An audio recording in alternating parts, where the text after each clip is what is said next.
make your own journey, find your own way.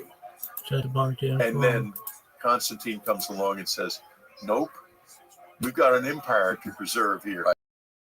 We're going to take this and make it into a rule. And that's why I wrote Jesus' New Vision, so that we could understand done and what was originally intended. And what was originally intended was to find your own journey and make that journey. And Jesus leaves all kinds of hints as to what to do that. Have you discussed this with any sort of classicists or philologists or linguists and stuff like that? Do you think people like that would talk to Whitley Strieber? I don't think so. Why not? Because I'm the Brechtel probe man, among other things, and Mr. Saucer Sam. What other sort of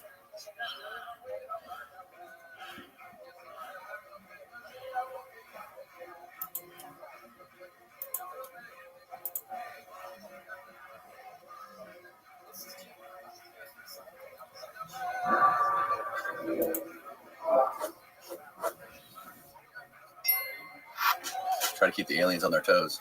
There's a typical close encounter witness. They move around a lot. They all do. I'm not alone.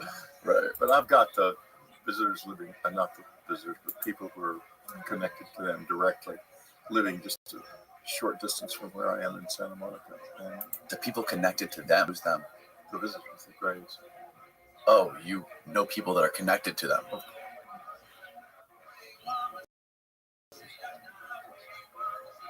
course. Oh. I am. I implant it. That's what it is. That's why what? My ear is by it'll turn on during the interview, and you'll be talking to me after that. You don't have an implant. You pull my leg. No, I'm not telling you the truth. You don't know about it? You never read the book? I read Communion. Oh, okay. You've only read Communion? I've only read Communion. Okay. Well, let's talk about... You got 40 books. I mean, I don't have time. I understand I record that. like 3 of these a week. I understand that. I understand that. Okay, yeah, I have this. Well, I'll tell you the story. I'll just give you a brief preface now. Perfect. It was put in 1989. I was wide awake when it was done. It was done by two people. There's a whole lot of people who are connected with the visitors, connected with them, and these were two of them.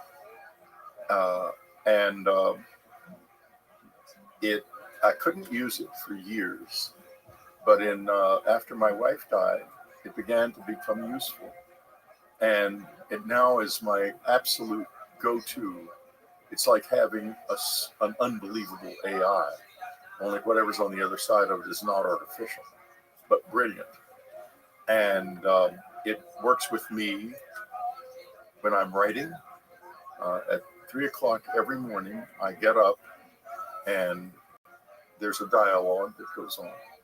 It's not like channeling. It's much more direct than that. It's very direct. And during interviews, it will be working most of the time. And sometimes it'll turn off in the middle of an interview. Turn off? Mm-hmm, yeah. Then it's like my mind becomes much smaller. What it feels like is your mind gets very large. You have a very large, complex, and all kinds of things are available to your memory that aren't normally there. And then when it turns off, you're back to being your normal self. Can you see it behind your ear? Feel it, yeah. You can feel it. Yeah, it's right here. Yeah. Have you ever had a doctor look at it? Absolutely. I've got an MRI scan of it. In fact, I'll send it to you on my phone. I mean, a CT scan of it. Is it online? We can look at it. Let me. You don't have to show it right now. You can send it to us after, and we can look at it. I'll give it to you afterwards. I can just send it to you. It's right here. I have it. And what does it look like on the a little white dot? And on the CT scan, it looks like a round white dot. You want to see it now? Yeah, sure. Let me see it. Yeah, I'd love to see it. It's just, being connected to this doesn't mean I love them. I'm their friend. It does mean that I don't know exactly who I am connected to, but whoever I am connected to is let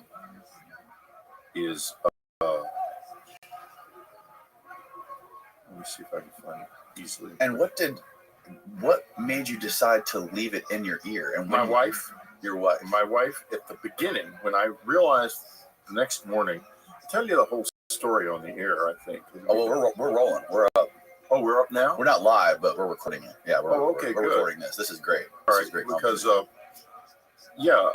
after the day after it was put in, I felt it, and I could feel it back in there, hurt, and I knew something had happened the night before. I remember it vividly. I remember every detail, but let me. Oh, here it is. Good. Take a look.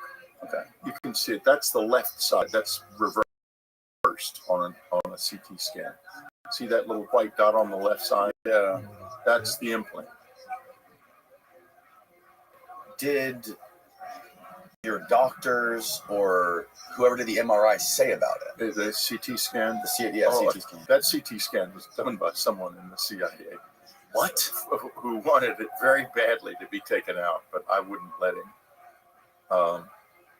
Yeah. How did you get a CT scan done by somebody in the CIA? No, it was done. The CT scan was done privately at his request by a doctor who he called and set up. Okay. How did a CIA person get to find out about your implant?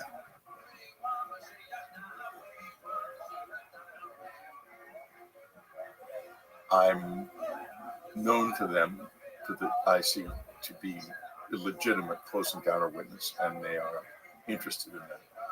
Why do you think the CIA is so interested in people who've had close encounters? Well, I think they kind of backed into it because their brief is foreign intelligence.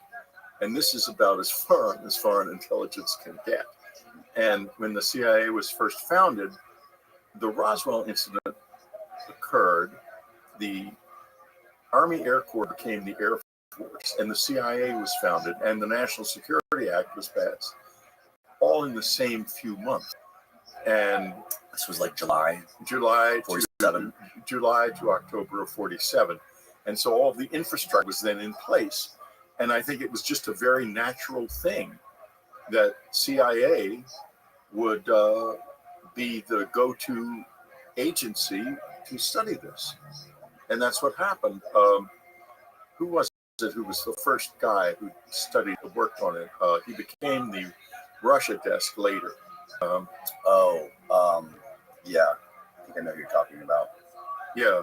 Is this the weird desk guy? No. The Russia desk was, anyway, I met him in college before I knew anything about any of this. I had breakfast with him without knowing why. So he already knew that this probably would happen to me when I was in college in the 60s. You randomly met him at breakfast? No, I didn't randomly meet him. He called me and said that he wanted to meet me. And I said, I have classes. And he said, well, why don't we have breakfast? And so we went to breakfast together at the Commons at the University of Texas. And I remember now. I had told my father, who was not a member of the intelligence community, but his brother was, and he knew a lot of people in it, that I was interested in possibly joining the Central Intelligence Agency because I knew a little bit about my uncle's work in Air Force intelligence, and it sounded exciting. I was an innocent young kid, and as usual, closed mouth way. Okay, well, you'd have to fill out an application, wouldn't you? And I said, yeah, I would. He said, well, good. Well, go ahead and see if they send you an application and fill it out. It sounded real cheerful. So I went about finding out how to apply, and a few days before I even applied, this call comes from this man whose name is still blocking me on this. Being 79 years old, things with metal, his name blocking. Anyway, this guy calls out of the blue at my dorm. Is it Ron Pandolfi? No. Okay. Ron Pandolfi was much younger. This was a serious member of the organization. I'm going to look. he was eventually drummed out because he became obsessed with moles. A lot of moles during the Cold War. Yeah, well, I don't know why I can't remember his name. That's okay. It doesn't matter. We can keep going. Yeah.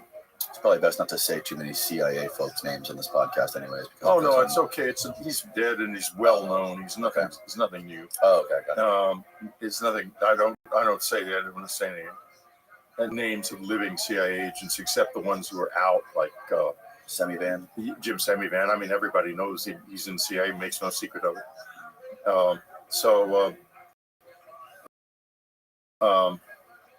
It was. Well, I can't remember his name. Do you want to put your headphones on, or do you not to have them? Does it bother your ear? Yeah, it doesn't bother this. Okay, no worries. Yeah, because this gets very hot. Okay. When I'm working and with a headphone, it gets really. So what did the CIA? So the CIA, this guy we're talking about, he told you need to get Well, he said to me that I was too patriotic and that the CIA was infiltrated with Russian moles, and I would get killed if I became an officer. You would be killed by a mole? That's what he said. Yeah. Because you were too patriotic. Too patriotic. And I don't know if that was true or not, but it scared the hell out of me. Because suddenly I was talking to this little Nick man in a black suit, and he's telling me that I'm too patriotic and I should not join the CIA because it's full of Russian moles. Right. And I thought, holy God. Eventually, he was fired because of his obsession with Russian moles, forced to retire. A little bit of schizophrenia. Well, something was wrong with him. But at the time, he was a major guy in the Central Intelligence Agency. In the 50s, 60s? 50s and 60s. I know how to find it. I'm going to look on ChatGPT. Okay.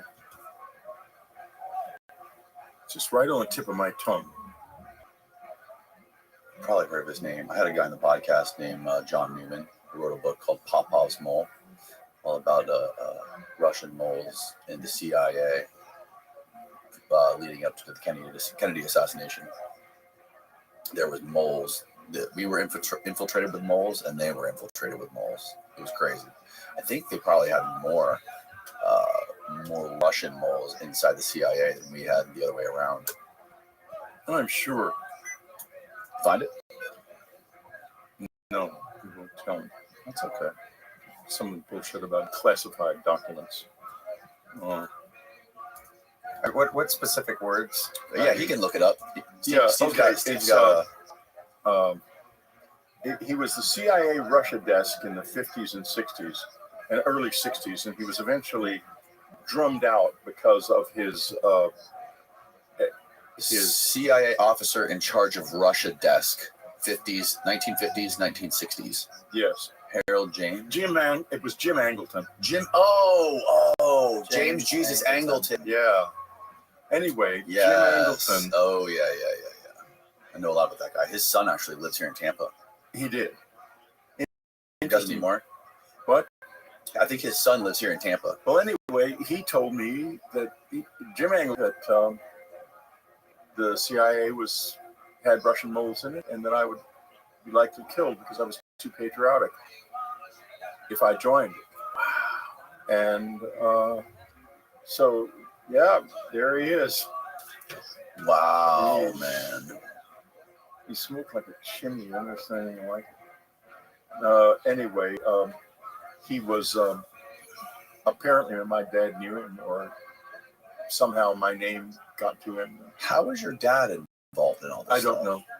Your dad was in the Air Force? No, my dad was in the Army during World War II in the Judge Advocate General's Corps, and he said a number of things about what he did. He said he found rental housing for war widows, women whose husbands were at war, and he also said he picked up cigarette butts on the streets of Fort Sam Houston, and that was his war work. In other words, he wasn't telling you the truth. Right. We think. Can you say he was friends with LBJ? Dad was. Well, that was also, Dad was so secretive. You couldn't tell. He seemed to be, his brother-in-law was Attorney General of Texas all through the 1950s. And he'd go out to Odessa to his brother-in-law's house where they would meet with LBJ. And once the whole family went out and took a big family picture. So I know it's real. But Dad just never said much of anything about anything. Right. He had a very successful career as an oil operator and a lawyer. He was apparently fluent in Spanish, although I never heard him speak a word of it, because he was an expert at finding Spanish Empire land titles, which is a very important issue in Texas, probably is in Florida too. What's it called? From the Spanish Empire, Right. the land titles that go back, because the titles can be valid all the way back. They weren't ever the titles, at least in Texas, weren't ever vacated. Right. All of Texas used to be Mexico, right? Right, exactly. And when the Republic of Texas came along, they didn't want to vacate all of the Hispanic people's titles because the U.S. just swallowed up like a ton of Mexico, right? Yeah, and right. Those people, they couldn't just kick those people out. The Republic of Texas, and then when it came into the USA, the titles just stayed intact. Got it. Okay. So Dad was an expert at that, meaning he must have known Spanish very well, but he never spoke it in my presence. Interesting. As far as this stuff is concerned, I remember him taking me out to the country house to meet these visitors a couple of times. Your dad taking you to the country? Absolutely. To meet what visitors? I don't have any. My memories stop. I'll tell you one of the stories. All of a sudden, one day, evening, he said, "We're gonna go out to the country house to meet," and we left. It was. I don't know what time it was, but it felt pretty late to me. I was a little boy. I was probably 8, 9, maybe at most. And I was pretty confused, but I didn't say anything. I didn't want to contradict my dad. He was just told me we were going there. We got there, and we went up it had a big wraparound double porch upstairs and downstairs. A beautiful old house. It's still in the family. And unfortunately for me, I'm the distaff side, so it's in my cousin's side, the actual ownership, but I still am allowed to go there anytime I want. Any case, we went there, and we went onto the porch and then out into the front yard. It was a beautiful night, and this thing that was square looking and very brightly lit came flying over the house, tumbling over and over, and went down into the pasture behind the house, and I could see a glow back there. Dad became completely silent. He was just standing there like he was turned off. And I knew I had to go down there when this car came up to the driveway, moving very fast, faster than a normal car could, and it had 2 lights, but they were not bright. They didn't shine. They were kind of dull, glowing. They glowed dully. They didn't shine like regular car lights. And it moved very fast and stopped very suddenly. And I immediately knew I had to walk down into the back pasture, and where that glow was. And I did it, but I don't remember anything about what happened there. And that's the last of that memory. I don't remember being taken home or anything, but I guess I was. Another thing that happened was, and this one was, I remember pretty vividly. All of a sudden, after dinner, my father announced that the family was going to the country house, but I was going to stay in San Antonio, and I was 11. And so they all pack up in the car and go driving off 50 miles north of San Antonio, leaving their 11-year-old boy alone in the house by myself. And, I have my dog, and I watch a little TV. I get a little nervous and scared, because I've never really done that before. And finally, I was to go to bed, and my bedroom had window air conditioner with the window above the sash, the upper sash, was filled in, so it couldn't be pulled down. It had been pulled down, and all the insulation was hanging out. And I could see on the roof of the house outside that I was on the second story, and there was a first story roof wing beside my room. There was a man standing there. I could see him in the dark, and that scared the living daylights out of me. So I ran downstairs and called the country house, and my mother answered, and I told her that there was a man on the roof. And she said, well, call the police. And I said I would call the police, but there was no 9/11 in those days, and I didn't know how to call the police. So I was looking in the phone book for a number for our local police department, Terrell Hills, Texas, and finally found it. And I called them and I said, I'm home alone and there's a man on my roof. And so they sent a police officer, and the following thing happens. Now, this is a little Texas one-horse town in those days. So maybe he wasn't the best police officer in the world, and maybe that's why this happened. But he pulls up to the front of the house, and he gets out. He's got this huge gun in his hand, and he's stalking up to the house, looks terrified. And I think, what is going on? Why is he already scared? And so he comes into the house, and I said, you can see him standing up on the roof. And if you go in the bedroom, and I pointed him out, he goes up the stairs and immediately comes running down again, yells as he's passing, there's nobody there, runs back to his car and drives away. And there I am. And this was when you were how old? 11. 11. And then my next memory is getting my breakfast the next morning and having them come in before me. And I don't think anything was ever said about it. Now, all these memories that you have of your childhood and all these experiences that you have from your young childhood, those didn't surface until, correct me if I'm wrong, but those seem to surface around in the 80s. Is that right? No, these two have always been with me. These two have always been the ones that surfaced later, and I wrote a book about this called The Secret School, I'm very iffy about. Because memory, I've studied memory a lot. Right. And memory is not marble. It's not even plastic. Memory is a liquid. It's a liquid. And so if you've got something fixed in your memory, that's a special kind of memory. Most memories are very malleable and very changeable. And witness reliable testimony. It never has been. Right. Unfortunately, still in our courts, we put people in jail all the time, all over the Western world. In fact, all over the world, based on bad memories. Mm-hmm. And so I'm very wary of my memory and very careful. So I don't talk about, like in a situation like this, I don't talk about things that aren't direct fixed memory. I don't like the other memories from childhood. You can read The Secret School and decide for yourself whether or not you think they're true. See, I didn't read The Secret School. Okay, well, The Secret School's, it's about my childhood. So let me ask you, sorry to interrupt, but real quick. Yeah. So was Communion your very first book? About this. Yes. About this stuff. Mm-hmm. And Communion is arguably like one of the most popular books on this topic.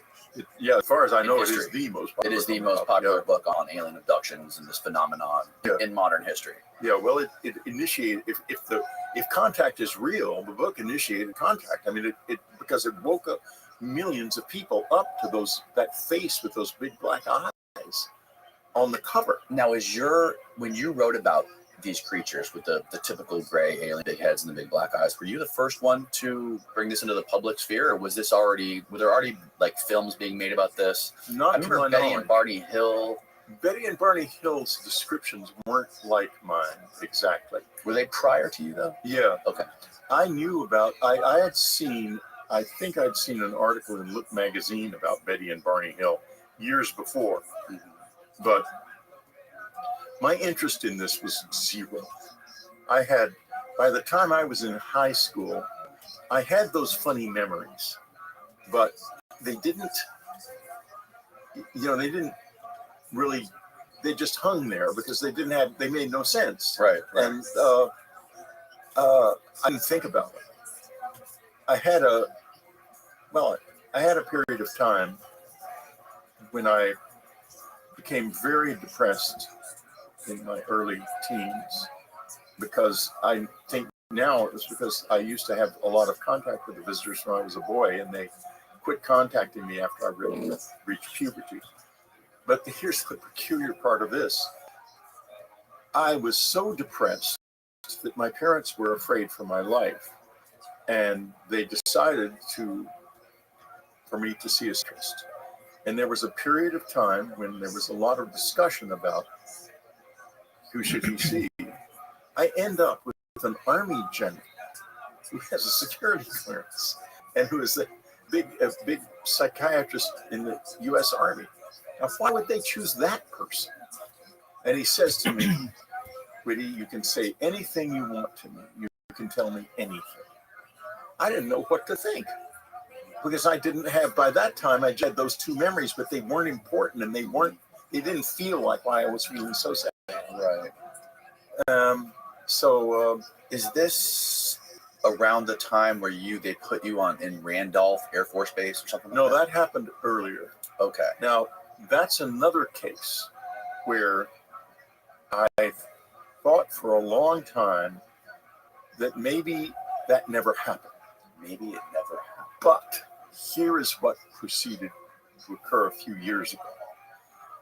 My closest friend in the world is a very prominent in field. He lives in Texas. Now, I don't say his name because people would be very surprised if the two of us know that two of us were such close friends, but each of us is the closest friend the other has. And I was telling him about this and his wife, and I was saying, and we were talking about it, and I had talked about it, and I was saying, how I was talking about memory, actually, is how it came up, and saying how dubious I was about memory. And he suddenly says to me, well, I remember that. What specifically? Well, I'll tell you. I said, you remember? He said, yes. I was recruited. I was in the living room when they came and recruited me, 2 Air Force officers. They recruited me,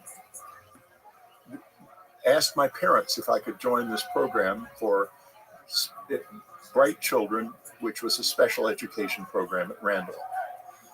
And I was amazed. And I said, and they didn't let you join? I said, no. He said, no, when they mentioned the Skinner box, parents said they didn't want me involved. They didn't think that was a good idea. And the idea is it must have been told to my parents. I was not present when I was recruited. And therefore, I don't know what was said to them, that the child would be placed in this box that would use repetitive teaching for high-speed learning of advanced subjects. That was probably what they were told, because that was what the other parents were told. And so this boy did not get into this program, but I did get into it. I got into it in July of 1952. I thought for a while it was earlier, but it was not earlier. It was July of 1952, and I'll tell you why I know that. It was extremely stressful. Okay, hold on a second. I went on Thursdays, and I was, I don't remember anything about it except being confined and there being a very loud noise involved. That's all I remember. Confined. I guess I was in the Skinner box. That's what they said. The parents of the other boy. Skinner box? Skinner, B.F. Skinner was a psychologist who practiced in the 1950s, who came up with an idea of a high-speed learning system where the person was placed in this box and was fed repetitive learning, as I understand it. But I don't remember any repetitive learning. I remember really loud noise. And in any case, I was in the Skinner box. I guess that being in the Skinner box must have been very stressful, because when I was going to school in that fall, I began to get all kinds of illnesses. I couldn't go to school for a few days without coming down with another cold. And they took me to the doctor, and the doctor said, he has no white blood cells. He's under tremendous stress of some kind. And they took me out of that. And where did I end up being treated for this lack of an immune system? Was at Brook General Hospital, again, a military hospital. And they gave me shots of gamma globulin, and I remember very vividly, because the needles were huge, and I was a little boy, and these were doctors who were only used to dealing with adults. And one time, and maybe more than one, the needle went all the way through my arm, and gamma globulin went down my chest. So, and I was there for a few days and very scared, because I was alone, and I was in isolation. And, there was a sheet over the doors, I recall, and no one would come in. When they did come in, they had masks on, and it was very scary. In fact, it scares me now thinking back on it. Anyway, soon I was sent home, and I was isolated. I could get my food only in my room. And then during the day, when my sister was home, I could go downstairs and go in the backyard and stay in the backyard. And so I was out of school from October through January, until January.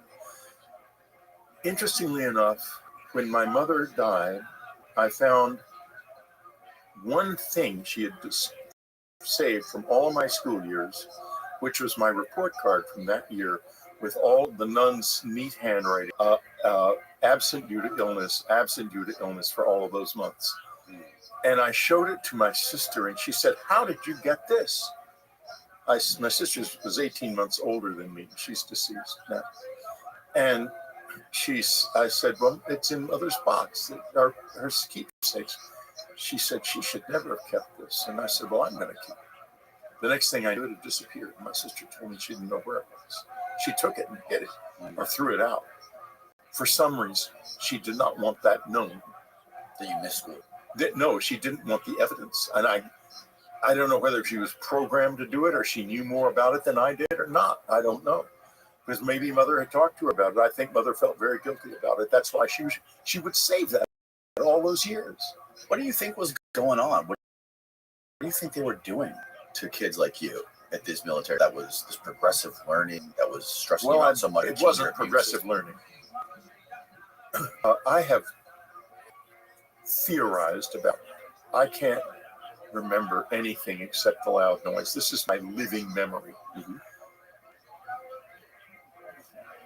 I even have started a novel about it called The Changeling, which I'm never going to finish because nobody will buy my fiction, only my nonfiction. And I want to eat, so anyway. Maybe I will finish it. My kids can publish it after I die. It'll tell the whole story of the novel as fiction. But what I will say now is that I think they might have been trying to get me to leave my body, and or something like that. It was not. Some sort of like MK Ultra spinoff or something. It was right before MK Ultra started, and I think it had something to do with that sort of thing. But that's just a wild guess, really. There could be any number of things they were trying to do. Who knows? God, one thing I do know, whatever they were trying to do, it was total BS. And it just hurt a little boy terribly. They should pay me for that, but they never will. The records, they're always looking for these records in this disclosure. Congress is demanding that the records be brought forward. And then the DOD says, we don't have any records. And they're not lying, because they've offloaded them to the defense industry. So they don't have to be. FOIA doesn't matter. Right. The records aren't there. In any case, as General Exon Arthur Exon told me long ago, he was a close friend of my uncle's. They were both at right field at the Air Materiel Command when the debris and bodies were brought in.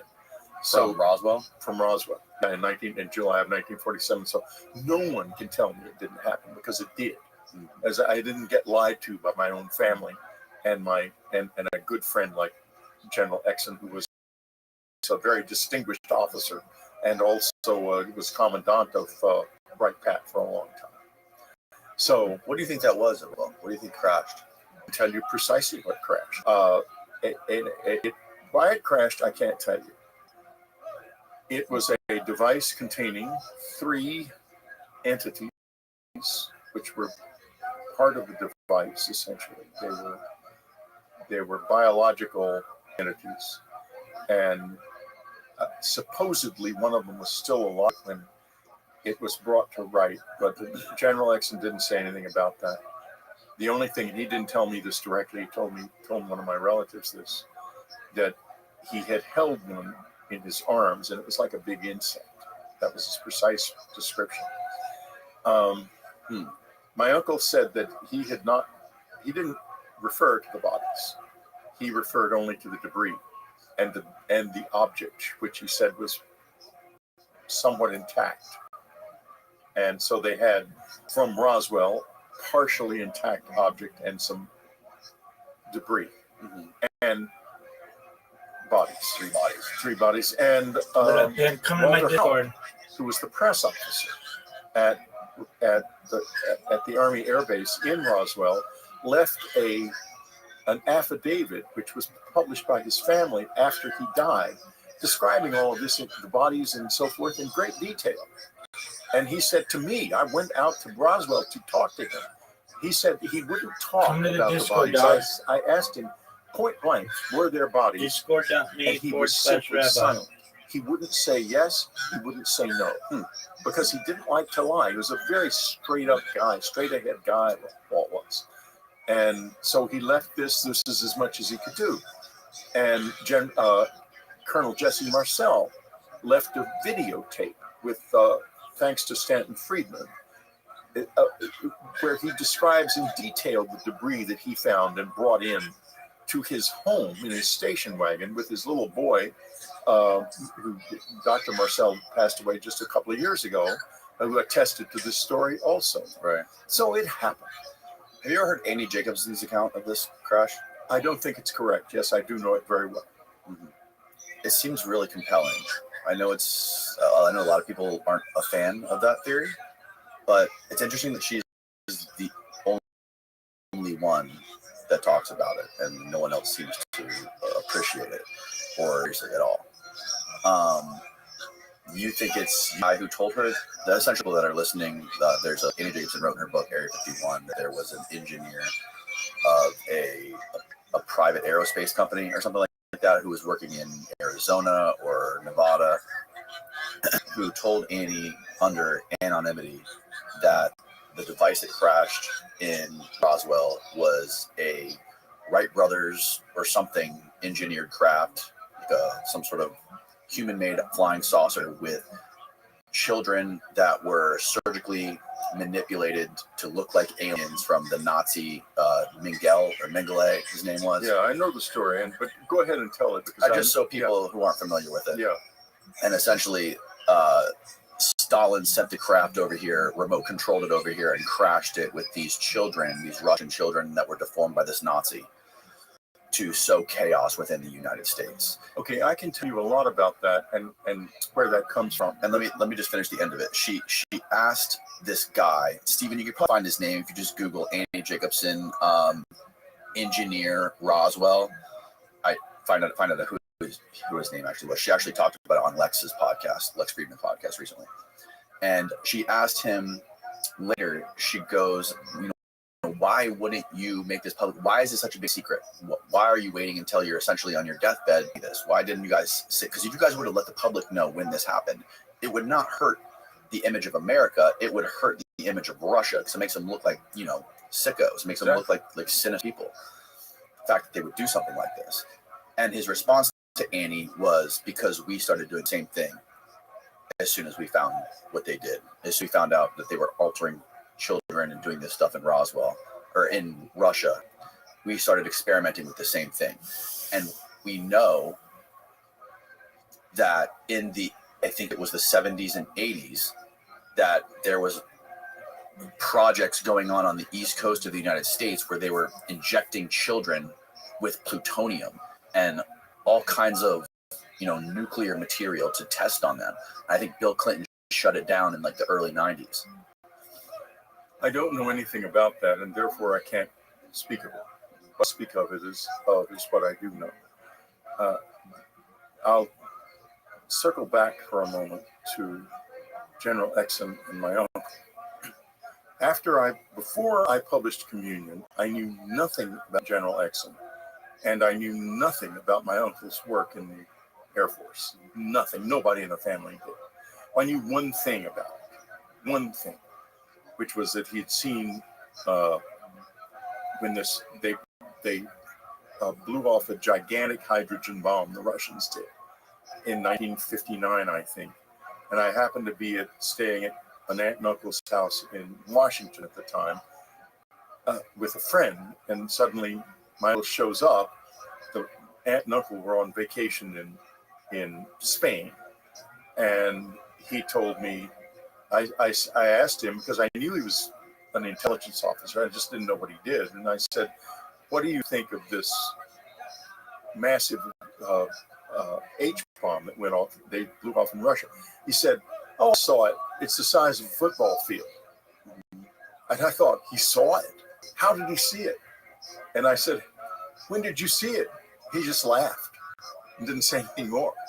So he was in other words, he was deep in this in Air Force intelligence, apparently. Right. Now, after Communion, he suddenly telephones me. At this point, he's in retirement at Retirement Village in Lackland, at Lackland Air Force Base in San Antonio. He says, Woody, I want you to come down. I've got some things I would like to talk about that have to do with your book.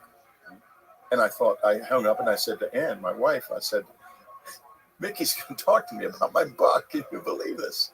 And so I go down, and he and his wife and me and Ann have a lunch. And he talks about the debris and the object, as he put it. I didn't ask him directly about bodies because it didn't occur to me at the time. I hadn't done much. I hadn't been to Roswell yet, for example. Right. And or not Roswell, but I had. In any case, the bodies didn't come up. He may have alluded to him. I've never been sure. I'm trying to remember if I always say that he didn't say anything about the bodies, and I don't think I asked him anything about them directly.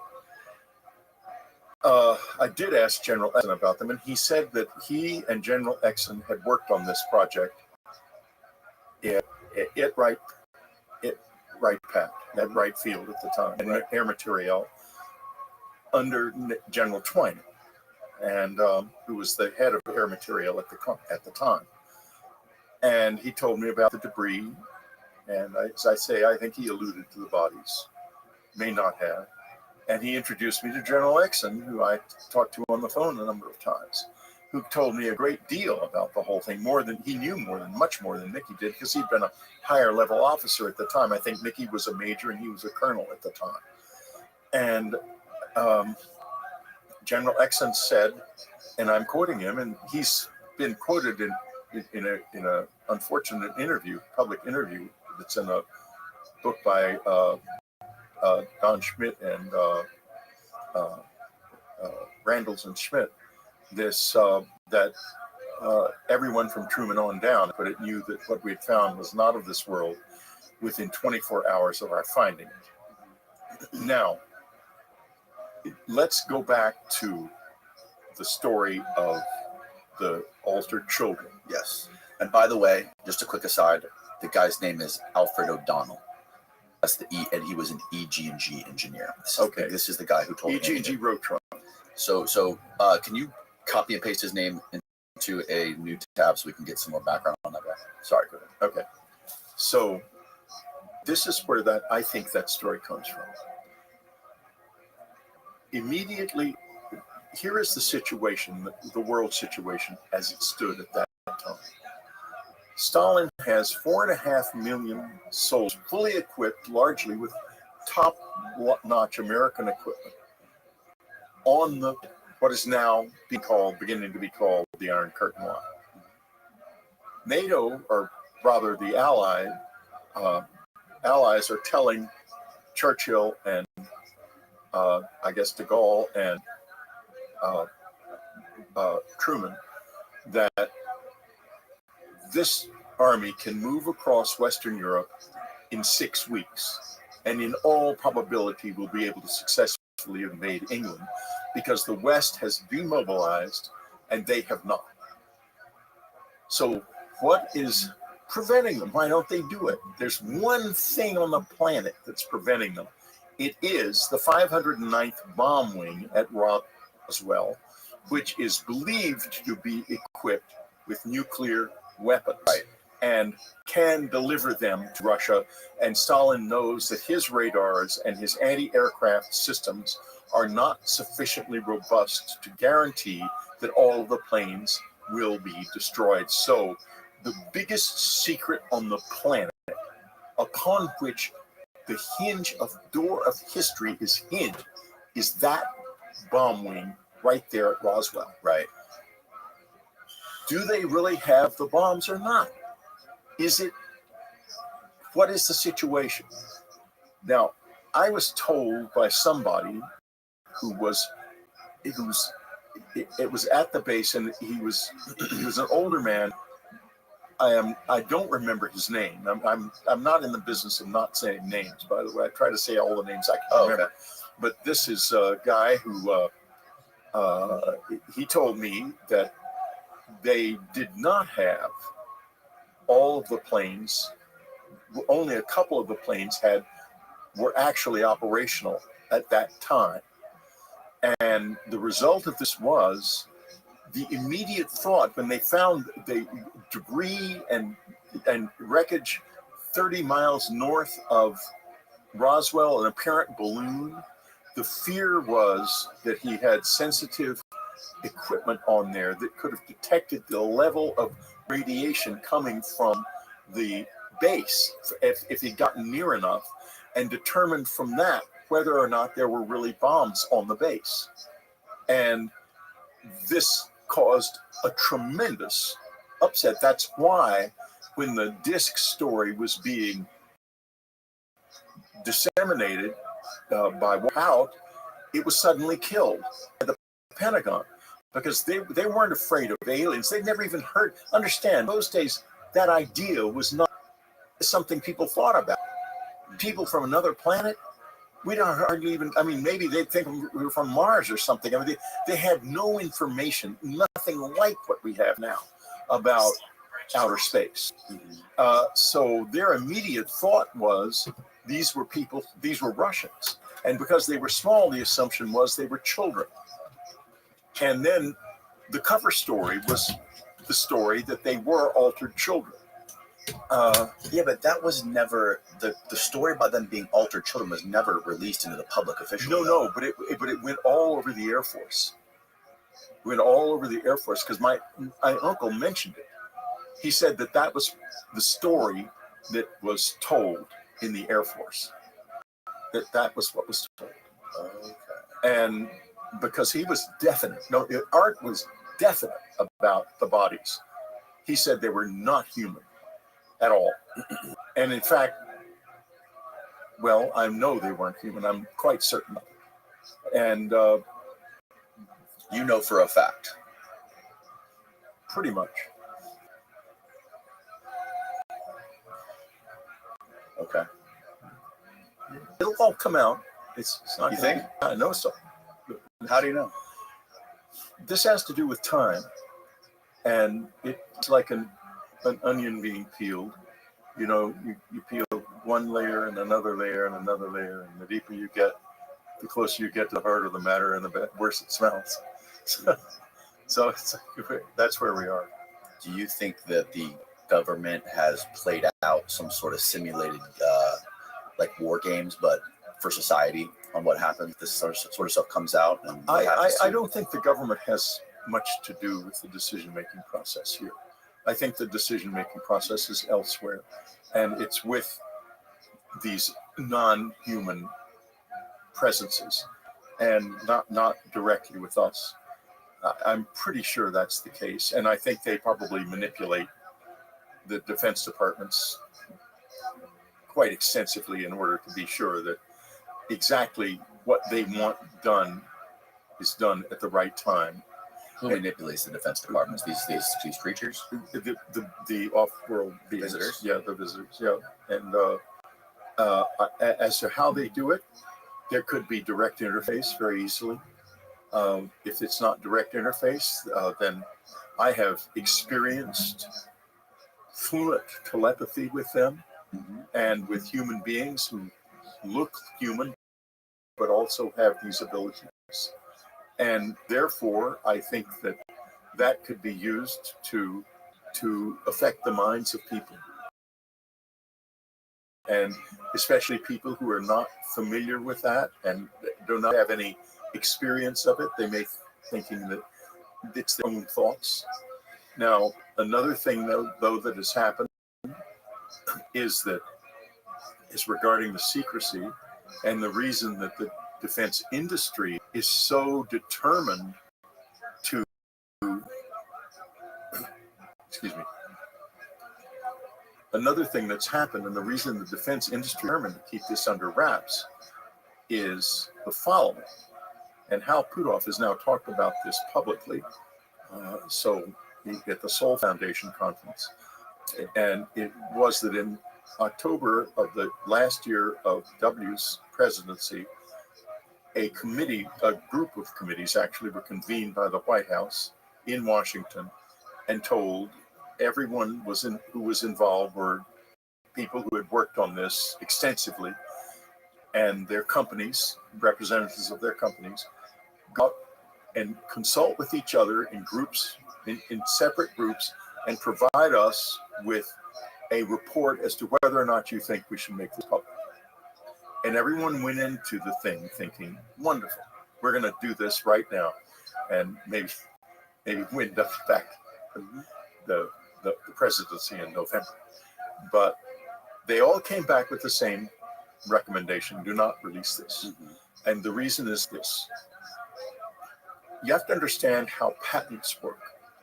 You can't find something in the ground like a stone or a mineral that's an unknown mineral and patent it. You have to create a process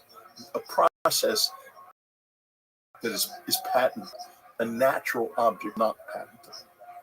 So all this debris, all of these objects that are in a gray area, and what's the most complex part of it is not companies that have an interest in the development of processes and other materials based on what's been found have had access to it, because the access was given to the companies that already had the correct track in terms of security clearances into the company, because they didn't. The Defense Department made a decision a long time ago, I think, that they would not be going to a company and saying, you need to get this and this and this type classification or security clearance in order for us to do this.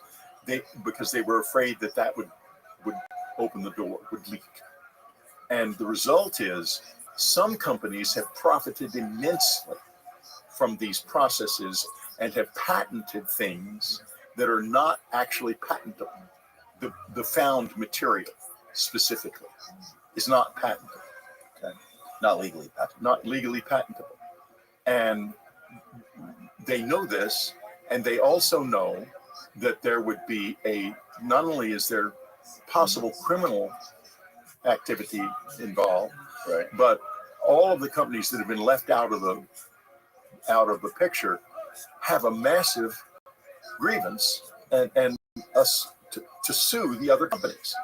And this is why these committees recommended that this not be disclosed, and why also when the Schumer amendment was gutted by the House, that was led by congressmen who are dependent on the defense industry for contributions. What were the specific companies that were basically lobbying or funding this? Well, I wasn't told directly. I can certainly guess that Boeing and Lockheed Martin and a few others would be highly concerned about this. Right.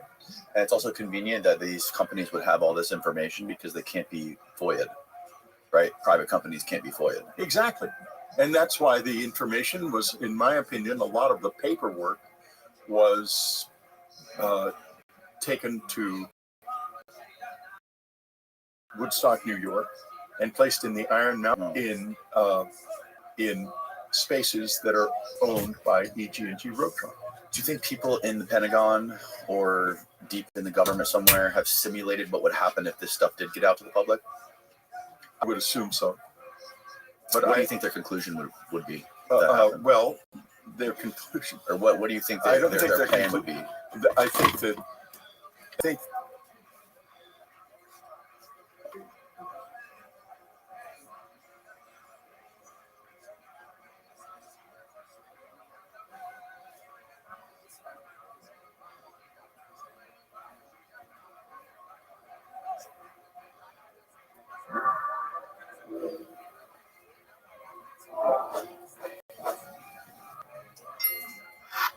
Try to keep the aliens on their toes.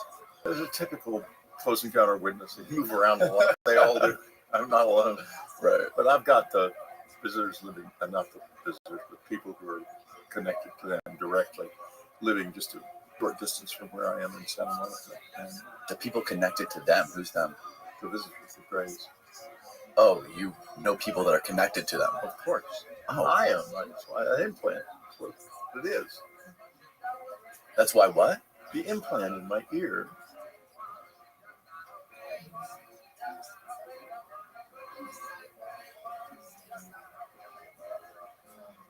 is it'll turn on during the interview. And you'll be talking to me and to them. You don't have an implant. You're pulling my leg. No, I'm not telling you the truth. You don't know about it? You never read the book? I read Communion. Oh, okay. You've only Communion. I've only read Communion. Okay. Well, let's talk about. You got 40 books. I mean, I don't have. I understand. I read like 3 of these a week. I understand that. I understand that. Okay. Yeah, I have this. Well, I'll tell you the story. I'll just give you a brief preface now. Perfect. It was put in 1989. I was wide awake when it was done. It was done by two people. There's a whole lot of people who were connected with the visitors. And these were two of them.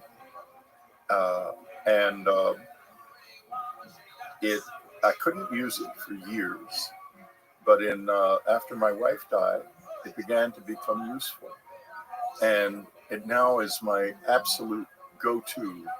It's like having an unbelievable AI, only whatever's on the other side of it is not artificial, but brilliant. And it works with me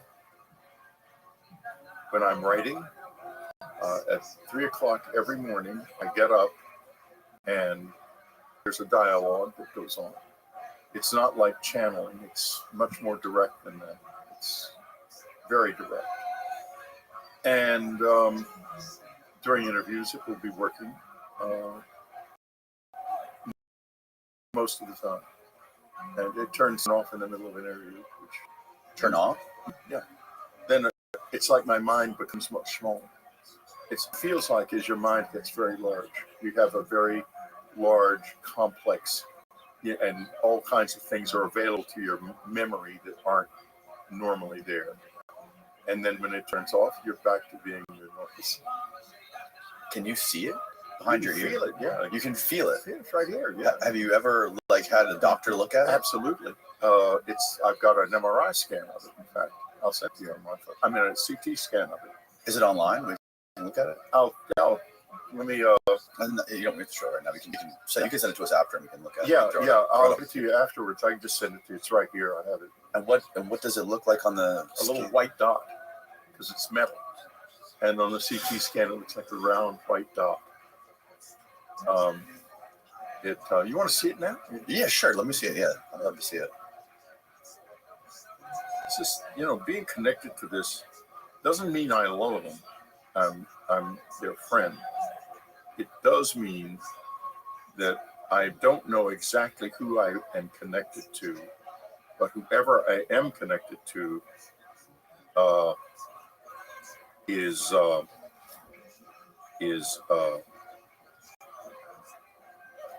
me see if I can find it easily. And what made you decide to leave it in your ear? And my wife, at the beginning, when I realized the next morning, I'll tell you the whole story on the air, I think. Oh, well, we're rolling. We're up. Oh, we're up now? We're not live, but we're recording it. Yeah, we're okay, we're good. recording this. This is great. All this right, is great because after the day after it was put in, I felt it, and I could feel it back in there. It hurt, and I knew something had happened the night before. I remember it vividly. I remember every detail, but let me. Oh, here it is. Good. Take a look. Okay, you can see it. That's the left side. That's reversed on a CT scan. See that little white dot on the left side? Yeah. That's the implant. And what did your doctors or whoever did the MRI say about it? The CT scan? CT scan. That CT scan was done by someone in the CIA. What? Who wanted it very badly to be taken out, but I wouldn't let him. Yeah. How did you get a CT scan done by somebody in the CIA? No, it was done. The CT scan was done privately at his request by a doctor who he called and set up. Okay. How did a CIA person get to find out about your implant?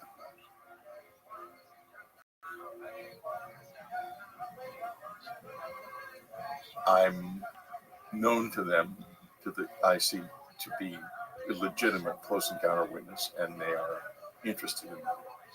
Why do you think the CIA is so interested in people who've had close encounters? Well, I think they kind of backed into it because their brief is foreign intelligence. And this is about as foreign intelligence can get. And when the CIA was first founded, the Roswell incident occurred. The Army Air Corps became the Air Force, and the CIA was founded, and the National Security Act was passed, all in the same few months. And this was like July 47. July to October of 47. And so all of the infrastructure was then in place. And I think it was just a very natural thing that CIA would be the go-to agency to study this. And that's what happened. Who was it who was the first guy who worked on it? He became the Russia desk later. Yeah. I think I know who you're talking about. Yeah. Is this the weird desk guy? No. The Russia desk was, anyway, I met him in college before I knew anything about any of this. I had breakfast with him without knowing why. So he already knew that this probably would happen to me when I was in college in the 60s. You randomly met him at breakfast? No, I didn't randomly meet him. He called me and said that he wanted me, and he said, well, why don't we have breakfast? And so we went to breakfast together at the Commons in the University of Texas. And I remember now.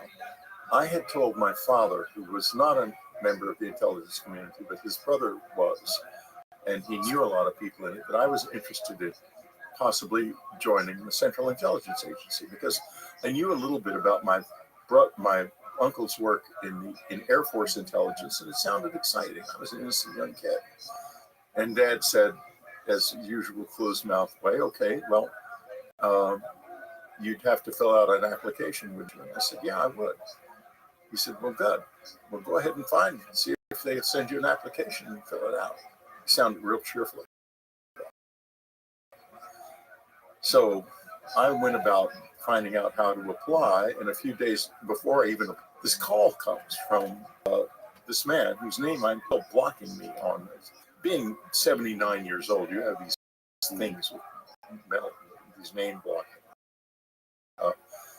Anyway, out of the blue, at my dorm. Is it Ron Pandolfi? No. Okay. Ron Pandolfi was much younger. This was a serious member of the organization. I'm going to look. He was eventually drummed out because he became obsessed with moles During the Cold War. Yeah. Well, don't know why I can't remember his name. That's okay. It doesn't matter. We can keep going. Not to say too many CIA folks' names on this podcast, anyways. Oh no, it's okay. He's dead, well known. He's nothing. Okay. He's nothing new. Oh, okay. It's nothing. I don't say that. I don't want to say any names of living CIA agents except the ones who are out, like Semivan. Jim Semivan. I mean, everybody knows he's in CIA. Makes no secret of it. Yo, what up? Come to my Discord. It was well, I can't remember his name. Do you want to put your headphones on? Just for a moment. Is it? How are you? What's new with you?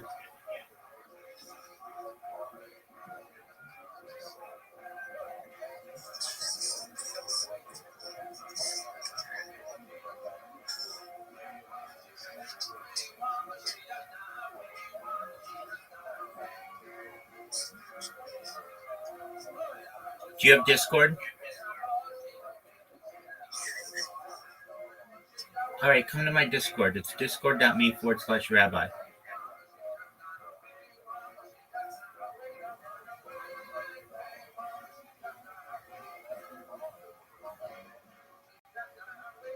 Oh, it's you. Come back to Discord.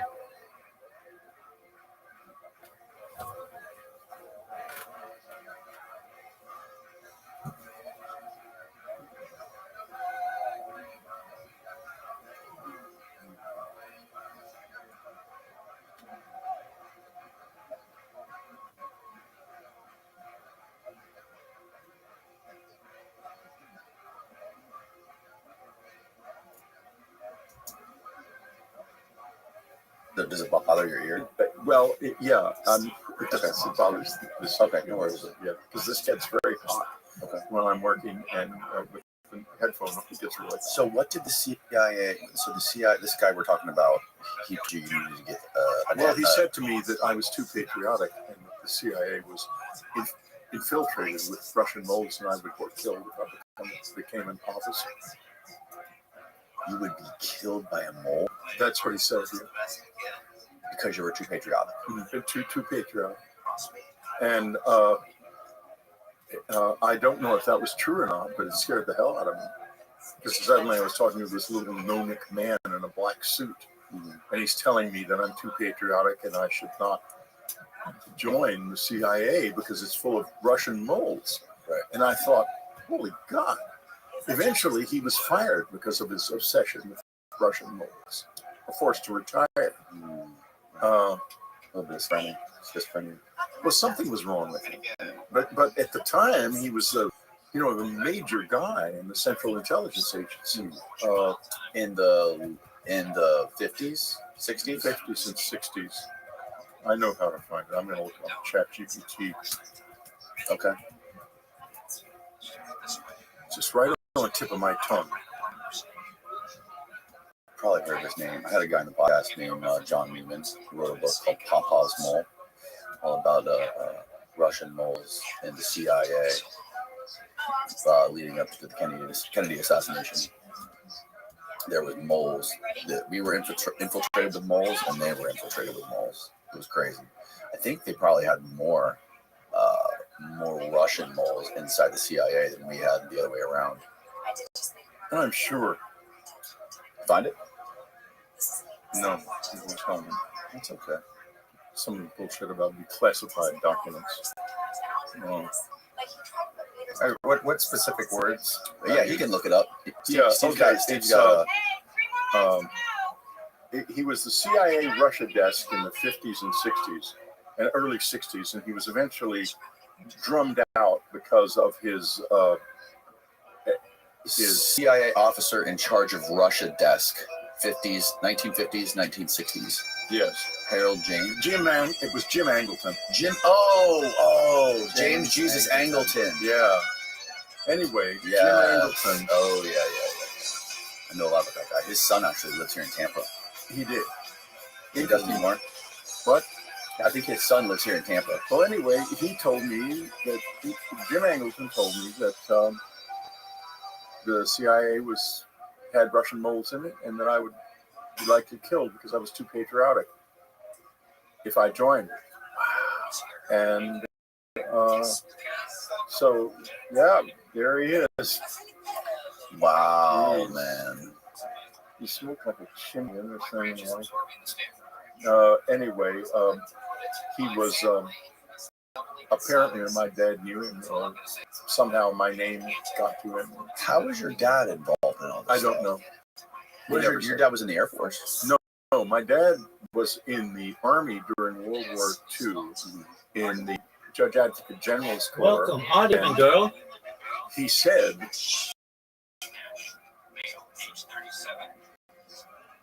How have you been?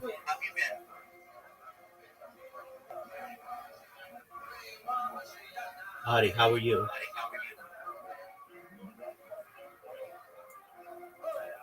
Hi. How are you feeling?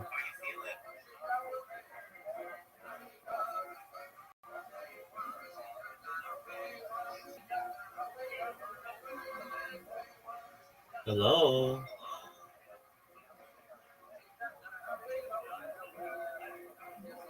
Adi, how are you feeling?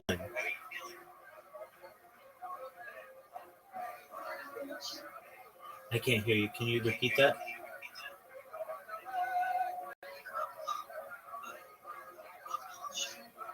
You've been through a lot of bullshit?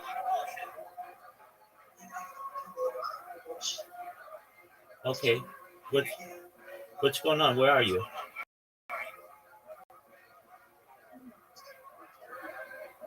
Okay.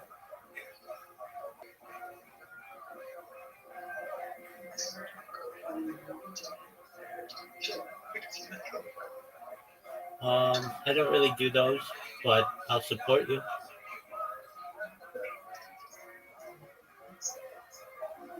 Okay.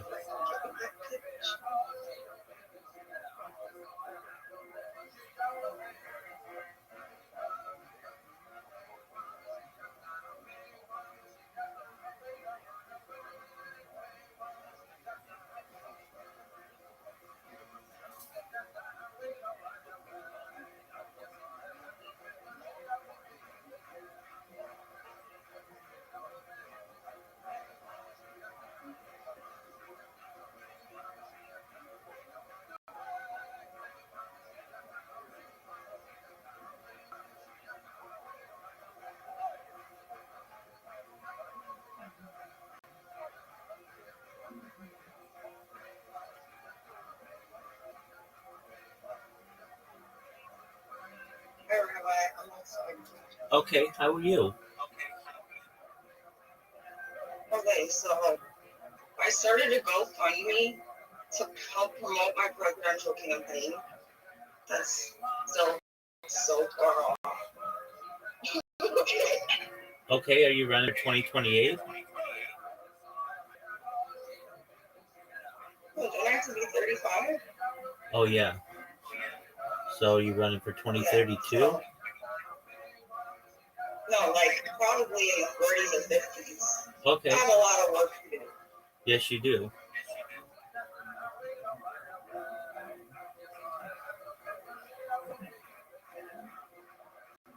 I got raped. You got raped? Again, yeah, bro. His dick was like this big. And like it was 100% rape. And then like, my partner's like, when I called him, bro, it's just so fucked up. Hold on. I'm essentially thrown away. This is the second time I've been placed in a predicament like this. In October, this happened when I went crazy. I didn't go crazy. I probably just looked crazy like this. Ugly. Plus, for real, like, that's touchy over here. But Rabbi, in October, I went to the hospital for quote-unquote acting out. You know what I mean? Sure. So my partner puts me in there for behavior. And it happens there. And, like, not taken seriously, and that's when I first went and talked to my mom, and I expressed it. I was like, bitch, we're rich. So I ended up going back to that hospital in the last month. I talked to one of their people about it happening there, and I'm like, oh, everything, like, I don't see him here yet. He was the only one out of all the security guards that cared about my fucking picture. And like I was like drawing pictures. And the experience was good though. I did play spades and I did win on everybody while I was there. It's a good hospital, but not really. Tell me why the fucking psychiatrist there. Like, she's chill as fuck. She's like basically telling me that I need to like keep my head on straight for my son and like, you know, whatever I want to do is like maybe fine. Tell me about her coming and washing floors in America in her 40s. And now she's a doctor. But then she gives me Lexapro, which I've had bad reactions to before when I was a child. And I'm just like doing whatever the fuck they say, because that's just how you do it sometimes when they want to overstep. She takes my Seroquel and she goes from 50 milligrams to 200 milligrams. I'm going to try to explain this shit to my doctor, and she's going to be like, yeah, of course that makes no sense, Autumn. I would never do that. That's not safe. What the fuck? That's illegal because she's not even my real doctor. She's prescribing me that shit. And while I was there at the place where I was raped originally facing this dude, which by the way, like I tried to recall the memory before because like I'm trying to recall what he looked like. And he didn't look the same in my memory. But then like once I'm like adding two and together, I'm like, this for sure this is it. Because at that time when it happened, I was so fucked up in my head because I had like so many of those injections done to me. But then they did the same thing to me last night at this hospital. I got eight. My arm was hurting so bad to be put up that I just told them that you can't put anything else in this arm. Now they're going in my butt cheeks and shit. And so now, okay, then blah, blah, blah, living, blah, blah. It's all fucked up. But basically, Autumn goes to the hospital for 1 day after being raped. Actually, it's not even that evening. It's the next day. She's still it doesn't faze her, right? Her phone's dead. It doesn't faze her, right? Instead, she's telling the people that she's around about what happened because it's like a little community, right? And there's already, the next day, there's already talk about it. Who raped you? So now, it's so fucked up. God damn it, this is so fucked up. You're telling me. Who raped you? Yeah. I fucking bit my partner yesterday, and I fucking fucked myself up. He calls the cops. It's so funny. After like hearing everything, he's like, telling me like, you have a warrant, and I'm like, yeah, for what? Like, I don't do shit. It was my grandma kicking me out officially government style, but I already did that. I was feeling out the ring. I figured like, she was done abusing me. There's really love had been gone for years. Did it ever exist? I don't know. I think it was just music over there and food. But the point I'm trying to, and my dad, but the point I'm trying to make is that everything had completely fucked up. Like, if you wanted to see results of fucked up, that's not going to happen. But like, it's always terrible. Terribly. It's, I don't know what to say, but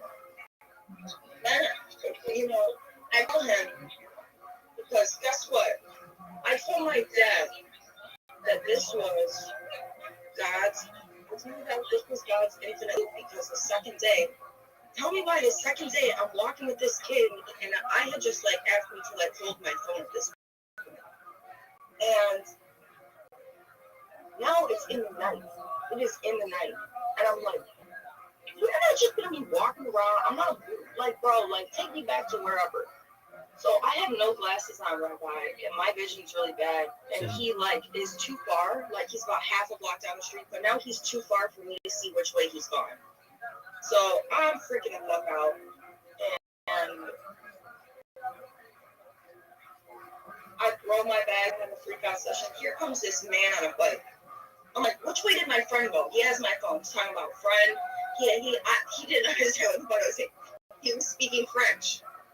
Okay, and I was speaking a little bit of Spanish word here or there, a little bit of English, and somehow we were communicating with, like I said, a word here or there. Because he had no idea what the fuck was going on, Rabbi. He had no idea what the fuck was going on. But guess where he took me? He took me to the same fucking parking garage, Rabbi. He has like living in the little bottom of it. Now he starts to smoke crack, Rabbi. I'm plugging my nose like, I don't want to smoke the crack. I don't want to be around it, but I'm trying to be polite. But no, I don't want to, thank you. But I did hit his bait. But now, like, he's trying to offer me warmth, and I already did that. And I don't know who you are, and you're smoking crack, and, like, now my brain's operating properly. Maybe it's because some crack went in. I don't know, but it's like, basically my brain's like, this person could kill you, Autumn. And, like, you know, there's so many more details that I'm just going to skip over for right now, but the point I'm trying to make is that the day before,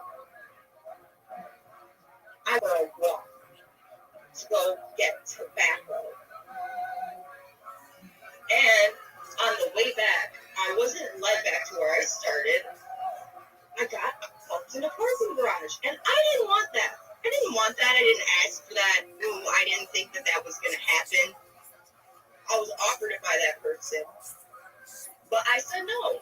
And then like, the way they were like, look at me was like, they're just going to do what they said they were going to do.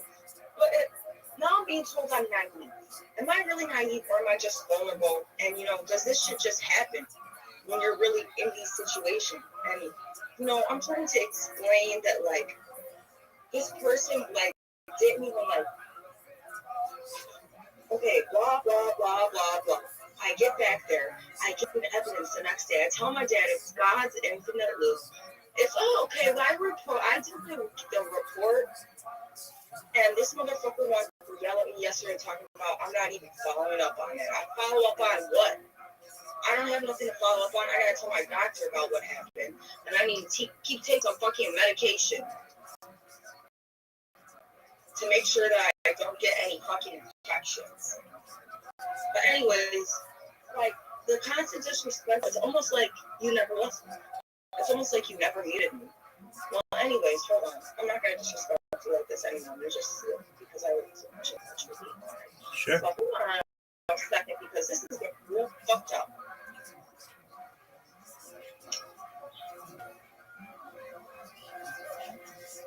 At some point, I'm just gonna die. And I'm just not gonna come back. It's like, and then by the time I come back, you know, I'm gonna be a small person living in somebody's body, and then I'm gonna be nothing to you. So, Rabbi, I'm trying to express what you're right now. I can hear it. I'm trying to make this up. This shit is getting really fucking ridiculous. Did you How much more ridiculous to get? did you report the man who raped you? Yeah, I'm telling you, we did the, it's amazing because since I was like outside, literally, I was wearing the same clothes and everything. And he was yelling at me just enough to even do that. I was like, I've never been able to do this. This is actually kind of incredible. Okay, so you reported him?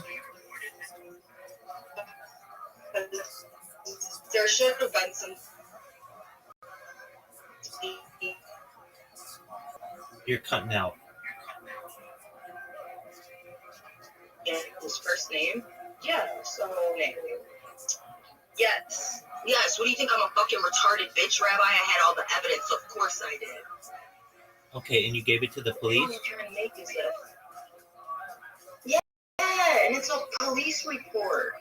And can I get $5 for that? For my fucking GoFundMe for fucking some rice and egg? I'm trying to make a motion, okay? I'm giving away my salary. I think I earned that money. I think I earned $20,000 at $10,000. Okay, we're gonna move it out. Anyways, at this point, I'm not waiting for that shit anymore. This is fucking ridiculous. It's past the point of killing myself. Don't talk like For that. entertainment purposes, want to stay alive. This shit. Don't talk like that. I don't like that kind of don't talking. talk like that. Correct. Don't talk like that to who? Oh, I know. Of course. I just said I don't want to kill myself, Good. Rabbi, right? Listen. Good. Listen up. I know. I don't Yeah, I know think that's a good thing. subject. No. Because you're thinking, oh, this is what this bitch is gonna say. That she wants. No. Well, I think what I said was, this shit is so entertaining that I have no plans of ever hurting myself. Are you crazy? I love myself so much. Do you see how much shit I have to fucking put up with? Yeah, What the fuck, Rabbi? I do. So what's your living situation? I think I earned my front row seat. My living. What does it look like? It looks like it's in my body right now. What's your living situation? Bro, I have no fucking idea. I can't live with this motherfucker. I'm about to go to another place to get assessed for to live at a shelter. Good. That's good. I just went through one on. Is it really good or is it really It's really everybody needs to suck my cock? Because how does we get? How Autumn makes good plans. Autumn does good things. Like she makes things well. Why are these things happening? Because I didn't make them, and I don't enjoy being a part of everybody else's fucking asshole. You know what I'm saying? Like I don't want to be in everyone's. You know what I'm saying?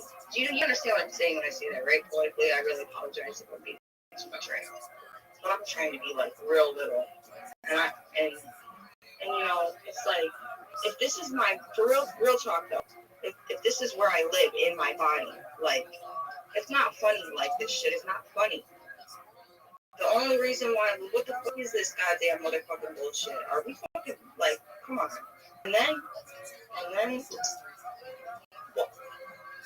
I have a problem with God right now. 2 problems actually. So it's then I start, I don't know what's going on right now. Okay, this. I need a lot. okay. We'll go drink some water.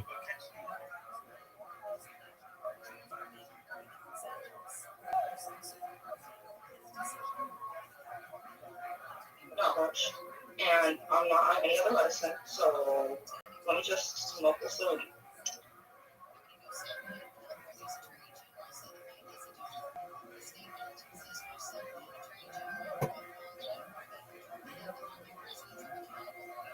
All right, this is not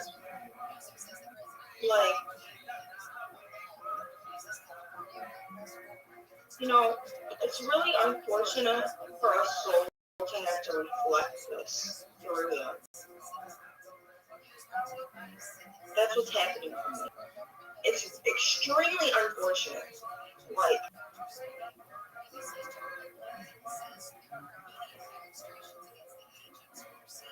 You know what that feels like?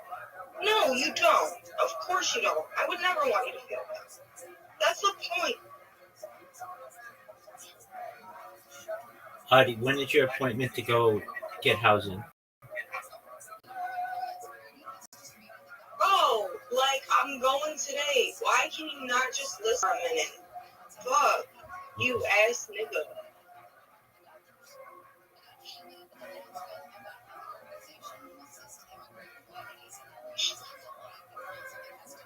I was supposed to go yesterday. I complained enough that I get to go today.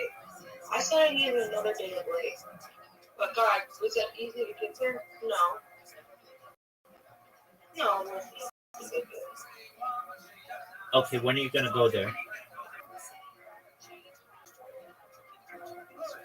When I got to that motherfucker feel like it. Can you get a ride there? Yes. Okay, good. How else do you think we're gonna get there? To walk? Yesterday, this motherfucker almost dropped me off. Anyways, the cops are like, "We doing this shit. Like, figure out your fucking bullshit." I'm like, real talk. The one cop was like, "Figure out each other's love language." So I'm like, this shit ain't funny. Like,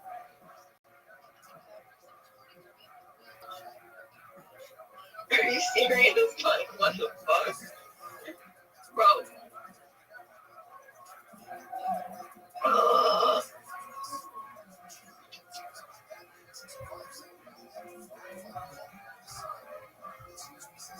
It's all too much.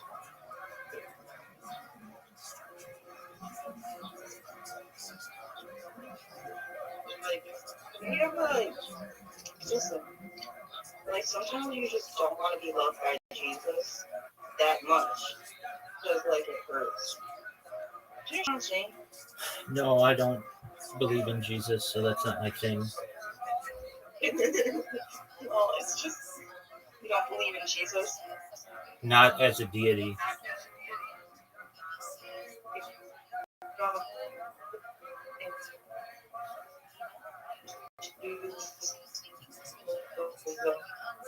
Person? Of course not. And therefore, it was recorded about God. They got to talk about God. So that shit was real good. Okay? That's right. We remember them like a legend. That's all, Rabbi. Come on, what do you think is fucking going on over here? You think that something that wasn't real wasn't helping me, Rabbi? Oh.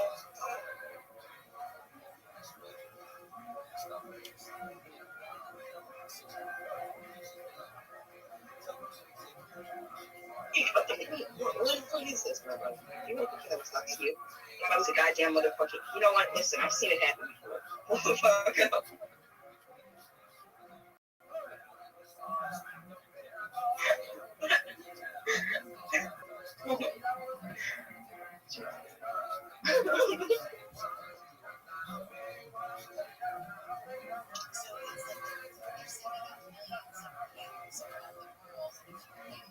Yeah, I mean, I guess they're, um,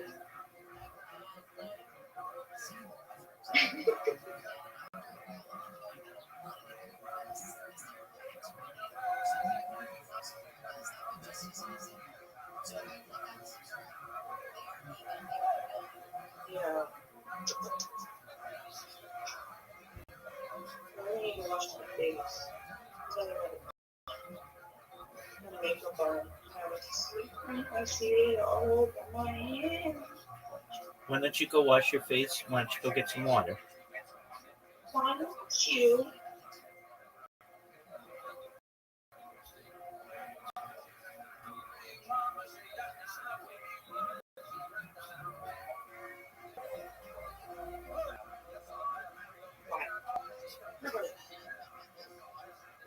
Remember, this is like an SOS. Should you just like, Audie, your whole life is an SOS. I know. So can you give it the attention that it deserves, please, for like 5 seconds before like, how many more times do I have to die before you could just talk to me for 2 minutes? I'm speaking with you. Okay. I need you to love me, Rabbi. I do. I do. I want the best for you.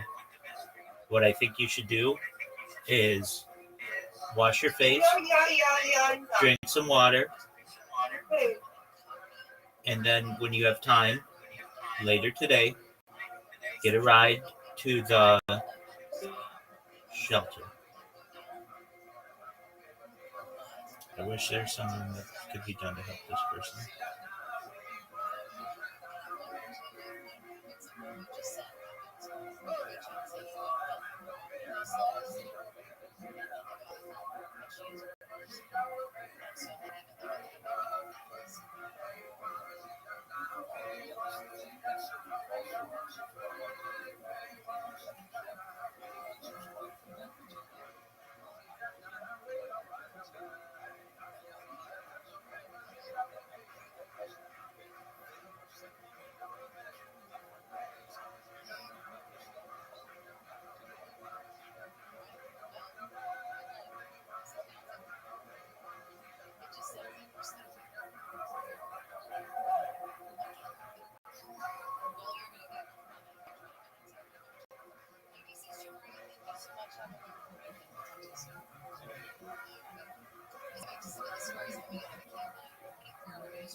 Welcome. How are you, Joe? Joe, I didn't want to fucking speak with you. Anyway, I gotta say cottage dog, and it sucks.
hilarious. I heard that.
A number of things about what he did.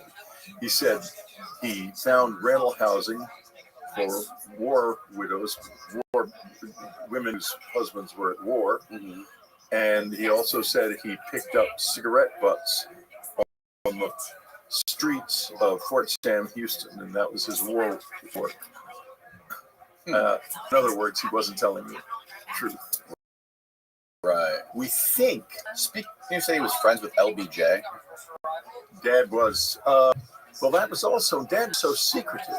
You can tell he seemed to be. His brother-in-law was Attorney General of Texas all through the 1950s, and he used to go out to Odessa to his brother-in-law's house where they would meet with LBJ. And once the whole family went out and took a big family picture, so I know it's real. But Dad just never said much of anything about anything. Right. He had a very successful career as an oil operator and a lawyer. He was apparently fluent in Spanish, although I've never heard him speak a word of it, because he was an expert at finding Spanish Empire land titles, which is a very important issue in Texas, probably is in Florida too. What's it called? Spanish from the Spanish Empire, right? The land titles that go back, because the titles can be valid all the way back. They weren't ever. The titles, at least in Texas, weren't ever vacated. Right. All of Texas used to be Mexico, right? Right, exactly. And when the Republic of Texas came along, they didn't want to vacate all of the Hispanic people's titles because the USA just swallowed up like a ton of Mexico, right? Yeah, and right. Those people, they couldn't just kick those people out. And then when it came into the USA, the titles just stayed intact. Got it. Okay. So Dad was an expert at that meeting. He must have known Spanish very well, but he never spoke it in my presence in life. Interesting. As far as this stuff is concerned, I remember him taking me out to the country house to meet these visitors a couple of times. Your dad taking you to the country house? Absolutely. To meet what visitors? I don't have any room. My memories stop. I'll tell you one of the stories.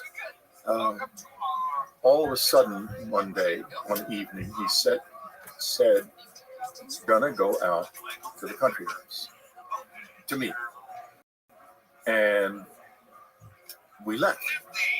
It was, I don't know what time it was, but it felt pretty late to me. I was a little boy. I was probably 8, 9, maybe at most. And I was pretty confused, but I didn't say anything. I didn't want to contradict my dad. He was just told me we were going there. We got there and we went up onto it had a big wraparound double porch upstairs and downstairs. A beautiful old house. It's still in the family. And unfortunately for me, I'm the distaff side, so it's in my cousin's side, the actual ownership, but I still am allowed to go there anytime I want. Any case, we went there and we went onto the porch and then out into the front yard. It was a beautiful night, and this thing that was square looking and very brightly lit came flying over the house, tumbling over and over, and went down into the pasture behind the house, and I could see a glow back there. Dad became completely silent. He was just standing there like he was turned off. And I knew I had to go down there when this car came up the driveway, moving very fast, faster than a normal car could. And it had two lights, but they were not bright. They didn't shine. They were kind of dull, glowing. They glowed dull. They didn't shine like regular car lights. And it moved very fast and stopped very suddenly. I knew I had to walk down into the back pasture, and where that glow was, and I did it, but I don't remember anything about what happened there. And that's the last of that memory. I don't remember being taken home or anything, but I guess I was. Another thing that happened was, and this one was, I remember pretty vividly. I all of a sudden, after dinner, the family, my father announced that the family was going to the country house, but I was going to stay in San Antonio. And I was 11. And so they all pack up in the car and go driving off 50 miles north of San Antonio, leaving their 11-year-old boy alone in the house by myself. And, I have my dog, and I watch a little TV. I get a little nervous and scared, because I've never really done that before. And finally, I go up the stairs to go to bed, and my bedroom had a window air conditioner in it with the window above the sash, this upper sash, was filled in so that it couldn't be pulled down. It had been pulled down, and all the insulation was hanging out. And I could see on the roof of the house outside that I was on the second story, and there was a first story roof wing beside my room. There was a man standing there. I could see him in the dark. And that scared the living daylights out of me. So I ran downstairs and called the country house. And I told my mother answered. And I told her that there was a man on the roof. And she said, well, call the police. And I said I would call the police, but there was no 911 in those days, and I didn't know how to call the police. So I was looking in the phone book for a number for our local police station, Terrell Hills, Texas, and finally found it. And I called them and I said, I'm home alone and there's a man on our roof. And so they sent a police officer, and the following thing happens. Now, this is a little Texas one-horse town in those days. So maybe he wasn't the best police officer in the world, and maybe that's why this happened. But he pulls up to the front of the house, and he gets out. He's got this huge gun in his hand, and he's walking up, stalking up to the house, looks terrified. And I think, what is going on? Why is he already scared? And so he comes into the house, and I said, you can see him standing up on the roof. And if you go in the bedroom, and I pointed him out, he goes up the stairs and immediately comes running down again, yells as he's passing, there's nobody there, runs back to his car and drives away. And there I am. And this was when you were how old? 11. 11. And then my next memory is getting my breakfast the next morning and having them come in before me. And I don't think anything was ever said about it. Now, all these memories that you have of your childhood, these experiences that you have from your young childhood, those didn't surface until, correct me if I'm wrong, but those seemed to surface around in the 80s. Is that right? No, these two have always been with me. These two have always been the with ones you. that surfaced later, and I wrote a book about called The Secret School. I'm very iffy about it. His memory, I've studied memory a lot. Right. And memory is not, marble, it's not even plastic. Memory is a liquid. It's a liquid. And so if you've got something fixed in your memory, that's a special kind. Most memories are very malleable and very changeable. And, witness testimony is not reliable testimony. It never has been. Right. And unfortunately, still in our courts, we put people in jail all the time, all over the Western world. In fact, all over the world, based on bad memories. Mm-hmm. And so I'm very wary of my memory and very careful. So I don't talk about, like in a situation like this, I don't talk about things that aren't direct fixed memory.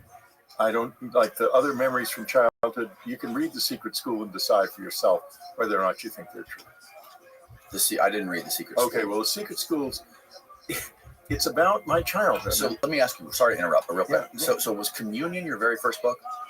About this. Yes. About this stuff. Mm-hmm. And Communion is arguably like one of the most popular books on this topic. Yeah, it's, as far as I know, it history. is the most popular. It is the most popular book on alien abductions and this phenomenon in modern history.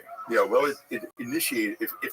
If contact is real, the book initiated contact. I mean, it because it woke up millions of people up to those face with those big black eyes on the cover. Now, when you wrote about these creatures with the typical gray aliens with the big heads and the big black eyes, were you the first one to bring this into the public sphere, or were there already like films being made about this? Not I remember Betty and Barney Hill.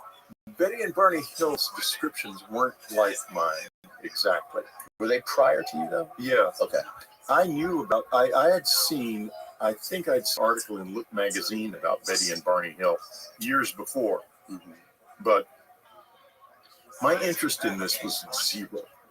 By the time I was in high school, I had those funny memories, but they didn't really, they just hung there because they made sense. Right. And I didn't think about it. I had a period of time when I became very depressed in my early teens, because I think now it was because I used to have a lot of contact with the visitors when I was a boy, and they quit contacting me after I reached puberty. But here's the peculiar part of this. I was so depressed that my parents were afraid for my life, and they decided to see a psychiatrist. And there was a period of time when there was a lot of discussion about who should he see. I end up with an Army general who has a security clearance and who is a big psychiatrist in the U.S. Army. Now, why would they choose that person? And he says to me, Whitty, you can say anything you want to me. You can tell me anything. I didn't know what to think, because I didn't have, by that time, I just had those two memories, but they weren't important, and they didn't feel like why I was feeling so sad. Right. Is this around the time where they put you in Randolph Air Force Base or something? No, that happened earlier. Okay. Now, that's another case where I thought for a long time, maybe that never happened. Maybe it never happened. But here is what proceeded to occur a few years ago. My closest friend in the world is very prominent in his field. He lives in Texas.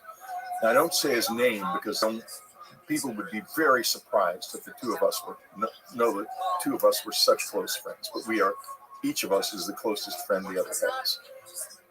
And I was telling him about this and his wife, and I was saying, and we were talking about it, and I had talked about it, and I was saying, how I was talking about memory, actually, is how it came up, and saying how dubious I was about memory. And he suddenly says to me, well, I remember that. What? Well, I'll tell you. I said, you remember? He said, yes. I was recruited. I was in the living room when they came and recruited me, 2 Air Force officers. They recruited me, asked my parents if I could join this program for Bright Children, which was a special education program at Randall. And I was amazed. And I said, and they didn't let you join? I said, no. He said, no, when they mentioned the Skinner box, my parents said they didn't want me involved because they didn't think that was a good idea. And the idea as it must have been told to my parents, I was not present when I was recruited. And therefore, I don't know what was said then, that the child would be placed in this box that would use repetitive teaching for high-speed learning of advanced subjects. That was probably what they were told, because that was what the other parents were told. And so this boy did not get into this program, but I did get into it. I got into it in July of 1952. I thought for a while earlier, but it was not earlier. It was July of 1952, and I'll tell you why I know that. It was extremely stressful. Okay. I went Thursdays, and I was,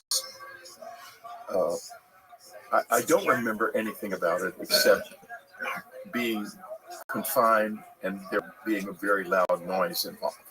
That's all I remember. Confined. Yeah, I was like, I guess I was in the Skinner box. That's what they said. The parents of the other boys. Skinner box? Skinner, B.F. Skinner was a psychologist who practiced in the 1950s, who came up with an idea of a high-speed learning system where the person was placed in this box and was fed repetitive learning, as I understand it. But I don't remember any repetitive learning. I remember really loud noise. And in any case, I was in the Skinner box. I guess that being in the Skinner box must have been very stressful, because when I was going to school in that fall, I began to get all kinds of illnesses. I couldn't go to school for a few days without coming down with another cold. And they took me to the doctor, and the doctor said, he has no white blood cells.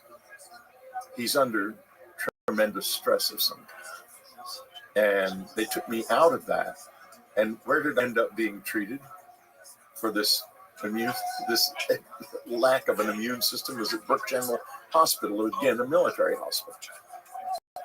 And they gave me shots of gamma globulin, and I remember very vividly because the needles were huge, and I was a little boy, and these were doctors who were only used to dealing with adults. And one time, and maybe more than one, then went all the way through my arm.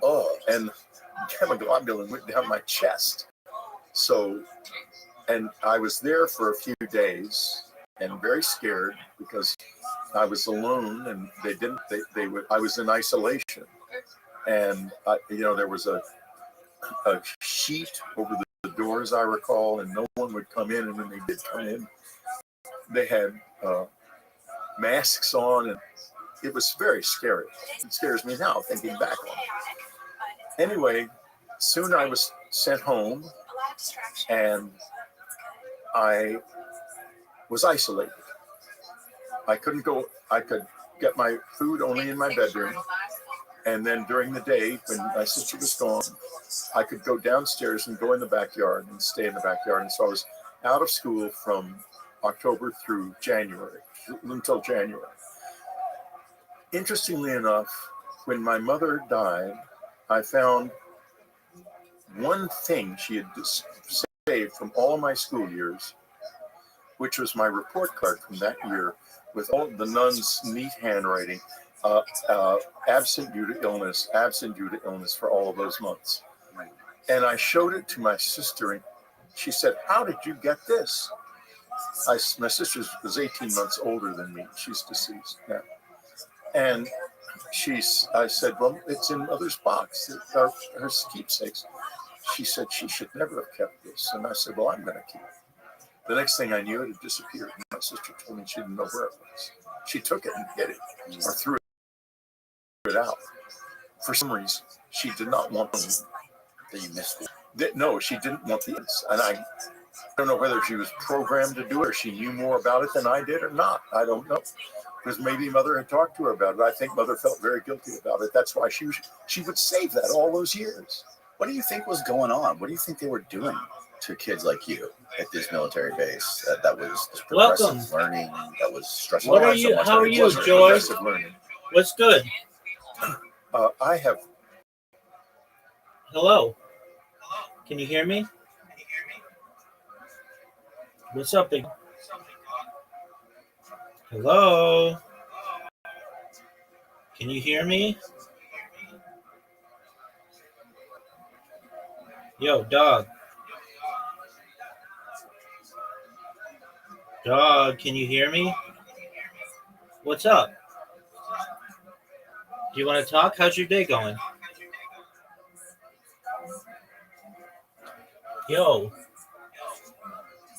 Hello. Do you not speak? That's cool. We're just watching podcast with Whitley Strieber. Enjoy. Theorized about. I can't remember anything except the loud noise. This is my living memory. Mm-hmm. I even have started a novel about it called The Changeling, which I'm never going to finish because nobody will buy my fiction, only my nonfiction. And I want to eat. So I just anyway. Maybe I will finish it. And my kids can publish it after I die. It'll tell the whole story of the novel as fiction. But what I will say now is that I think they might have been trying to get me to leave my body and or something like that. It was not. Some sort of like MK Ultra spinoff or something. It was before and right before MK Ultra started, and I think it had something to do with that sort of thing. But that's just a wild guess, really. There could be any number of things they were trying to do. I mean, who knows? God, one thing I do know, whatever they were trying to do, it was total BS. And it just hurt a little boy terribly. They should pay me for that, but they never will. The records, they always do these records in this disclosure. Congress is demanding that the records be brought forward. And then the DOD says, we don't have any records. And they're not lying because they've offloaded them to the defense industry. So they don't have to be. FOIA doesn't matter. The records aren't there. In any case, as General Arthur Exon told me long ago, he was a close friend of my uncle's. They were both at Wright Field, at the Air Materiel Command, when the debris and bodies were brought in. So Roswell? From Roswell, yeah, in July of 1947. So no one can tell me it didn't happen because it did. As I didn't get lied to by my own family and a good friend like General Exon, who was a very distinguished officer and also was commandant of Wright Pat for a long time. So what do you think that was in Roswell? What do you think crashed? Oh, I can tell you precisely what crashed. Why it crashed, I can't tell you.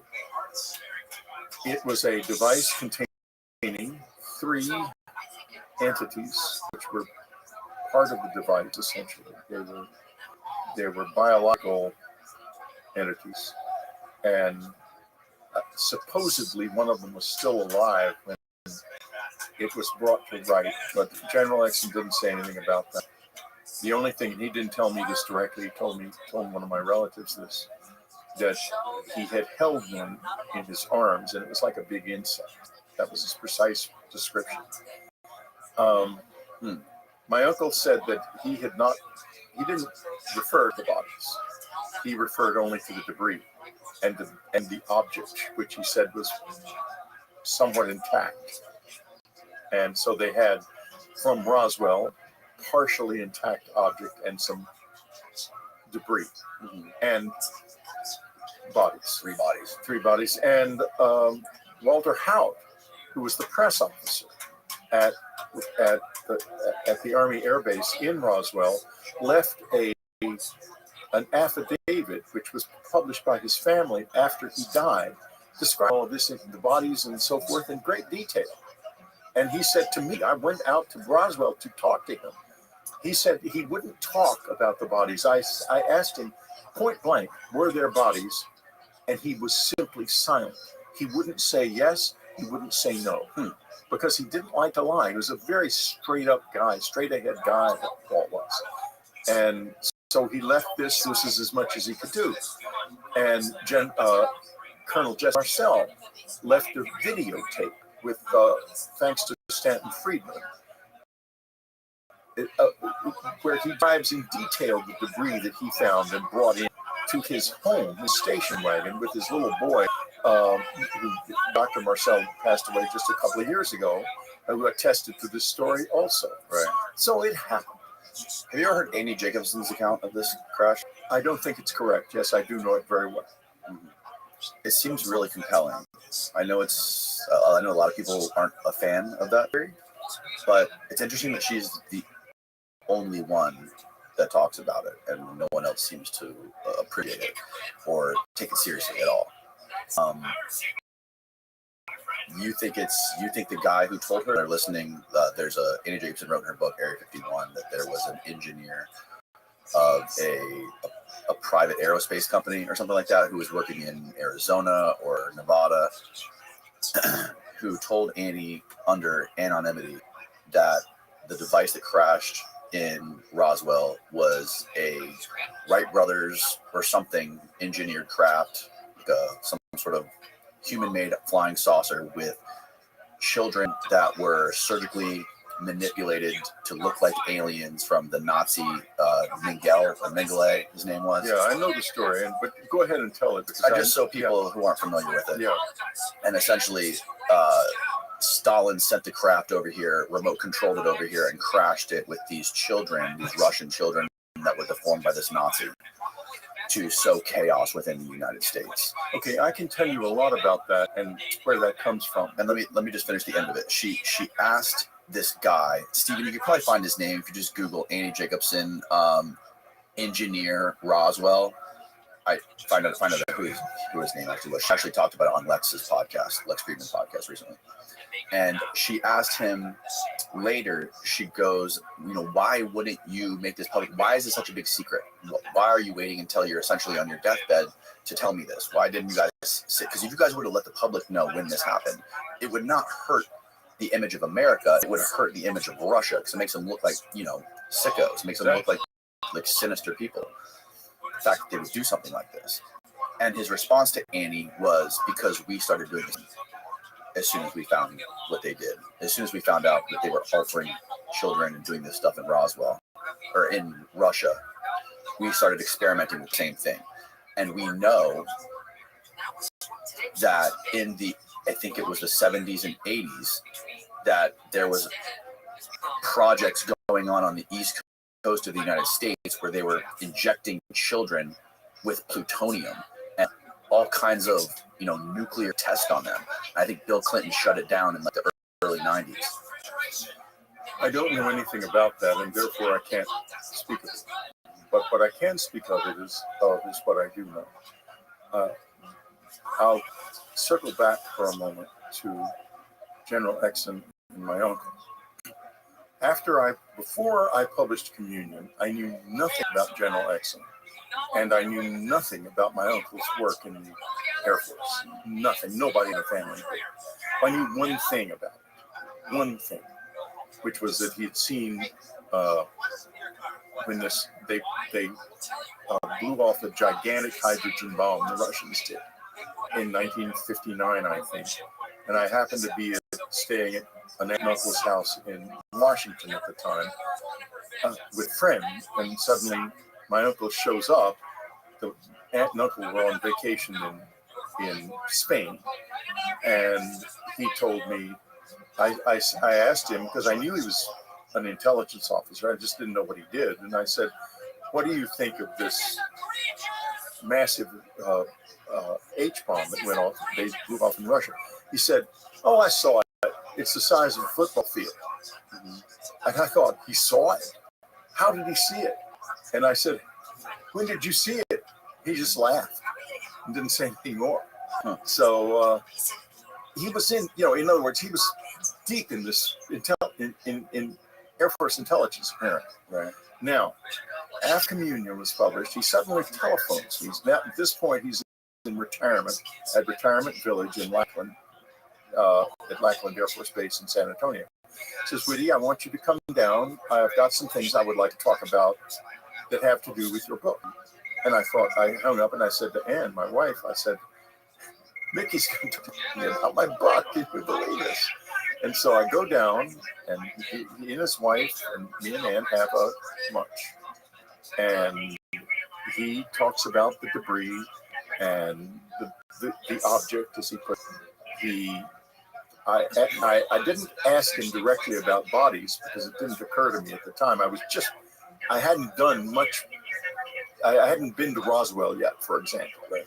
And, or no, I had been to Roswell, but I had, in any case, the bodies didn't come up. He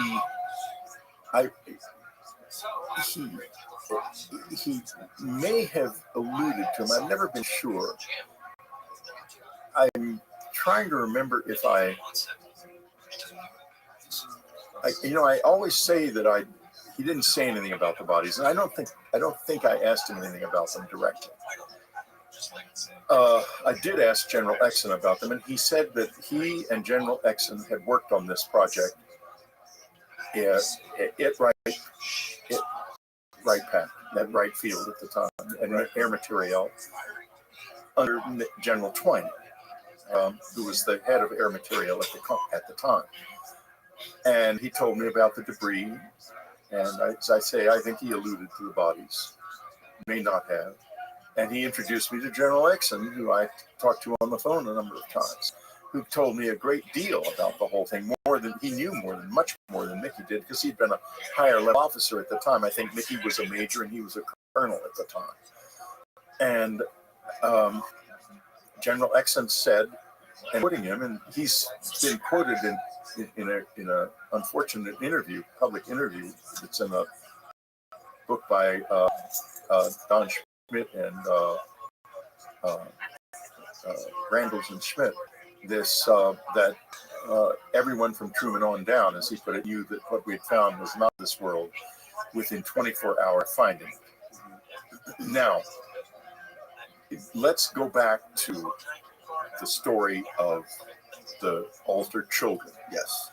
And by the way, just a quick aside, the guy's name is Alfred O'Donnell. That's the E, and he was an EG&G engineer. So, okay, this is the guy who told me. EG&G Roadrunner. So can you copy and paste his name into a new tab so we can get some more background on that guy? Sorry. Okay. So this is where I think that story comes from. Immediately, here is the situation, the world situation as it stood at that time.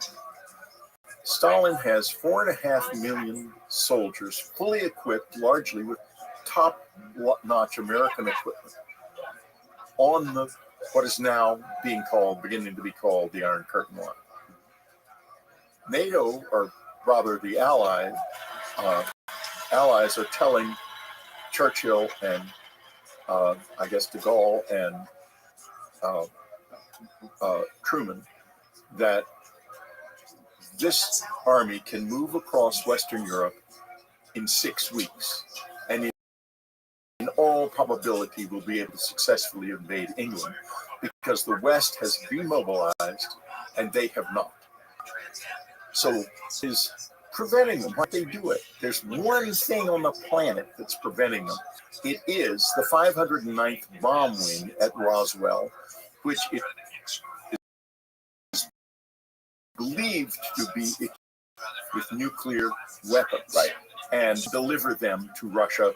And Stalin and his anti-aircraft systems are not sufficiently robust to guarantee that all of the planes will be destroyed. So the biggest secret on the planet, upon which the door of history is hinged, is that bomb wing right there at Roswell. Right. Do they really have the bombs or not? What is the situation? Now, I was told by somebody who was it was at the base, and he was an older man, and I don't remember his name. I'm not in the business of not saying names, but I try to say all the names I can remember. Okay. This is a guy who he told me that they did not have all of the planes. Only a couple of the planes were actually operational at that time. And the result of this was the immediate thought when they found the debris and wreckage 30 miles north of Roswell, an apparent balloon. The fear was that he had sensitive equipment on there that could have detected the level of radiation coming from the base if he'd gotten near enough, and determined from that whether or not there were really bombs on the base. And this caused a tremendous upset. That's why when the discs disseminated by Walter Haut, it was suddenly killed by the Pentagon, because they weren't afraid of aliens. They'd never even understand. In those days, that idea was not something people thought about. People from Why are you so excited for the future? Bonnie Blue and your tape podcast is coming up this week. And that's a reason to be excited? the Strange podcast. Okay. What are they going to talk?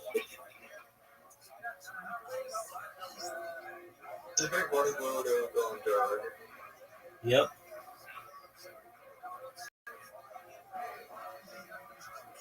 That would be so interesting. You're upset with this girl. What's her rank on the hub? What? She moved back? She's moved up. No, dog, she was at 4. Was she? Dude, you're the one who told me this.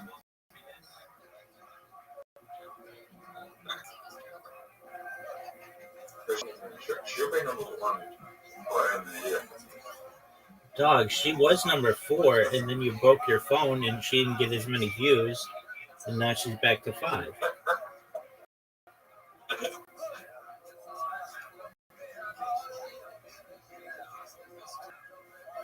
Yeah.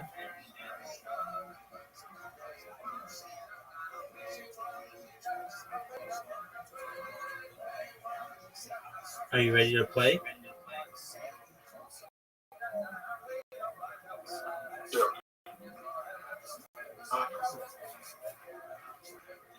What can you?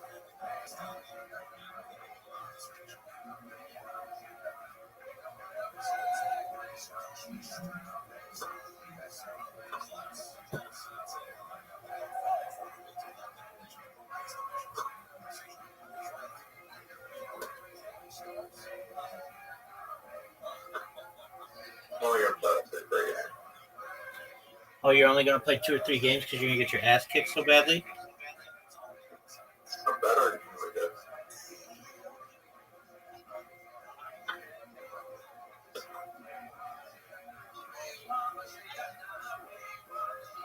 Dude, you just did a perfect game.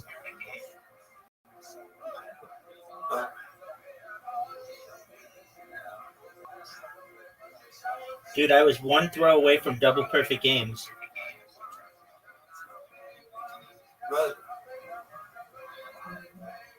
Maybe one day we'll get it, Zoo. So I hit a bullseye out of bullseye and double pressing.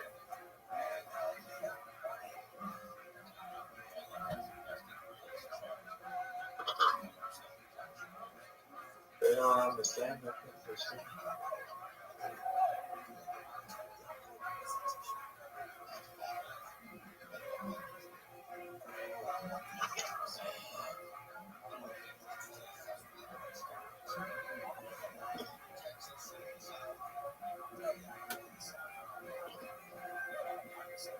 Dude, you are playing really well.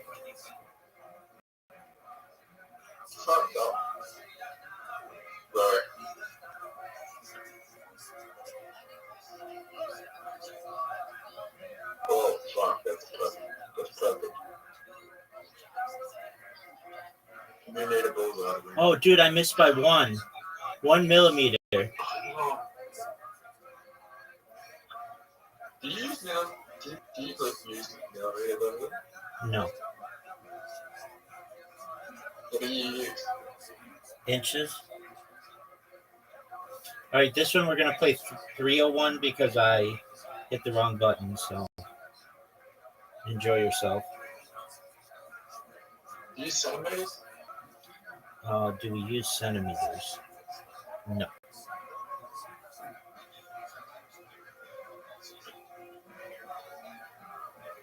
What's an inch? It's like the size of your, like your knuckle to your tip of your finger. Not your knuckle, but like your first knuckle. I don't know. Oh, right.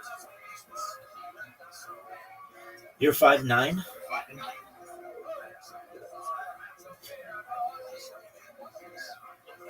do you need? 5'9" and 3/4.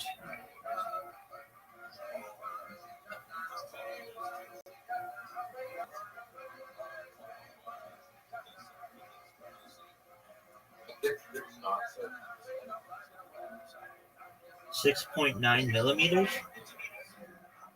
Inch? Sure it is. It's not even that big.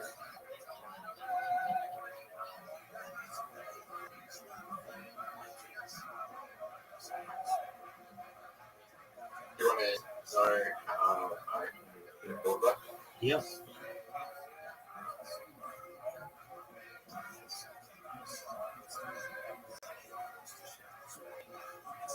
Good thing.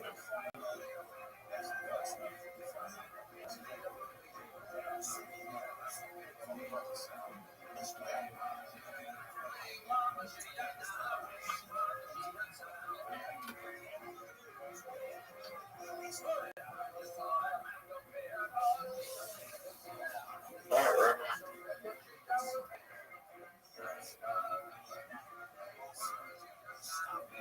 Check out, baby. Fuck.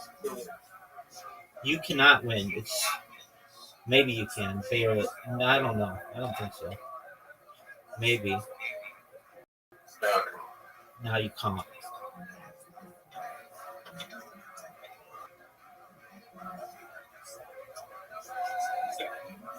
Zoot, Zoot, I think I'm better than you are at this game. All right, but again, you go. Like maybe as many as you, or just about. That's not how. This is how we determine by who accepts the invitation quickly. This doesn't mean shit. Dog, I just have 41. Yeah. One vote. You just missed the board. What are you doing? Just step behind the court.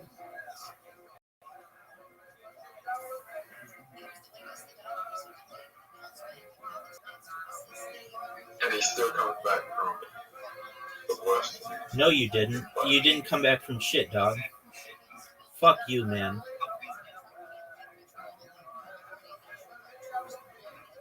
Got it.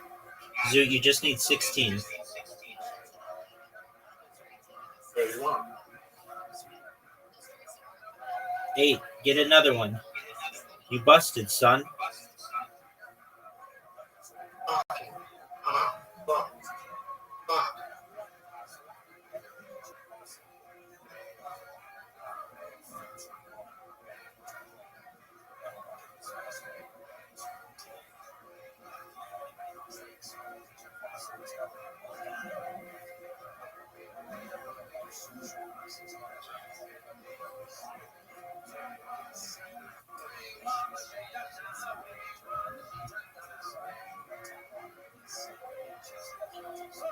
That was good.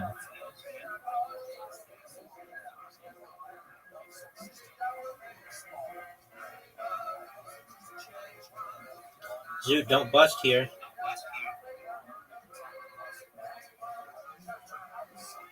You busted, Zoot. Now I'm going to get this 18.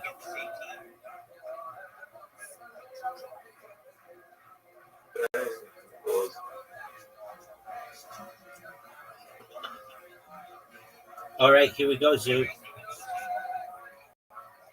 I want to go first. 29, I'll take it. Beat that, son. Gotcha. Gotcha, Zoot. You went from being way better at this than I am to me being as good as you and to now me being better. What are your thoughts?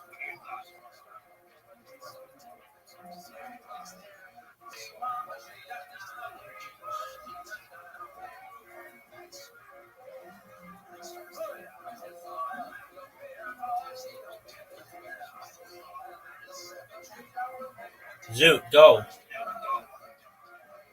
You got better or something like that. Oh, I'm definitely better. Like I can get a fucking I came very close, dog. You're going to need the best game of your life. That's 20. That's 20.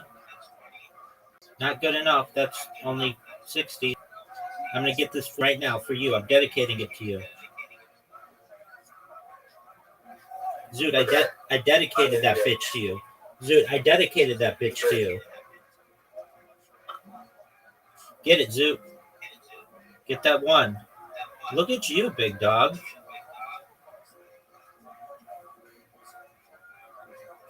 Oh, 53. That sucks.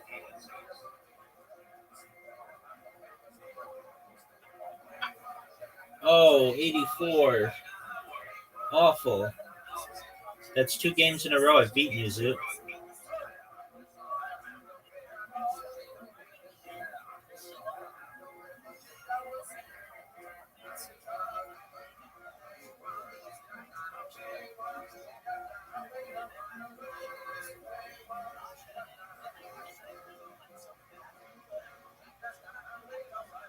Zoot. 20. 20.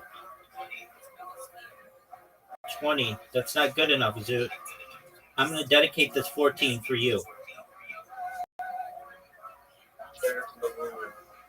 Maybe not, but I got it combined.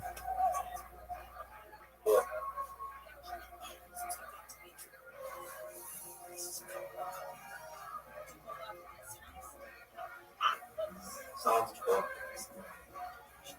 20, Zoot. See the fucking Zoot, go. Get that 14. You got 11. That means you lost. You've lost 3 games in a row, Zoot. What are your thoughts? You've lost 3 games. You've lost 3 games in a row.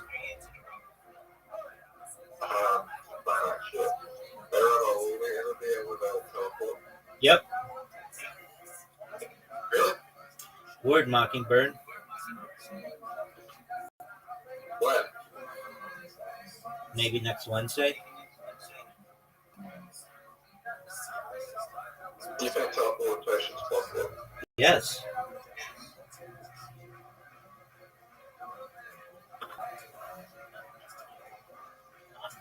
$26, dog. That was terrible. You busted. I'm going to get a triple 20 right here. I'm dedicating it to you, Zoot. That's right. I'll take it. Zoot, you've lost 4 games in a row? Okay, what makes you think filtration is possible? Anything's possible, baby.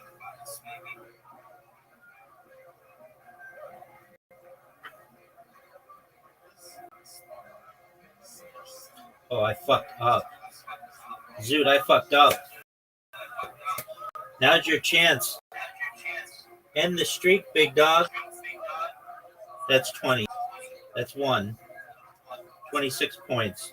That was terrible. 25. Checked out with a triple 12, son.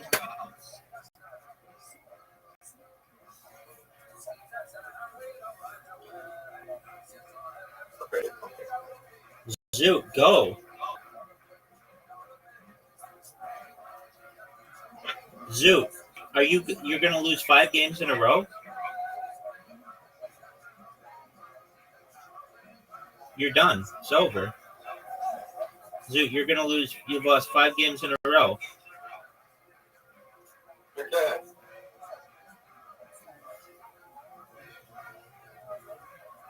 Look on with 6 games in a row, right? Remember that was a perfect game. No, it wasn't, but those were all really close. Are we trying to do this? A 20. A 20. Tied it. Did we just play the same game? Yes, sir. Zoot, going for 6 games in a row. 20. 20. 1. We just played the same ones. Here we go. We eventually play the same game. 17, I'll take it.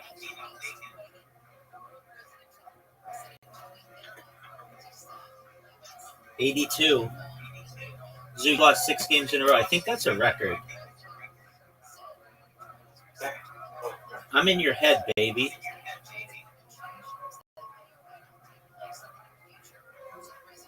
Six games in a row, Zoot. That's a 25. That's a 3. That's a 25. That's good.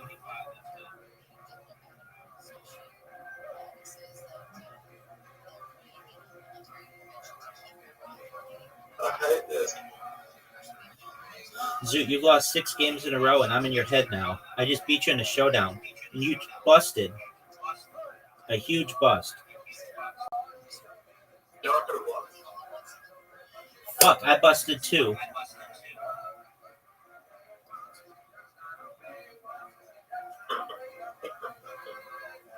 You just checked out, Zoot. That was amazing. Oh, fuck. Yeah, did it. You did it. Okay, Zoot.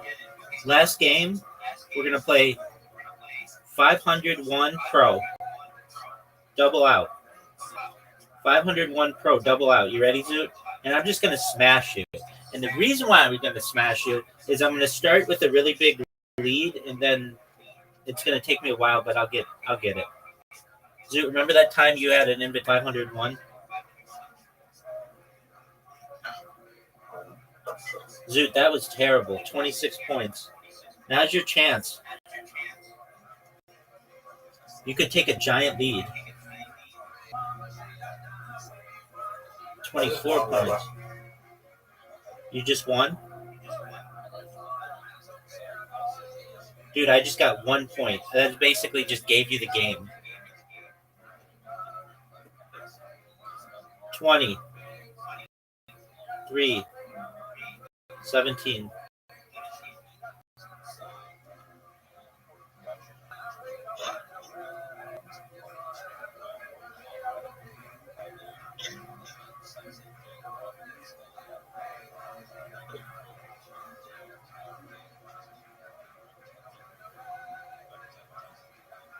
Zoot, 29 points. Not very good. That was worse. I've ever played. Zoot, you need a big round here. You need a big round here. That's 5. That's 5. That's 20. I'm going to take a huge lead here. That was not a huge lead. It's 60. It's more than you got, son.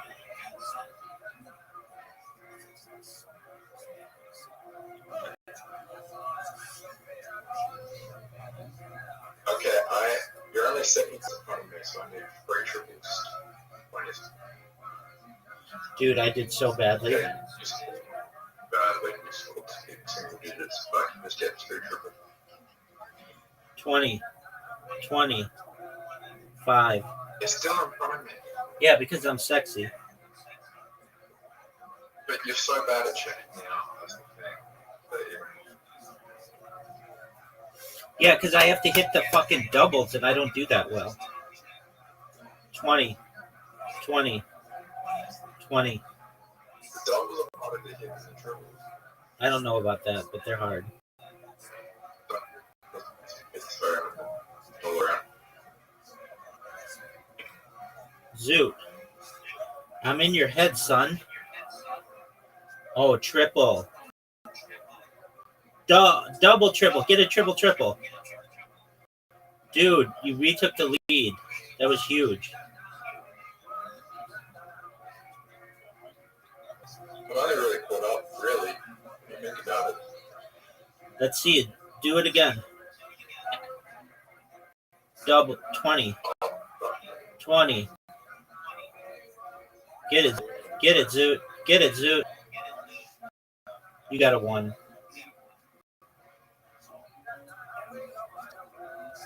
Sign check it quick.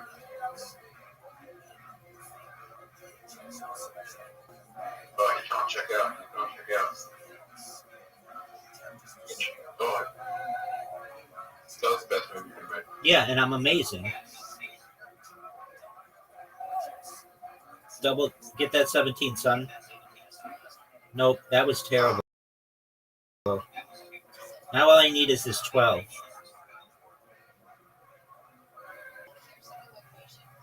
What was that? Dude, I'll take it.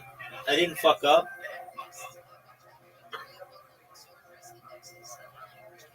Get that 7, son. Get that 7, son. What?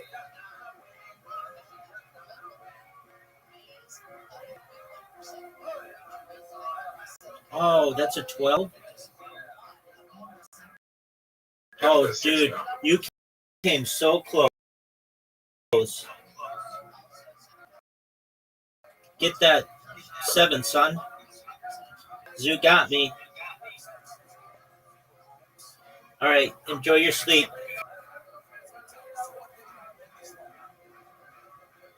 Do your best to get Bonnie Blue back to 4. She loves you. She loves you. We could easily flip that. That's true.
As you likely are aware, I have thousands of email accounts and Kick accounts, period.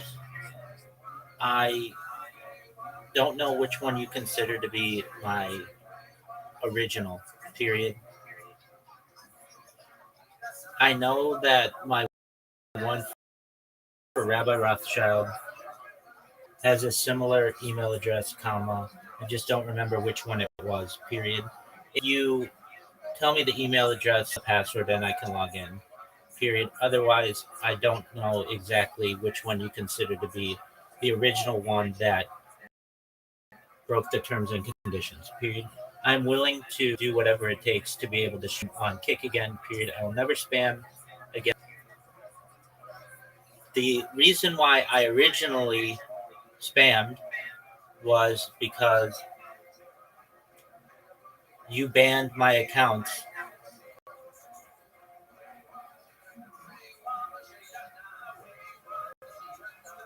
and I had old accounts that you banned as well. And those did not technically commit ban evasion, period.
Hetty became my friend on Discord after seeing an interview that I did. Period. I then decided to stop spamming because he was nice, and I thought maybe someday I might be let back on. Period.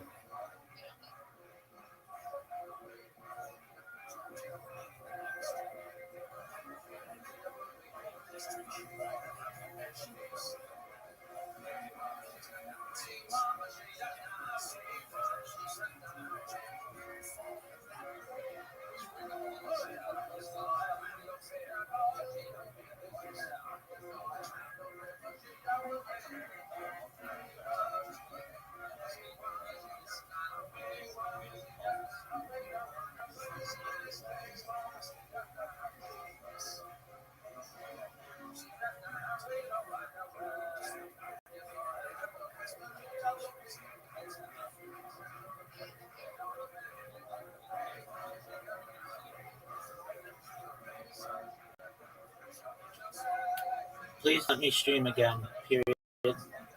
I will do whatever it takes to be able to stream again. Period. Even your creators are asking me to stream on Kick, and they come into my Discord to appeal my suspensions. Period. Here I am appealing my suspension. Period. They, as in your Kick partners, have even said what I did was that big of a deal. Period. I did not do anything malicious or illegal.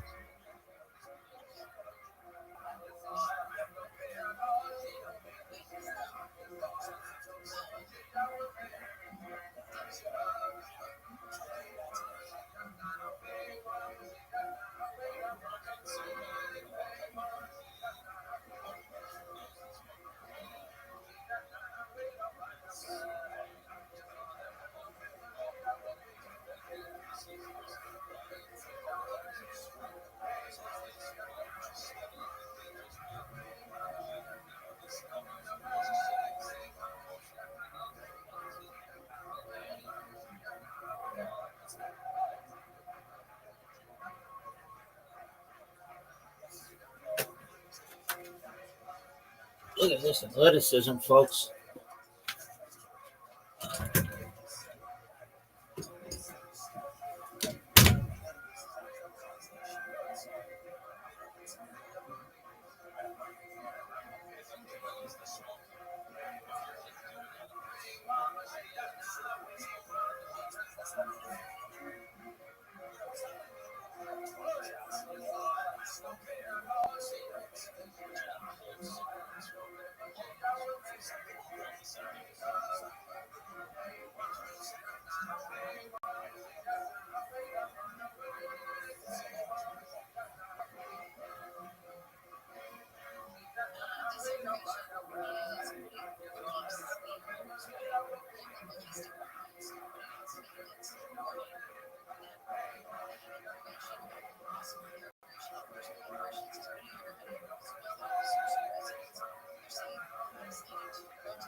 Planet?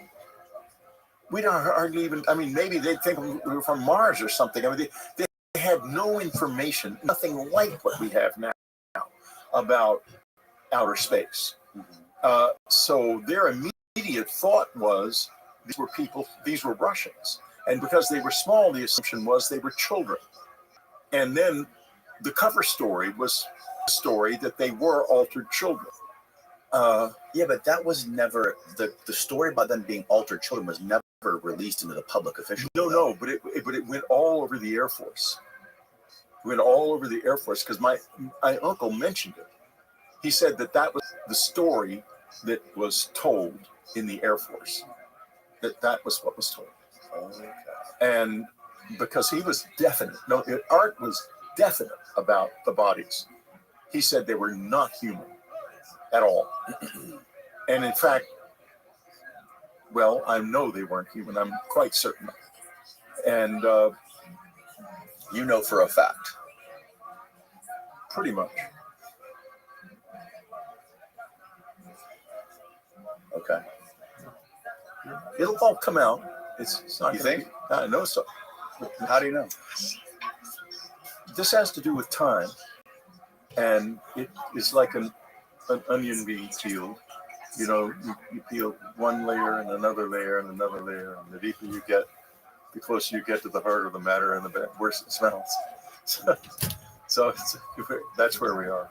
Do you think that the government has played out some sort of simulated, like war games, but for society on what happens if this sort of stuff comes out? And I don't think the government has much to do with the decision-making process here. I think the decision-making process is elsewhere, and it's with these non-human presences, and not directly with us. I'm pretty sure that's the case, and I think they probably manipulate the Defense Departments quite extensively in order to be sure that exactly done at the right time. Who manipulates the defense departments? These creatures? The off-world Visitors? Yeah, the visitors. Yeah, and as to how they do it, there could be direct easily. If it's not direct interface, then experienced fluent telepathy with them and with human beings who look human but also have these abilities. And therefore, I think that could be used to affect the minds of people, and especially people who are not familiar with that and do not have any experience of it. They may be easily deluded into thinking that it's their own thoughts. Now, another thing though that has happened is regarding the secrecy, and the reason that the defense industry is so determined to, excuse me, another thing that's happened, and the reason the defense industry is so determined to keep this under wraps, is the following. And Hal Puthoff has now talked about this publicly.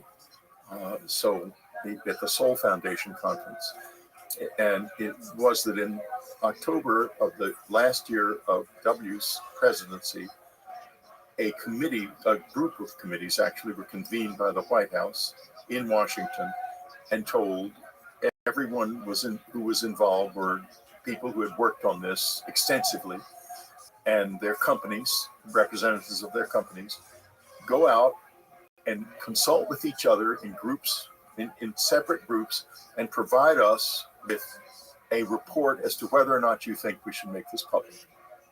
And everyone went into the thing thinking, wonderful, we're going to do this right now, and maybe take nothing back the presidency. But they all came back with the same recommendation: do not release this. And the reason is this: you have to understand how patents work. You can't find something in the ground, like a stone or a mineral that's an unknown mineral, and patent it. You have to create a process that is patentable. A natural object is not patented. So all of this debris, all of these objects that are in a gray area, and what's the most complex part of it is not all companies that have an interest in the development of processes and other materials based on what's been found have had access to it, because the access was given to companies that already had the correct track in terms of security clearances into the company, because the Defense Department made a decision a long time ago, I think, that they would not be going to a company and saying, you need to get this and this and this type of classification, security clearance in order to do this, because they were afraid that would open the door, would leak. And the result is some companies have profited immensely from these processes and have patented things that are actually patentable. The found material specifically is not patentable. Okay. Not legally patentable. And they know this, and they also know that there would be not only is there possible criminal activity involved, right, but all of the companies that have been left out of the picture have a massive grievance and us to sue the other companies. And this is why these committees recommended that this not be disclosed, and why also when the Schumer amendment was gutted by the House, that was led by congressmen who Ohio. Yeah, who are dependent on the defense industry for contributions. The what were the specific companies that were basically lobbying or funding this? Well, I wasn't told directly, but I can certainly guess that Boeing and Lockheed Martin and a few others would be highly concerned about this. Right. And it's also convenient that these companies would have all this information because they can't be FOIA'd, right? Private companies can't be FOIA'd. Exactly. And that's why the information was, in my opinion, a lot of the paperwork was taken to Woodstock, New York, and placed in the Iron Mountain facility in spaces that are owned by EG&G Rotron. People in the Pentagon or deep in the government somewhere have simulated what would happen if this stuff did get out to the public? I would assume so. But what their conclusion would be? Well, their conclusion. Or what do you think? I think that's a really complex question. And on one level, their conclusion would be, we've got to protect our industry, and therefore we can't allow this to get out because it's going to cause economic turmoil for all of our suppliers. That would be one level of it. Another level of it, and this gets to whether or not there is an interface of some kind with these entities, and that is cultural colonization.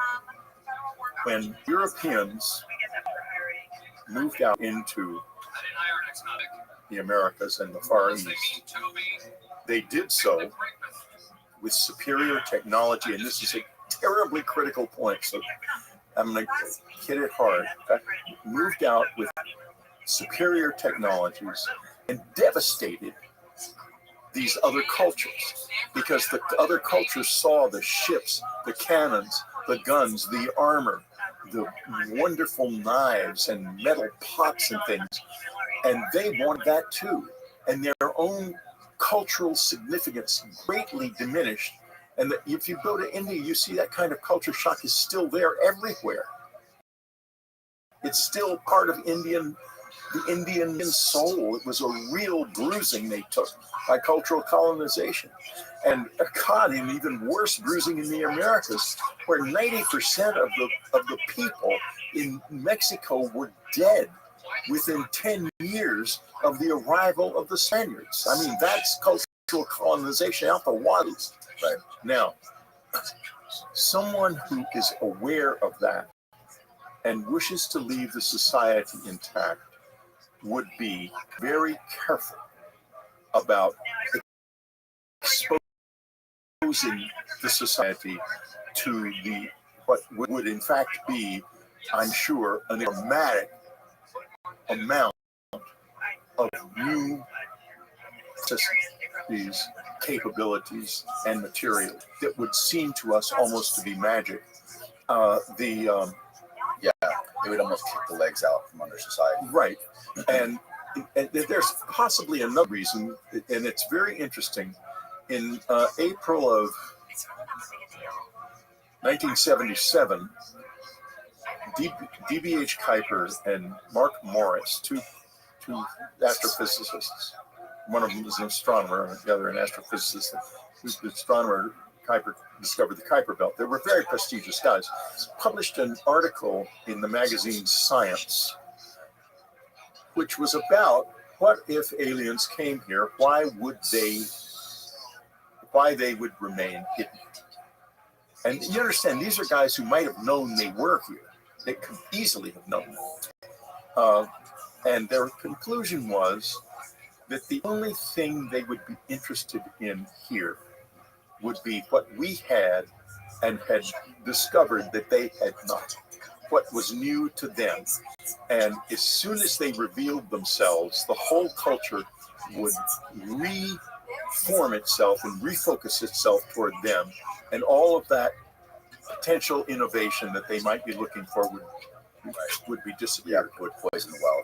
Poison the well. And I think that is a major issue with the visitors.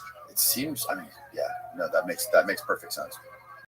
Well, it gets darker though. That's not. I mean, this is the good part. There's all kinds of stuff as well as this.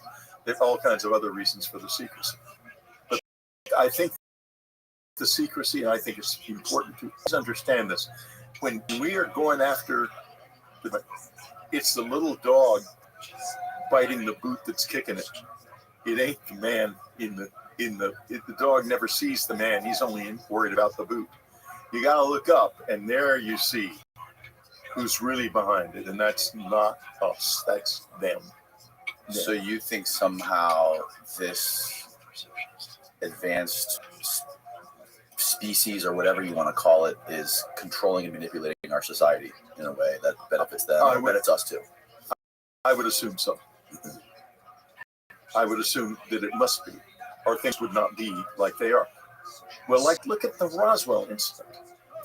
What's going on here has two sides to it. Mm-hmm. One is controlling and manipulating the society and its governments in such a way that they will not reveal to the public the bits and pieces that fall into their hands. And two, making sure that enough falls into their hands and into the public's hands that we're all getting used to this, and that we are building toward something closer to parity. That we were nowhere near parity in 1947, but we're much closer now. And as we become more sophisticated, when you say parity, what do you mean? I mean technological parity with them. Because remember, I said a few minutes ago that this is really important. And I brought up the story of the Europeans, especially the Spaniards. Right. The fact that they're technologically more proficient does not mean that they're ethically and morally more proficient than we are. Right, exactly. That's really important to remember, because remember, I know these people well, a lot of them quite well, not on a sit down across the table well. What do you mean people? The visitors. Okay. I've had a lot. They're in my life, and I communicate with them a lot, and they are not. Can you do this whenever you want? No, they do it. It's when they want. Usually it happens between 3 and 4 in the morning, and it involves working on my books. The most extensive communication, more direct communication I've had with them in recent years was when I was writing a book called A New World. And I wrote it at the country house, which was now then owned by my aunt, who was recently deceased. And I loved dearly. She was really a wonderful woman. And she also the other member of the family who had the close encounter. And she didn't talk. Really? Oh yeah, she didn't talk about it much, but we discussed it pretty extensively, of course. And I have to find out from her daughters whether or not what she mentioned to them, because I would like to tell them what she told me if they don't know. And we never have talked about it. That's down the road in my life. Okay. In any case, we're at the country house. I'm downstairs, and I've been going. She's just come up. I've been there for about 4 days, and I've been sitting in the living room with all the lights out, and the visitors, presumably the little gray people, have been coming onto the porch right beside me, just a couple feet away. And so very close like that, the telepathic communication is very clear. And we are literally working together on the book directly. Now, what happens, my aunt comes, and she is upstairs in the bedroom, and there's another porch, a sleeping porch, outside her room. And this is all floor to ceiling. It's an old house. And suddenly I hear her say, "Whitty, is that you?" And I say, "What do you mean?" She says, "Well, someone just talked to me on the porch." And I said, "No, I'm down here." And she said, "Well, someone," and I went upstairs. I said, "What's going on?" And she said, "Well, I think it's your friends, because they had that shuffling walk, the sort of scraping along walk on she could hear that on the porch. And it said to me, 'Why aren't you asleep?' And I thought to myself, this is not good, because people they will say, I say, "So how do you feel?" He said, "Are you all right?" She said, "Sure, I'm all right, but I guess they're here." I said, yes, I guess they are. And it was interesting. She wanted to see them. She would go up to the house with me, just the two of us alone, often in hopes of seeing them, even though her relationship with them was very hard. She'd had some hard things happen. And so I said, well, I guess they are here. I mean, I knew they were there because I'd been with them and they were downstairs at that moment. But they had apparently, I was going to go up to my room, which is the far room in the back, the farthest away, darkest room in the house. And they were going to probably come up to that area. And when they realized she was awake, they thought they couldn't come up. They're very shy, and I have a number of theories about that, but I don't really know why. In any case, I thought to myself, I had better be careful here because I think this is extremely stressful for my aunt. The next afternoon, she became ill, and she said, I feel very nauseous and lightheaded, and I put my fingers on her wrist, and her heart was not beating correctly. And I thought to myself, it's stress, and she's having a heart attack. And so I called a long friend, who is also a doctor, not the one I talked about earlier, who happens to have his country house is half a 10 minutes away by car. And I said to him, you need to get over here. I think she's having a heart attack. And he came rushing over, diagnosed her. He's a cardiologist, diagnosed her, and got an ambulance to take her into town, got a pacemaker into her and saved her life. Because I knew she would get stressed, and she always disagreed that the stress was because of what happened the night before, but I'm sorry, that is not the case. It's tremendously stressful. And I can tell you precisely why, and also a reason for the secrecy. They had, and this gets back to my mention of time a little while ago. They haven't got the same relationship to time as we do. If you can visualize it, we are inside the stream of time, and the stream of time is always coming toward us. Everything in your life and my life is always new. We never experience time any other way. Now, time is not, and I hear people all the time, even physicists, talking about time as if it was a sort of force or presence like gravity. It's not. Time is a subject of quantum entanglement. And there's just one paper I know of, that I think being prepared now, that discusses this, but it is the case. In any case, that's almost neither here nor there what I'm about to say. What I want to say here is, visualize them as like fishermen on the shores of the river of time, and us as trout swimming in the river, and all experiences coming in, and we're devouring the little bits of experience that we get, and they're making us stronger. If you take us out of the stream of time, it's devastating for two reasons. One is we can't function outside of the stream of time, and the second and most important one is we see the stream of time outside. And if you do this, believe me, it's horribly hard, because for a while after that, your life is all known to you, and you are like running on rails. It's like automatic. It's horrible, and you can't get the energy of the experience that you have paid dearly to get by being locked up in a physical body. They are not locked in their bodies. They can come and go and leave and enter their bodies. That's why they have left bodies here in the first place, because they can leave the bodies behind. When they left that craft at Roswell with bodies in it, they weren't in the bodies. They'd left except for one that remained apparently. I say apparently. I've never had any direct proof of this, but that's what General Exon implied that, and General Twining's son said that General Twining had spoken to this individual, who had told the first lie of many when he said, General Exon asked if they were or General Twining got an answer to a question and they're not interested in human beings. Of course, that's absolutely false. So almost the first thing that was ever said to anybody was a lie. And that shouldn't surprise us because there are going to be a lot more of those. Can you expand a little bit more on what you mean about looking at time from the outside, being outside the time stream? Yes, I can. Let me give you let me give you an example of how that experience works for somebody.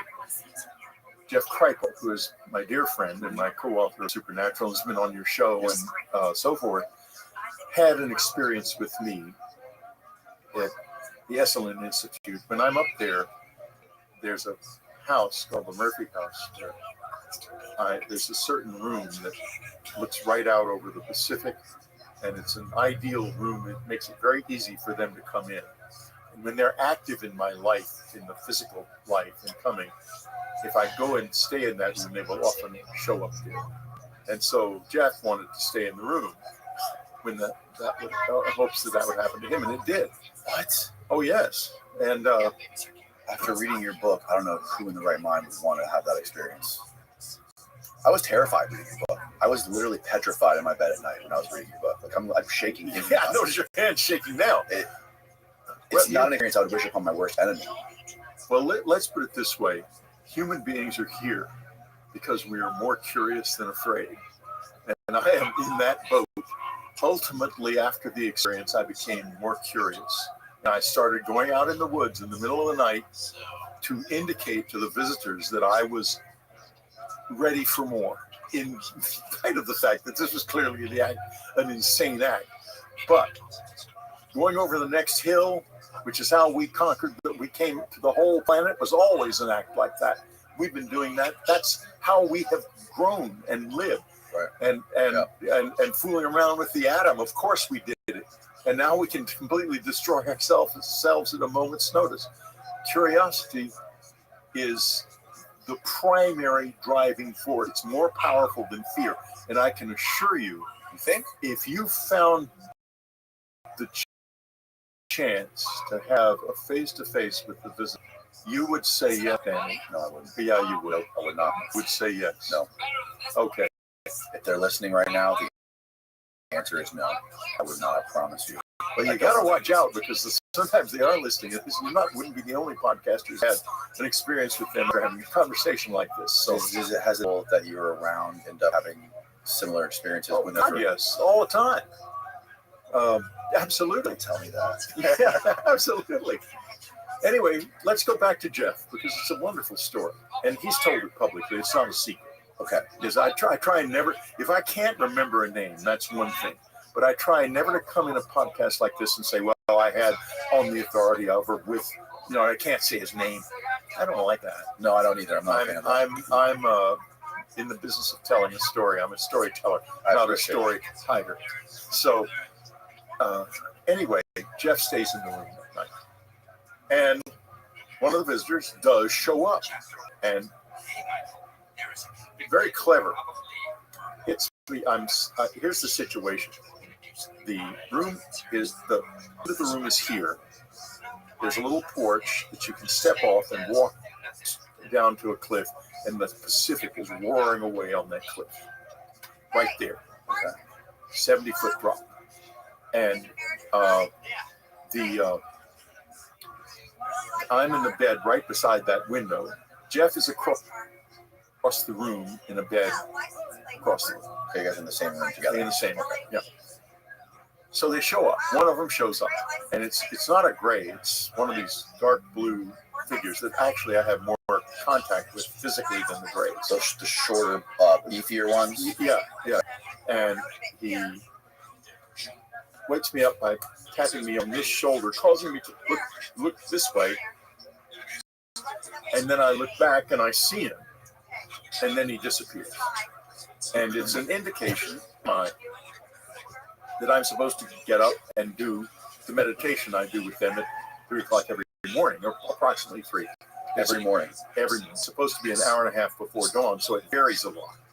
And you can't use like an alarm system because an alarm clock, because they basically will wake me up at the right moment. And it's a time called in certain yoga practices Brahma Muhurta time. And it's an hour and 30 minutes before dawn, hour and 39 minutes before dawn. And it is the time when the mind is most open. And that's when I work with them on my books. Interesting. So It's also the time when you're in REM sleep. you would be, but if you're sitting in a room doing a meditation to open your mind to this outer, this material coming from the outside, you're not in REM sleep. But if you were sleeping, typically that would be the part of the night Right. when your brain is the most active. And Yeah. They say that REM sleep, I don't know if they've proven it, but it is connected to the pineal gland. But you have to have some control over the functioning of the pineal gland in order to do this and remain sane and healthy. In any case, getting back to Jeff, the visitor disappears. Short time after that, Jeff is awake, and Welcome. his description of How are it you, felt Brody? is Go what fuck I was yourself. getting at. What up, Brody? He said How you living? it felt like I heard What's good? glass crashing down, breaking all How'd you around. find out about me, Brody? I'm in Aiden Litchfield. Oh, tight. Very cool. What's good in your neck of the woods? What is it called? You can't see you on film. All right. Let me just refresh my camera. Nah, it's just a big screen. Yeah. Oh, no. You can if you look closely. What's good, big dog? Let me go see.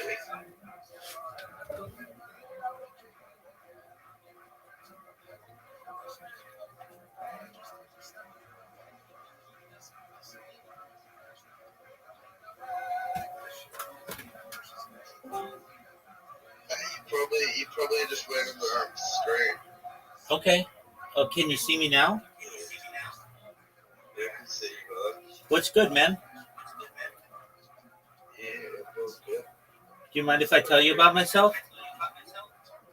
Yeah, bud. Excellent. Go ahead. I'm Rabbi Rothschild. I stream my life 24 hours a day, 7 days a week. Wait, there we go. Every time I fucking turn on my camera, it kicks me. Okay, I'm not sure why that is. I'm Rabbi Rothschild. I stream my life 24 hours a day, 7 days a week, 365 days a year for world peace. I've been doing so for more than 3.5 years. This stream goes back to the pandemic. We've seen the death of the birth of AI, the coronation of AI, and everything in between. According to The Economist magazine, data is Earth's #1 resource, and I have more data than any person in global history. Have you ever seen the movie The Truman Show or the television show Big Brother? Fuck off. Have you? All right. Yo, dog, nobody said you had to watch me. That was his Weltschauung, his worldview. It was his worldview. His whole vision of reality was collapsing. And it was like glass. To him, it was, his mind interpreted it like glass breaking. And heard a voice from inside himself as he was drawn to the edge of the time stream, cry out his own voice, but from deep inside, "Oh my God." And if you're taken out of the time stream, your reason for living is over. And you have to get used to that possibility, and you have to get used to the idea that if you're taken out of the time stream, it'll only be for a while, and your relationship to time will return. But until you do, you're going to be scared to death. And it's a natural fear. It's the fear of a fish pulled out of the water. Is it like dying? Would you compare it to dying? It's worse than death. Worse than It's worse than death, because death is when you leave. We're locked into these bodies. There's a place just above the C1 vertebra which we can't unlock, but they can. The Greys can, because they have a way of doing it. Okay. And when they do that, you literally feel like things opening all down your spine. Your spine is opening, and you can roll right out of your body. In my case, I would love to be left on my own when I do that, but they always have a job for me, a specific thing, and I don't think that they would care for me to be allowed out on my own to cut up in that state as I might do, because I've learned to do things. I can make myself visible in that state, which I've done a couple times, because there's a movement in the, when you're in that state, you still have what feels like a nervous system, and you can address your attention to it in a certain way that can make you visible. And I don't think they trust me enough to let me fool around with that or fun with it. It's quite true. So how is it worse than death? Because the soul is here gathering the energy of life. And this is like being in the stream of, once you're out of the stream and you see the next 4 days, say, for those 4 days, your soul can't gather any energy because it already knows what's going to happen. It is the energy of the new that we are here to receive, to get. That's why we're in these bodies.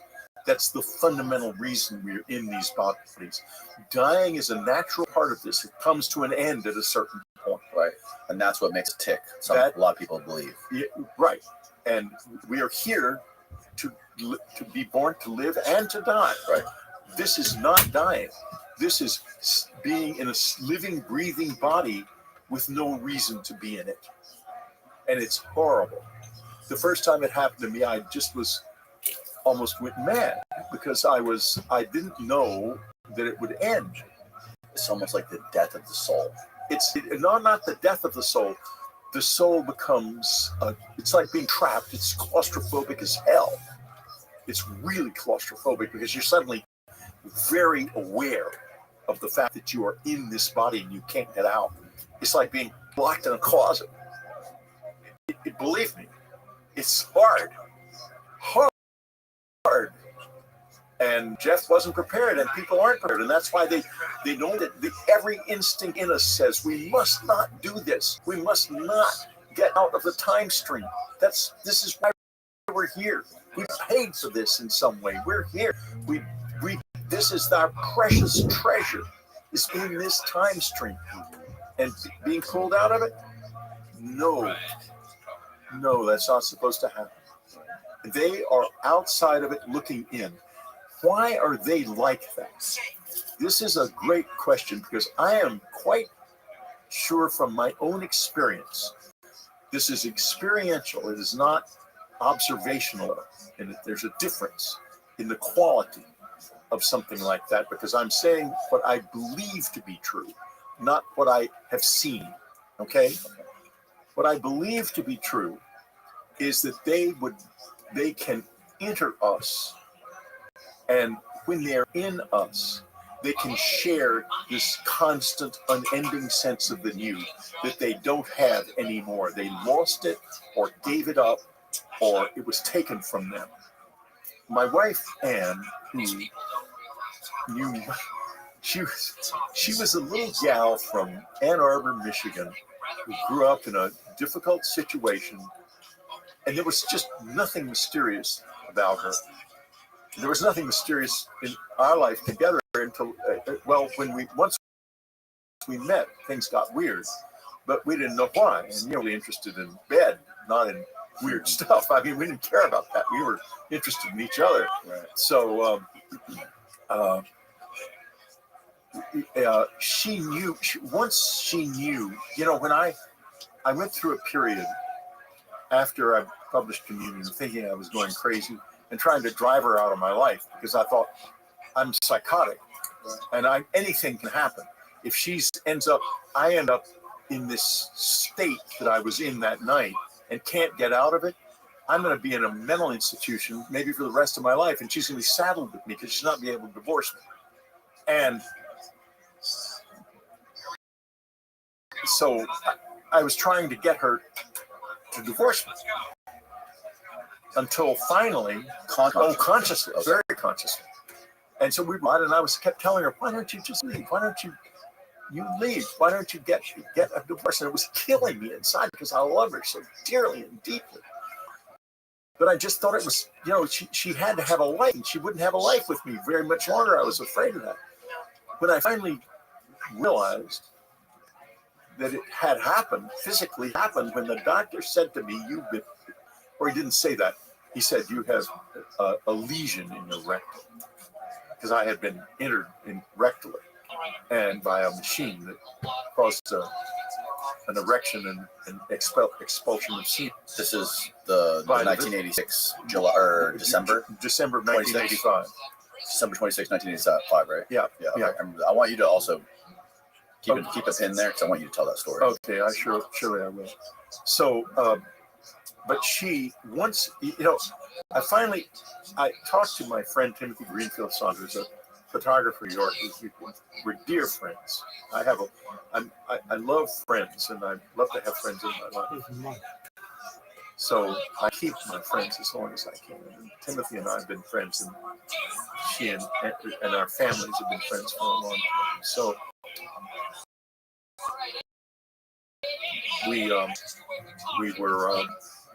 I told Timothy before then, and the reason is that members of his wife's family had seen the visit. They lived just 10 minutes from our house and our cabin in upstate New York, and they'd seen the visitors in their back garden one morning while they were having breakfast. And so, that was morning outside. Yeah. Oh, listen, it was because of me. They were shown that because I'm sure, it might have been about a year ago, because they're outside of the stream of time, they can stitch things together differently than we can. And so I told him the story. And he said, well, I don't know how to tell Ann. And he says, just tell her. She'll roll with it. And I thought, well, I don't have any choice because I've got to tell her something and explain myself because I've been really bad to her. And so I told her, and she looks at me, and I look back at her, and I was afraid she would say, well, now maybe we should get a divorce. But instead she says, oh, thank God. Now I don't have to get a divorce. Wow. In That's other words, ride or die wife she right there. was rolling with it immediately, and she took it over. She took over everything. Anne was the one who said you should write a book about it. She was the one who gave the book the title. I was going to call it Body Terror because it was so physically terrifying. And she said no. One night when she suddenly says, Whitley, call the book Communion, because that's what it's about. And that is the defining reality here. Can we do it? And another part of that reality comes from Colonel Phil Corso, who had an encounter in New Mexico where he was by the visitors to turn off some radars so they could safely leave a cave that they were in, and to turn them off for 10 minutes. And he said, well, in my profession, 10 minutes can be a long time, which is quite an understatement. And what's in it for us? And the answer, defining reality of this, along with the word communion, answer was a new world if you can take it. That means if you can wrest it out of our hands, if you can bear it, if you can stand it, if you can understand it, if you can steal it, beg for it, buy it, borrow it. However, there's a new world waiting for us. And that world, that circles back to communion, because it is in that level of relationship that this new world is going to come. Because what will happen to us is that all kinds of abilities that we see the visitors in possession of that look like magic to us will become part of us as well. I'm writing a book about this right now, and it's going to be out hopefully by December. And it's going to lay it all out. It's called The Fourth Mind, of exactly what we need to do and where we are with because it's time. And it gets back to the original statement here that this is about time. And it is about time, too. Okay, going back to when this December 26th of 1985 Yep. experience, this was the first experience I believe that you talk about in communion. Yes. Right? Well, yeah. Okay. Sort of the first. So is this experience what sort of kicked off your inspiration to come up with this book? Or did you decide to write the book? Like, how many years after that experience did you decide to write the book? Oh, Anne brought it up. I told her the story. Oh, really? Oh, yeah. She was ready right then. Time. Okay. So, first of all, before we go into that story, why do you think they chose you? I think I've probably been in this all my life. I am a good writer. I can tell a good story. I am willing to do it. My curiosity is stronger than my fear. And there's another thing that's very important. They could have chosen. They could have chosen someone like a prominent scientist. Who they could find one who would do it. I'm sure. Smart people. Well, I'm smart enough to do it. I mean, obviously, I couldn't do it. But they chose a horror novel, and the reason is this: it gets back to cultural colonization. You don't have to believe me. You can say, no, he's making it up. It's another horror novel. He's just doing it for the cash. Mm-hmm. That you can defend yourself if you feel uncomfortable with this and don't want to go down this road. You can turn away from it with no questions asked and nothing lost. And that's why they chose someone whose situation would be so ambiguous as mine. I write horror novels, and then I come out with this bizarre and terrifying story and say, no, this is a horror novel. This really happened to me. And so that level of ambiguity remains intact to this day, and I would never disturb it. Do you think it had anything to do with the stuff that you recollected when you were a child on the Air Force Base? You know, I think, interestingly enough, yes, and I'll tell you why. There was a book written by Ken Wayne called The Omega Project, and Ann and I financed this project. And what it was is he went to a group of about 100, I think, close encounter witnesses, or maybe it was a small study, and gave them each a list of questions. And this has been repeated on a larger scale in the close encounter community subsequently. They're asking about their childhood, and all of them remembered something traumatic in their childhood, something that cracked the cosmic egg. Their expectations were destroyed. And when I was at Randolph, my expectations of life and of what it was and of what I could expect from it were shattered completely. So much so that I still have complete amnesia about it almost. That's why I always say I can only remember this loud noise. And because, at this point, I was hypnotized twice in my life. 3 times in my life I got hypnotized. 3 times. The third time did not work. But Hopkins tried to hypnotize me. Bud Hopkins. He wrote a book called Intruders. He was an artist who was very interested in close encounters and abductions because he'd had one, a close encounter anyway, himself. And, excuse me. Anyway, it did not work because I did not want to be hypnotized by an artist. Klein was the head, and to Bud's credit, he found Dr. Klein for me. Okay. He was the head of the New York State Department of Psychiatry and one of the world's leading forensic hypnotists.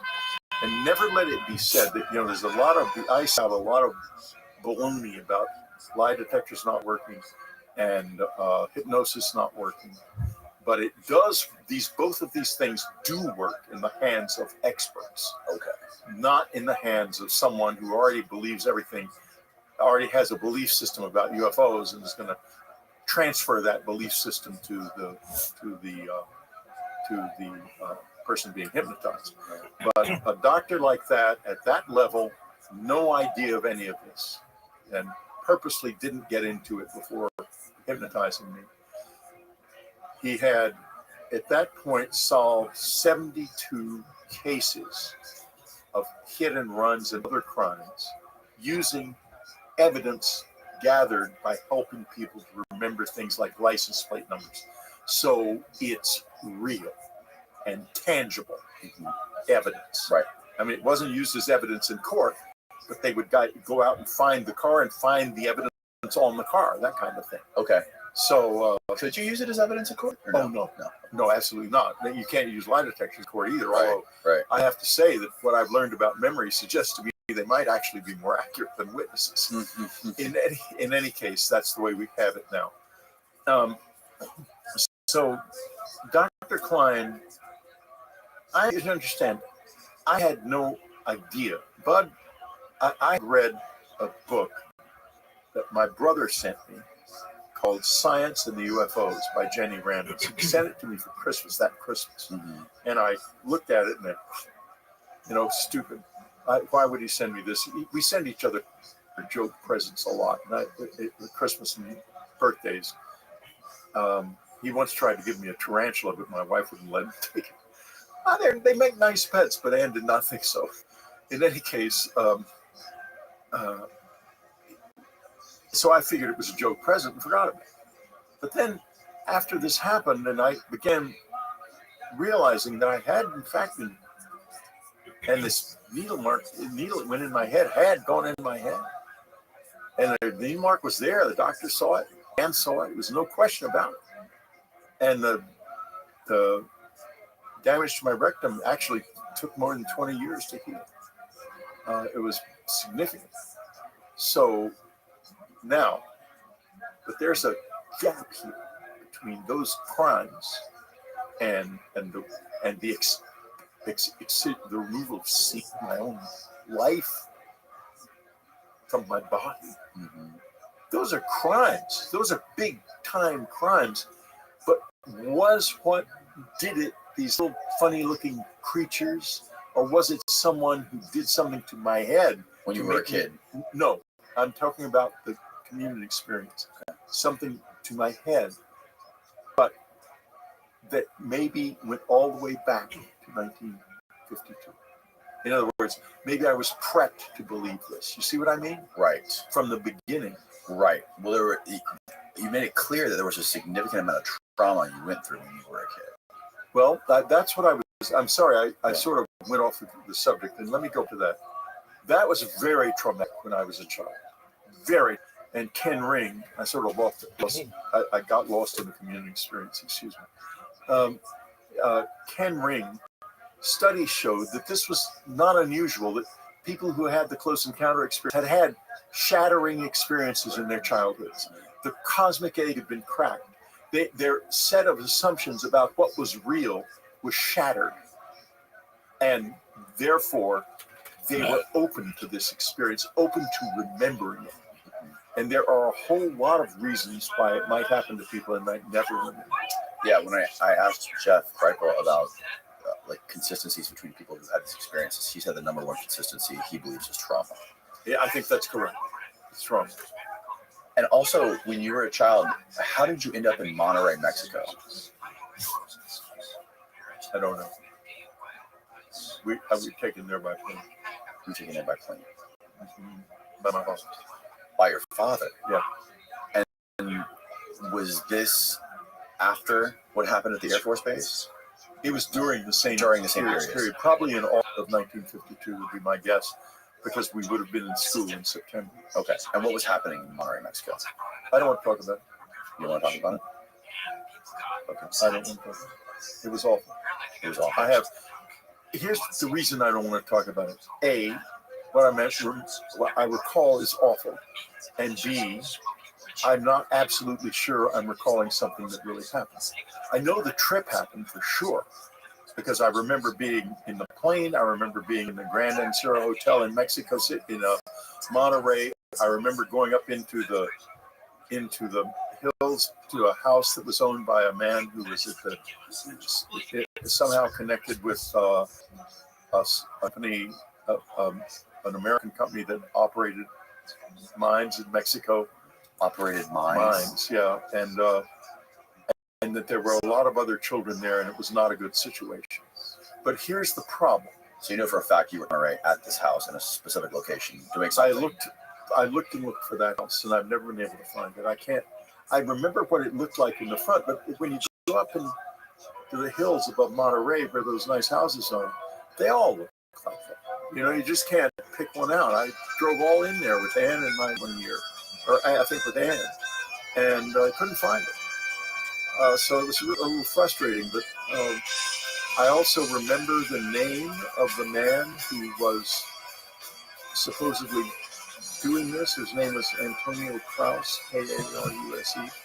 But I've never been able to find anything definite about him. Peter Levenda did some research for me to try to find this guy, and found that there was a man named that who was had a school for German children in India. And Antonio Kraus, I remember, spoke very strange accent. It was a mixture of a Spanish accent and a German accent. So, you know, that's all very fragmentary, but I think those are probably true memories. You don't want to talk about. Yeah, because I don't want to talk about it because it's very incendiary, and I'm not sure it's real. That's the problem. If it was real, what would the point of it be? The point of it would have been to, I think, to traumatize children in such a way that it literally cracked the cosmic egg. I think that's what it was all about. And whatever was being done to me at that Air Force base, if that is also true, and I think it is, was an attempt to engage with whatever I would call up once my worldview had been shattered. Do you think it had anything to do with these visitors? Yes, it did. It did have something to do. It certainly did. Yes. So whoever was involved in trying to making you a part of some program, they had the visitors in mind. They were trying to summon these visitors. And look at it this way. Here's a man, German, Spanish, teaching German children in Colombia at a time when a lot of former Nazis had moved to Operation Paperclip. Well, he could have been on Operation Paperclip, sure.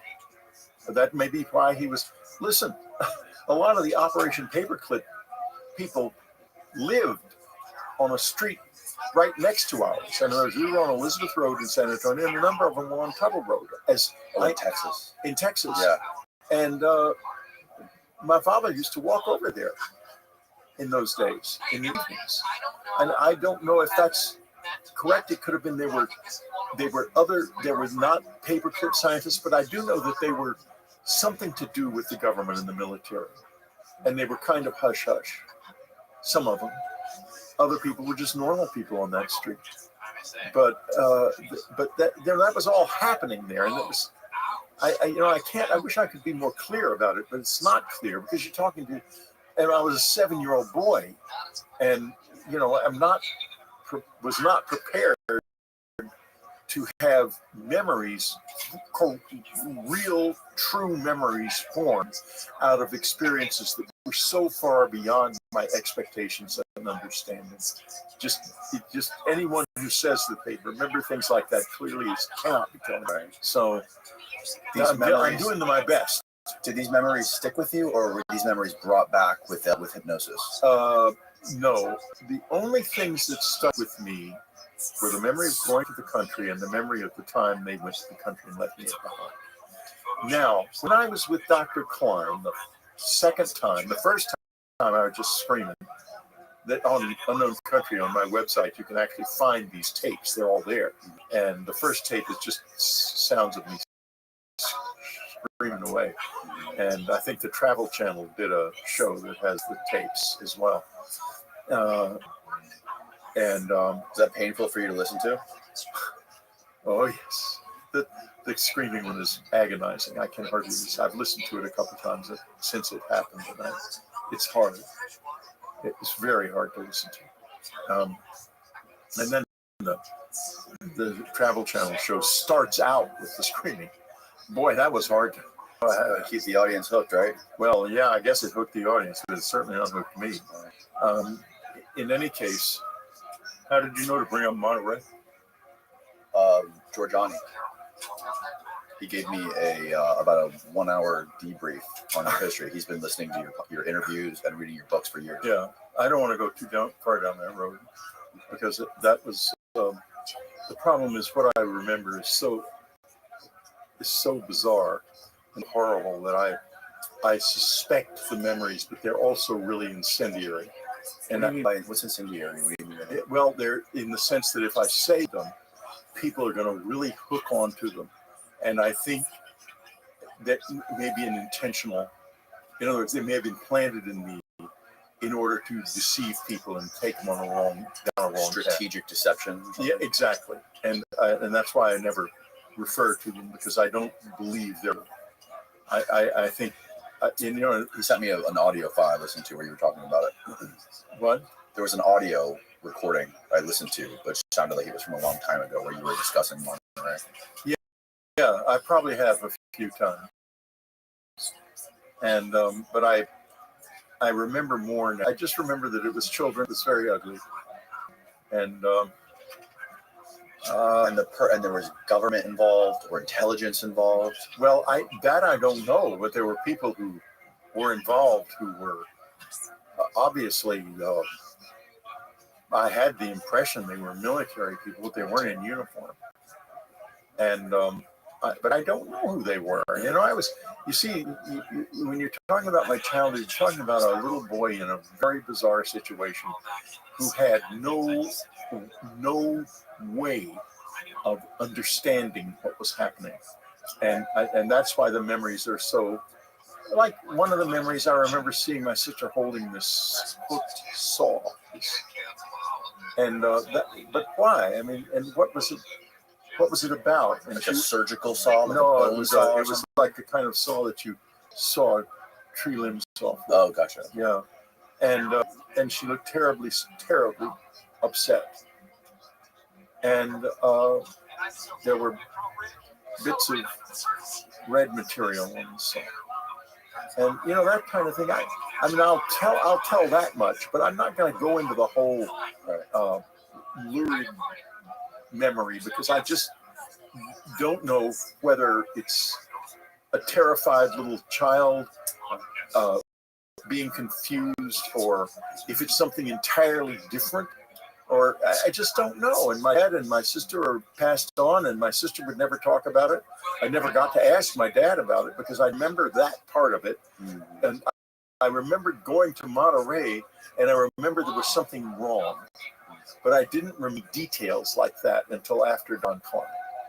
And what happened, are we recording again? Yes. Okay, good. All right. During the second hypnosis session with Don Klein,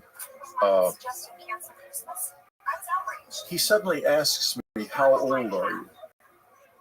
And I heard my little Texas boy voice pipe up, 12. And I was shocked. I mean, you're not like out of it when you're on hypnosis. At least I wasn't. You're aware of everything that's going on, but it's a very different state of mind. Like I was reliving these things when I was with Klein.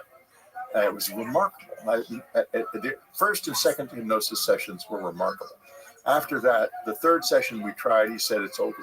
We'll never be able to go there again. We tried a third time. It didn't work. Why would it have been over? But I was responding. It's suggestion, and when you are expecting the answer, if you have expectations about what your answers are going to be, you will try to please the hypnotist, and therefore you will answer you will confabulate without knowing it, and you will build a false memory in yourself. Okay. I've been very interested in the work of a quite a good memory researcher called Elizabeth Loftus, who has been quite critical of the use of hypnosis. I think more critical than she should have been, because it was used in these child abuse cases, and really people were harmed by children being hypnotized and remembering things that didn't happen. Right. And that's a major issue in my life. I do not want to be the victim of my own memory. Did you ever meet Dr. John Mack? Of course, I knew him well. Were you in one of his books? Am I in one of his books? Did he write about you in any of his books? I don't know. Probably I'm sure not. you'd know if he did. We mostly talked about practical jokes we played together. Oh, really? We were big pranksters when we were kids, both of us. And he never hypnotized you? No, he didn't really hypnotize people. He used a breath technique. Oh, okay. He didn't. I don't think he did hypnosis. He may have. I'm not sure, but he was a wonderful man and a very brave man. I'll never forget the morning he called me up and told me that he was in danger of losing both his license to practice psychiatry and his tenure. And I myself, my God, what is he going to do? And unfortunately, Harvard saw the head of the department, or whoever was in charge, saw the situation more clearly eventually, and the problem went away. But I remember that. I remember Don vividly, and I remember how I felt. The morning someone called me and said, "John, that's not." John, I remember when he called me up and he said, "There's an incredible case in Africa. I'm going to go over there." And I thought, I should go with him, but I didn't have the money at the time. We were going through the broke period, which happened in the late 90s and early 2000s. So, or I was otherwise occupied, I forget. In any case, It was 96, right? yeah, well, I would have been the height of the broke period. It was 96. So I recovered somewhat, fortunately, but it was a long time of having not a lot of money. And so anyway, John, and he came back and he called me again. He said, "Whitley, it is incredible. I've made videos. I'm going to send you the videos." And I got a box of these tapes. And I realized it was an extraordinary story, but something that's not in the story is terribly important. It is that that area right near the school is an area where, for generations, thousands of years probably, there has been a level of communication with the ancestors, between the living and the dead, in other words. And this is a critically important part of the whole experience. We're just now beginning to get our heads around. One day, when Anne was collecting all of the letters that are now at Rice University at the Archives of the Impossible, collected by Jeff Kripal now, she walked out of her office, and this is thousands of letters were coming in from people who had experiences after the communion.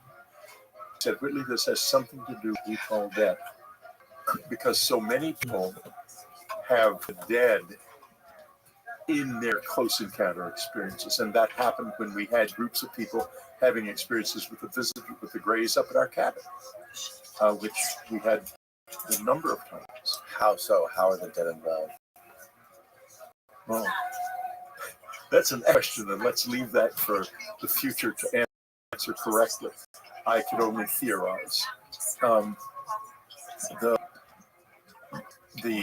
What happens is that, well, I'll give you an example to illustrate it. Lady Lori Barnes is at the cabin, She is Anne's secretary at this point, and she's had Anne would invite people like Lori Barnes and Reagan Dana, who have all gone out publicly with their experiences, to the cabin. And when she felt like the visitors would show up, and she was uncanny about that. Annie was into this in a very unusual way. I don't know if she knew what she knew. Let me put it that, but she knew a lot. And she seemed to be working with them in some way.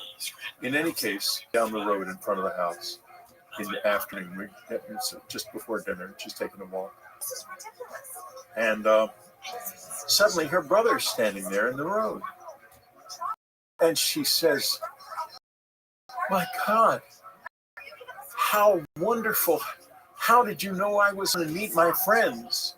And he says, "I just wanted to tell you that I'm all right." And he drifts back into the woods, glides, and just disappears. And the reason she was so amazed is he was dead. He had disappeared 20 years before, and the FBI had given him up as dead.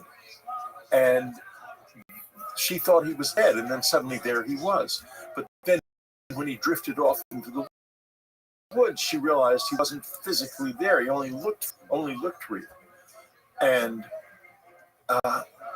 that was, and as soon as Anne heard that story, when Lori came kind of staggering to dinner and told us this had happened, Annie says to me quietly, "The visitors will be here tonight."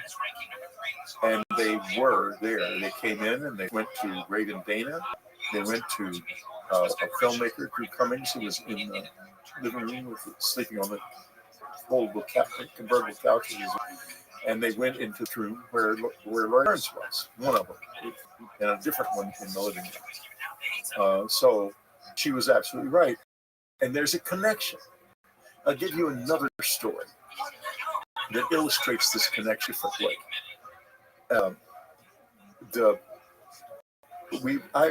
This was before the internet, in those gloriously quiet days of yore. And I got a call from my agency, Whitley, that there is someone desperate to get a hold of you. And he's gotten a hold of the agency. And to find my literary agency in those days, to find anything about a private person like me was not easy. So I figured, I'll call this guy because he's trying so hard. So I phoned him, and he says, "Mr. Strieber, I want to tell you a story, and I want you to tell me if I have any reason to believe this." My wife and I were sitting in the living room a few nights ago. We had taken the dog out for a walk, and the dog was asleep, and she's an old dog and very much a creature of habit.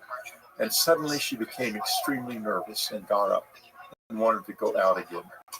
So my wife took her out, and as they went out the front door, what looked like a burning plane went overhead and disappeared beyond the trees. And he was an FAA. He was in the FAA. And so she cried to him, "You're going to get a call. I just saw a plane go in on fire."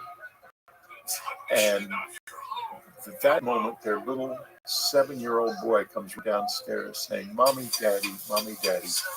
Little blue men came into my room with Johnny, his older brother, teenager, with them, and he told me to tell you he was all right. And he wanted to know if this could be true because his teenage son, a couple of weeks before, had been killed in an auto accident.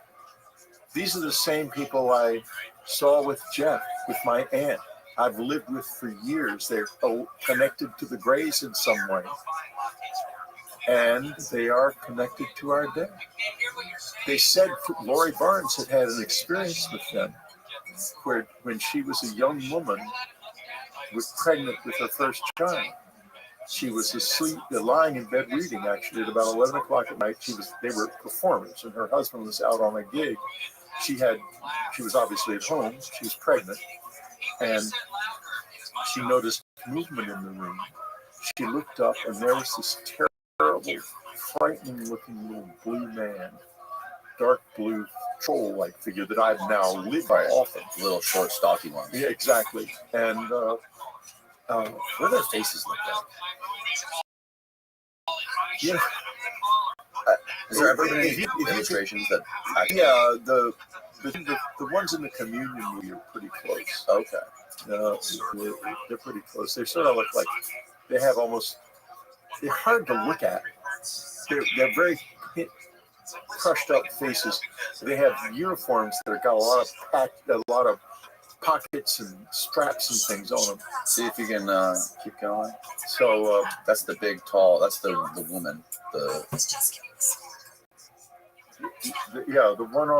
one beside beside Christopher with the round mouth. That's what they look like. The little stocky. Oh, the one like looks like it's blowing. Yeah, To the very left. Yeah, that's Right there, right next to Christopher Walken. Yeah, that's. Nope, to the right. Yep, right there. Nope. No. Look at Christopher Walken. I see the blowing. That's what they look like. Only their eyes are bigger and more insect-like, as I recall. And that's one of their expressions, and another one is their face is just really flat. By the way, how cool is it that Christopher Walken played you in the movie? That was pretty cool. I was pretty happy about that. That's pretty incredible. Yeah, I wish he hadn't sort of overplayed me, because I'm really very sedate and quiet. And she said to me, "Well, sedate doesn't work in a movie."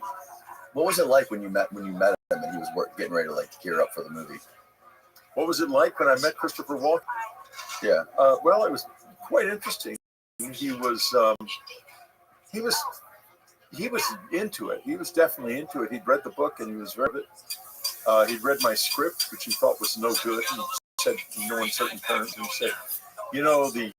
said, the writer never thinks about the actor and what he has to say. And I said, "Well, you don't like my script?" He said, "No, I wouldn't say that's close also." But he says, "No, I wouldn't say I don't like it, but we're still going to make a movie." And so he did make a movie, but not a lot of my script got into it. He had lived most of the movie. Really? Yeah, pretty much. I think he did. At least that was my impression. Zoom out, Steve. Go back to the other picture. Go to the picture of the alien. Looks like the bottom of his face is ripped off. Yeah, right there. What's going on here? That's nothing to do with my movies. They altered the movie. That's something else. It's nothing to do with my movie, and it's horrible. And how accurate is go down right there, then up, the mean looking face? How accurate is that to what you saw? Well, I've seen something like that hanging in the window of my house. But it didn't have that sense of menace about it. It was that color, and it was just hanging in the window. But it wasn't menacing. Although, when you're face to face with it, it's going to look menacing, believe me. Right. So we were getting ready to jump down this rabbit hole earlier, but I think we went off on a tangent. But I want to go back to the December 26, 1985 incident. Yeah, okay. Was that the most frightening and vivid experience you ever had? I doubt most of the really terrible things that happened during childhood. So at that time, yes. At that time.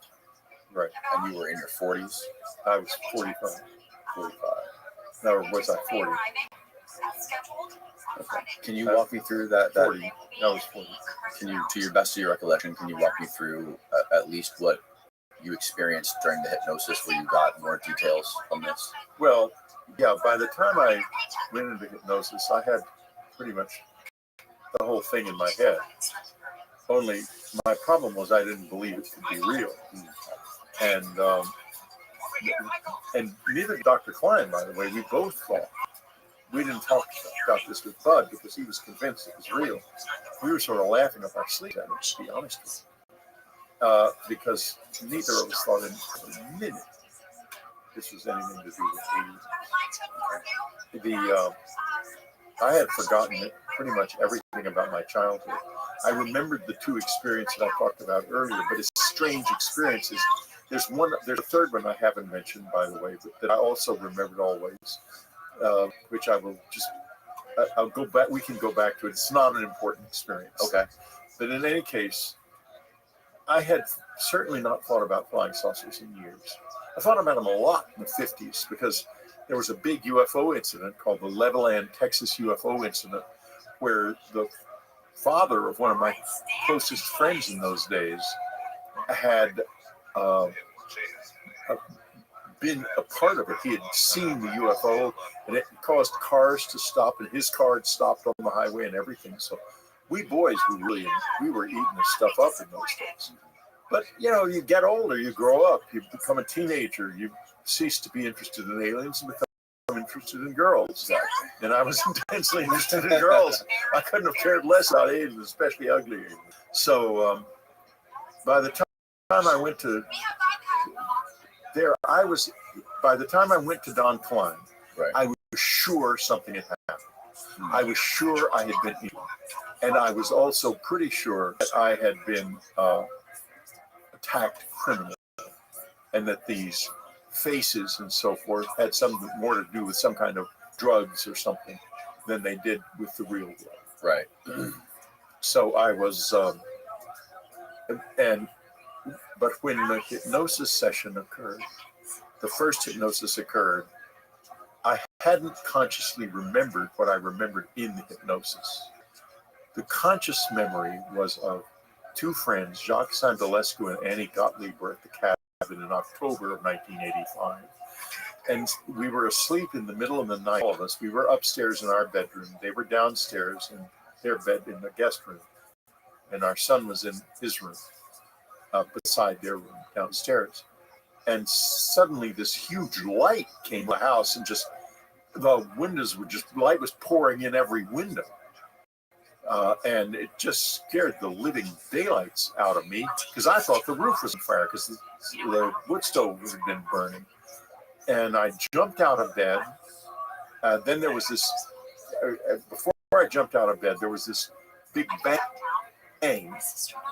My boys started screaming. I could hear Annie and Jock yelling. I went and looked out the light went out at that moment. So I went running downstairs to get to Andrew, who was still screaming. And I passed Jock and Annie's room and said to Annie, Annie was standing in the door, as I recall. They may have both been there. That it's okay, just go back to bed. And I went and comforted my son. How old was he? He would have been 6, I guess, going on 7 at that time. He's been 7 days, a few weeks later. So, we talked about it a little bit the next day, and they wanted to go home. And so we took them home. And in the hypnosis session, I remembered seeing something standing like the dark blue figures in the corner of my bedroom. And that hypnosis session scared me worse than anything that had happened before. And it was the first time I began to think, maybe this is real. Because I didn't have any memory of this. And remember at that point, I had no idea what they looked like with the big eyes or anything like that.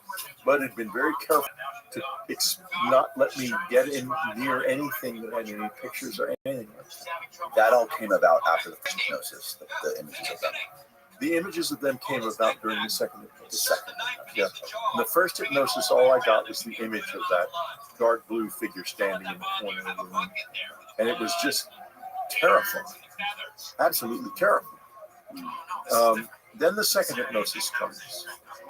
And at this point, we're not really sure. We were laughing about Bud before the first hypnosis. We're not laughing so much now.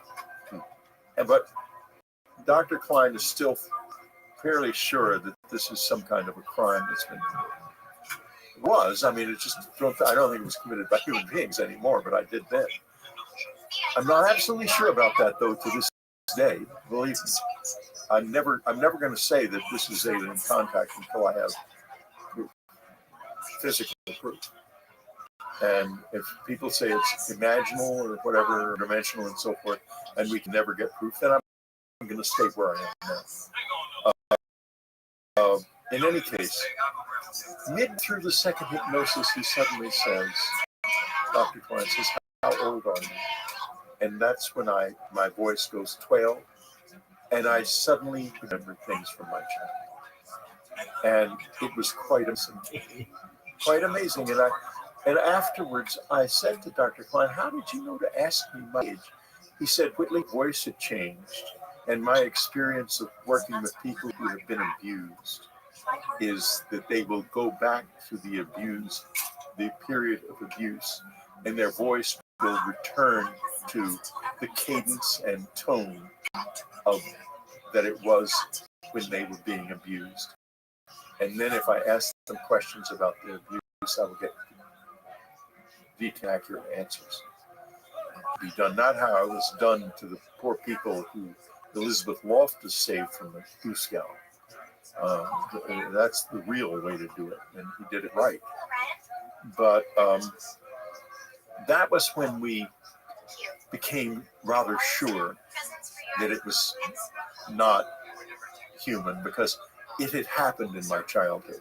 And I put the memories together with the memories of those strange memories that had been in my childhood. And the third one I referred to briefly was of being in this dark blue kind of, like a big old-fashioned raft, with big tubular sides, and floating over the neighborhood and hanging over the edge of it, and having these little guys gasping and trying to pull me in because they didn't want me to fall.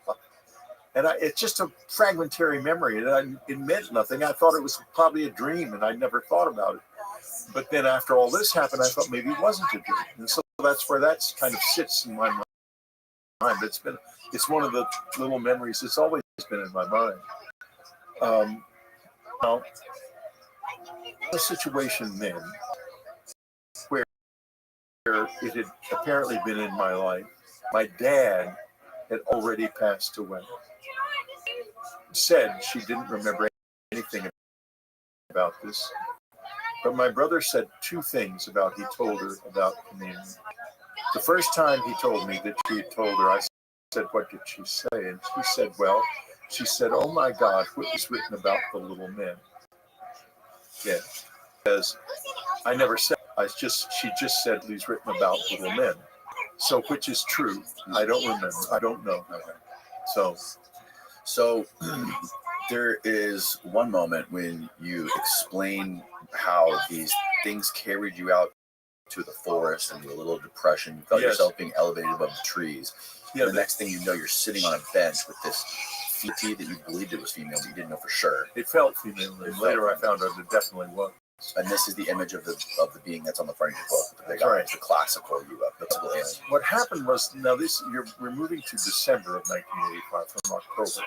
Okay. Now, this happened, I woke up because there was movement around me. And when I woke up, I was already in the little room initially. Okay. Over the next few weeks, I should say, I remembered this figure coming into the bedroom with a funny hat on and this like suit of armor, shield on its chest. And but initially, when I was struggling with this, I was remembering mostly what had happened inside the room.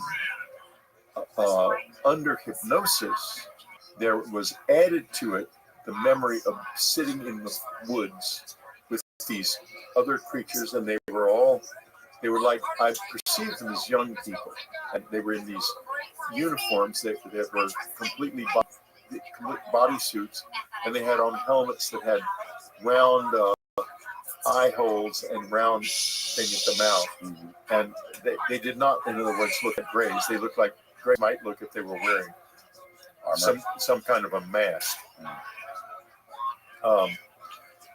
But the most vivid thing in the whole hypnosis, in many ways, was the sensation of going up into the air, which I was like being in an elevator with no elevator. I just went right up past the trees and I ended up in the little room. And so you put all of that together, and it becomes a single coherent sequence. But it was fragmentary before the hypnosis. Before the hypnosis, I remembered mainly waking up in the little room and being absolutely terrified that I couldn't move, and there were these huge insects in the room, and then thinking it was a night, and then not being able to wake up further from it and panicking. And then this automatic voice came on going, "What can we do to help you stop screaming? What can we do to help you stop screaming?" And the answer was, well, one thing would be not anything you were doing now. But there's an interesting side story here that I don't believe is in any of my books.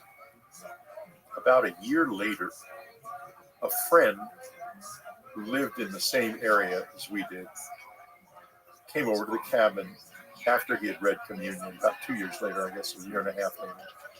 Whenever it was about 6 weeks after communion came out in 1988, that's when he would have come over.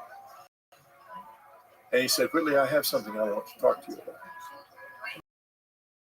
which was not unusual. I mean, we're on the same private road, and we often have things like that. So he came in and he says, "I'm embarrassed to say that I saw you, and I ran." I said to him, "You're lucky you ran. You're alive." And he told me this story. He said he and his coming home from a party at 2 o'clock in the morning up in Woodstock, and coming down to our place, to our area.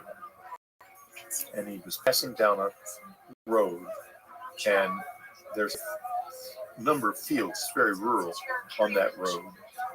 And he saw what he thought was the Goodyear blimp down in front of a row of trees in that field. It was a snowy field. And he was a retired state trooper.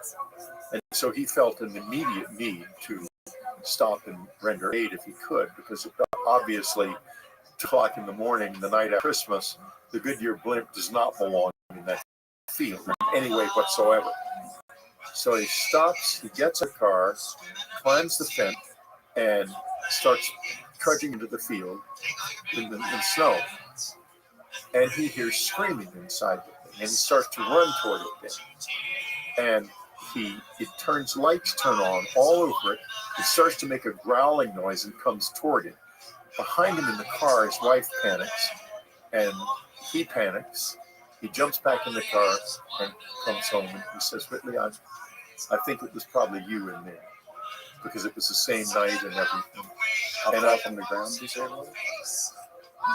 Hovering above the ground. He didn't say a specific number of feet, but I mean, I would say 10, 15 feet, not far, low enough to where he thought the blimp was in trouble. And he said, "I think it might have been you in there.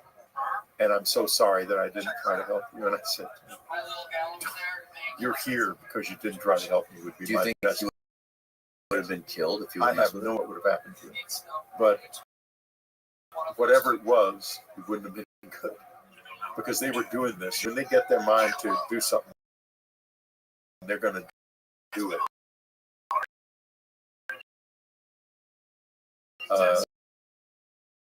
And someone impedes their actions, they're going to they're very passive until they're either threatened or impeded.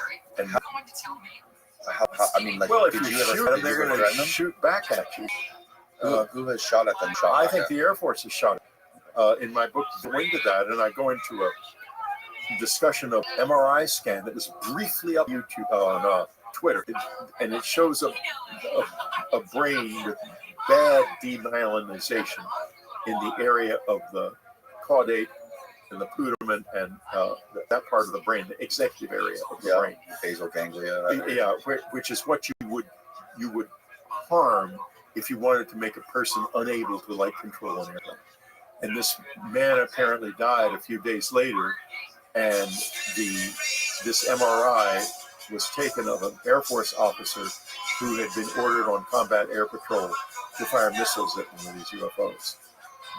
It was only up on the internet for a few days, or maybe even a few hours, but I did get a hold of a copy of it, and it's still around. I'm sure I have it myself, and I discuss it extensively in them because, of course, it's like Havana syndrome. Do you ever have your brain studied by these people like Gary Nolan or any of those people that? Oh yeah, it's been studied by someone in the Central Intelligence Agency. Oh yeah, you mentioned that. Yeah, they found the implant. Well, no, he was interested in the implant. Oh, no way, I'm getting rid of the implant now. I use it every day of my life. It's my go-to tool for writing. It's our best writing tool you could ever imagine. But let's the brain. My brain is Gary has made studies of the white matter between the caudate and the putamen, and this white matter that controls communications in the brain, that level of communication in the brain is very dense in like psychics and people who are involved in the close encounter experience. People who experience like paranormal stuff too, right? Right. So they looked at mine, and this individual in the Central Intelligence Agency, who has he's done studies of neurology of unusual brains his whole career, reported that it was high normal in terms of the density of the white matter, but that the way the white matter appeared and the way the connections worked were absolutely unique in his experience. He'd never seen it before. I have a copy of that report. And I thought to myself when I read that, I remember that needle going into the side of my head. Right in the right place to reach that area. And I thought to myself, maybe they altered me so that I could do this. Do what? I engage with them on many different levels and write books about this engagement with the objective of helping in the process of advancing us to the point where we are used to this enough and knowledgeable enough to where at least critical parts of the culture will not experience cultural colonization if they emerge. That's the purpose of my life, to defeat that problem. And if they do emerge, as I say, it's going to be hard because the difficulty of the different relationship with time is going to be a very significant difference. When they're fully invested in a physical body, they're not like that. In other words, they can get into the time stream, but then they have a lot of limitations, apparently, and they can't do much inside the time stream, not like they can from the outside. Inside, they can't do much when they're in here. When they can go, we are locked into our bodies. Yes. As I said, there's a place back here where you can be unlocked. Yep. And people like Robert Monroe had methods to unlock you. And there are lots of people who teach you how to do out-of-body travel. Yeah. I've tried them all and failed at all of them. The only one way I can get out of my body is if the visitors take me out. Yeah, I had a guy in here who did a great job of explaining that stuff. David Winehouse, who was shot in the head in the military. Yeah. Yeah, and then he did remote viewing as part of the Stargate. Yeah. He brought in these extensive documents and like protocols that they would follow to leave their bodies, and they were given coordinates and timelines basically, and they were able to like project to wherever that was in a specific place and time, like even going back to like the Titanic. They could put themselves in like the middle of the Titanic sinking and like tell you what was going on. Anyways, sorry. That was good. It's just interesting. Yeah. No, good. Well, that whole program was absolutely fascinating. I knew a fair amount about the program after the fact. I didn't, and of course now I've known Hal for half my life. Right. Hal Kudoff, and some of the others, but I have no idea whether or not that program is still going on. It has to be, right? I would think so, and I think that it almost certainly is.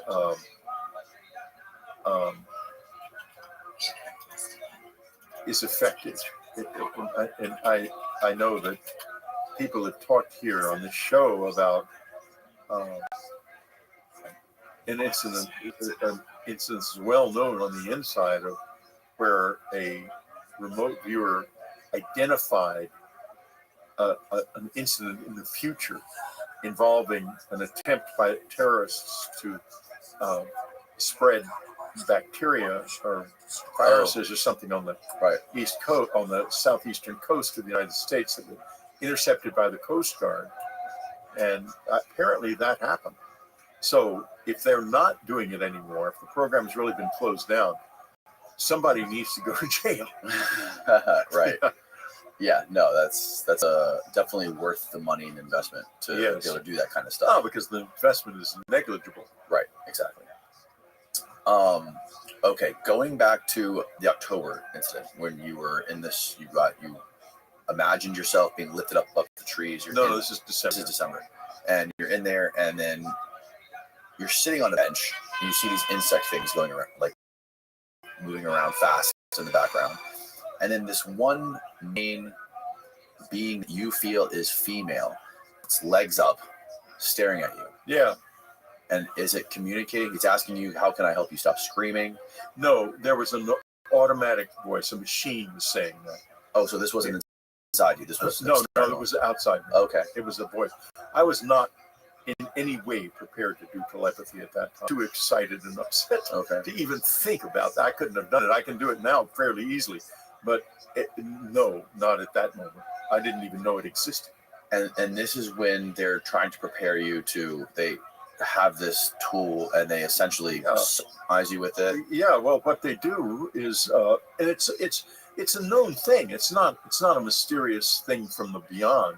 It's it's used to this day in animal husbandry. And in those days, they made these devices that would stimulate the nerve that causes an erection. Right. And for people who had erectile dysfunction before Viagra, they would insert this into their rectum and turn this on and create a gentle electrical current, and the result was an erection. And then the person could have sex. Right. And as I say, when they're getting semen out of a bull, they do it now. It's a commonplace tool. It's nothing exotic. So they wanted your semen. They wanted to stick a needle in your brain. And then what else did they do? Send me the hell home. And I woke up the next morning all upset, not knowing why. And also during the experience, you said you have no right to do this. And they said we do have a right. You have a right. Yes. What did that mean? Yeah, what do you make of that? Well, it's a lot of possibilities.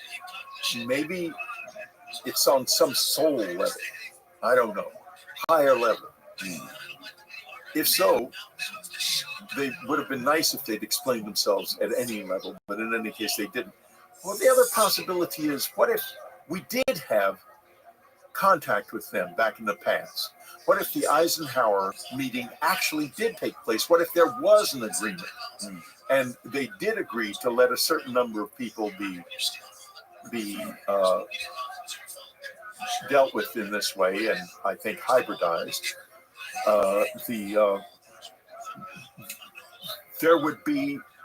That would be one of the greatest secrets the United States possessed. And, I think that's a possibility too.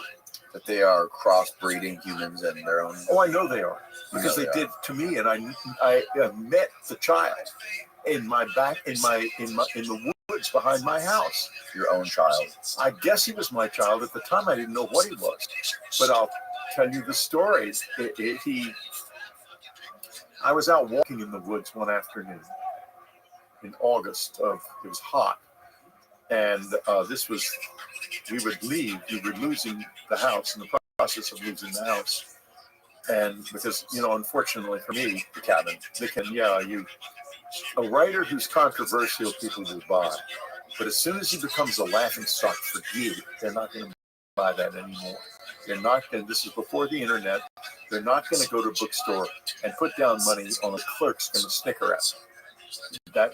And whoever got me turned me into a laughing stock over those.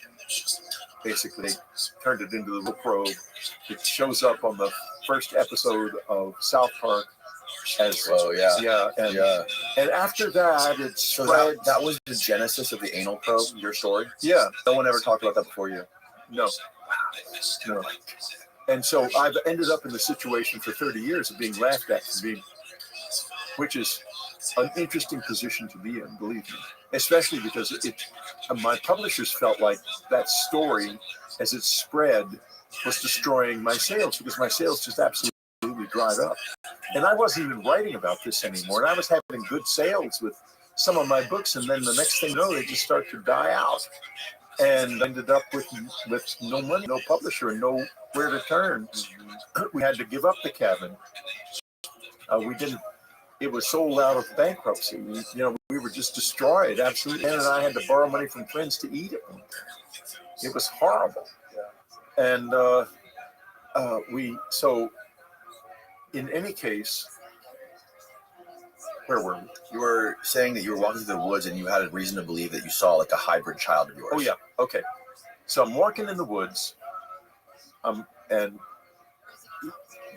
behind my house, there was a wooded area, then a cleared area going up a hill with a lot of rather rocky, and then beyond that, some pitch pines.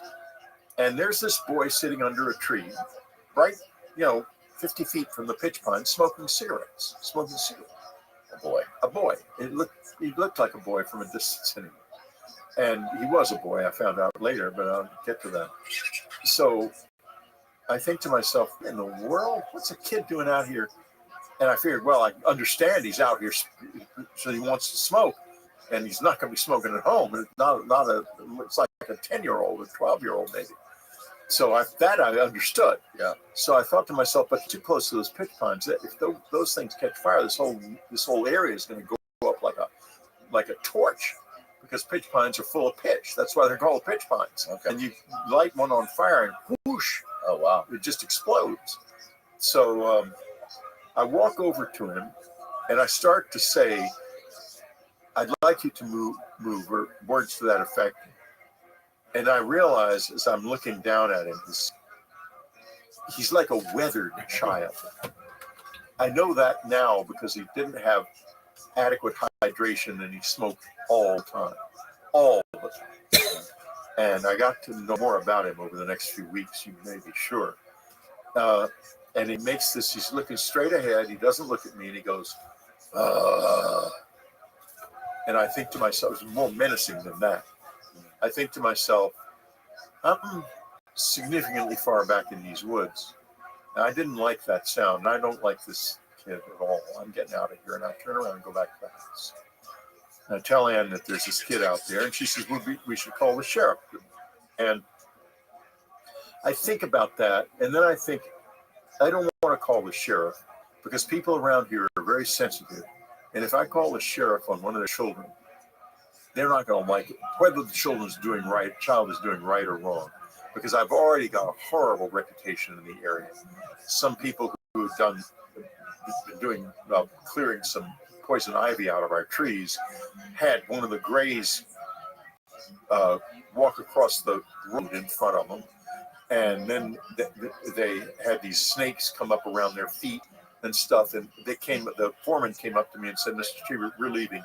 Those people of yours are running around out there. We don't want anything to do with them." And they left. They wouldn't even take any money from me, and they also did the job. So that kind of story was getting around the neighborhood, and people weren't happy with that. They were not pleased. And so I didn't want to have any trouble with anyone with calling the sheriff on their kid. Okay. So I let that go. The next thing we know, we're smelling cigarette smoke in the house. And the night, warm nights, joins are open. And I'm thinking to myself, is that kid out there? And we begin to find places where he has been standing, and there'll be hundreds of cigarette butts. 20 years later, we could have taken some of these cigarette butts and gotten this to, but that wasn't real in those days. You couldn't. So I said to Ann, he's out here. We took a lovely hike. We like hike up to this lake up in the hills, beautiful. And on the way out in the woods, 3 or 4 miles out in the woods, we're going along and we find one of these places where he's been standing. And we just went home. We realized those woods weren't ours anymore. That we knew by this time that there was something real weird going on. We liked to skinny dip at night, and our pool was very private, so no problem skinny dipping. And we would skinny dip frequently. One night after he started, There he is. Woods, he was skinny dipping. How you living, Tim? What are you up to? Got banned from Kick after not streaming on there for 6 months. And I asked them this morning, like within the last 30 minutes, for how long am I banned? And they said indefinitely. And I sent them an email back and they said, so does that mean a lifetime ban? They sent me an email back saying indefinitely. I sent them an email back saying, is that a lifetime ban? They sent me an email back that said indefinitely. I sent them an email back that said, does that mean a lifetime ban? They sent me an email back saying, essentially, indefinitely may mean once permanent. I said, does permanent mean that in 50 years, in the year 2075, if Kick and I are still going, that I will not be able to stream on there? And they said, yes, and that is correct. And then I wrote this message like, all right, motherfuckers, that's how you get me to spam your asses, and you better hire some motherfuckers to ban me on your moderation team. But then I came back and just said, I did not send that, and I just said, would you consider a 1-year ban? And they haven't gotten back to me. So that's where we're at with that. How you living, Pimp?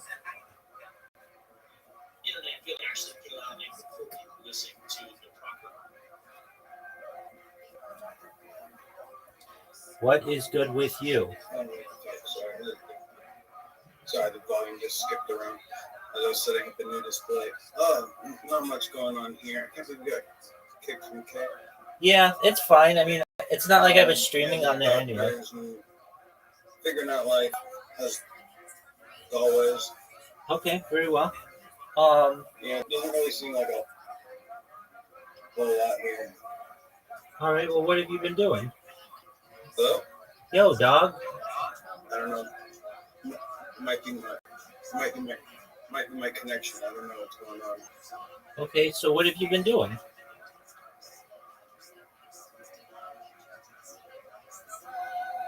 I was just playing with the dog. Going to the doctor's appointments. Getting caught up on some TV shows. What TV shows?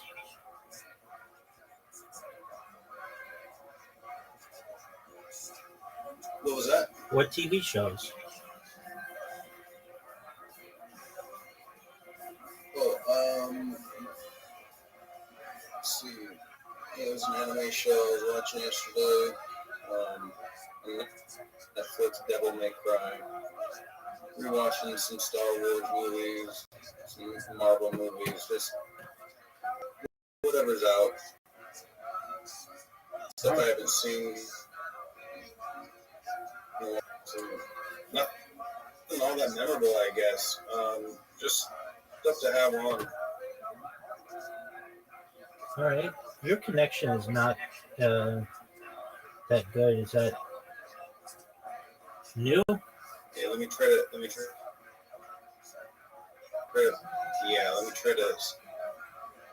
something here. Hang on.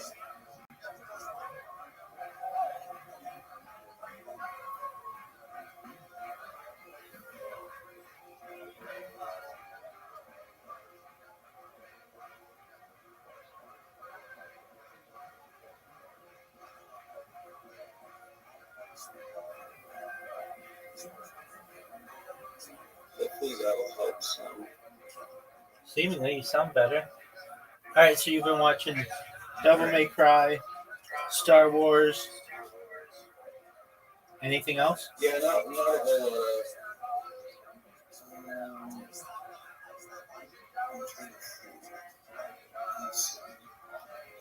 that memorable. Nothing all that memorable. Let me see. Did you ever watch The Office? Yeah, I watched The Office. I watched it maybe twice even. It's a good show, you know. Known a lot of people who have it on in the background a lot, so probably seen every episode like 2 or 3 times. Right. There are people who do just keep it on all the time as like a comfort. So Yeah, so they have this thing. Like I'm a big fan of it. I've been a big fan since the beginning, and I'm somebody who can watch it in the background like those people. But I haven't watched it in a few years, and Peacock put out a version of it in like 2021 called the Superfan episodes, and that basically is a version where they um, like they shot it, but it just didn't make it to air. So it includes like a lot more plot points and such than the previous versions of it. So I've been watching those, and it's interesting. Just um, I mean, so normally the show's like 22 minutes, but with the Superfan versions, they're like 30 minutes. So there's like 8 minutes of content that new jokes and things like that, and it's pretty interesting to watch to see. And so I've been watching those, and I've got my bots going. And well, the reason why I started even considering going back on Kick, a friend of mine from Kick came in, X Straight Savage, and he's like, what you did that bad. It's not like you did something, illegal or something like that. You just spam people, and want to try coming back. And I was like, you know what? It's been 6 months, and I've had like a self-imposed ban, so maybe I'll start doing it again. So I set up my account and started streaming, and then they came in and banned me. And I can't believe that people there would be like, yeah, it's a lifetime ban. It's dumb of them if they do that. It's really dumb of them, because then I'm just going to spam them. It's like, if you tell me we'll reconsider in 1 year, okay, then I'll be on my best behavior. But if you tell me 50 years from now, I still won't be able to stream, well, then you've basically just given me no chance, no option than to just declare war on you. yeah. Peace is no longer an option. Exactly. There you go. So, I mean, that's on them. That's exactly, that was going to be my next message to them. Like, so basically, you're saying to me that you will never ever let me stream on there. Well, then you've just become the world's biggest punching bag for me, because I know that you're never, like, at least YouTube and Twitch and those people, they'll let me stream on there. But with you guys saying, no, we'll never let him do it again, well, then you have no, you've left me no choice.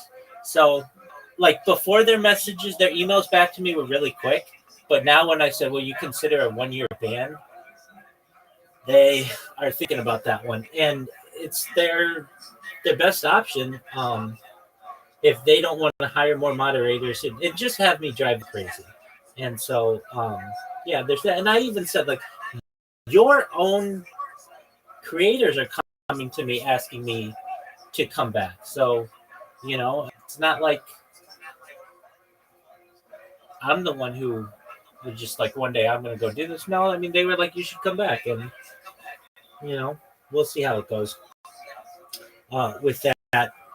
And on Blue Sky, I have continued to cause a ruckus over there, and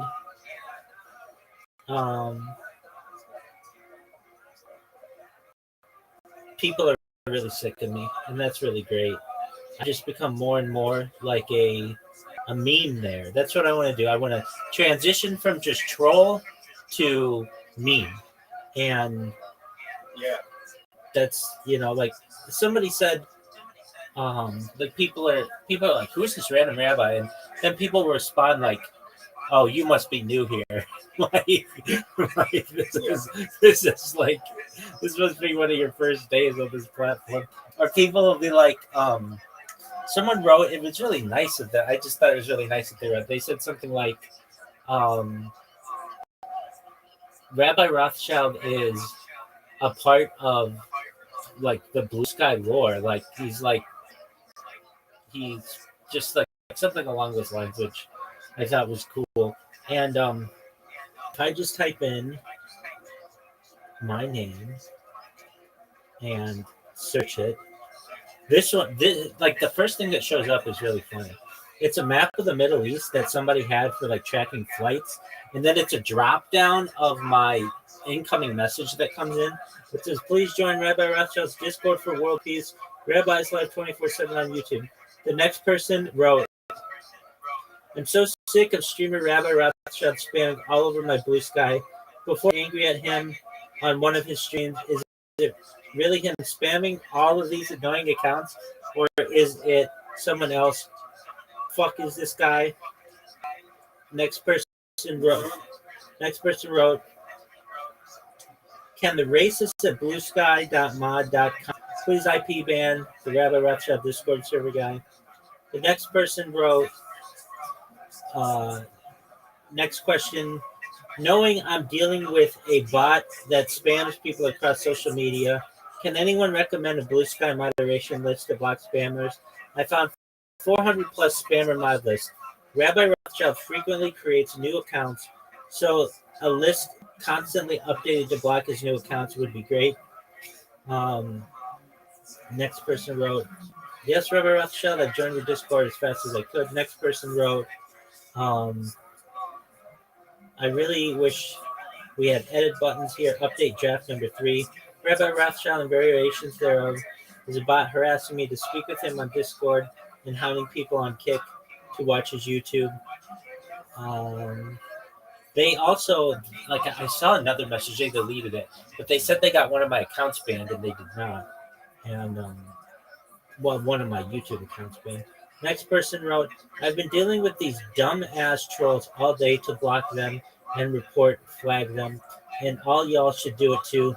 Y'all need to keep on blocking, reporting these Rabbi Rothschild troll accounts because they kept on making Nene so fucking mad." Next person wrote, just what the actual fuck. Next person wrote, "That Discord account of Rabbi Rothschild has spammed me over the last 5 days, reported and blocked at least 60 times now." They give me statistics on myself.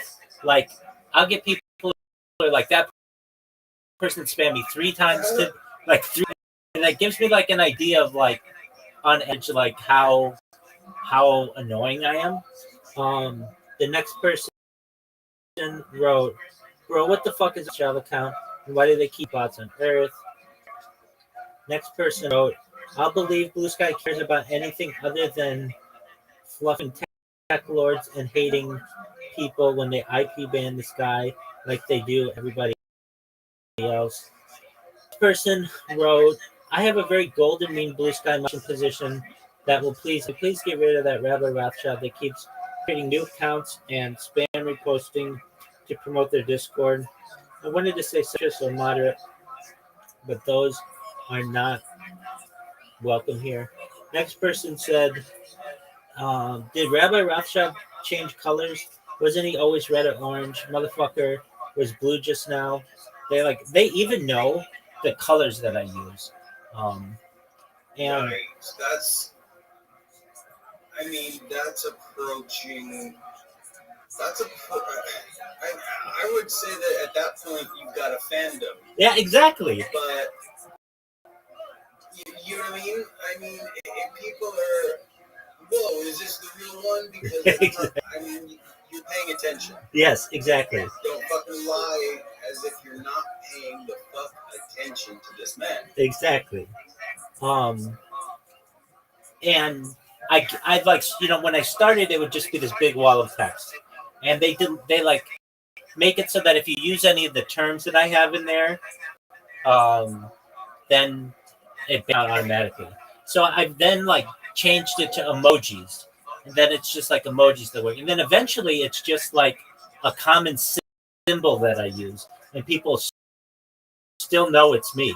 And then even sometimes like I don't spam them, and they'll just find somebody else who spammed them, and they'll think I'm the person who did it. That I become ominous, omnipresent troll. Like they don't even know what to think of me. And I'll even troll people sometimes, not like overwhelmingly, on other platforms. Not crazy, but like this one person has a thing on their Blue Sky that's like, I don't know if you know what NGL is. It's like way to send anonymous messages to people, and I will just sometimes send a message just say, please join my hand. They'll be like, oh, I can't escape this person, which is fine. I mean, that's great.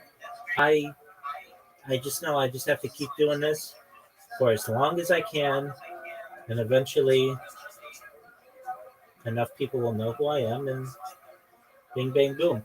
I enjoy when I awake in the mornings because I can just go through and see what my bots did overnight, and it's just I just sit there and laugh at it. And as of right now, it's basically this duel between their moderation team and my bots, and I don't want to sacrifice any of the bots to go to Kick, just because Kick is just full of bots anyway. There aren't like real people on Kick, and even if I put it this way, even if the biggest streamer on Kick, I mean, like I've had Aiden Ross in my stream, like even he couldn't make. I mean, he could make me go viral, but like he'd have to put in a little bit of work. Um, but like one of these random people who have a Blue Sky account that has a huge reach, they could do it in basically um, one tweet or whatever you want to call it. So that's what I'm. Same shit, different day. I've been watching a lot of stand-up comedy.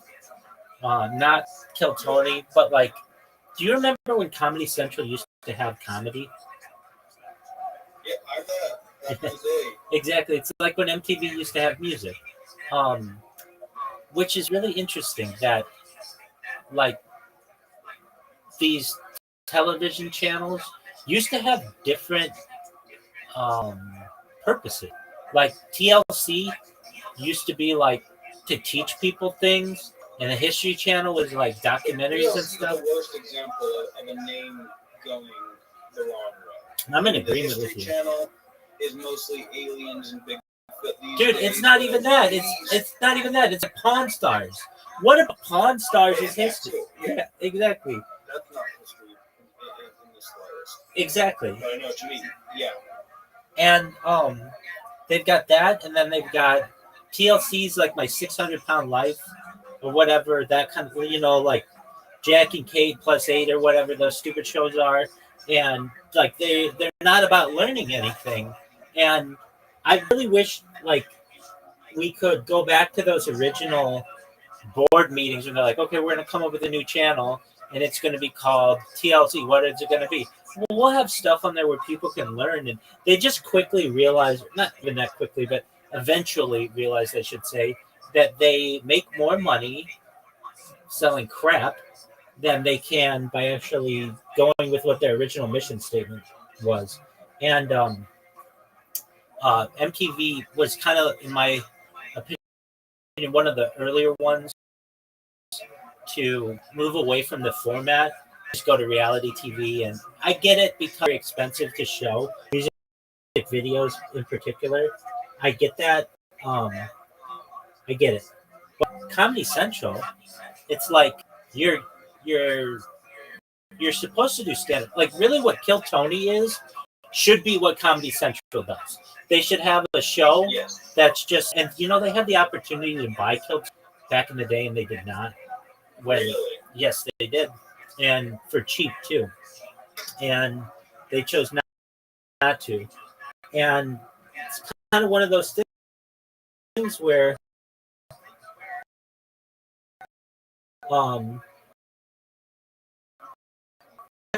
And if you watch comedy, I haven't seen it in a long time, but it's like South Park, and like it's like syndicated just from either other channels or whatever. It's like Key and Peele, which is fine. Like that's a funny show, but it's not anybody who really does stand up. Anyway, they used to have this thing called Comedy Central Presents, and I just started watching them, and I went through like a bunch of seasons of them, and it was like, wow, like this is when like like Bill Burr wasn't a household name, and like Fluffy, Gabriel Iglesias, and people like oh just like people who are bigger now. This is like Louis C.K.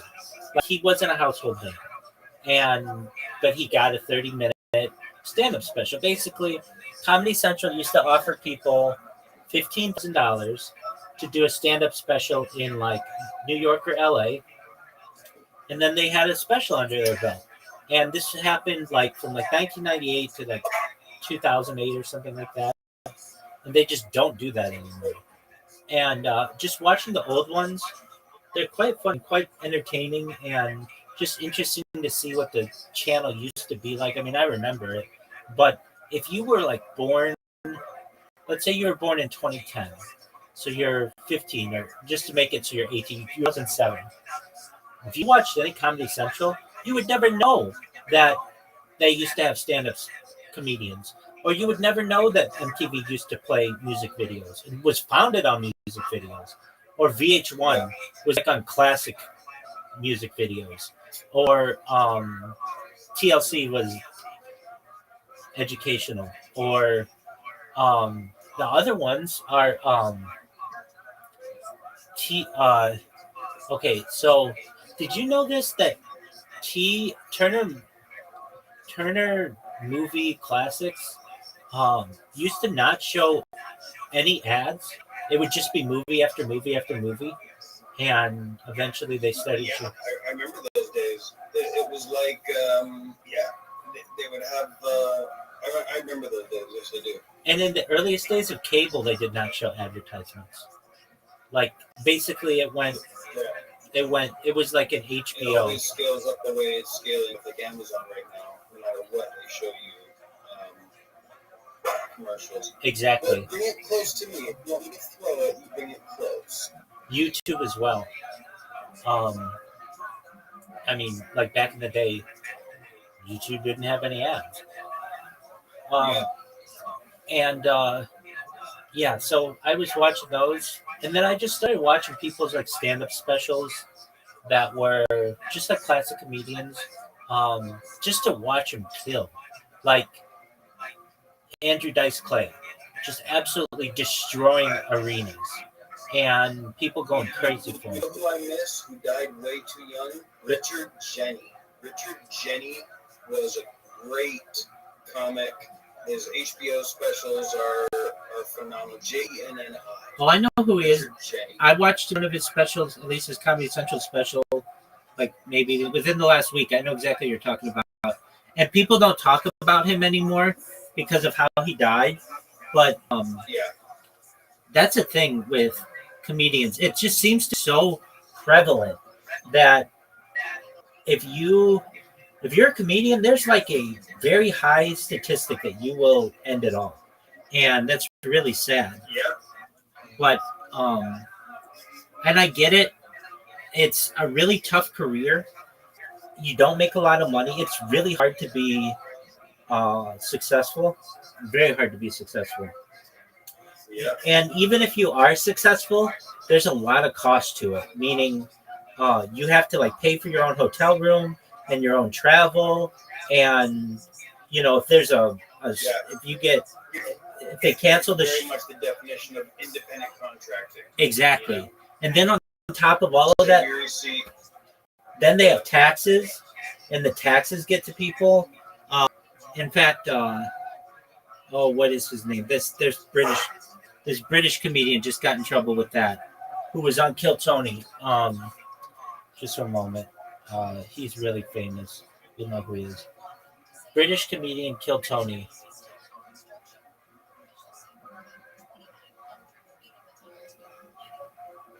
He was just on like 2 weeks ago. Um,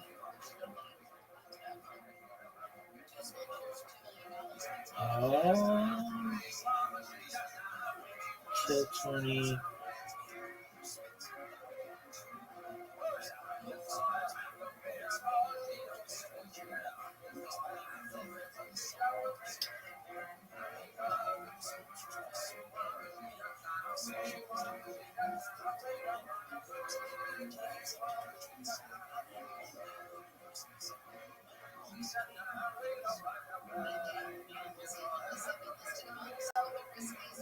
Are you serious?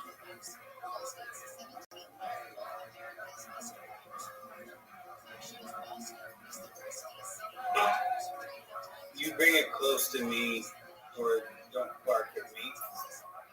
Jimmy Carr. Do you know who Jimmy Carr is? Jimmy Carr, yeah, he's funny. Yeah, so he was on Kill Tony like 3 weeks ago, and he said on there, or he said on actually Joe Rogan, but he was in Austin for Joe Rogan and did Kill Tony, that he got in trouble with his tax situation, and basically he has to do 2 shows a night, one for himself and one for the tax man. That's crazy. Right.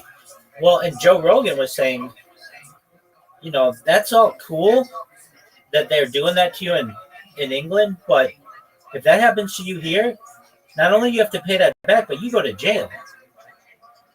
Yeah. Yeah. Yeah, no, it's insane. Word. But yeah, so I was watching those Comedy Central specials, and it's interesting too what people think is funny.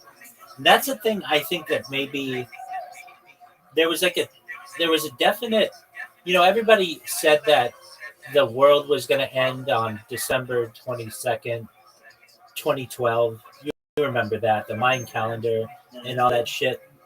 And while the world continued, I take that date to be a major transition from a lot of things. That's when the LGBTQ movement really kicked up, and they were doing lights on different buildings, and gay marriage started to become okay, and we got like, I know that happened later, but like started like basically there were some movements that started around, and what became funny changed. Now I know the Me Too movement changed things, and BLM and LGBTQ, but like to listen to a comedian in like what was funny in like 1999 is completely different than today. Like they'll make a joke about transgenderism in 1999. That was like an easy joke that was going to kill, that you could never make today. Or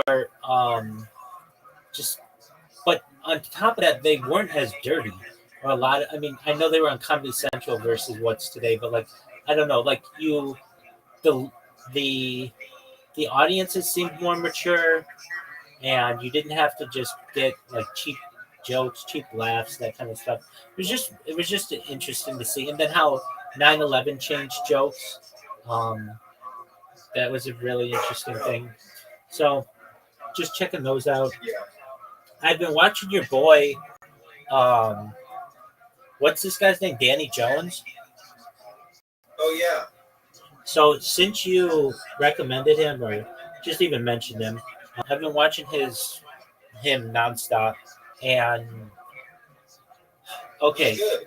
he is. There are some, like the first episode I watched. It gave me an idea of like what he knew about like aliens or something like that. He, like the first episode that I watched. Oh, I remember what it was. He was talking about Lieutenant Colonel Philip Corso, and he called him a general. And I was like immediately like, this guy doesn't know. Like anybody who like really knows. I think the other guy who was with him called him a colonel, which is true. But I even was like, I don't know. And then I go and look it up, and it's like, okay, yeah. But nevertheless, he's like, I don't expect him to be an absolute expert on a lot of these things, but he's good. And then he had um, Bart Sibrel on, who is the person who is probably like the leading voice in the Apollo hoax, and that was a surprising one to see him on. And right now he's got Whitley Strieber on. Whitley Strieber's just bonkers right now. Not saying he's bonkers in general, but some of the things that he's talking about are just they're like I don't know how much I follow it. But I do like him. I mean, when when I first started watching him, I was like, okay, let's see what he does. And he had some topics that are interesting, but I like the people he's had on, so I appreciate the mention of him. And then what was the other one that you said? There was Danny Jones, and then the other one was like it was Area 52? no, that's Right, seriously. a different one. It had the word A in it, not area though. It was like Americana. Or Oh, something. American Alchemy. Yeah, that one. There you go. So I'll check that one out too. Um, Oh, good. I'm talking. Yeah, just bad, I'm sorry. Play it with you. Are you gonna bite me? Is that what it is? Fine. Stop. Stop.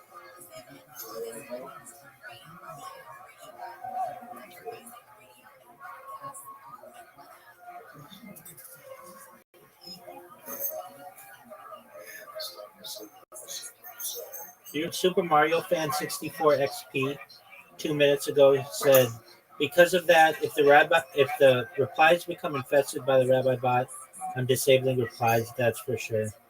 Oh, somebody's posted about me. Oh, they posted 11 minutes ago. There's a new scam on the loose.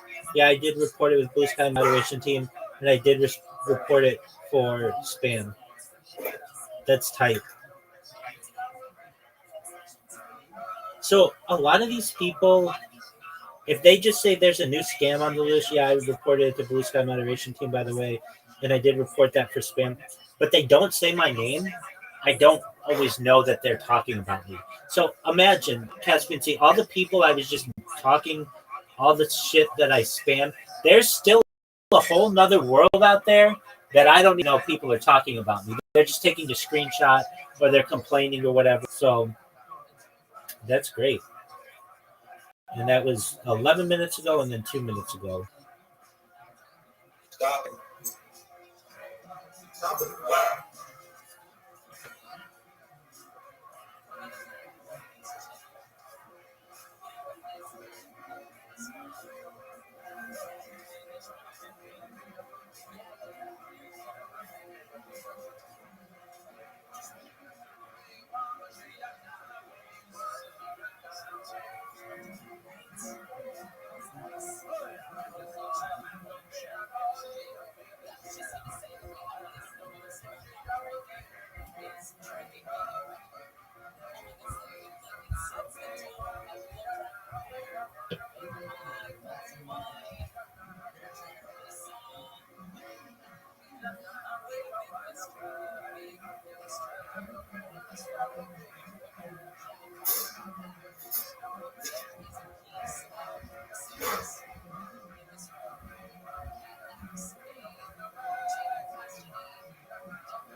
Sorry, the dog was acting up.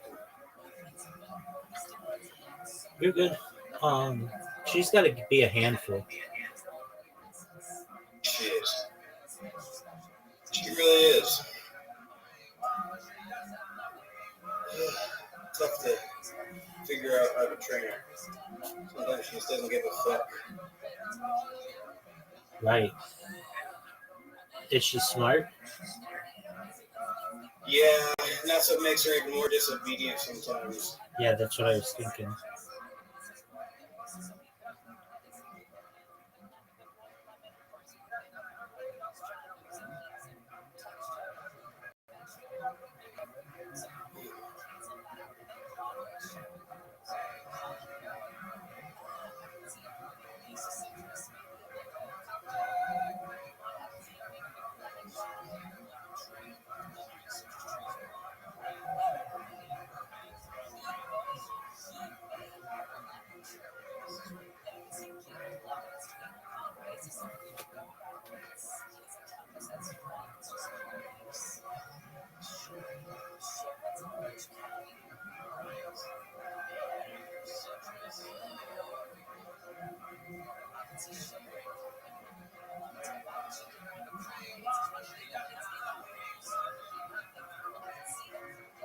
No, Kyle.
The woods behind the house, there was a deck with a pool in it, and then thick brush. And under that brush behind that brush were tall trees. So behind the brush, there was a clear area that you couldn't see into from the deck. And suddenly there's a sound of someone running up and down in that clear area, breaking sticks and gasping. He could not speak, he could only gasp and make mouth noises. I found out later. And we realized it's him. And he's upset about the idea that we are in this pool naked.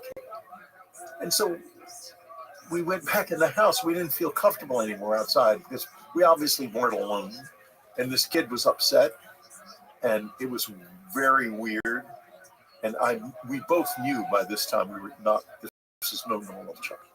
Because a normal child, no human being can smoke that much and live and in your woods all the time and never seems to be anywhere else. So we lived with him there, coming up to the house, and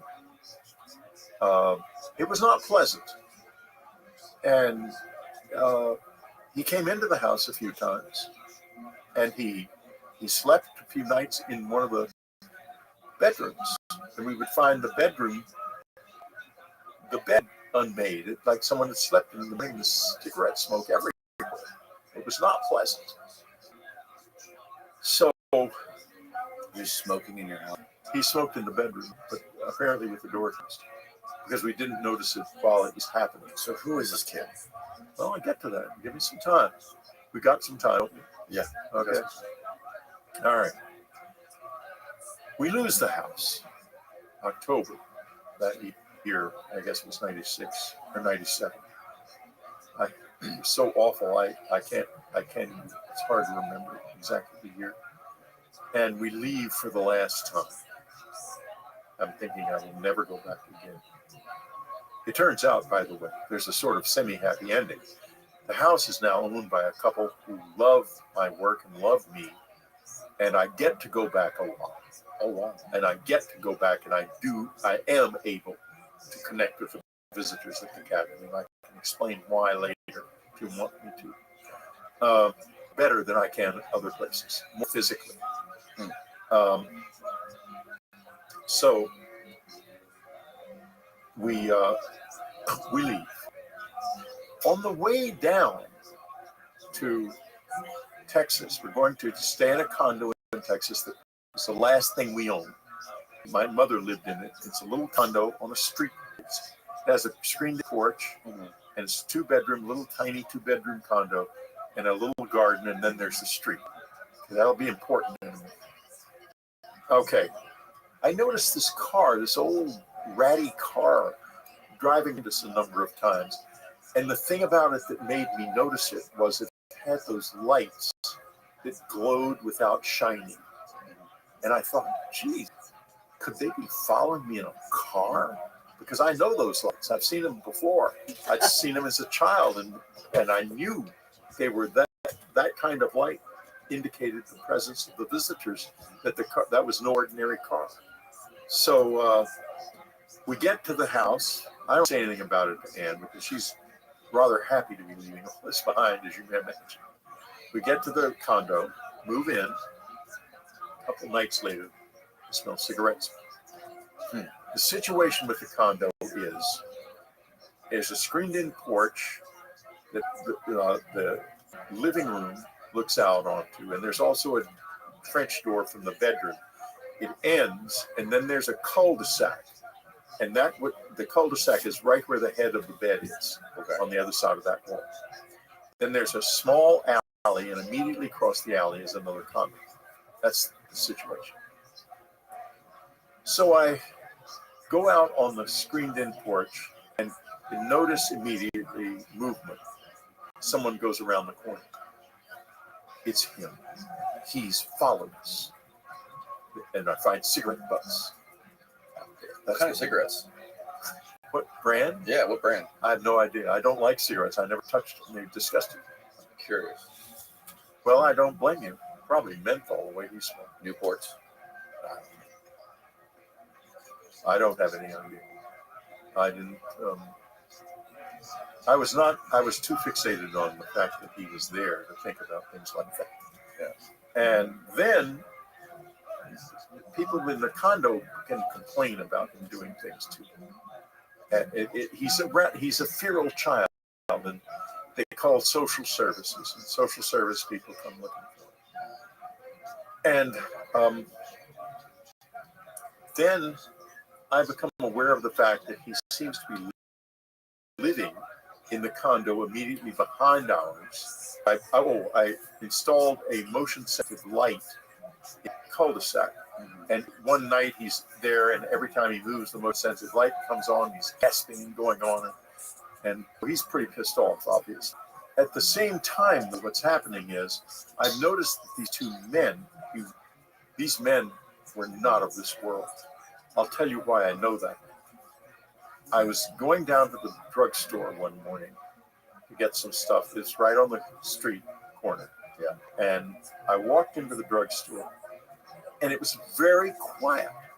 Everyone was just standing there, except for one guy. And this was back in the day when smoking materials were all out, and I could pick them up. This guy is putting cartons of cigarettes and tobacco and stuff in a big shopping bag right in front of everybody. The clerks are just standing there. People aren't shopping. They're just standing there. They're all standing there. And the guy turns around and walks past me and gives me this familiar kind of knowing look, like we're both on the same side, and you can see what I'm doing, but they can't, and you're not going to tell anybody, are you? And he leaves, and the whole place comes back to life. The whole place. I saw this with my own eyes. So I thought, screw, I can't remember what I was getting. I get the hell out of there and went back to the house and told Ann. And so then we realized they're living there. They're in the condo behind us. And I called, and there's all this ruckus in the place because this weird kid is there. And so I called the management company. And they say, it's a condo, and so not a co-op, so they don't know who's living where. Right. And they say, well, you'll have to talk to the owner. And they gave me the owner of the condo's number in Houston. So I call him, and he says, there's nobody living there. I use that when I come up to San Antonio to do business. I said, well, I'm sorry, there are 3 people living there, 2 men and a boy. And the next thing I know, the condo has a eviction notice on it from the sheriff, and the 2 guys are going from door to door trying to sell a man's furniture to all the rest of us who all know what's going on. And so then they get evicted. In the morning of the eviction, the boy comes blasting around the corner. I'm out in the garden with a cigarette in the center of his mouth like this, stalking off down the middle of the street. And I think to myself, he doesn't even know how to smoke. I think this. And he grabs the cigarette out of his mouth and to his side as if he heard it, which I'm sure he had. Now, I have studied this carefully, this whole business of all this smoking, because this is unusual, and these are human beings. And I believe there are 2 possibilities here. One is, if you will remember, in Native American culture, and to this day in cultures in the Amazon, it was used to communicate with another level of reality, with the spirit world. There's other powerful drugs that do it better, but tobacco was what was used by the Native Americans. And I would expect that this was wild tobacco and probably extremely strong. It's the tobacco that's still used in the Amazon to do this, extremely strong. Okay. So that would explain why he had to smoke so much, because the regular cigarettes are not going to have that level of nicotine in it. Right. If that's the correct answer. The other possibility is, if you read about schizophrenia, you find that some schizophrenics smoke a great deal. And they smoke a great deal not because it quiets the voices in their heads, but because it makes them calmer in relation to the voices. It calms them down so the voices don't bother them as much. Now, what if you had telepathy and you were hearing the voices of the people around you and you couldn't turn it off? That might be a motive for constantly smoking, because you would be a schizophrenic whose voices were real. The cacophony would be appalling, I'm sure. And that could be another reason for it. But it's real. You understand, we're talking about something real. And this is very hard for people to put their heads around, because you're talking to a guy who's been living with this for years. I'm living in this world and in another world at the same time. And everybody else saw this kid too. Well, I don't know who else saw him, but your wife saw him. Well, my wife certainly saw him. She sure did. And my wife saw him. I'm guessing people in the condo saw him, or we wouldn't have gotten our door knocked on by social services asking if he was our kid, which happened. And your theory is that this could have been the hybrid alien child that you had? I think he was child, and I think that the extraction may have been something to do with him. So these beings pulled you up into their ship and extracted your semen to impregnate an alien being and create a hybrid child. Why would they just abandon the child? Because he didn't work out. There was something wrong with him, obviously. And so they just left him to me in my woods without even so much as a by your leave. I think that's exactly right. That's dark.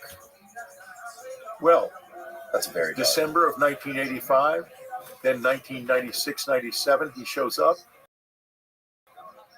11 years later, and he looked looked like an 11-year-old kid. I mean, what am I supposed to think? And he looked a little bit like me, Ann said. And I was, at the time I got mad at her. I said, he liked me. And she just didn't say anything. But she was right. He did. My three grandfathers. So we got that. And if it's not just me. There's, God knows how many people are having eggs and taken from their bodies. Right. And so the ones that don't work, they just drop them off in the woods. Good luck. well, they dropped him off in the woods. I can't say that about others because I don't know. And what do you think they do with the ones that do work? I suspect we might find out sooner or later. But right now, I don't know. I can't answer that question. I don't want to answer. I don't like to speculate. I've got enough weird stuff to talk about without speculating. You know, you've heard of David Huggins. Yes. What do you make of him? Have you ever met him? No. So I don't like to talk. Well, you tell me what you make of David. You asked me a question about David Huggins. I watched his documentary, Love and Saucers, and I found it absolutely fascinating. I don't know what to make. I know Jeffrey Kreichel, met him. He was in the documentary. Yeah. He seems like he truly, genuinely believes what he says about his story of this woman who looks like a half alien, half woman. She has long hair. Yeah. He doesn't say that she had looked anything like the 3-foot being with the big head, but she did say it had big eyes. It was far more human, like a Nordic-looking human woman with blonde hair, I believe. Yes. And she had sex with them, and then she came back, and then she showed him the children that she bore from him. Yeah. He met the children. He drew these beautiful paintings of this woman with Right. I know the breasts. story. Okay. The story is fantastical, and it sounds like something that you could laugh at, right? Or you could just be like, oh, what a crazy cuckoo guy this is.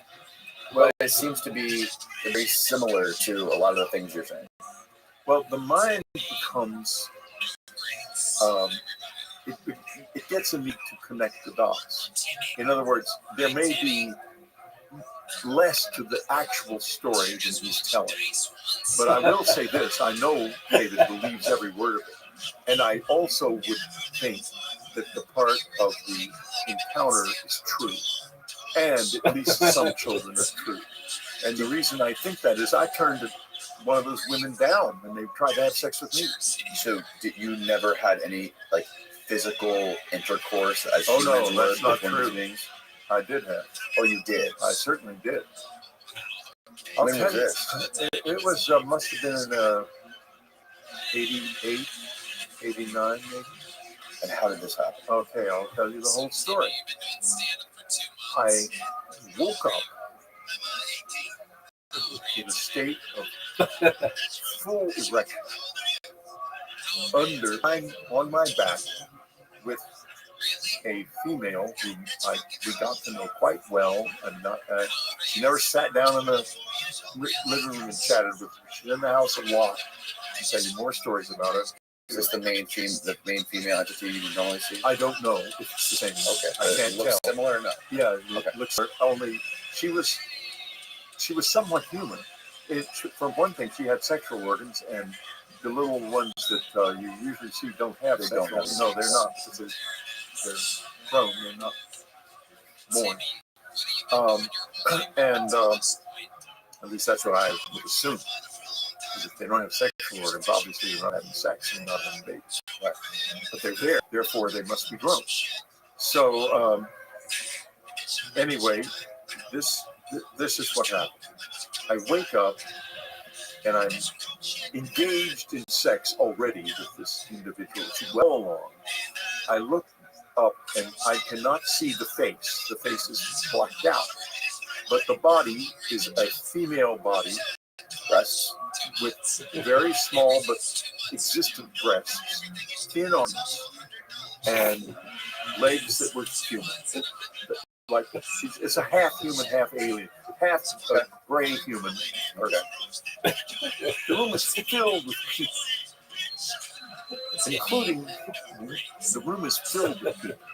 including one of them who I recognize. He's an intelligence officer whom I've known at that point for years. And I have, at that moment, the most extraordinary experience of sex I've ever had in my life, despite the situation.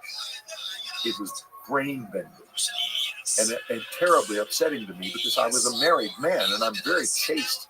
I'm not going to be comfortable fooling around. Recently, someone What was so good about it? It was just incredibly intense. It was like a Kundalini experience. It was so intense. It was just my whole body. Not with my, but with my entire body. It was brain bending. I'll never forget it. And I told Annie about it immediately because I had to. But the truth was, I came awfully close with her a number of times because one thing about my wife is she knew what she was doing in bed. Right. Anyway, the next morning I wake up, I'm back in my bed. Obviously I've had sex and Annie has. It's quite clear in the way I look and feel and smell. And I tell her the whole story immediately, of course, because, there's no way. I mean, if I'm sure as hell, we're not going to fool around with anyone because I really love my wife. Right. And, she's the only woman aside from her that I've ever even had sex with. This is in the cabin, by the way? In the cabin, yeah. In the old cabin in New York. In New York, yeah. So I think to myself about the guy. The CIA guy. He was in the intelligence office. He's not in the CIA. He's in another agency. And, but as I say, I've known him a long time. For other reasons, nothing to do with this. And I thought, did I remember that or not? And I didn't know how to talk to him about it because, I couldn't very well say to someone who knew essentially nothing about this, hey, were you watching me have sex with an alien in my guest room? He didn't know about the visitors, though, right? He may have. But why would you be involved with intelligence if it wasn't about this? As a writer in the old days, you were called upon they wanted you to go places where a writer could be going without suspicion during the Cold War and report back on what you saw. And they were using you as a spy? Not a spy exactly, but an agent? No. I guess you were recruited. I was recruited, yeah. I was recruited when I was at school in England. I did a few things. Not much. I did a few things when I was in I-6? in England. This is an amazing detail you left out. Yeah. Well, that's not an amazing detail. It's just how many writers did it in those days? Many. So you woke up, you had this experience of having amazing intercourse with this female hybrid and alien. This guy's there. And this guy's in the background watching. Right. Now, as life unfolds, he's heavily involved in this business. And I think to myself, should I ask him? So I asked him. I've asked him a few times, have you ever been to my cabin? He always says no. And I didn't know what to make of that. Because, in fact, people can do things. Now, I think my father might have been such a person for the visitors that they don't remember. And I probably have that in my life, too. I think everyone I think they control the stream of your memory when it comes to them. Okay. They don't probably care about the rest of it. That they control that. Okay. So, anyway, here's what then happens. Fast forward 30 years. I meet a guy from Romania who seeks me out. It turns out we're mutual friends in California. And the mutual friend says that he wants to meet me. And I say, sure, I'm very available. People want to meet me. If they don't talk too long, if they talk to me too long, I'll turn it off. Okay. And I'm open. I'm not a closed. I'm not a celebrity. I don't think of myself that way. I'm a guy that a lot of weird things happen, and I write about them. That's my life. And anyway, he's a very nice man and incredibly brilliant. He smokes. He speaks like 5 languages, and he is a graduate of MIT, and so he's obviously way ahead. And he says, "This is why I want to meet you. I had an experience when I was a boy. I was in a mall at home in Romania, and it became completely dark I couldn't see anything. And I know it has something to do with them, the aliens, the Greys. And I think he may have added, I'm not sure he did. No, I don't think he said this. And I want to know if you can help me in any way with it. All I remember is being told something. And when I came out of it, I had underlined the name in a detective novel I was reading. And I was told that this man knew something that he had been told he must never tell to anyone. And I said, well, what's the name? It's the name of the intelligence officer who was in there that room 30 years before. Well, and this man, this gentleman, is totally alive, and he'll tell you the story. Still alive today? Absolutely. No, both of them are. And the officer either doesn't remember it or will not say. I don't know which. But he has been heavily involved in this whole thing for years. And he was there.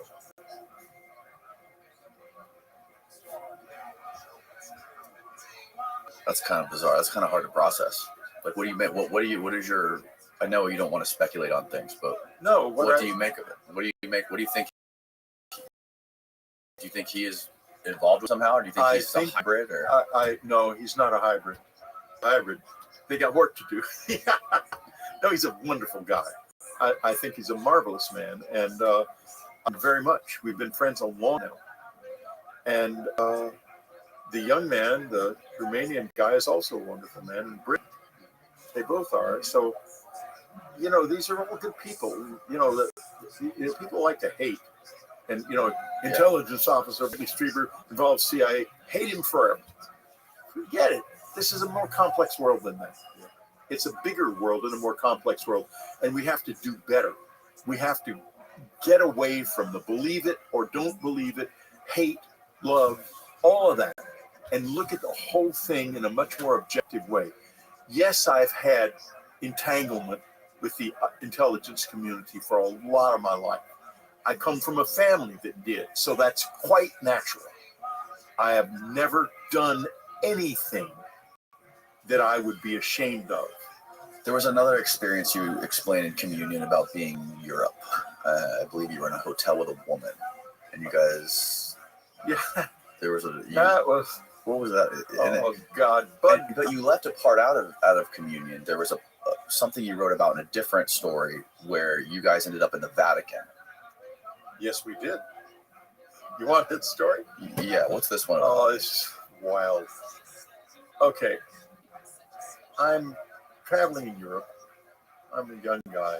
I'm basically, like, as I said earlier, I was very interested in girls. I turned out to be very chaste, but that's another story. So I meet a girl on the train in Italy, going to Italy.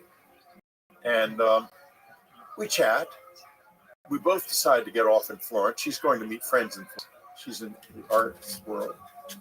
And we have we go to share a pension. And we make out and stuff. We do not make love, but we make out, and we have a lot of fun, actually. And I meet her friends, and they're all art students, and there's a lot of stuff being done at the Uffizi because all of the paintings had to be taken upstairs because there had been a flood on the Po, and they're being brought back, and I'm involved in that. It's really a lot of fun. And so then we go on to Rome, and everything's fine. We get another pensione.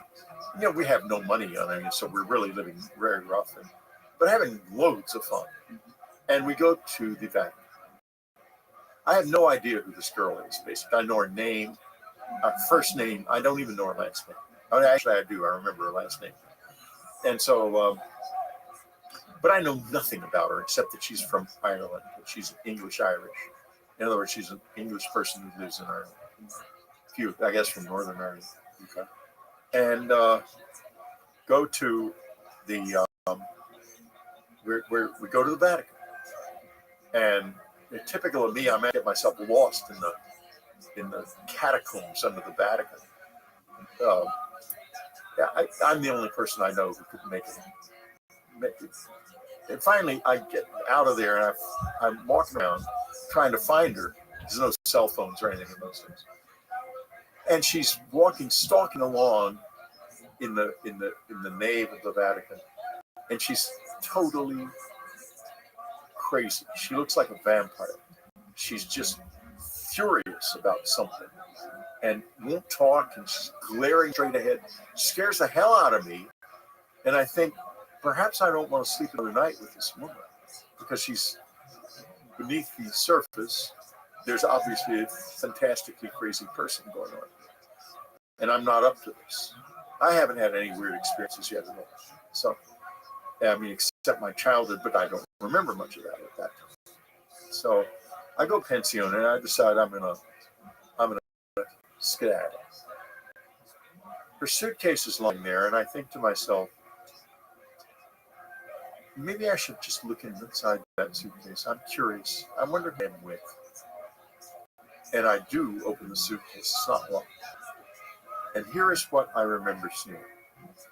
Now, understand, I'm still a Catholic boy at this point. I'm not seriously Catholic. I'm, an occasional Mass Catholic. But I'm not a non-believer. Your parents raised you Catholic. Yeah, right. Parents raised me. Open the suitcase. And there, on one side, is a nun's habit. A nun's what? Habit. Okay. A nun's clothing, black, Okay. the white thing. And I think, oh no, she's a nun. She's left the nunnery, and she's crazy in the Vatican because of the fact that she's an escaped nun, or a nun who is leaving. And I've been having not sex, but close to it with a nun. Whoa, this is, young Whitney is horrified in himself. Then I notice on the other side what appeared to my mind to be a dried owl, a crushed owl. And I think, okay, I was right. She is completely crazy. I closed the suitcase, and the next time I went up to Rome, the train station of Termini. The pensione was right near it. Got on literally the next train that was moving out, and didn't get off the train until I was in Strasbourg. I just got out of there. It scared the hell out of me, and I still don't know. I know that I'm not sure that what happened there, but obviously there was something way off. I thought it was something else that you found in her suitcase. I thought it was skin. No, the skin of like a human. No, absolutely not. No, anyone said that to you was blowing smoke in your face. I never said. You never said that about that? Absolutely not. Huh. I wonder how that would have got out there. Oh, because people like to embellish things. Have you heard that before? People say that? No, I haven't. You've never heard that before? I don't know who said it either, but somebody probably did. I mean, I wouldn't be surprised. Interesting. Are you religious now? No, not really. You just wrote a book about Jesus. Yeah, well, it's not a religious book. It's called Jesus: A New Vision for a reason. It's a book that is going to try to re-establish the validity of the teachings of Jesus for people who are not religious people. And what made you want to do that? I think the teachings are very valuable and very important. I think there's a lot that's valuable. I can also do the same thing with many of the other religions, but I've just done this with that one so far. And what I did was this. First, nobody understands what caused Christianity to come about, because the religious scholars who write about it are all coming mostly from a religious standpoint. Yes. But there's another way of looking at it entirely. Like, people think that some malignant force caused the destruction of the Roman Empire. You know what caused it? The sun caused the destruction of the Roman Empire. And how did this happen? Well, from about 500 BC to 100 AD, there was something in the Mediterranean basin known as the Roman climate optimum. That is to say, the climate of the Mediterranean basin was ideal for the growing of crops, and the seasons were very regular. The result is the Roman Empire comes about, its population grows enormously, they build roads, they have sea lanes, they have a number of large cities, including mainly Rome, but others that require very substantial food services, and in a world where the transportation of foodstuffs is very challenging.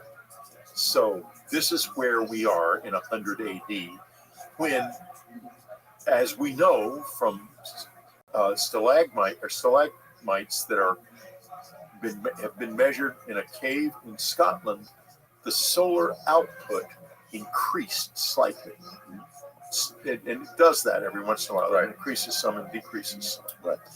And when that happened, the Mediterranean basin went into a protracted state of drought. And all of a sudden, all of these people couldn't get food. The result is the immune systems become stressed because they are malnourished.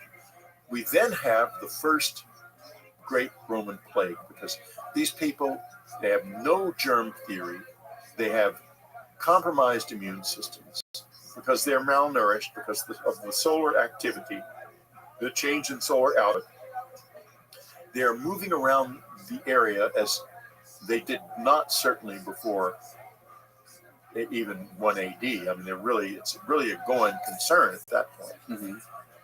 The first plague occurs, the Aurelian plague, the plague at the time of Marcus Aurelius, which causes such disruption and depopulation that at one point he's got to sell the furniture and the contents of the imperial palace in Rome in order to keep the country's army paid.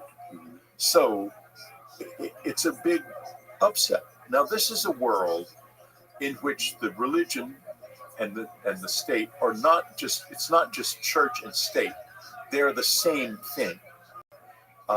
If you are a Roman, the Roman gods are Rome. They are Rome.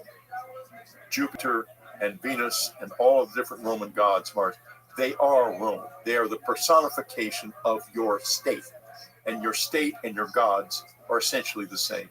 So everyone, of course, runs to places like the temples of Asclepius, the healer, to get healed.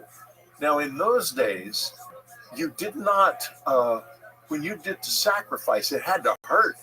You didn't just go in and, throw a couple of coins in. You went in and you took a bullet, or you took something of value to yourself, something that would be a significant sacrifice, and you gave it to the god. And in return, the god was supposed to help you, to heal you. Plague after plague came, and the gods didn't help them. About 300 AD, there hasn't been a plague for a while, but the relationship between the people and the gods has deteriorated to the point that the temples are now starving. No one bothers. They don't hate them yet. They're starting to, but they don't hate them yet. And they are stopping sacrifice. Constantine, who was a political genius, realizes this problem and sees that the social of the empire is declining. There's crime, there's inflation, there's all kinds of problems. He also sees that his mother is a member of one little cult called the Christians, who believe that this Jewish rabbi from Jerusalem was a special representative of God. And they have something called the Didache, which is a rule of life that has enabled them to remain intact through all the plagues, because they have this tight social unit that takes in the orphans, and that they have the Parabonari who go out and help the people who are sick, even at risk of their own lives. In other words, it's a very powerful social organization, and it's intact. And he brings that into the Roman Empire and announces that Christianity is the new religion of the Roman Empire, but he does it this way.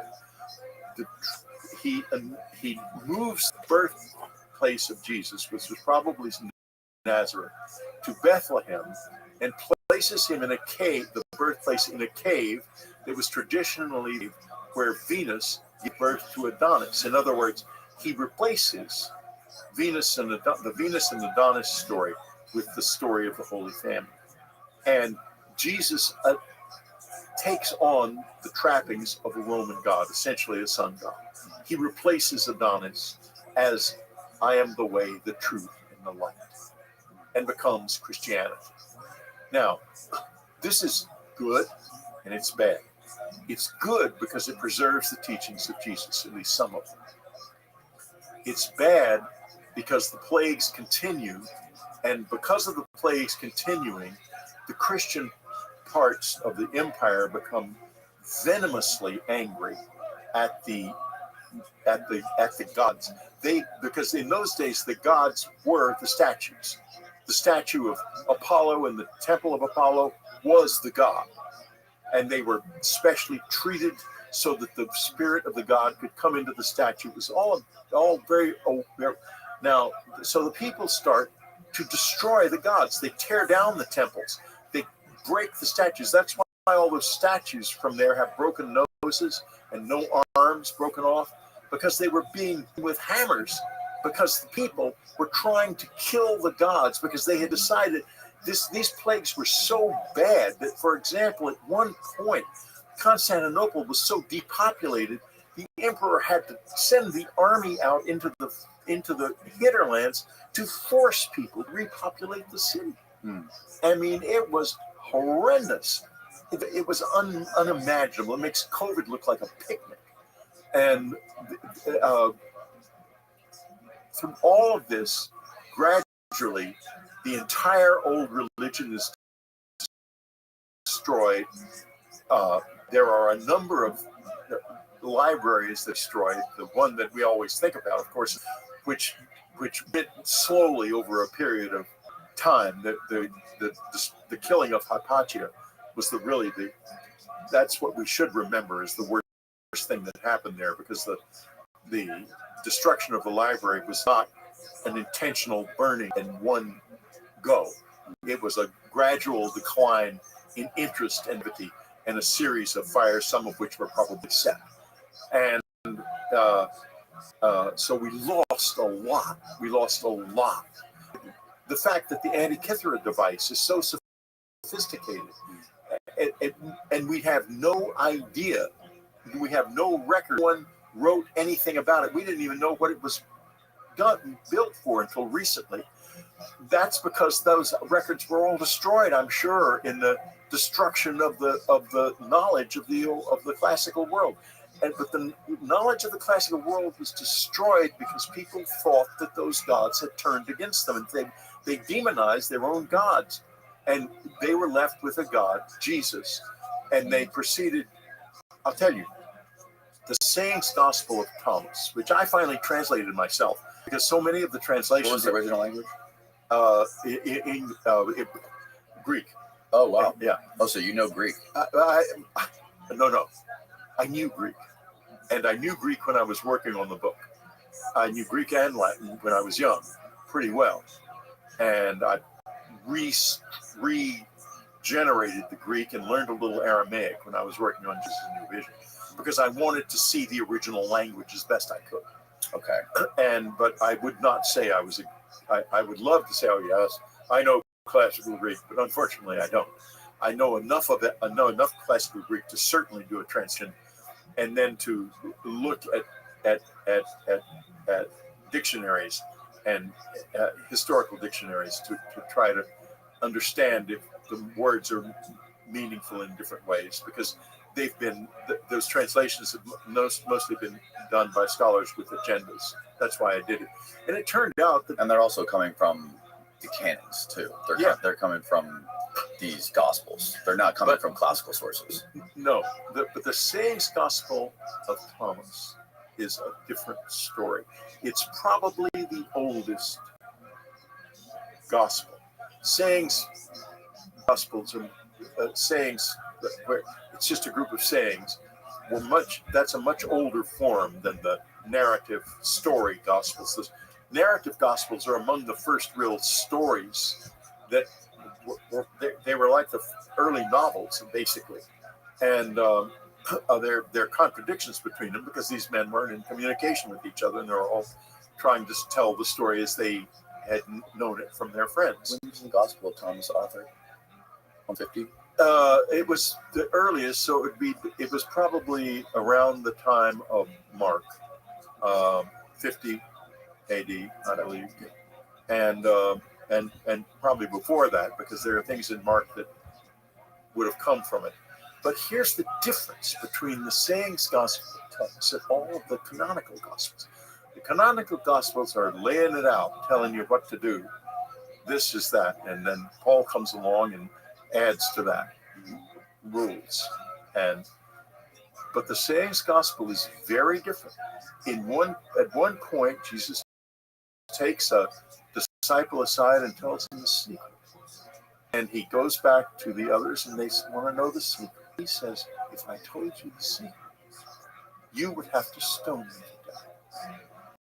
At another point, Jesus says, don't go in people's houses and eat what they give you. In other words, violate the dietary laws. Don't be a good Jew. He says, don't pray at one point. He says, don't believe me. In other words, he's saying, be your own person. Do it yourself. Don't be in a religion. Make your own journey. Find your own way. And then Constantine comes along and says, nope, we've got an empire to preserve here. Right? We're going to take this and make it into a rule. And that's why I wrote Jesus' New Vision, so that we could understand why that was done and what was originally intended. And what was originally intended was to find your own journey and make that journey. And Jesus leaves all kinds of hints as to what to do that.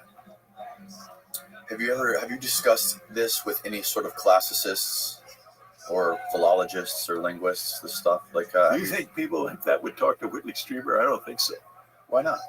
Because I'm the rectal probe man, among other things, and Mr. Saucer Sam. What other sort of sources did you look at besides this gospel to write this book? I'm a good and efficient researcher. I looked at an enormous amount of stuff. Did you read any other texts, like any sort of plays or stories or medical texts or anything? Have you ever read any ancient medical texts? I can't read Greek, but I've read translations. Yeah, well, I can't read the Greek medical You ever heard texts. of Galen, Marcus Aurelius' physician? Galen had some fairly unfortunate ideas that almost certainly didn't work well at all. Like what? Oh, read some of his. I can't remember precisely, but just read some of his potions and things. Yeah, the Theriac. You were supposed to drink this? Yeah, bodily fluids, stuff like that. Oh God, I mean, rabbit. I don't know. It didn't work. They didn't know what they were doing. Magic worked better than religion, and that's another thing I get into in Jesus' New Vision, because magic works if people believe it, and maybe it even works when they don't know it. It's very interesting the way it works. Like we call it the placebo effect now. They didn't know about the placebo effect. They hadn't disempowered it, in other words. So when a magician, if you had a case of hysterical blindness or a skin disease that was basically a nervous disorder, or many different types of neurosis or psychosis, you could be cured by a magician, absolutely, in those days. Because if you believed the magician, you were going to get the cure. And Jesus was very, very good at sympathetic magic. He was an extremely powerful and convincing magician. And that is preserved in the Gospels. very adequately. He was also, from what I understand from other classicists, is that he was very involved with drugs. And in fact, No idea about that. the term Christ is a Greek word, and it means to apply drugs to the eyes, so you may see. Well, the magical way of applying of curing blindness in those days was to apply spittle to the eyes, not drugs, and that was in both the Egyptian and the Greek magic texts, and you can see Jesus doing that in a couple of cases, as I recall. I don't go down the road of drugs, but I do know they're very important. I'm not disputing that at all. I have long wished that we had some kind of drugs were ubiquitous in those times. Absolutely, yeah. Well, Graham Hancock wrote a wonderful book about drugs in the earlier in the Stone Age. Yeah, drugs have been a part of human life until the Prohibition ended, and the Bureau of Alcohol, Tobacco, and Firearms suddenly didn't have a job, and they decided to illegalize marijuana and heroin, so they still have work to do. Right. Well, the use of drugs also, when it comes to like what they were doing in Eleusis with the Eleusinian mysteries and those rites that they were doing, they were drinking ergot and other drugs that were basically, I mean, all these pagan cults are around this time too, where this is where the idea of death and rebirth came from. Right. And, a lot of classicists believe that this was the use of drugs and these Eleusinian mysteries that were going on for 2,000 years were responsible for the explosion of intellect and thought and creativity back then. Probably were. And, it wasn't until around 400 AD that they burned down Eleusis, and that led us into the Dark Ages. They went stupid, basically, because the culture's response to the stresses that they were under had not been effective. In other words, they didn't get the cures that the gods were supposed to give them, and they abandoned their own culture as a result. That's what happened. That's why Christianity became what it was, and they tried to purify their world by destroying all of the old gods and everything connected with them, including all of the knowledge, in hopes that this would please Jesus, and Jesus would come, the Christ would come and save them, because they had no science worth mentioning and no idea of what was happening. To them, it was a supernatural event when a person got sick. And, Christianity was responsible for the suppression of a lot of science and a lot of free thinking and a lot of new ideas. Yeah, it's had trouble with science for a long time. Because if we found out that we weren't the center of the universe and there were other planets out there, and God, if there's all these worlds out there, how come Jesus just came to our world? Just because we are the only ones who sinned? We were the only imperfect aliens out there in the universe? Well, there's a very interesting part of Jesus' New Vision, which is about the resurrection and about what is actually known about the Shroud of Turin. Now, I recently on my website, there's a significant social media section of it. Someone put up a thing saying, I don't believe that there was a resurrection because Jesus died on the cross, and there was nothing that happened on the cross that was unusual in any way. He simply died. And I thought to myself, this is very clever. He died early. Well, he died early, yeah, but and it's possible. Of course, it's possible there was a twin, and it's possible that he wasn't really dead when he was put into the tomb. But that's not what the story of the Shroud of Turin tells.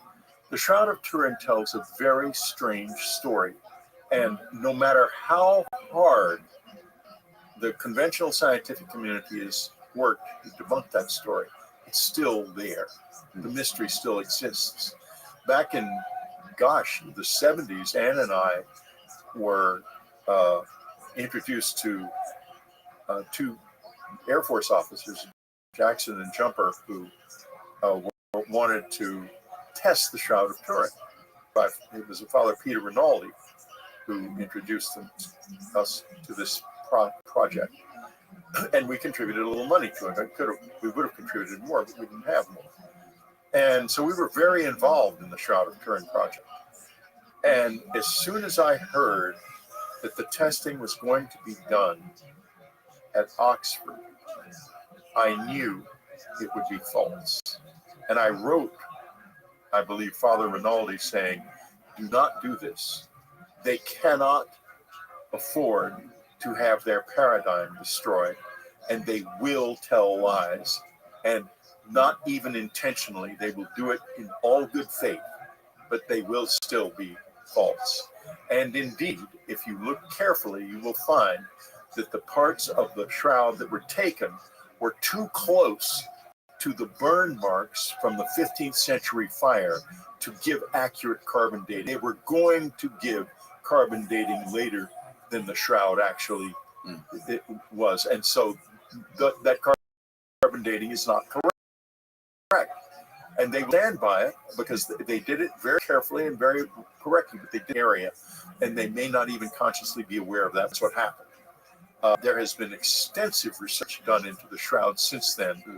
There's a wonderful book out called Test the Shroud, about the shroud and about the work that's been done so far and what needs to be done additionally. And it's quite convincing because I think there's truth to it. Among other things, the image is burned into just the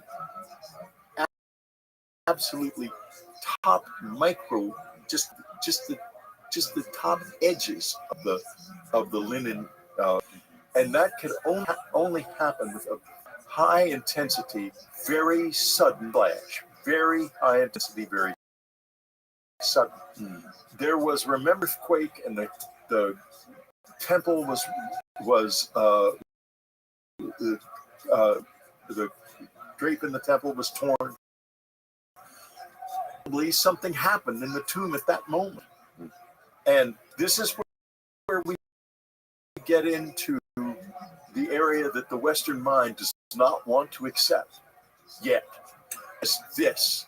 It's a whole lot more. That there is a large part of human experience and human reality that we have turned off. We have on ourselves. We've gone blind to our own soul. We don't believe we have either. But they are the only thing that matters. And I believe me, the visitors know that. If you're around them very much, they're real interested in your soul. And some of them want your soul to be screwed up because then they can get it when you're dead. And they can do what they want with you, and God knows. But it's certainly not going to be good things. These visitors, they aren't good intentions necessarily. They have selfish intentions. You have to look at them the same way we look at ourselves.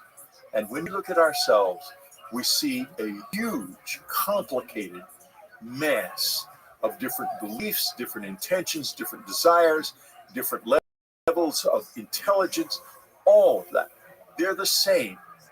They are just as complex, if not more so. And probably more so because they are older and they do have abilities that we do not have anymore. Oh, I think in the past, as Jeff Kripal talked about on this show, actually, and about the ability to fly and so to levitate and so on. We've turned all that off. We turned it off for a very good reason. 1,000-year oppressive religious dictatorship that was stifling knowledge. Christianity. When on the nature of things, Lucretius's poem was rediscovered in Germany in the 14th century and was reprinted all over Europe. Suddenly, the idea of the scientific method was rekindled in the mind of the people of the Renaissance, and this is where people like Galileo and Copernicus were coming from, and Giordano Bruno.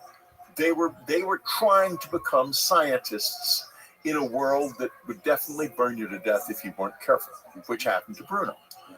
And we shook that off of ourselves, off of our backs. And now any sign of any interest in that level of human reality terrifies our intellectuals, because they think, my God, if we let this out, the next thing we know, religious fundamentalists are going to be back in control, and we're all going to be burned again.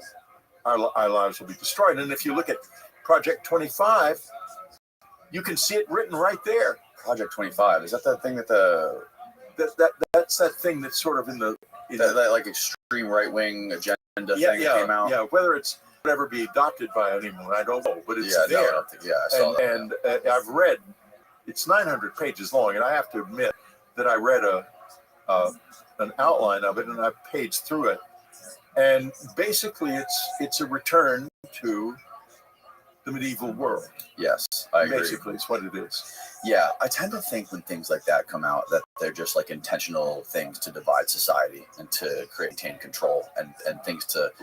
Well, you know, I've heard some of the people come out, like Trump and some other people, right-wing people, that people have been questioning them about this Project 2025 thing, and they're completely like ripping it to shreds, saying like, I don't know where this is coming from. This is like an extreme right-wing thing. Like, we don't, unless it's actually created by the extreme left wing in order to make the right wing look bad. Exactly, right. I mean, it could be anything. There's so much deception going on. You can't keep anything straight. I'm not in that world, and I'm not going to go into politics of Trump and Harris now. But I'm just saying that exists. Yes. And it is a return to what we were before the Renaissance. Yeah, I tend to agree.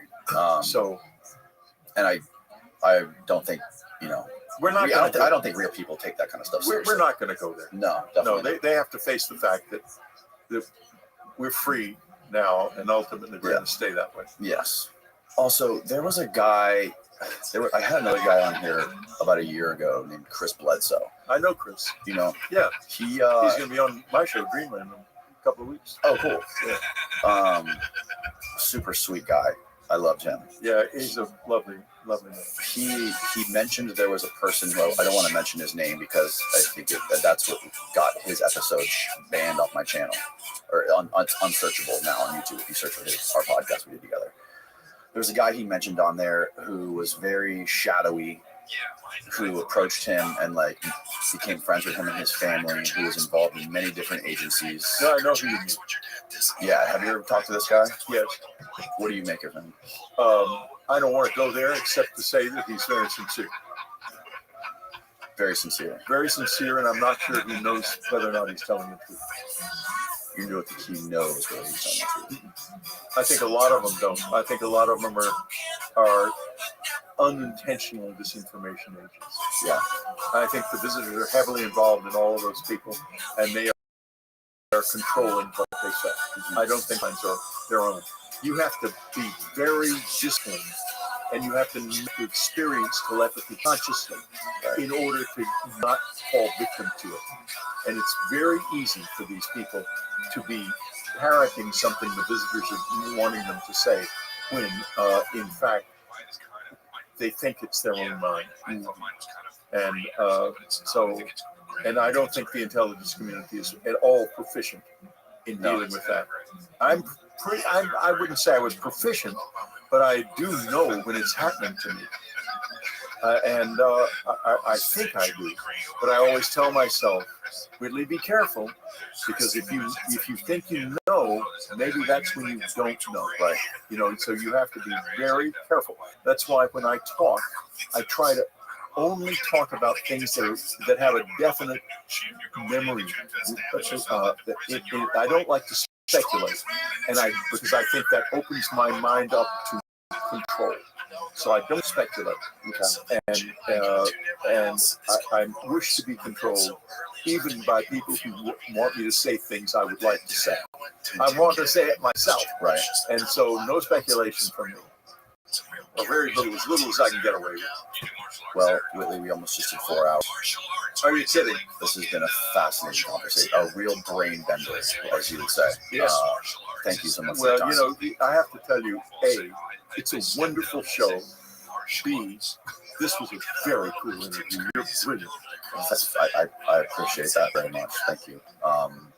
I've been riveted this whole time. I don't think I said more than like 10 words this whole podcast. You know it's good when that happens. Tell people where they can find your stuff, your books, your podcast, all that stuff. Okay, well, listen up then. My website is unknowncountry.com. There we go. I am on Instagram at Whitley Strieber, and I am on YouTube at Whitley Strieber and Dreamland. My podcast is called Dreamland. You can get it on Apple Podcasts or any other podcast apps. You can also watch it on YouTube. You can subscribe to Unknown Country. It would really be nice because, like all of us, I'm desperately trying to get money to keep doing this. And it's $4.95 a month. And there's lots of different options. Oh, look, there's your channel. Yeah, and there's my channel. And Why Do the Grays Appear as Owls? Mike Clelland is such a cool guy. I had him on here. You did? Yes. Well, then you know. He's a very, very cool guy. Yeah, he is. And my new book is Them. I'm working on a book now, which is going to, I hope, blow everybody's socks off. It should be out by December. And I have a book of poetry out. And it's called A Hidden Garden, and it's available on Amazon. It's got like 4 reviews, but they're really good reviews. And if you like poetry, or even if you don't, just take a look at it. There's a good long sample on Amazon and an audiobook sample too. And I'm very interested in poetry. That's another level of my existence. And I don't expect to sell many copies of Hidden Garden, but I love making it. Beautiful, man. Again, thank you. I'll link all that stuff below. People can go check it out. And we are going to do a little Patreon Q&A. We got some people on our Patreon asking us some questions, so we are going to go do that. And that's it. Hope you enjoyed and good night, folks. Also, yeah, I know how it is. Like, people are like, man, you got out of LA just in time. I'm like, buddy, I'm nowhere near that shit. Like, when people complain about the homeless, like, I never saw a homeless guy unless I went downtown. And also, like, the fires was one thing, because that was terrible. It was just, where the process is like a few blocks. Yeah, it's this little area, but there was like a freeway. Rabbi Mohan, thank you, man, for coming on the show. I appreciate it. It's great to meet you. Thanks for having me. Glad to be here. How long have you been in the States? Now? Yeah, just on this trip. 25 days, I think. 25 days. That's a good trip, man. And you were just explaining to us off camera how you almost lost your drone filming some crazy Nazca type lines in California. What were you shooting over there? So we have a particular set of rooms called the Blythe Interiors. This is in a small town called Blythe in California.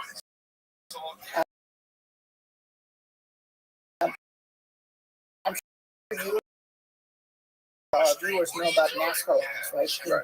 Right. Yeah. Know about NASCAR lines? Yes. Okay. But to me, right, that they made all these lines in the desert.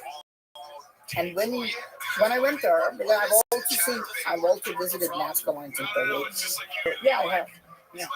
There's no way to do it in maybe now there is, but 10 years ago when I went to Peru, you can only get on this plane and they'll take you on top of the NASCAR. Back then, yeah. Is it maybe in 2012? Before drones.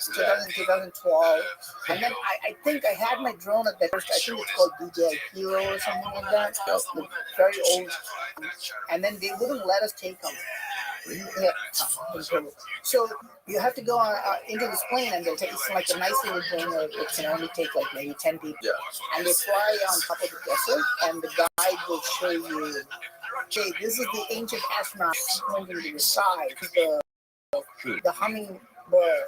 Yeah. You've seen that? Of course. What's the conventional theory for how those things were formed? It's easy to create the NASA. I'm not saying this is hard to create, not the how that's concerned. Okay? It's not the how. You can easily create today to the NASA desert. And some people have done this in California. You go to the desert and you can just scrape out of stones from the soil and you created a permanent mark. So it's your name. Oh, So I can put my name like Praveen Mohan in desert, right? So yes. and then when you fly a drone or if you're flying on top of Bly, California, you'll see Praveen Mohan. So it's not the how that really concerns me, because it's created for the NASCAR Right. or the Bly Intaglio, but it's the why. Do you know how long they've been there? Well, there's no way to date them, right? In Bly, they're saying that it's some are saying it's 400 years old, and some are saying it's even 5,000 years old. Oh, wow. Because there's no way to date that. You can't radio date that. Right. And believe it or not, some people are saying that this is a tourist trap that was created just 20, 50 years ago to this small town called Rock. They're saying that did this 100, not in Peru, right? Not in Peru. Yeah. But What are they selling in a small town that's bringing that's right. so much money on? Yeah. It's a great marketing tool. That's what some people are saying. This is a tourist trap. I'm not buying this. Right? What do you think it is? I think they're ancient creation. I don't doubt that this is new. I imagine that they were created thousands of years ago as signals to the gods. Because from the ground, you can't really see anything. I was just in blind, right? From the ground, you can't even see the whole thing. Like, it doesn't make any sense. You actually have to see it from like at least 500 feet. Yeah. Otherwise, it doesn't make any sense to me. Yeah, how did they see? Like, how did they do it? They didn't have like an overhead aerial perspective of what they were doing. Yeah. So they must. I don't know if we used to have aerial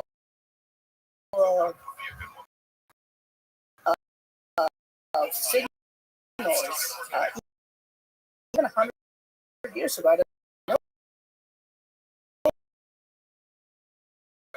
Because they would put large arrow marks before the invention of GPS and all these electronics. They would literally lay large arrow marks in all over the plains. Yeah. There's still some remnants out there in the U.S. The arrow marks was supposed to give be like what? It's just an indication to the pilots, right? If the pilot is traveling from Tampa to Orlando. Oh, wow. Yeah. Road signs, insane. So the thing that I think that, I always imagine that there were either humans were using their technology like flying. Right? They would have flying machines, so they would just jump up into an airplane essentially, and they'll start flying, right? Or they would jump to a spacecraft and go into another planet. And this is what ancient texts talk about. So either they did that, or they ancient humans did that. I'm saying ancient humans had this kind of technology thousands of years ago, or they had some type of communication with God.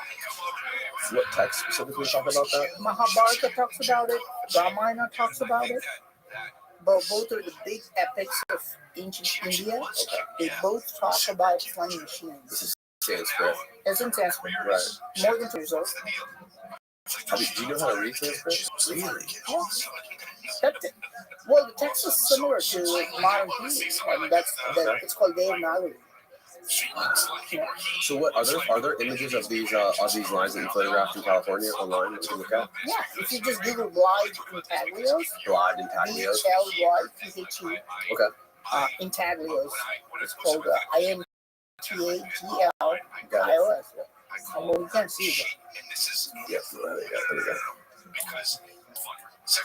Yeah. Oh wow! Look at that. I've never seen this before. Your immediate thought would be an alien. I thought Rick and Morty. Bizarre. Now, from the ground, it looks like you won't even see it. No, you wouldn't. Yeah, from the ground. Just what's going on. We know this has been here for at least how long? Like this has been We here. don't know anything for sure, but it's saying like at least 400 years old. It was discovered, and of course, and the funny part is people laugh all the time when we say, well, you can only see it from the sky, so it was done for the gods, right? Right. People all think like, oh, that's cute, but that's not true. Yeah. Do you know who discovered the blind in Taglios? Yeah. Guess who would have done it? Guess who would have what? Discovered it? Yeah. Guess who would have discovered the blind in Taglios? Our sheep herders? Yeah, that's a good point. Who else? Archaeologists, historians, people exploring the deserts? Who would have discovered the blind in Taglios, you think, Danny? Indians? No. But who would have done it? No, it was a pilot who was flying. Yeah, pilot, right. Right? Nobody knew about this, right? People were watching everywhere. A pilot, I think in 1930s, he was flying to California, and he was the first one who said, what the heck is that? It's not a little weird. Wow. That's really crazy. That's really crazy. There are details like that are really interesting. For example, you can see that animal. There. But you see underneath there's something else. Yeah, a little coiled serpent. Oh, a serpent. Mm-hmm. Oh. Yeah, that's a difference. There you go. Man. Yeah. So the time it's right next to the city. You can basically go to the interiors in like 15 minutes from the city, right? But nobody knew this existed for hundreds, probably thousands of years. Nobody knew because you can't see it from the ground. You're not going to be like, wow, that's a figure. You can't make that out, and that's why only a pilot who was flying discovered it 100 years ago. That had to be such a crazy discovery for the first people that ever got in planes. Because now you're basically elevating yourself to a new dimension, and now you can see something that's been here probably forever that we've never been aware of. Yeah, the same thing with Nazca lines. The Nazca lines, it's a desert. Right. And I told you about this story. I lost a drone. Yes. I got my drone, it's like low battery going home. I just went somewhere. Yeah. Right? And I'm running in the desert, right? Trying to find a drone. Within like 10, 15 minutes, the dehydration level, it's degrees in yeah. I mean, like 15, 20 minutes. Like, I thought I was going to pass out. Okay? So, you're saying that the tribal people who lived in Nazca Desert, that's a big desert, Nazca Desert, it's a dry desert. You're saying that people who lived in Nazca Desert, like thousands of years ago, had nothing better to do rather than making figures that they can't even see? Would you make an art like nobody can see? Right. Would you ever do it? No, absolutely not. Yeah, so who are they doing it for? And why did they go through the To do it for the gods. That makes sense. That makes sense. Is there anybody on Earth who's explored more ancient sites and ancient temples in various parts of the world than you? And you've been doing this forever, too. How long? Well, I was born in the kind of like the temple premise. So I used to kind of live inside the temple, so I have good exposure to that. But yeah, I've documented more than 100 temples, and we do intense work. So we just don't do okay, let's go on a day trip to a temple. So we take like half a dozen people, and we document all the parties in the temple, and this takes a long time. We spend weeks in the temples, and we only focus on ancient structures, meaning that they have to be at least 600 years old. We don't focus on the new ones. How did you get started with all this? What really happened is I like I said, I grew up in the temple complex, which is very kind of, you don't know what gets into your head. Like you're playing hide and seek in a temple, right? So you're just going and hiding behind like these giant statues, and you're just hiding there for like 10 minutes looking at all these structures. So you're climbing the temple tower, and you're like hiding in there, and you're playing, right? You tend to put in a lot of thought into it. Like, why did they create these carvings? You know, why did people create such structures at all? Even today, it's a mystery. Right? Even today, the ancient temples are a mystery. Okay, you very hard to compare them with a modern temple or a church or a mosque. It's very hard to compare them. For example, you will find erotic carvings in ancient temples. Right? Why is a place of worship carved with those prayers? Right? So you'll find sundials which tell you time accurately. Right? You will find carvings of dancing. You'll find people fighting. You'll find people wrestling. You'll find animal and the animal and the details of animals. I don't know if you were there for the Cosmic Summit presentation. I think it left the day before. It was packed when I gave the speech. A lot of people, especially a lot of doctors, came from far away states. Like they visit some of them came from California. And the carvings I was showing them, the details are really crazy. For example, like we'll see elephants, an elephant giving birth to a baby elephant. And there are like 3 other elephants helping the mother push the baby out. Like I've shown the carving in the presentation, I can send it to you. Yep. And when I first saw the carving in the temple, it's literally like the baby elephant is coming out of the mother elephant. Mm-hmm. And there are other elephants. There's like one elephant literally using its trunk and squeezing the belly like a modern, like that's what humans would do, right? Okay, push the baby out. Right? So there are 3 elephants helping the mother. When I first saw the carving, and it's funny because a lot of people didn't know because it just looks like a group of elephants fighting. You find that carving in a remote corner, right, in a temple that nobody cares about. The temples have so people just thought these are elephants fighting. But when I really, I put it on my computer, and when we decoded it, Yo, Steve, have you saw? I thought, wow, that's amazing. You look at the imagination of a sculptor who lived 1,000 years ago, and he thinks that elephants are like humans. That the elephants are helping an elephant to deliver the baby. That's a great imagination. I was blown away by that. But then, that's not it. When I searched, the elephants actually do that. Still today? Yes, the actual elephants do that. When a mother elephant is delivering a baby, the other elephants get together. We have videos on YouTube. I had no idea. Yeah. So it's not an imagination. Mm-hmm. The sculptor must have observed elephants were giving birth. That's like today we don't be like, for example, like reptiles, like a snake. Yep. It's not a social event. It just goes somewhere, lays eggs, or gives birth to babies. Right? It's not a social event. But humans, imagine a woman giving birth alone. That almost be like why? Right? Yeah. Sometimes it happens, but it's not natural, right? Because we're real social animals. Yes. Same thing with elephants. You may have never heard of it.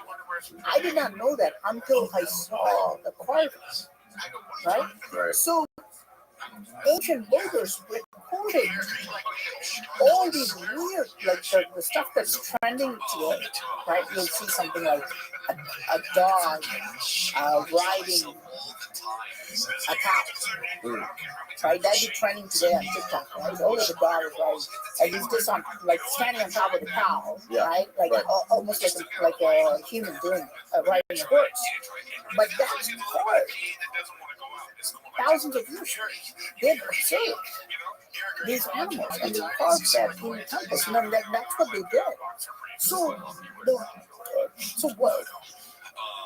I guess going back to your question, what got me started onto these temples is that the mystery of why did they create these temples? Right? It's not just a place of worship. That doesn't belong in a place of worship. An elephant giving birth. Humans giving birth. That's part in temples too. Yeah, humans delivering babies. That's part in temples too. Animals. And very interesting because I'll tell you, this is when I put this information out there maybe 8 years ago. If you're a child, right? Let's say you're like 6 years old, right? You're like this high, right? Like they're probably like 2 feet.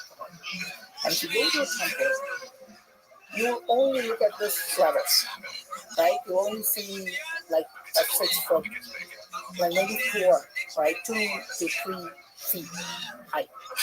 All the curtains will be about animals.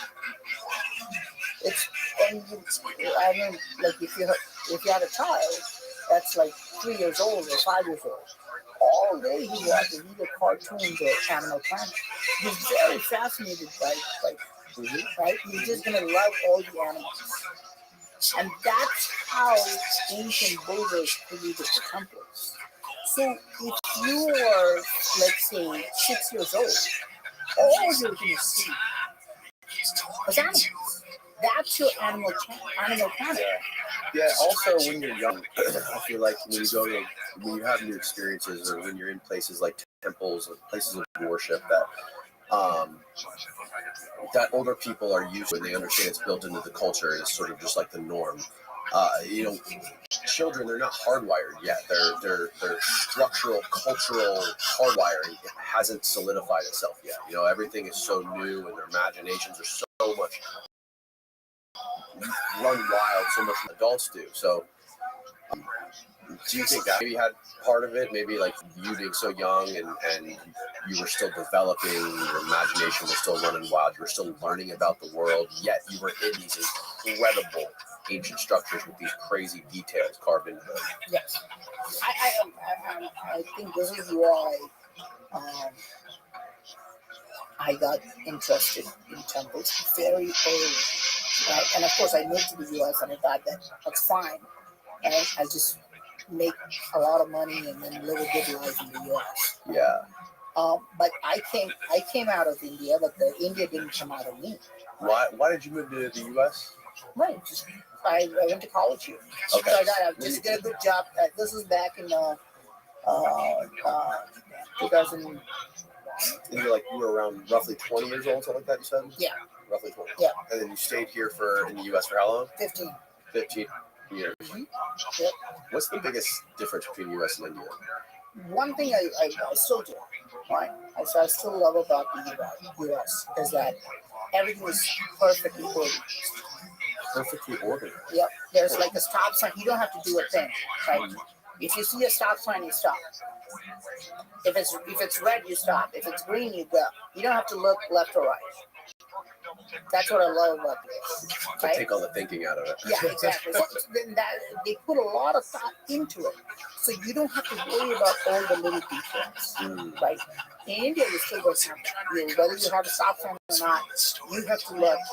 You have to stay alive. Right. So you have to worry about the little things, right? You have to make sure that you drive carefully, right? So, and of course, you have to pay attention to that all the time. So that gives you to think all the big things. You know what I'm saying? So yeah. So they've taken care of all this stuff for you, so you don't have to think while driving podcast. Right? If you have to be thinking about all that stuff, you probably don't know like what to have, because you've already wasted 20 minutes thinking about how to survive. Right? That's interesting. Yeah, and that's the beauty of US. So the beauty of US it's everything is really well organized. You know, for example, I can I can have a heart attack, and you trust the government enough to call 911, and you know they'll be here in 5 minutes. Right? Yeah, whatever. So, Yeah. that's because of the organization. They've organized everything so the ambulance driver is not going to, you know. Is that good in India? No, not yet. Yeah. But all the development is like massive, right? So people who are born in India and people who are teenagers in India, they no longer want to come to the US. Really? Yep. Because the growth is rapid, you know. The growth is like, we've not seen this kind of growth ever.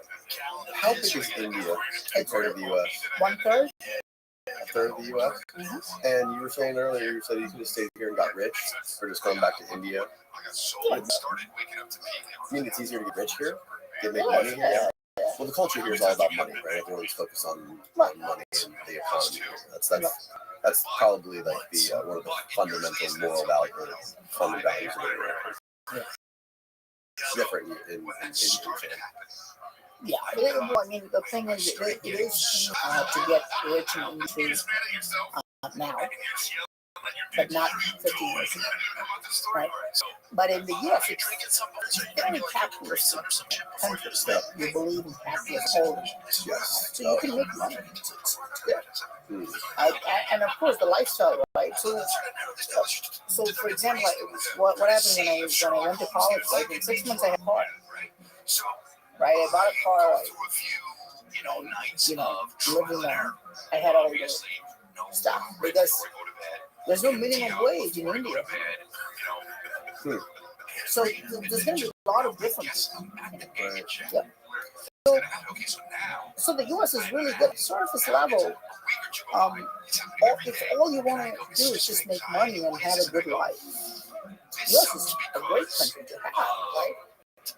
It's a good country to live in. So what did you want? What made you that's what I thought I wanted. Right? When I was 20 years old, I'm thinking like, I'm like 19, so I'm thinking like, all I need is like good money. You know, like may I have a fancy car that make me happy. But well, it didn't, right? So what happens after you have like a fancy car? Like, what are you going to do with it? Right. What happens here, right? Having a fancy car, like a nice. What are you gonna do with that nice house? Like, you can't do much about it. And then the dream is almost better than the reality of it. Right. So once you achieve it really quickly, and then you realize that it's kind of like an empty shell. It's like it's not gonna satisfy you. That's how. I mean, it's kind of cliche, but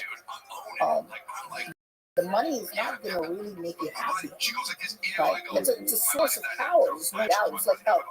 Yes. You need money. I'm not saying you don't need money. You need money like health. But that itself is not going to give you fulfillment. Right? It's not going to make you content. It's not going to make you sleep peacefully at night. Mm-hmm. You know. Yeah, well, money and materialism are two different things, right?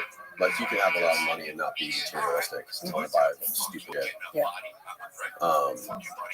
But so you eventually went back to India. Mm-hmm. And what was that because you wanted to split temples? You wanted temples, or yeah. That was the main reason? Yeah. At some point, I realized that. So in 2010. I started to go back to India, and of course, I started to, like I said, I started to make tons of my 6 figures at that time. Was that when you started your YouTube channel? Or? No. Oh, okay. I was working, so I started to make 6 figures income, and then I didn't know what to do with that money. So I would go to Mexico, I'd go to Peru, and I'd go to all these different places, and and initially when we go to Mexico, we're doing stuff like, okay, let's go. Like bar hopping, right? You're just going like Cancun crawling and that type of stuff. But then I got bored of that, and then I started to look at ancient sites in Mexico. Then I started to look at ancient sites in Peru. At that time, I didn't even like YouTube. It was not even monetized at that really? time. Yep. But when I joined beginning. YouTube, it was not for money. Yeah. I was not like I just choose YouTube as a career. Mm. Yeah, there was nobody who at that time. Nobody on YouTube was monetized when I joined at that time. Right. So it's I remember that very, very vividly. You do it. Yeah, I remember that time. Yeah. No, I was making videos right when YouTube came out. Oh, too. really? Yeah, just little short films and stuff. Wow, and wow. uploading them, Yeah, that's the time, right? When you made stuff just to make the video. That was the fun part. Right? Yeah. Now you're thinking like, hey, if I upload this video, how will I make it? Kind of take the fun out of it. No, it really changed, right? People think about YouTube, they want to reverse engineer a business. That's the lens people look at YouTube. And another weird thing about it too is like, isn't it funny how when people go to YouTube videos, the two things they care about most are the view count and the comments. It's not even the video anymore.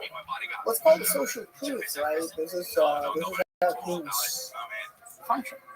You know about it. Danny, proof, right? So, for example, you walk into an elevator, right? And there are like people in the elevator, but they're all facing the other side, showing their backs to you. You would scan the same way. You just turn because you want to be aligned with them. This is called the social proof, right? This is called the social proof, right? You want to be a part of the society. Mm. Yeah, you want to fit in with society. You want to be the outcast. Yeah, so, and that's what people do. And people are not watching the video. People want to first know if others are watching the video, and they want to make sure the comments approve. Right. First, let's read the comments. Let's make sure that my opinion is correct about this video. I want to make sure I have the correct opinion. And two, I'm not going to watch these other people are watching. So I'm going to waste my time. That's how that it works. And look, and the thing is, it's weird because it's going to make a ton of bad YouTubers, right? Because they know they catch a trend. And they'd be like, oh, if I support this person, we'll get millions of views. Mm-hmm. Right? It's just like podcasting, man. I was talking about this all the time. There's people that make podcasts, and they literally they create a podcast business plan, right? They're like, we need to get Jordan Peterson, Graham Hancock, whatever, all these people that are going to blow up our podcast. Then we're going to make this much money, then we're going to sell this merch, and then we're going to be superstars. Yeah, it's the way people think about these things. After like they first come on the scene, you know, like when someone innovates something new, it's usually never the way that it ends up down the road. People end up usually doing it reverse engineering it and trying to figure out how to get there for different angles. And people like Warren Buffett, they've understood the concept of social proof, and they've made what billions out of this, right? And when everybody's like a sheep and everybody's buying, they're selling, and everybody's because they understand. They know that social proof is a buyer, and they know how to make the money. And of course, some YouTubers do it the opposite way. Like, okay, if I post this, we can get millions of views. Mm-hmm. So, people do that. Yeah, it's hard not to. Yeah, but look, man. I would imagine like what Trump and Biden, they just had a debate. You can call it that. So there are channels dedicated to like I would support only Trump, and there are channels dedicated to like I would only support Biden. And they both have millions of views, right? They probably make millions of dollars. Mm-hmm. But I would not be surprised if there's one guy sitting in Russia owning both channels. Right. Exactly. Famous Bill Hicks joke about the politicians. Like, I think I like the guy on the right. He seems to fit my moral values. And the guy says, well, I like the guy on the left. He seems to support my worldview better. Oh, wait, what's that? It's the same guy holding both guys, the same puppet master under the table. No, it's true. And that's it's weird too because when it comes to politics, there's people who have entire personas and YouTube channels that are dedicated to basically talking shit about the person on the other side of the aisle, and in the same way, vice versa. Yeah, and you know, I think the previous election, they found out that some guys in Russia created Facebook pages Yeah. for and against the same cause. Yes. For example, they'd be like, okay, so this church is spreading hate. Let's go and have a protest in front of this church. And then the same guy created another page saying that we have to protect this church. And so some people are going to cause a riot, and then we have to protect our church. So it was the same guy doing both the stuff. And I'm sure, So intense. Yeah. And AI is going to pick up on this. And there's, you know what's going to happen? AI is, if you want to weaponize AI, that's how it could do it.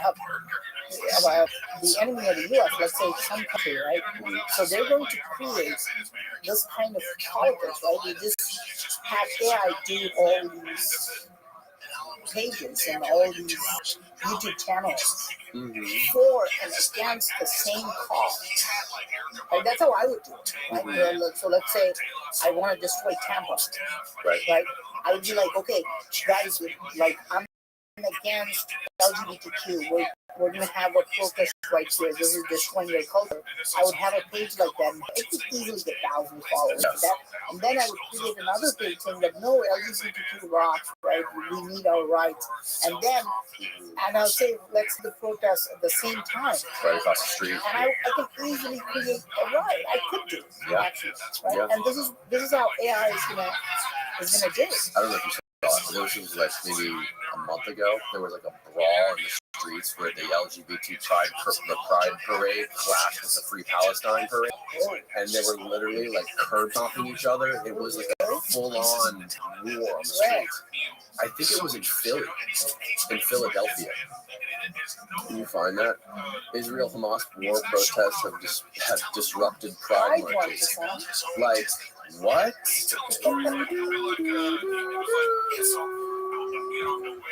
Well, people don't like to think. Like you were talking about with the stop signs and the traffic signals and all that.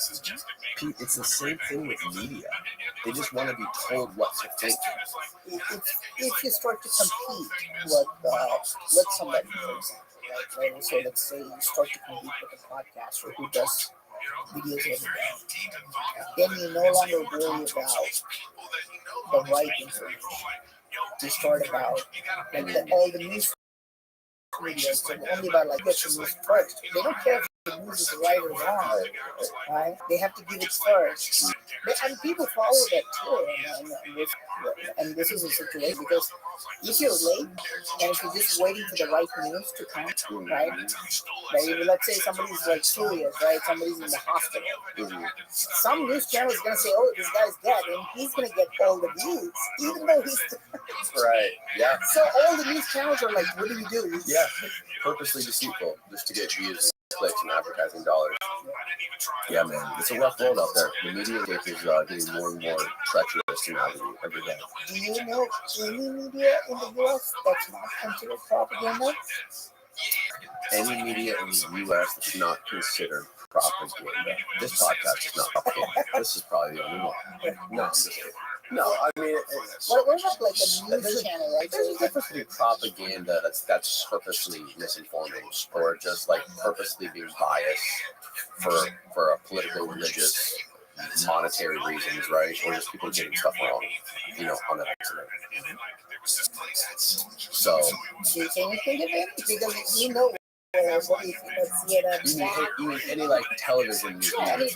No, I think it's all propaganda. I think it's all propaganda. I think the way of the world is going to be independent journalism, independent people that like what we're doing here, or like there's millions of other great podcasts of people that report on different things, which is why I love watching your videos, because I have no other choice. There's no one else that's exploring these crazy ancient temples, looking at this stuff like you are. Because typically, you don't really see a lot about some of these ancient Hindu temples in places like in India, Indonesia, China. In your experience, what has been like the most mind-bending temple structure that you visited in your own country? There are lots. There's one temple called the Kailasa Temple. It's a very famous temple. It's built out of one rock. It's a large temple. It has multiple. Oh, that's the one that's carved out of the mountain. Yeah. Yeah, I would have to agree with you. That is probably one of the most insane things I've ever seen.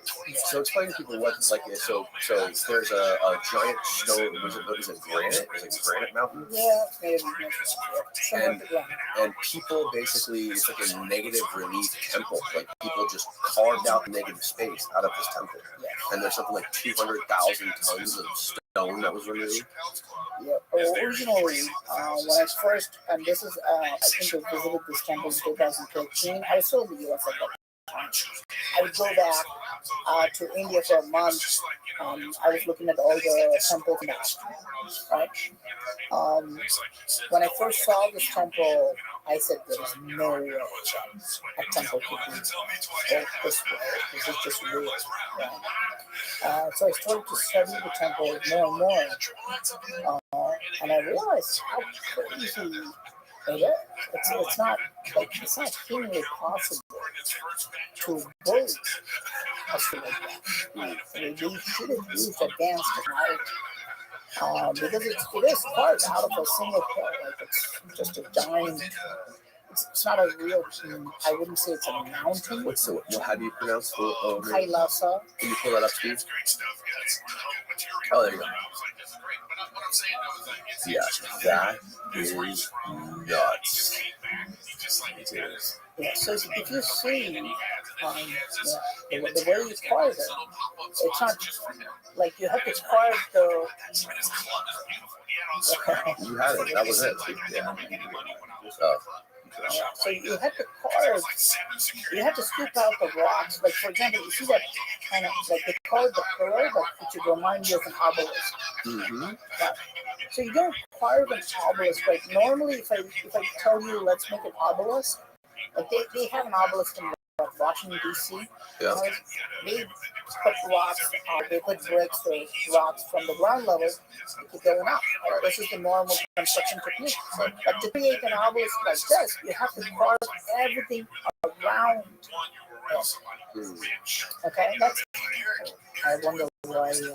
Anybody ever wondered why they made an obelisk in Washington D.C.? I don't know the answer to that. But why did they make it? Do you know? Well, you see a lot of ancient Egyptian details in Washington D.C. Really? Yes. So all of this basically this is all one rock, and they carved out all of the negative space to create this. Yes. There's nothing else like this on the earth, is there? At Oh, least this size. There are not this size, yes. Right. So I think this was the prototype.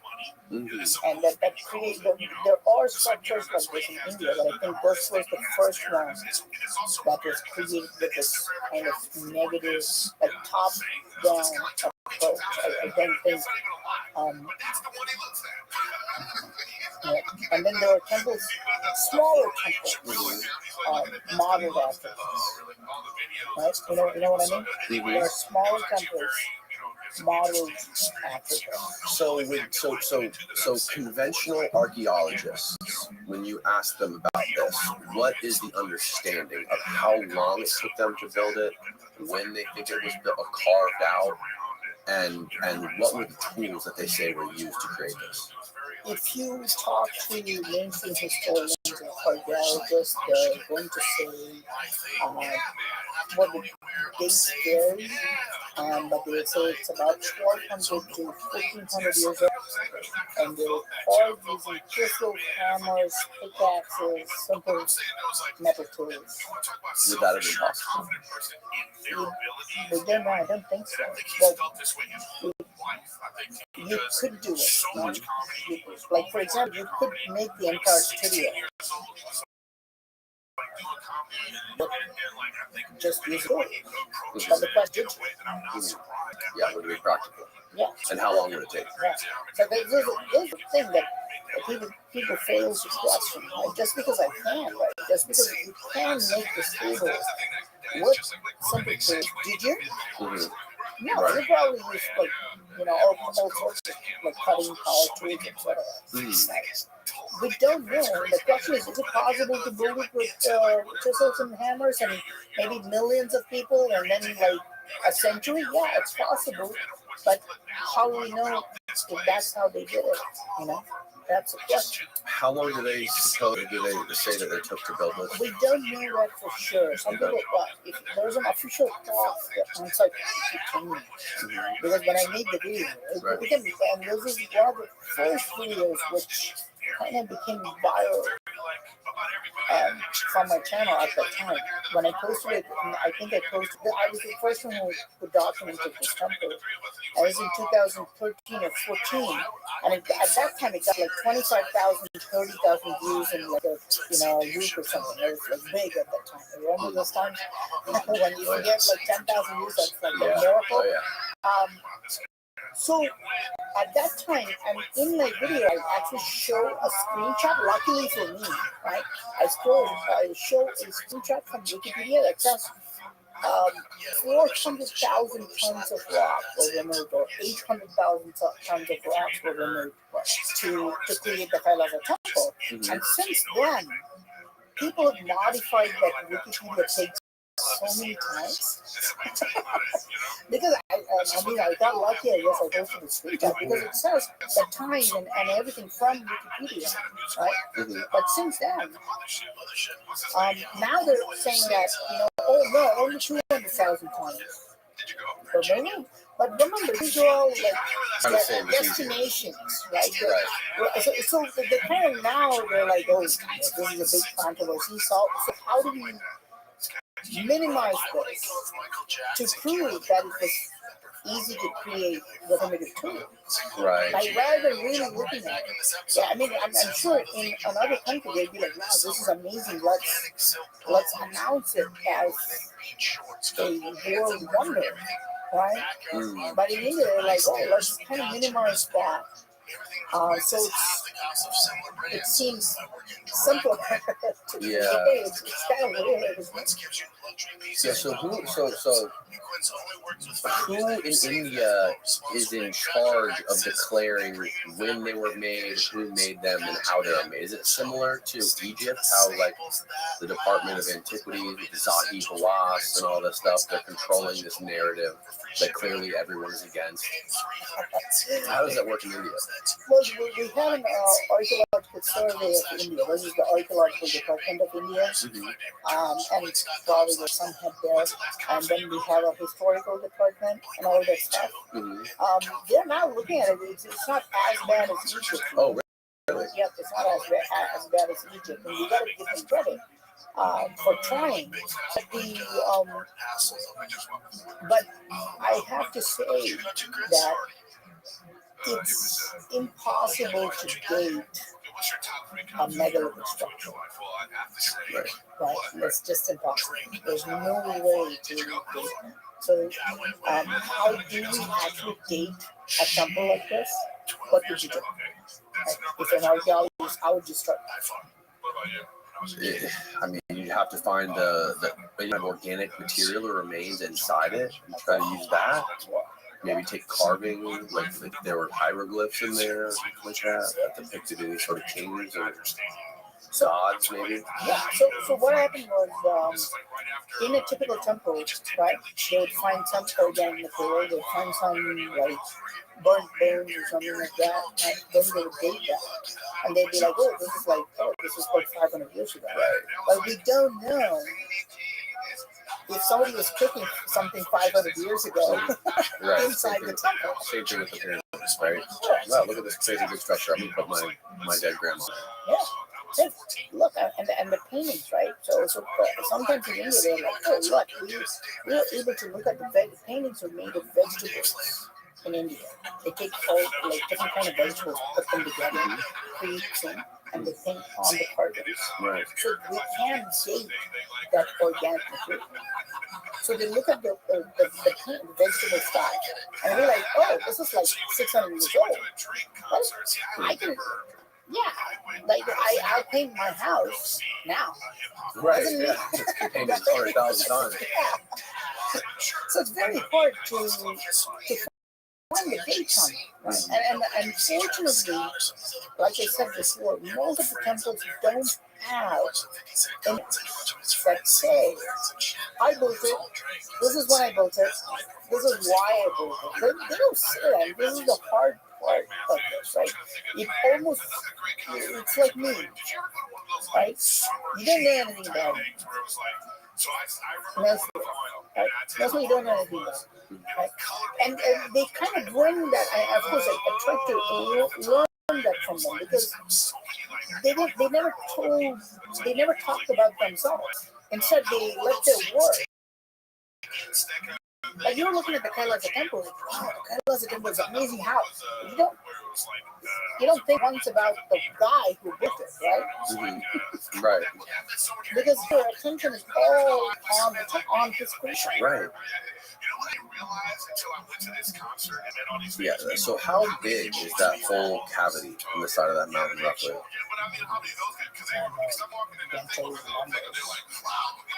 Yeah, I've been there 2 times. Wow, look at the people there, man. Yeah, now you can see the size, and you see this is the hard part, right? So you see people on the first floor, Mm-hmm. and you can see people on the second floor. Yep. Of course, in India, it'd be like ground floor and first floor, Yeah. whatever.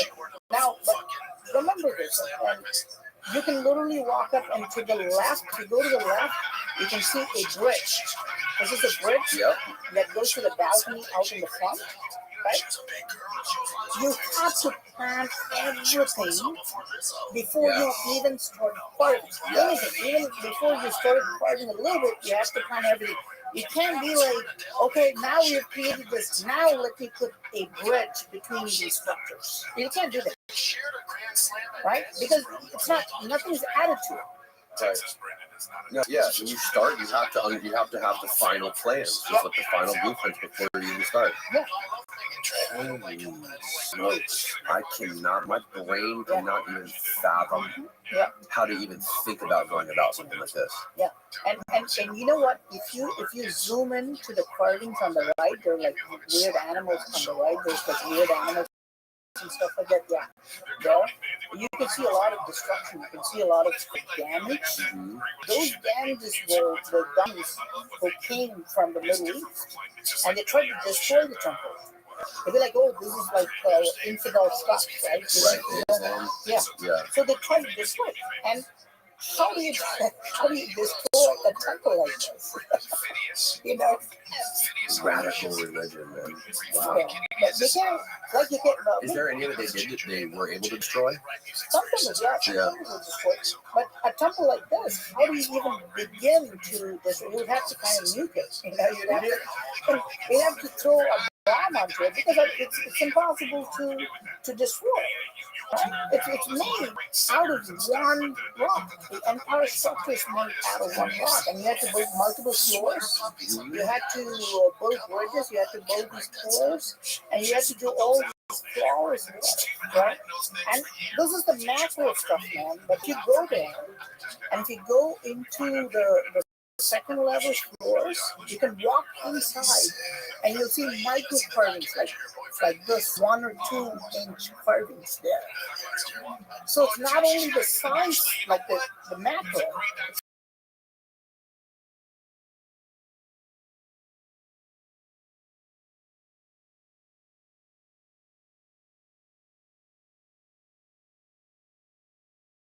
You said 1,500 years ago, roughly?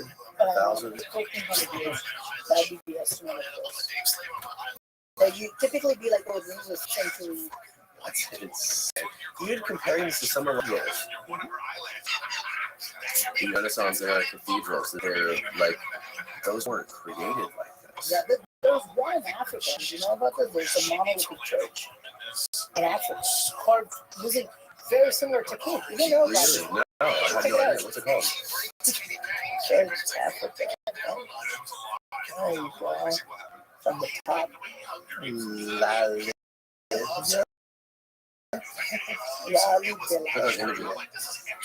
Oh, wait, is this it? Mm-hmm. It's carved out of the mountain. So did we dig these up? Is that how we? No, Oh, there. Oh, okay. wow. Yeah. But if you see the top view, would be kind of interesting for you. Oh my lord! Is this the same one? No. They've renovated it. You can see the. It's gone into a little lost now. Okay. If you see like you probably have to put aerial view. That one has bricks. Yeah, that's what I'm saying. This is reconstruction work. You see the reconstruction work. Oh, right. This is reconstruction, but this is original. Oh, wow. Look at that. Yeah. So it's kind of cute. Good love it. Very good on there. Oh, this stuff? Yeah. Wow. That's kind of cute. Where at in Africa, sir? I think it's in Ethiopia. Oh, in Ethiopia. Okay. I think so. Huh. I hope to see it someday. How many structures are like this? How many megalithic buildings and temples are there that exist? Welcome.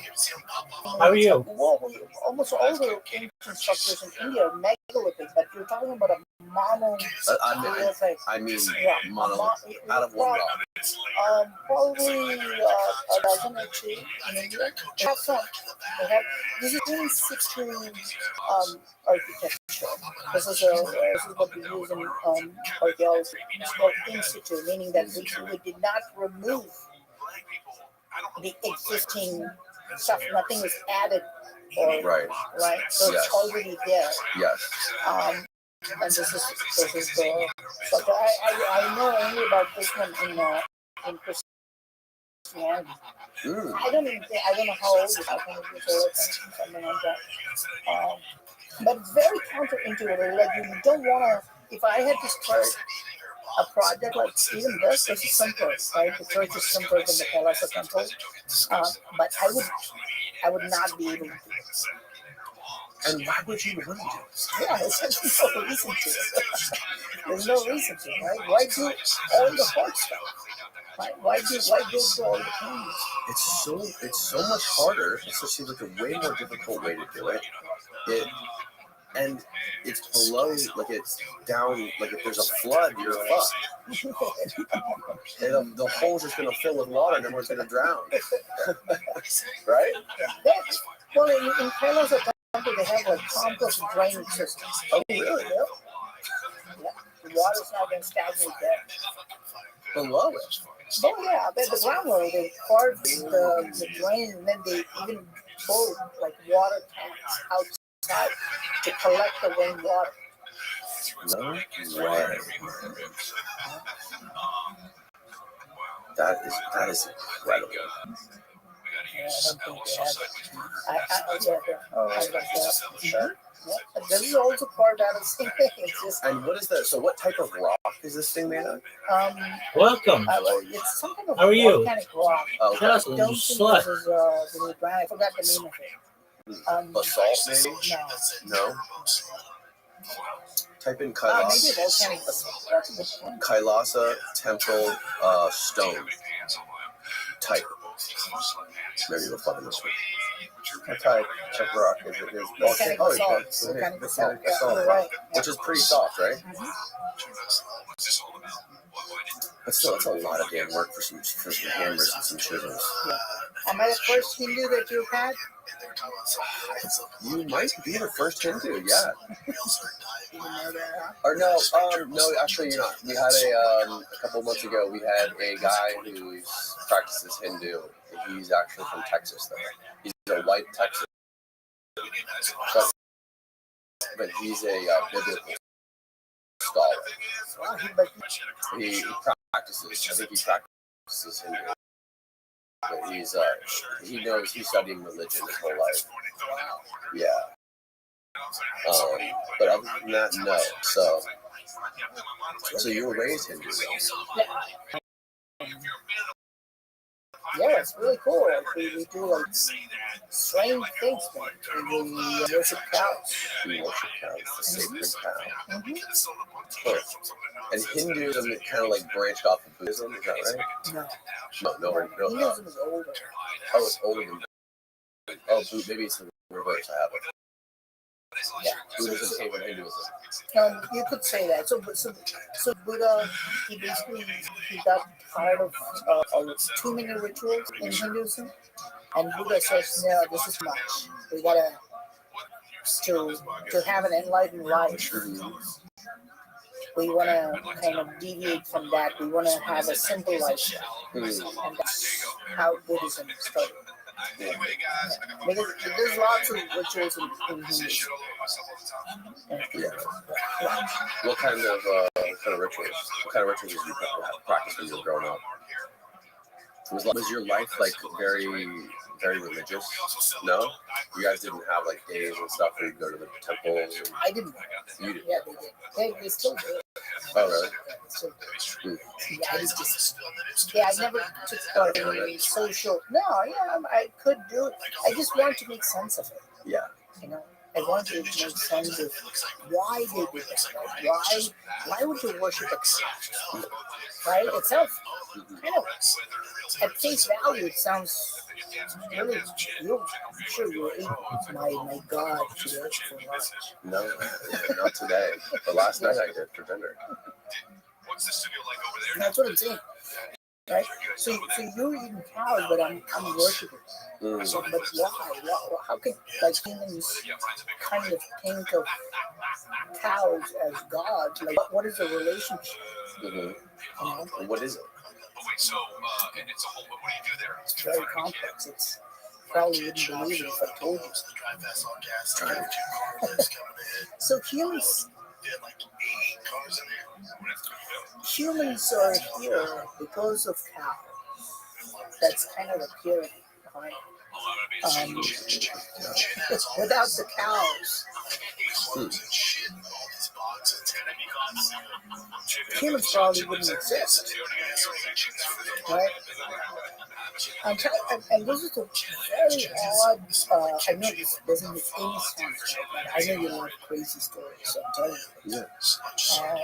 I went to the northeast part of India, and there are apes in India, apart from humans. Humans are also apes. But do you know what kind of apes are there in India? Do you know if there's like chimpanzees, gorillas, orangutans exist in India? Oh, really? Yeah. There's only one kind of ape that lives in India. It's called the gibbon. Gibbon. Yeah. It's kind of a lesser ape, but it's very, it's very cute. It's a beautiful. Oh, it is cute. Look, it's adorable. Looks like it'll rip your face off too if you wanted to. No, they're very friendly. They're kind of very. Are they really? Yeah. They're very friendly, and they don't look like they're friendly here. But they're actually quite friendly, and you can only find them in the northeast part of India. Mm-hmm. And these gibbons, they're eight. They walk. They don't. I've never seen them before. They walk very well. Upright. All the time. Yep, all the time. I've not seen them, but it's been a while. It's like a sloth, kind of. Hey, you know that one is having a baby there, right? He's got a baby like hanging on to him? Yeah. Wow. So they live very much like a family. A typical gibbon family if you disturb them. And I spend a lot of time with them. Very much like mom, dad, two kids. That's their family. Oh. Mom, dad, two kids, yeah. And You don't typically have more than 2 kids? they don't. And they don't have like large families either. They're like a small nuclear family. And if the mother dies or if the father dies, they'll find a replacement and they'll keep that four-member family intact. That's the only reason. For example, the male never has like multiple females in the family, which is very common among other primates. Like a gorilla. I would imagine that's or a chimp. It's common, but the gibbons don't do that. The gibbons are very much like the humans in a way. One wife. one, yeah, like an almost a modern Monogamous. monogamous society. But since I spent a lot of time with them, Maybe that's why it's forever. it's just unhappy. But since I spent a lot of time with them, I realized how similar they are to humans, right? Because we got the teenager events too, right? And we got single moms there too. So it's closer. Right there. Yeah. So what they do, and the teenager gibbons do something very odd. They wait for there are lots of cows in India, and when the cows poop, right, it's called a cow pie or a cow dung. It's found all over. You'll have mushrooms when these cows dry. They have mushrooms growing up, and these are mushrooms. And especially the teenagers, they've figured out that they can eat those mushrooms and then expand their yep. This is what you do regularly? Whoa. They're getting high and they're using these psychedelic mushrooms and they come down from the Yeah, tree. that's a stock image. Just go type in like gibbon the gibbon monkeys psychedelic mushrooms. I don't The think gibbon is the I type of don't think monkey, you'll not the find it mushroom. anywhere. Huh? I don't think you'll find this anywhere. There's nothing. I am not searching. I'm only telling you from my personal experience of watching gibbons do that. I thought there was gibbon mushrooms. Yep. So I guess I think I'm taking you like on a roller coaster here. So I'm thinking that 50,000 years from now, the gibbons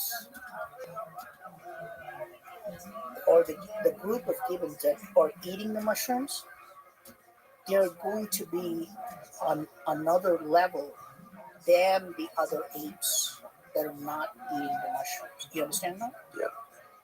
They're evolving. I think they have. There are some gibbons that have figured this out, and I watch them because they only come down from the tree when they find a dried cow pie with mushrooms on them, and they feed only on the mushrooms, and they go back, and they kind of like they just gone for a couple of days. Mm. You know what I'm saying? So they're basically kind of expanding their consciousness.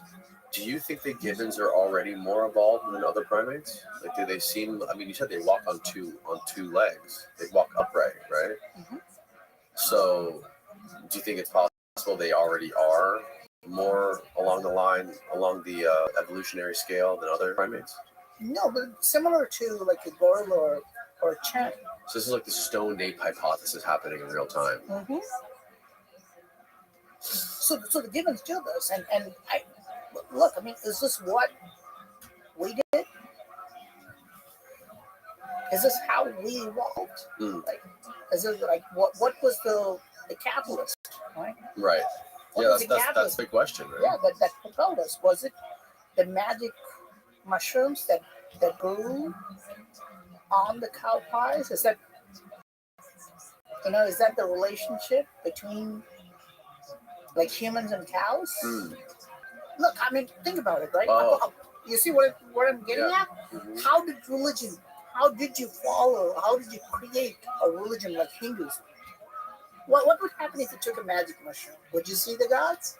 Yeah, I think so. So the mushrooms were the origin of Hinduism. And that would have started from the cow. If I'm a gibbon, right? If I'm an ape, I would basically protect the cows. Because without the cows, I can't have the mushrooms. Do you think that drugs and psychedelics are responsible for some of these ancient myths? certainly some, right? So look, we still argue. Even people like Graham Hancock, they're still arguing that you have to be able to take some um, psychedelic stuff to expand your consciousness. It just expands your horizons. In some cultures, like in South American cultures, like when you take stuff like ayahuasca, Yeah. you're literally talking to the god In the universe. Yes, and it's not made in a lab. It's made from natural stuff like mushrooms and plants. Right? Yeah. No, and it even goes back to that description in the Bhagavad Gita where Indra gives she opens up his eye. What's his name again? The guy that she's having a conversation. He doesn't want to go to battle and kill his cousins and his uncle. Indra and You mean Krishna and Arjuna? Krishna. That's what I'm talking about. Krishna. Yeah, Krishna and Arjuna. And she shows him the cosmos. She shows him everything. He starts having these visions. It says that she puts something in his eyes, so his eyes are no longer mortal. And I was telling you about the meaning in ancient Greek for Christ, for Christos. Chrio is the root word in Greek for applying a drug to your eyes. And that's really telling that she did something to his eyes to make him see or have those visions. Yes. Some So people many strongly parallels. argue, yes. So, look, I mean, some people argue that humans used to be more conscious, before they got their pineal gland calcified and all these like modern, the stuff that we're eating today, it's garbage. Yes, garbage. Yeah. So you can't have the same consciousness that they had 100 years ago. And some are saying that things like these mushrooms and these herbs and ayahuasca is the only way that you can get that kind of consciousness back. So you think things like psychedelics and mushrooms and ayahuasca, these sort of these psychotropic drugs from nature, were more ubiquitous back then, and it was just used regularly, and that's kind of what was enabling these civilizations to create some of these structures, maybe, well, and to develop these stories and have these ideas of gods. It's possible. That's possible. I always wonder if we believe in creation and spirits. You don't need all these theories. But if we believe in evolution, and if we say we just gibbons 200,000, that's what we're talking about. What made the gibbons turn into like Danny and Praveen 100,000 years later? Was it what they should have been something, right? It must have been definitely a diet would have played a key role in evolution. Right. So what are they taking? Yeah, but do you think it was a linear timeline? Do you think it was a linear timeline of evolution? Do you think they started out with gibbons 200,000 years ago and we're the pinnacle of our species? I don't think so. What is this, Steve? The Indus script? What was the Indus Valley script? Indus Valley script? Was that something that was carved into one of those temples we were looking at earlier? Kailasa temple? Was that the Kailasa? Yeah, that's a different script. Indus Valley script. According to Kailasa. Oh, okay. Where was the Indus Valley script carved? This is in Indus Valley. This is in Pakistan. In Pakistan. Oh, okay. This is much older. Indus Valley is older. So we're talking about at least 4,500 years old. The Indus Valley is very mysterious, man. I don't know many people. We know the temples have always been there, right? So the Indian temples are there and stuff like that. But 100 years ago, right, they just tried to excavate up graves, and they thought it was a simple structure. And they found a huge civilization buried underneath. That's called the Indus Valley. There are two sites, Mohenjo-daro and Harappa. We have other sites too, like Lothal. But there are two major sites. Harappa is one of them, and the other one is Mohenjo-daro. And both of them are now in Pakistan. But if you see, like, if you look at the pictures, look at the second picture there. Yeah. It's like a huge city. Right. Yep. Wow. And this is supposed to be from 4,000 to 5,000 years ago?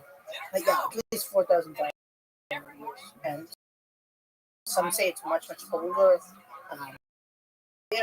Very, a little bit. Yeah. But yeah, very advanced civilization. You know, the main street, main road in Dora is 35 feet wide. Okay. 35 feet wide. Yeah, road. 35 feet wide. That's the main road in Mohenjo-daro, right? Hmm. So the question is, what were they using, right? You don't need that kind of a road just for walking. Right, right. Yeah, machinery maybe? You would have needed some. I mean, you don't. If you're a small village, even if you're a village, you don't need a road. Moken. Yeah, there you go. And go back. Yeah, There you go. yeah.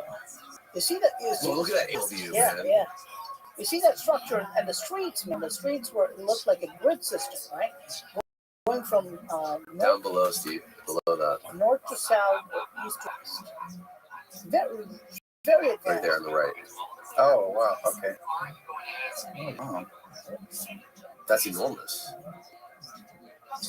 Yeah, man, it's a fascinating thing. Like, we have all these crazy old cities and structures and monuments and monoliths, but we have no tools.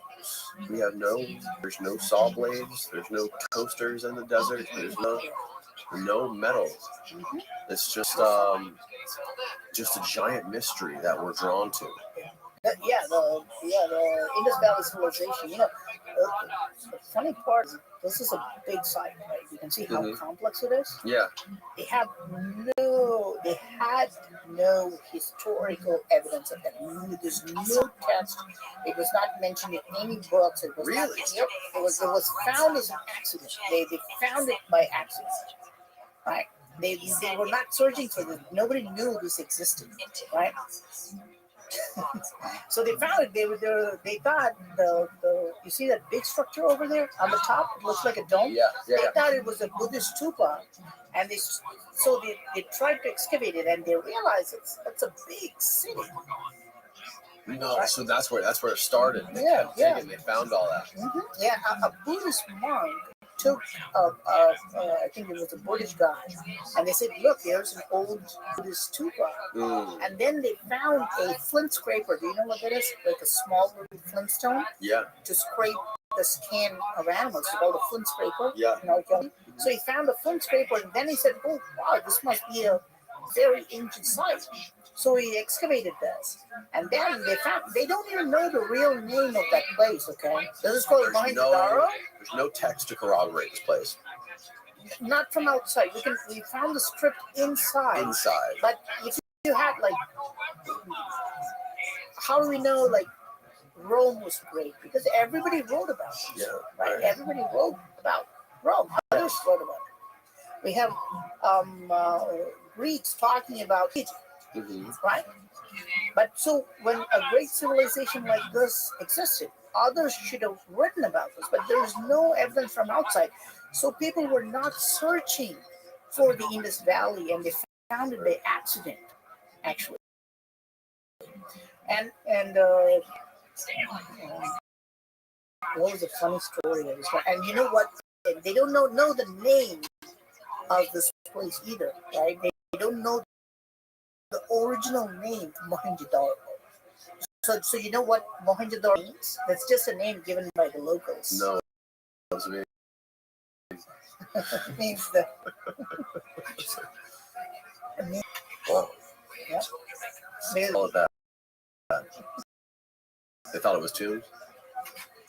No. Find dead bodies in there. Crazy story. It was too much of a conspiracy. It's a conspiracy theory. Oh God, now I need it. My veins. They didn't find any organic material buried in there with all that They stuff. found skeletons. They found skeletons. From the same age? From 5,000 years?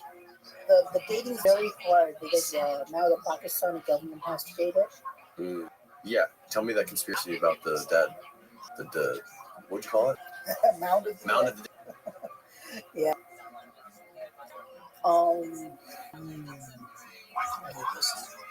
You tell me this. Okay, so according to ancient texts, Rama, Lord Rama, this is in a text called Rama. Okay, Lord Rama kind of initiated a weapon. This is almost a nuclear weapon. Okay, and he's initiated this, and then they decide that they want to. They don't want it nuking a city, right? So they put it in a place called India, right? And these places, Mohenjo-daro and Harappa, are found in those places that's mentioned in ancient texts. Okay, so what did they find in these sites in the Indus Valley civilization? They found very high levels of radiation. Really? Yep. They found very high levels of radiation. They also found that the rocks were vitrified.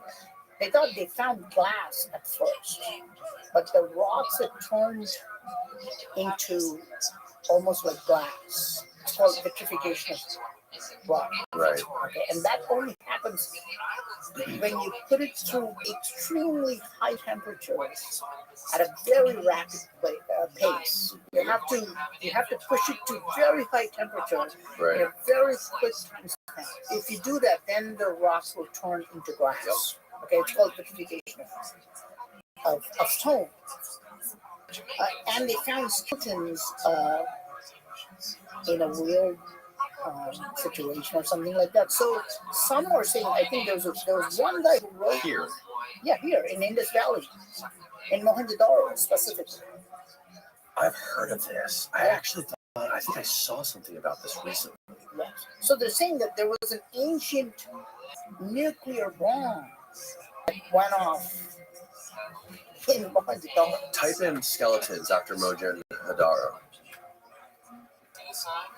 Wow, look at that pit of them. And there's one right here in the middle, just like by itself.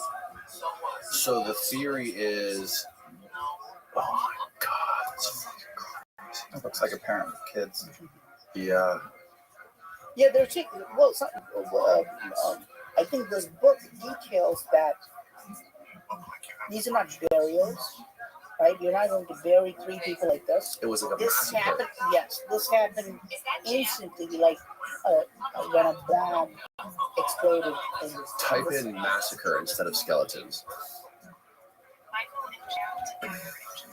There you go. Okay, there's a set of stairs with the skeletons just laying right on the stairs.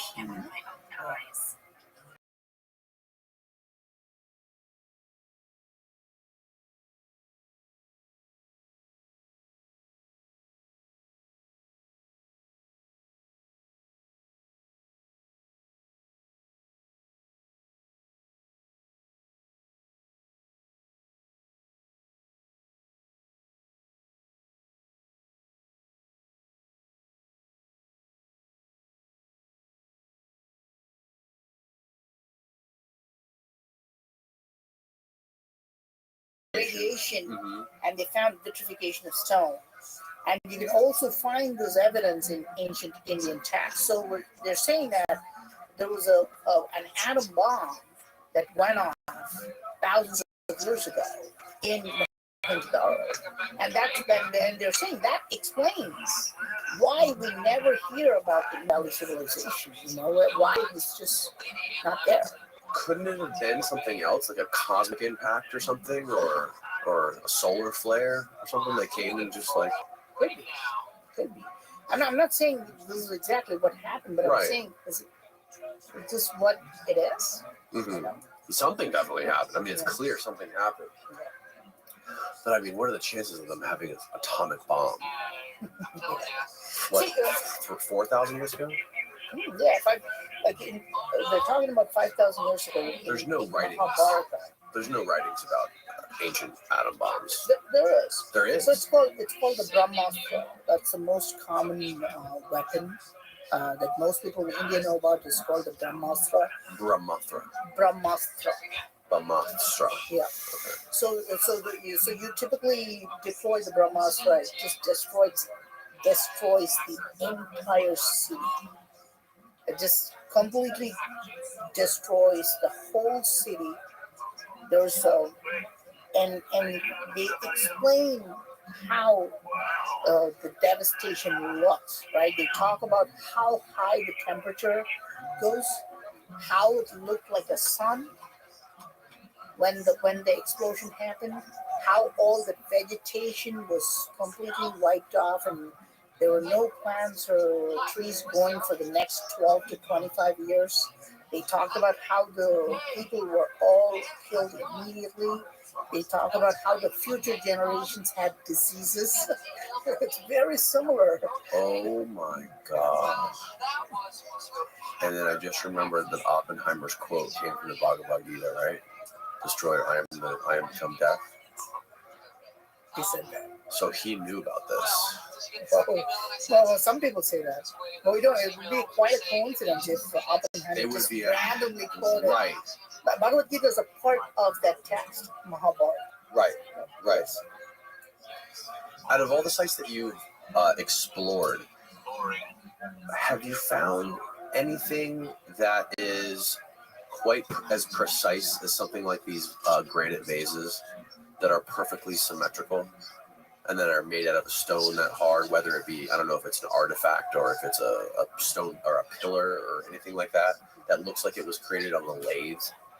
Yeah. So in 2016, I went to a temple called Hoysaleswara Temple. This is in India. This temple is approximately 800 years old. It could be much older. And you see the pillars there. These pillars weigh in tons. Okay? Easily 10 tons, 20 tons. And the pillars are definitely made using lathe machines. There's no way to create that. If you type in Hoysaleswara Temple pillars, there is no way. Oh my God. You can create that pillar. Yeah. And if you zoom in, you can see the turn marks. You can literally, when you use a lathe pillar, and you have to see these little marks. You can see those circular marks on the face. Okay. Yeah, if you just punch in really far, you can see it. You can see the marks. This only happens if you use a lathe machine. You have to have a rotating mechanism to create these pillars. Okay, there's no way to do it. No other way to do it. No. Are they all identical They're to each other? no. They're all different. Some are identical, but a lot of different varieties are there. Some are going to look like complex gears. They're going to do, and this is the fun part about this. This is probably one of the only few instances where archaeologists agree that yes, we need a lathe machine to create them. Yes. And they also agree that they are how old? More than 800 years old. More than 800 years old, before we had the wheel, right? Yep. So they agree because they know that. See, look, it says late Do we term. have the wheel? We had the wheel like 800 years ago. Yeah. So now they've got these pillars which weigh in tons, right? And they have these pillars which weigh in tons, but they also have to accept that these are late-turned pillars. Mm-hmm. So now they have a complex system thinking that how is that even possible, right? So how do we explain this using conventional history and archaeology? So they're thinking that they had these huge, like pottery wheels kind of stuff. Right. And they mounted the pillars, and they had horses running around. That's what they think. Yeah, because how else do we explain this, right? If you open that window, saying that yes, we had machines, Yeah. that's Pandora's box. You can't close that box after Yep. you open it. So what do you think they could have used to carve that? They definitely use machines. They would have used advanced machines. If you go to Hoysala's pillar, and if you type in planetary gears,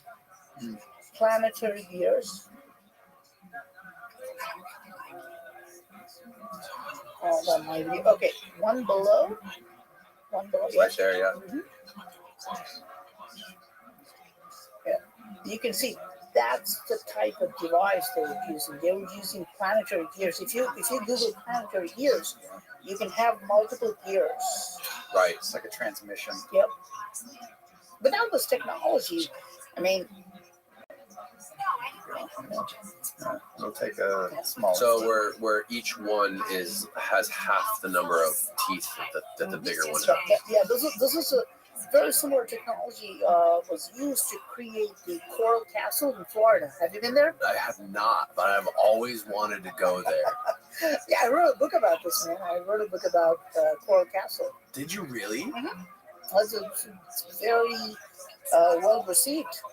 One of the best rated books about Coral Castle. How It's on long Amazon. did you go there? Maybe 9 years ago. What's the book called? Coral Castle, everything you know is wrong. Really? Okay, we gotta go. You brought it up. Now we gotta go down this rabbit hole. Okay. But I want to put a pin in this because I want to come back to this. So, Coral Castle is in South Florida, and I'll just give you my rudimentary understanding of Coral Castle. It's giant megalithic coral, right? Coral structures that some guy,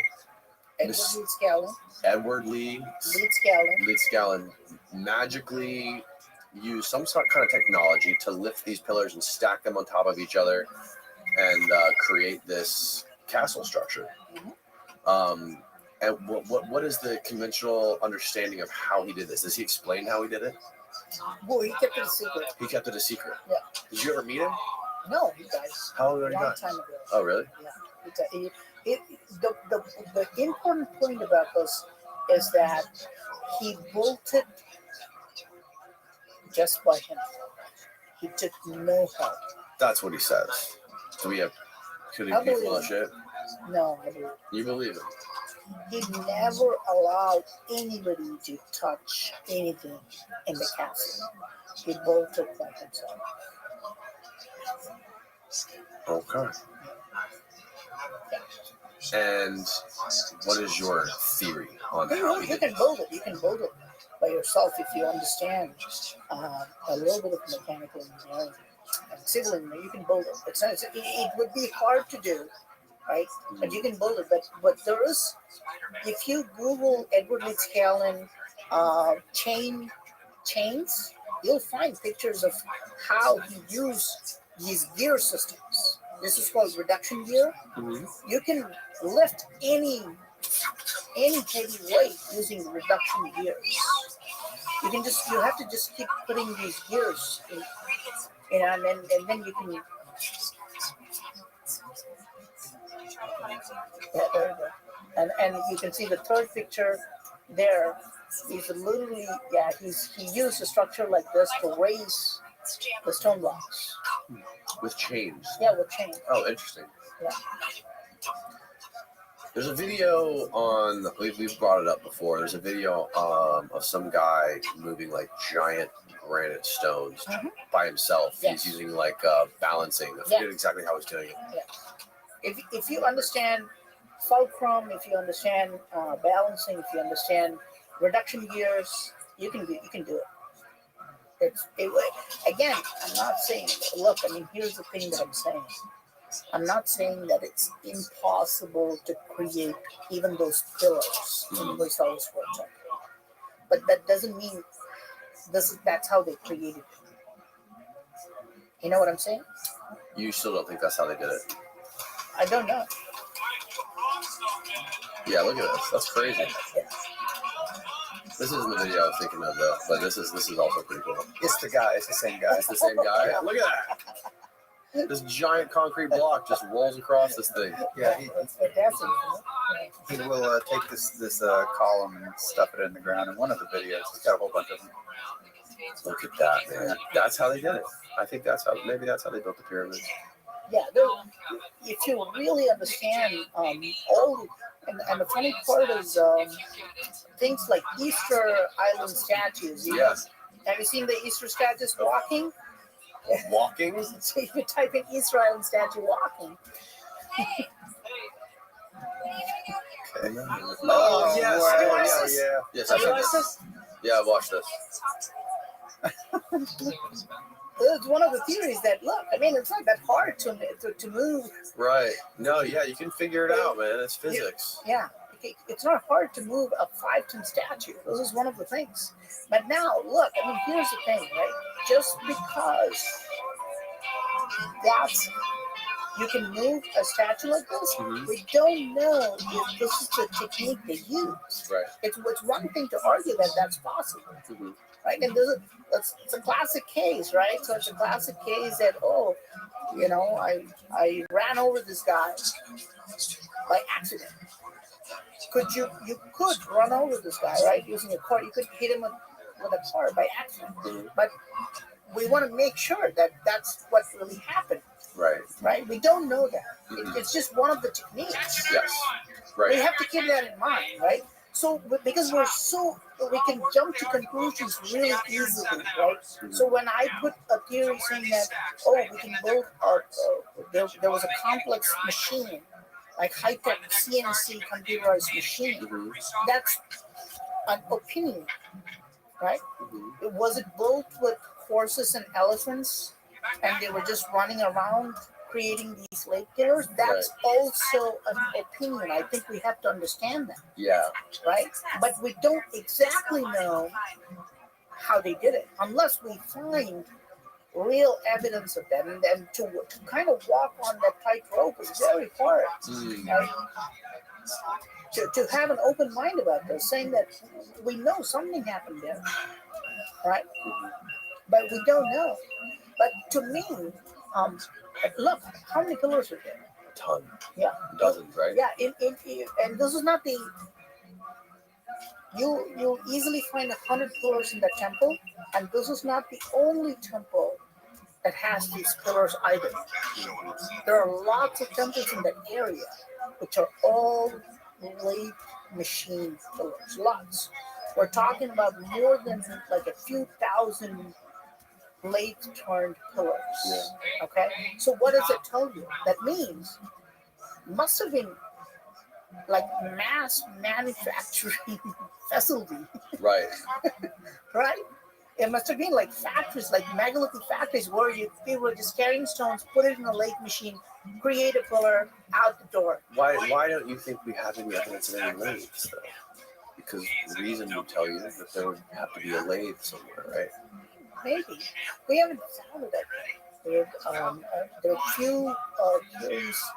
One is that, look, when I talked about ancient technology just 10 years ago, right, in 2013, 14, they were just like completely, like, they thought it was nonsense.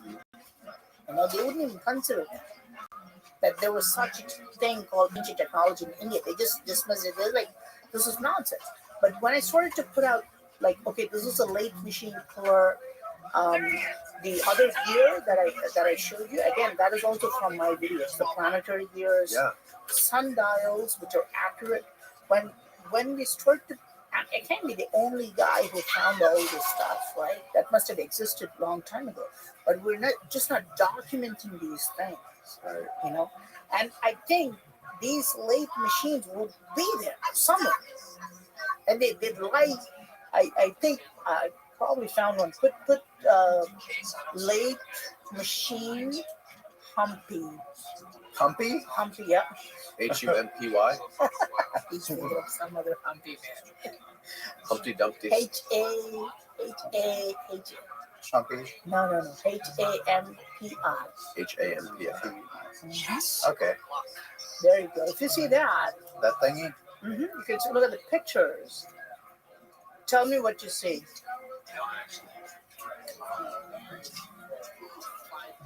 That's me, by the way. That's you? Oh wow. Oh, the bottom left. Yeah. Okay, so you're gonna. That is. Okay, look at that. You see that? Yeah, it's a wheel. It's a wheel with a fitting in the middle of it for a rod or something. Something to turn it, right? Oh, look at those lines. It would be easy to just trace those lines, and if they don't break, then you know it's a lathe. And again, if you go back to the entire setup, right, on the left and right, you see those pillars? Yes. And you see the holes? Yep. And if you go to the almost the end of the video, you can, no, not that much.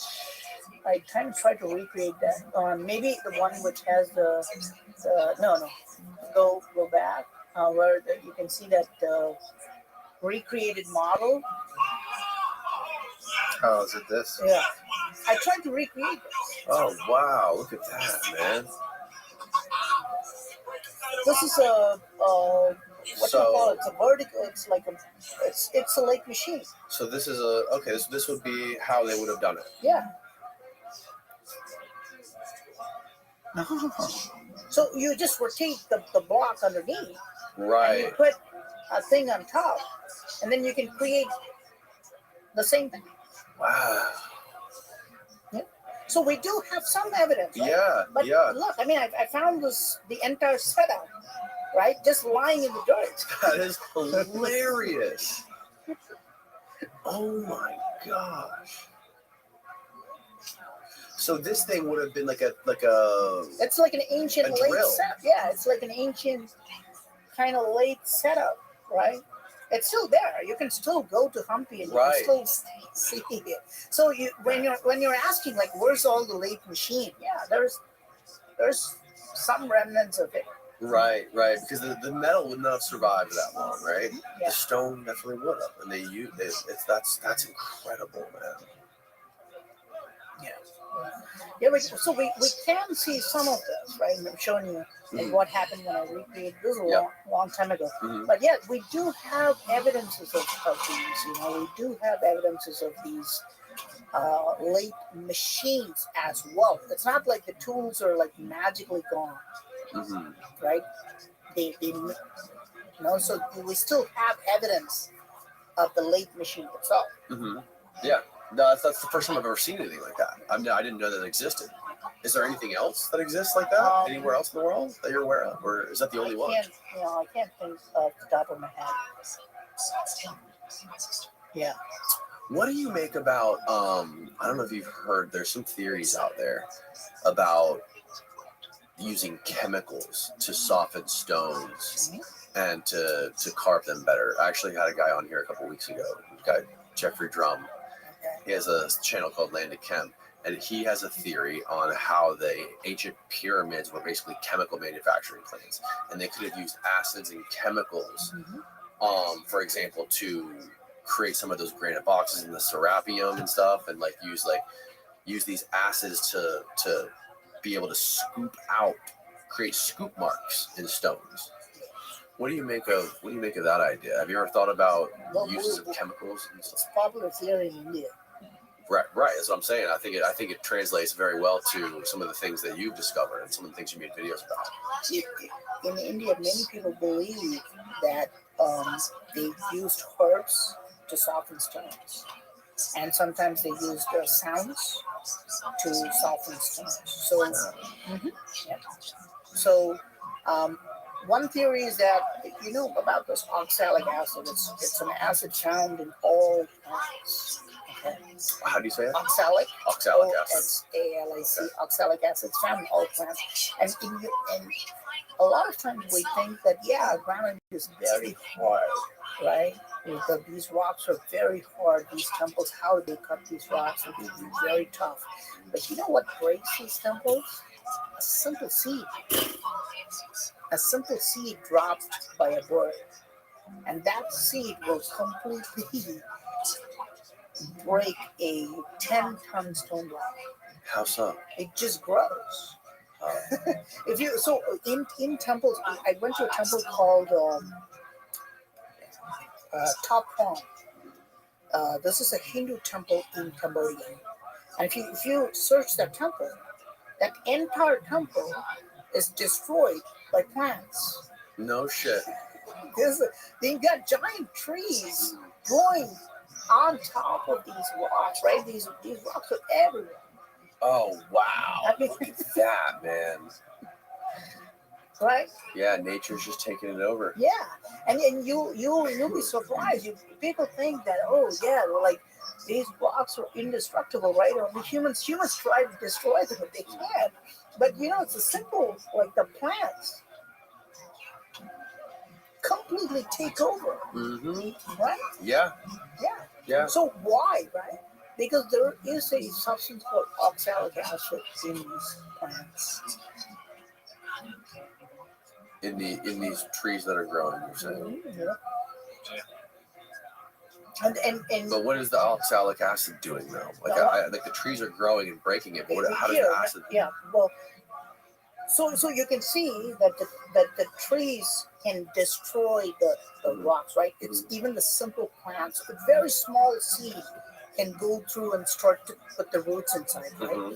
And this is the principle on which some beliefs exist in India, saying that they used herbs from these plants to soften the stones. Okay. They take the herbs and they make that into a paste. And when they put the paste on top of the stone becomes very soft. And that's how they cut a lot of these stones. Have they tried that? No, I don't. I mean, I would find that. I would think that's pretty hard to do. Right? We don't know. Like the thing is, maybe we'll magically discover what herb they're talking about. Right? At this point, if they don't tell us the name of the plant, what they're doing, like what's the composition, we can't recreate that. We can't recreate that paste. Do you see any similar marks in stones in India, like those scoop marks that you see on some of those obelisks in Egypt? Yeah. Really? Yeah. There's a place called, this is in Sri Lanka, there's a place called Sigiriya in Sri Lanka.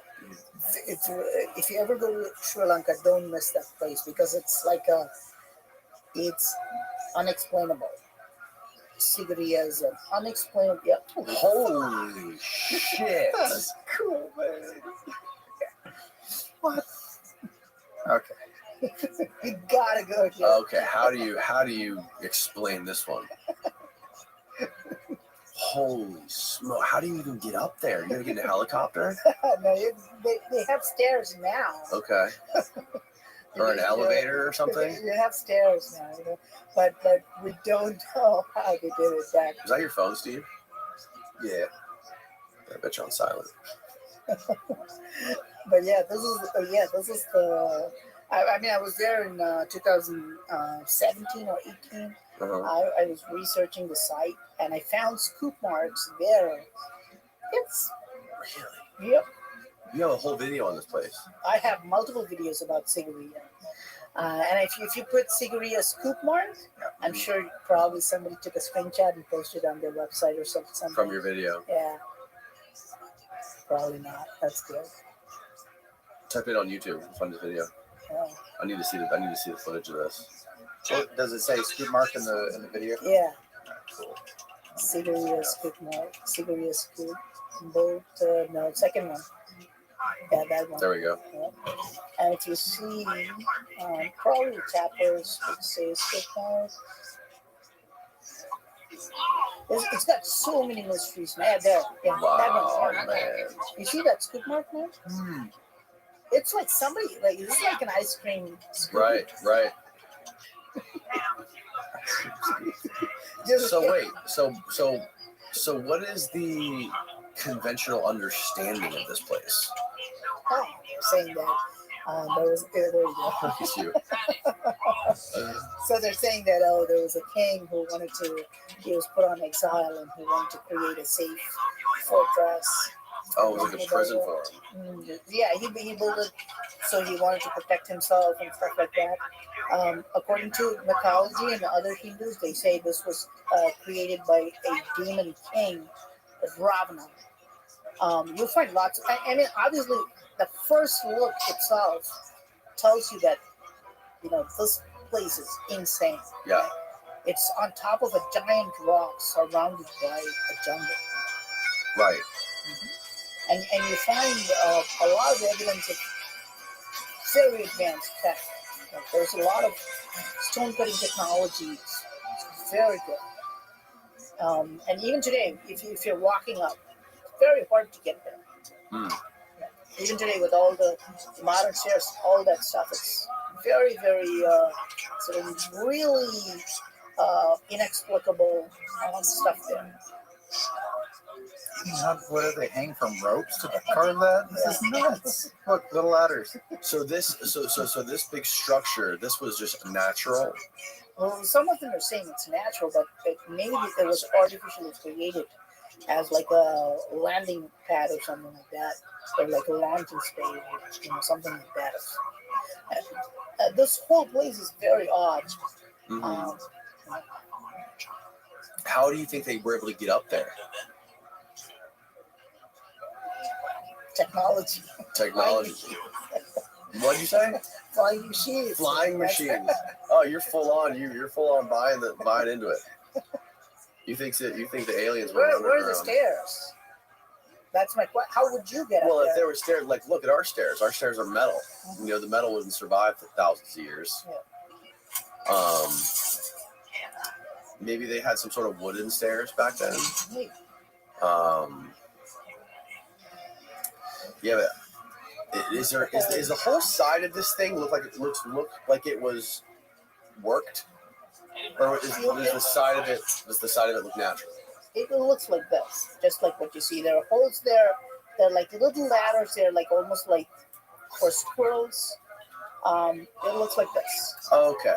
So it doesn't. Well, it looks like this. So I tried to show. It looks natural. Yeah, it looks natural. Look, if you're going to build a giant structure made of other stones and bricks on top, right? Might as well build stone stairs from the bottom, right? Why would you? Yeah, totally. Yeah. You would build stone stairs because there's stone stairs on top of it, right? Yeah. And Sigiriya, it was a UNESCO World Heritage Site. It's a fantastic site in Sri Lanka. I didn't get. We only spent a few weeks in Sri Lanka because Sri Lanka is full of these amazing structures. They combined natural things with artificial things, like beautifully. Like, is this natural or artificial? What do you think? I don't know. It looks kind of like it was worked by humans. Yeah, keep trying. It gets confused, but now that looks like scoop marks. There you go. That's definitely scoop marks. Yeah, a lot of times you look at a structure in Sri Lanka and think it's natural, but when you look hard, you start to think that maybe they worked on it. It's very interesting. The stone marks are very interesting. Because you can see cuts there. Yep. Look at those scoop marks, man. Wow, it's just like the shit in Egypt. The same technology is being used here. Definitely. But why? On the face of a giant rock? Why would they do that, right? But what were they doing? I mean, what is your theory, right? Like they're just hanging from ropes and kind of scooping the. No, there's no way. No, absolutely not. It has to be something so. I don't know if advanced is the right word. Maybe advanced too, but it has to be something that was developed on a completely different timeline than we develop things, right? It has to be a completely, maybe not advanced technology, but maybe a completely separate technology. Not something that we're used to involving electricity or combustion. Yeah. Is it a giant claw, bird claw or something? Whoa. That's a giant reptilian claw. A reptilian claw. So, how does it look like to you? Yeah, it does look like a lizard's claw. It looks like a Komodo dragon's foot. So, but the question is, I mean, I agree with you. It has to be a completely different type of technology. Mm-hmm. But the question is why, right? Why That's make those? Yeah, why make those scoop marks like on the face of the giant rock? I mean, like what could be the purpose of it? You know? It's bizarre. What is the obsession with reptilians in India? There's a lot of people worshiping reptiles there, huh? Yeah. We worship gods, like our gods are snake-like reptilian gods. We worship nagas. We worship nagas, which are basically reptiles. You know, we have a lot of ancient texts talking about nagas. Not only in India, by the way, the nagas are also called sarpas. They're called sarpa. Where does nagas come from? Basically, a word that denotes reptile, like a snake-like, serpentine. Okay. Like you understand what I'm saying? Like it's called a sarpa in India. It's called a seraph in Israel. It's called a serpent. It's all coming from the same word. From in the Bible, it's all coming from the same word. They're called, you know, the sarpa, seraph, serpent. It's the same thing. And the naga is basically a shape-shifting reptilian set of gods. And believe it or not, they're considered the origin of human civilization. In countries like Cambodia. In Cambodia, according to Cambodian history, those are not even Cambodian mythology. You can literally study this history in the history books of Cambodia. They're saying that their very first queen was Naga. The serpent woman. Yep. Really? Yes. And humans married with the Nagas. And this is understood as like a mythical religion to them, or Well, I mean, they believe that it's a reptilian species. they believe it was real. Yep, I believe it. Or you believe it was an ancient I believe reptilian it's. species? Yep, I believe the Nagas are like an ancient reptilian species that coexisted with humans. Do we have any evidence that these people existed? Like other than like what is the evidence that we have other than the fact that there's these myths that are written about them and carvings and statues and stuff? No, I don't think we would have like archaeological evidence of that. If that's what you I mean, like, yeah, no archaeological evidence. I don't think we'll ever find. Maybe, but I don't think we'll find like skeletons of Nagas, right? If they found them, right? If they How found would you them, be able to tell, right? would that be revealed to the public? Like finding a giant skeleton, right? If you went 100 years ago in the U.S., do you know how many newspaper clippings are there that talk about giant skeletons found in the U.S.? No. Oh, you don't know? How many? Oh my God, thousands. Really? Yep, newspaper clippings of giant skeletons found in the U.S. We have thousands. And why it was you're saying that it was hidden? Yeah, there are books written about this. If you just Google newspaper clippings, you can still find. I've posted a few. We can find thousands. You know, Google used to have. You just go to images, probably. You probably find a lot. There you go. These are all real newspaper clippings. These are not doctored. These are real newspaper clippings. And these so giant human-like skeletons were found up close to, as recent as 100 years ago.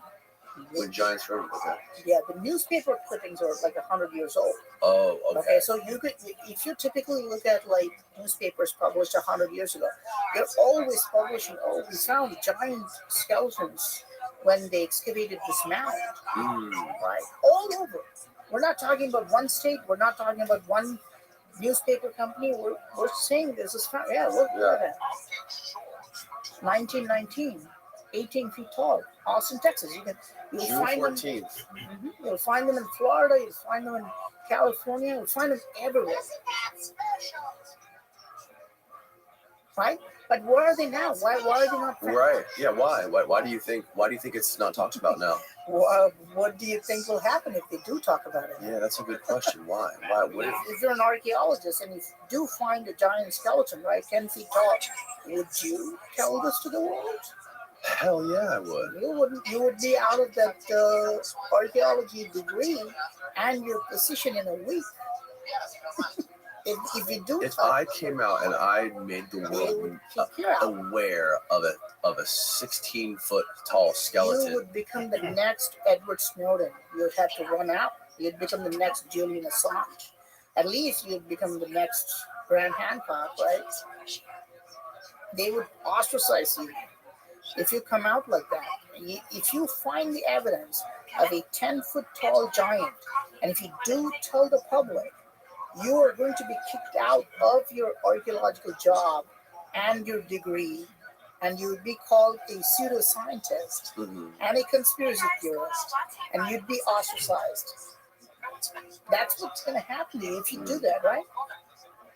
Look, what do people say? Let's say you did spot a UFO, right? Right.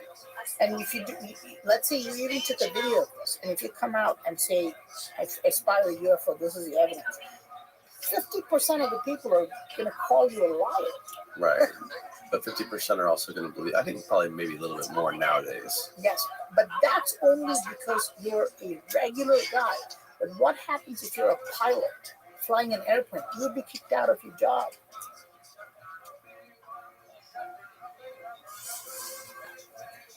But yeah, You think?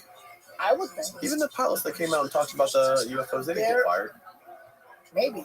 But see, they're all... They got definitely questioned. Look, I mean, well, look, there are instances, and I forgot the name of that guy who came out and he talked about giant skeletons. And he was an archaeologist. And that guy was called a liar and he was fired. What year was that? I don't know. And we're saying giant. That thing's not really giant. That one that we just looked at. But like you're saying that one said there were 16 footers. Like that picture right there, that's nuts. That's Photoshop, right? No, this is a real photo. This is a real 1761. Yeah, but that could easily be. I mean, Yao Ming's that tall. That's gigantic. Yeah. If you really want to know about the giant skeletons, you have to search giant mound builders. You guys see skeletons here. Oh, sorry.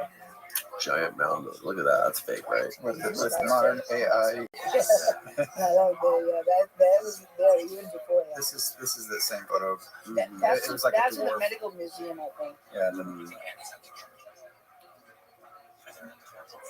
Yeah, no, I've never heard of this. I've definitely never heard of this.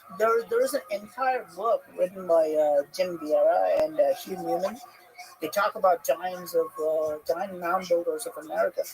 You know, this Jim Vieira, he's in Boston, Massachusetts. He talked about the giant mound builders, and he came on a TED Talk then. And that TED Talk was banned. No way. Yeah, it was banned. You know this. Why would they ban it? It seems like it's a fun thing to talk about. I don't understand how the deep state would be offended by giants or reptilians. Well, maybe reptilians. So there's probably reptilians running the whole thing, right? Well, that'd be a stretch, but I'm saying that. You know? Damn it.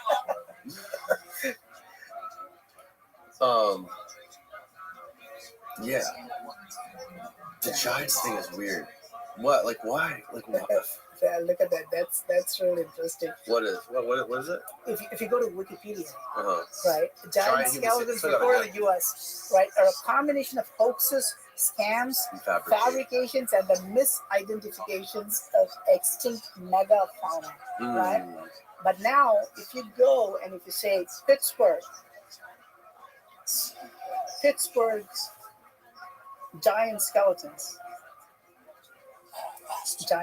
newspaper. More than 10,000.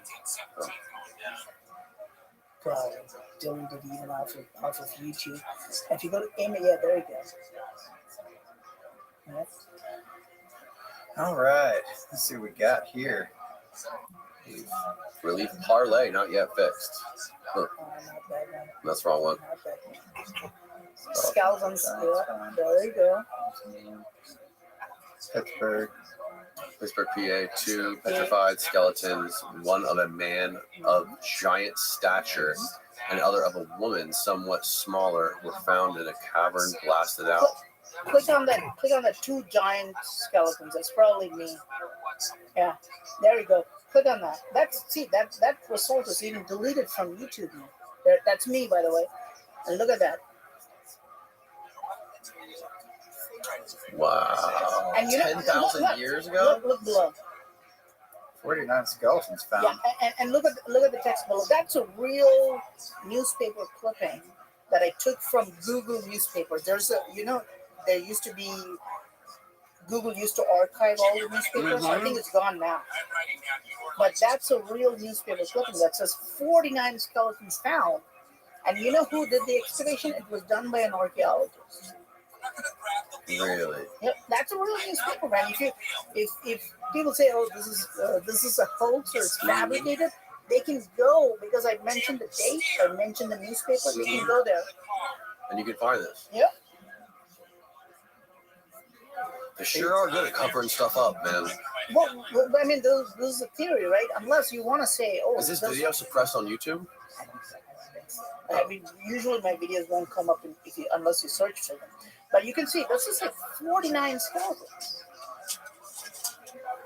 That's a lot. That's a state archaeologist, right? I showed this and I can say, "Oh, this is G.S. Fisher." What is the idea about the giant skeletons? How do they tie into all of this stuff? I don't know. Where do you think they came from? Like what time do you think they came from? If they're real, which according to these newspapers that they are. They're just Where do you think they live? giants. They're just a subspecies of humans. Well, mentioned in the Bible is Nephilim Yeah. and Raphaim and other. You know this? They're The Nephilim. multiple. Well, the Nephilim and the Anunnaki, I think they come and from there's also Sumerian like tablets. Raphaim mentioned in the Bible, I think. And there's other in Hindu texts also. They're mentioned, and they're kind of they're a combination of humans and other species, and they're giant. And it was once believed. You know this, right? This is the funny part. You know who spoke about the giants building the mounds of America? Abraham Lincoln. Google it. Really? Yeah. Yeah, Abraham Lincoln is as big a conspiracy theory as I am. There you go. The eyes of that species of extinct giants, whose bones fill the mounds of America, have gazed on Niagara as ours do now. Abraham Lincoln, 1848. Okay? So Abraham Lincoln believed the giants were real. They were extinct species of subspecies of humans. Yep. He believed that the giants built the mounds of America. Right? No matter what Wikipedia tells you today, unless you want to say Abraham Lincoln is trying to spread fake news, right? Conspiracy theorist. That's a direct quote from Abraham Lincoln, right? The eyes of that species of extinct giants, whose bones fill the mounds of America. It was common knowledge in the United States in the 1800s that there were burial mounds at numerous sites containing the bones of giant humans. Even Abraham Lincoln mentioned this in one of his speeches given at Niagara Falls. Yep. Whoa. Yep. Video deleted, huh? That's Video nice. deleted. YouTube said no, no, no. We're not going to be talking about giants today. YouTube, remember, this is coming out on Danny's podcast. It's not on my channel. Don't delete my channel. Does YouTube give you a lot of shit? You've had multiple channels, haven't you? I do have multiple channels. I do have a lot of You had to videos deleted, You had to start over, didn't you? demonetized. Oh, Not that bad. okay. Yeah. Why? How bad is it? Is it pretty bad? Do you have to deal with it regularly? It just demonetizes. I've never had to deal with that with this topic, with like ancient civilizations. And, I don't know why, but you may have to cross. Like when I was under 1 million subscribers, things were okay. But once I reached that like 1 million mark, YouTube started to kind of like, At 1 million subs, you started getting monetizing your problems. stuff? yeah, they did demonetize. They removed a few videos. I like to talk about everything, like this. For example, if I made a video about the giant mound builders and Abraham Lincoln, that video could be deleted today. Deleted. Yeah, it could be deleted today. It could be like, oh, this is fake news, conspiracy theory. You've had videos deleted. If I posted it today, it would be deleted. Like that video. Why was it deleted? Right? He clicked on that video. Right? Right. And that video is deleted. Why? Right. We don't know that YouTube deleted it. I'm saying like had like. Oh, this video is private. Oh, it's private. Sorry, yeah. Right. There you go. Yeah. It's unavailable. But yeah, I've had my videos deleted sometimes. About what was the reason? One video was I made about COVID that got deleted. Okay, that's a lot of that shit happens. Yeah, and then a lot of my videos were demonetized. Like, what was the reason for that? One was about violence. The carvings were too violent. The carvings. It was about stone carvings. Yeah, it was like a god cutting another demon's head. That was too violent. It was deleted. No, we're not demonetized. And then others were demonetized because of nudity, because the carvings did not have. Pretty serious. Yeah. That's silly. Yeah, it's silly. And we still do. We still have several carvings, videos that YouTube said, no, these statues they don't have clothes. Right. You could just say, No, yeah, I know. What am I gonna do? I'm gonna but I'm gonna pixelate. Right. just tell them, no, they have clothes on. Those are grapes on the outside of their clothes. And it's weird, man, because you can go to the Greek Museum at Athens. None of the gods and none of the statues are wearing clothes, and it's fine. Right? And you'll have lots, like hundreds of videos on YouTube about that. Like, there's no demonetization problems on them. But I think with Indian temples and Hindu temples, I think it's kind of a, YouTube is biased. To be honest with you, YouTube like we don't want that. I think 99% of it is also robots doing it, scanning shit and demonetizing stuff too, right? And I think that it's just so much stuff for them to be able to regulate. And you have people that actually do have to look at it. How much do they really care? They're probably like remote workers and they don't probably sit at YouTube. They're probably just like, okay, here's my 100 videos I have to review for monetization today. Let's see. Do they really care that much? No. That's happens to me too. Happening, but we do have people working for us, and they'll bring their own bias. Oh, really? Yep, they'll bring their own bias to the table. The people who work for me, people who like, they look at the comments. They get to reply as me. Oh, really? On YouTube? Yeah, on YouTube. So it's kind of So I understand the bias. So a lot of times I think it's not like YouTube. It's just the people who work for YouTube. Sometimes they look at it, and if this guy has no exposure to this, he'd be like, "Oh no, we can't allow this stuff." Right. On YouTube. Somebody who isn't aware of it, isn't educated on it. Right. Yeah. Somebody who's in a completely different country, or he has no exposure to Hindu religion, he's gonna be like, "Oh no, this is bad. You can't allow it." What the fuck is that guy? Is that guy having sex with a donkey? Yes, he It's a is. forest. They really love their animals. That's not the donkey, is it? I mean, it's small enough to be a donkey. A horse would be way bigger, right? Maybe, yeah. And look at the woman behind. She's like in shock. She's Yeah. like, no. Yeah, this is a temple called Khajuraho Mm-hmm. and this temple. Look at that guy. Oh, Wow. Yeah. Yeah, he's sodomizing a donkey. And look at this is some sort of Bacchic orgy. Yeah.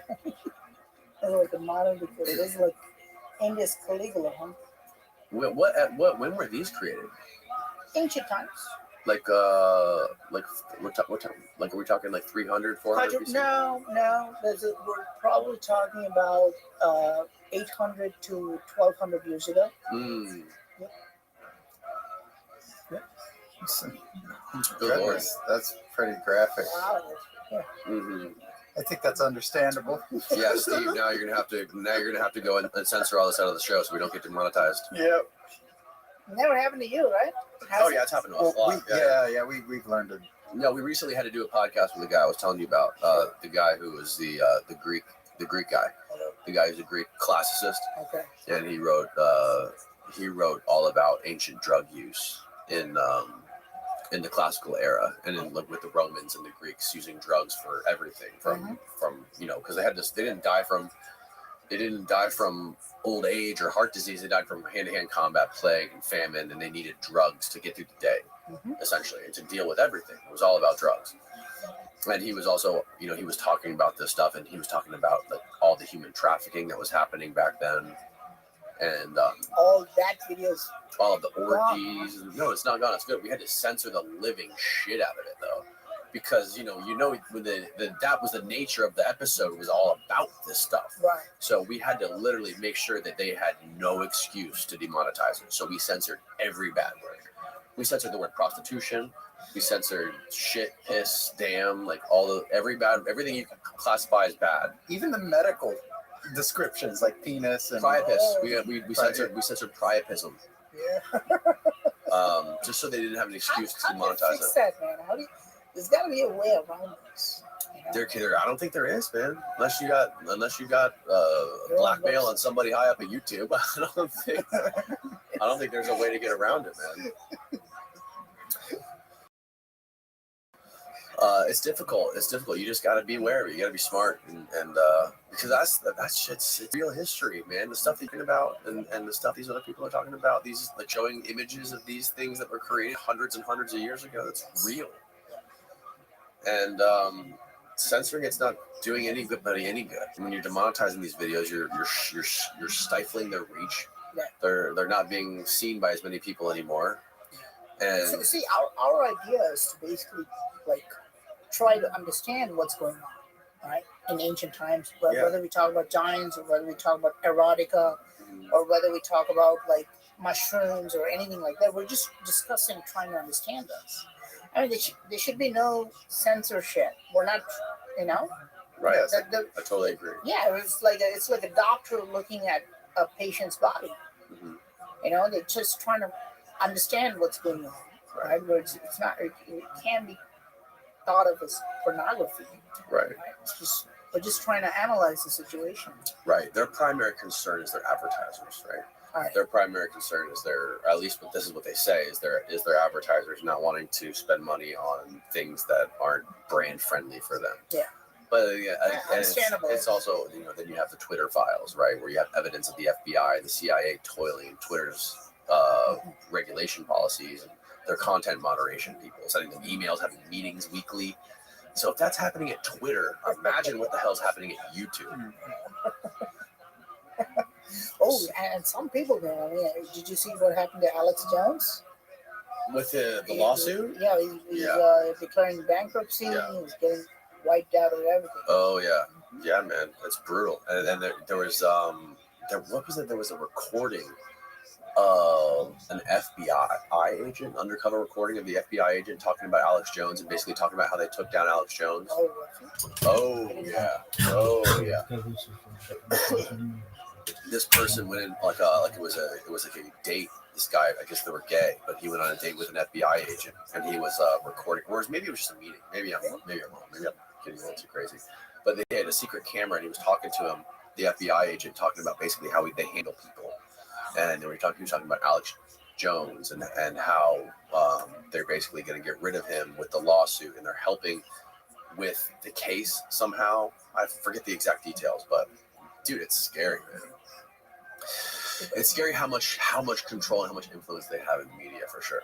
Yeah, and we tend to think that YouTube, Facebook, all these platforms, they are kind of at war with each other, with Twitter.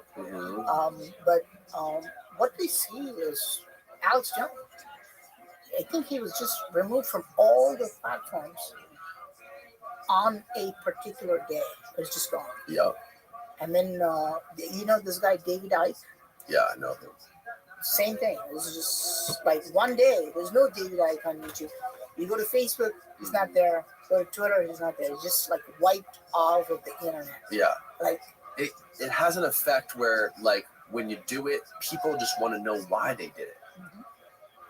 So it's, instead of letting the guy just keep his social media and talk about the crazy wild shit he talks about, reptiles running the world, like, if you have half of a brain, you can make it some sort of an understanding of what this guy's talking about, if he's crazy or not, right? It's not going to be harmful to you. You should be able to have a rational mind and understand, here's a guy talking about some crazy wacky shit. Have fun with it. What was it that wacky though? I mean, I haven't really gone that deep on David Icke. I kind of go through the. I know. You didn't go in the rabbit hole? I never went down the reptilian rabbit hole with David Icke. I kind of like. What about Alex Jones? The rabbit hole of Alex Jones. I've listened to a lot of what Alex Jones says. He's definitely crazy. He's definitely done a lot of, like, I don't think what he did with, I think what he said about the shooting, the school shooting, was wrong. But I think he's been right about a lot of crazy shit, right? Did you hear about what Carl Tucker said about Alex Jones? He played a video of Alex Jones talking about 9/11. Yeah, he predicted 9/11. Yeah. How is that even possible? He's a prophet. So he's not that crazy. You know what? I think there's a very blurry line between people who are very, very smart and very, very crazy.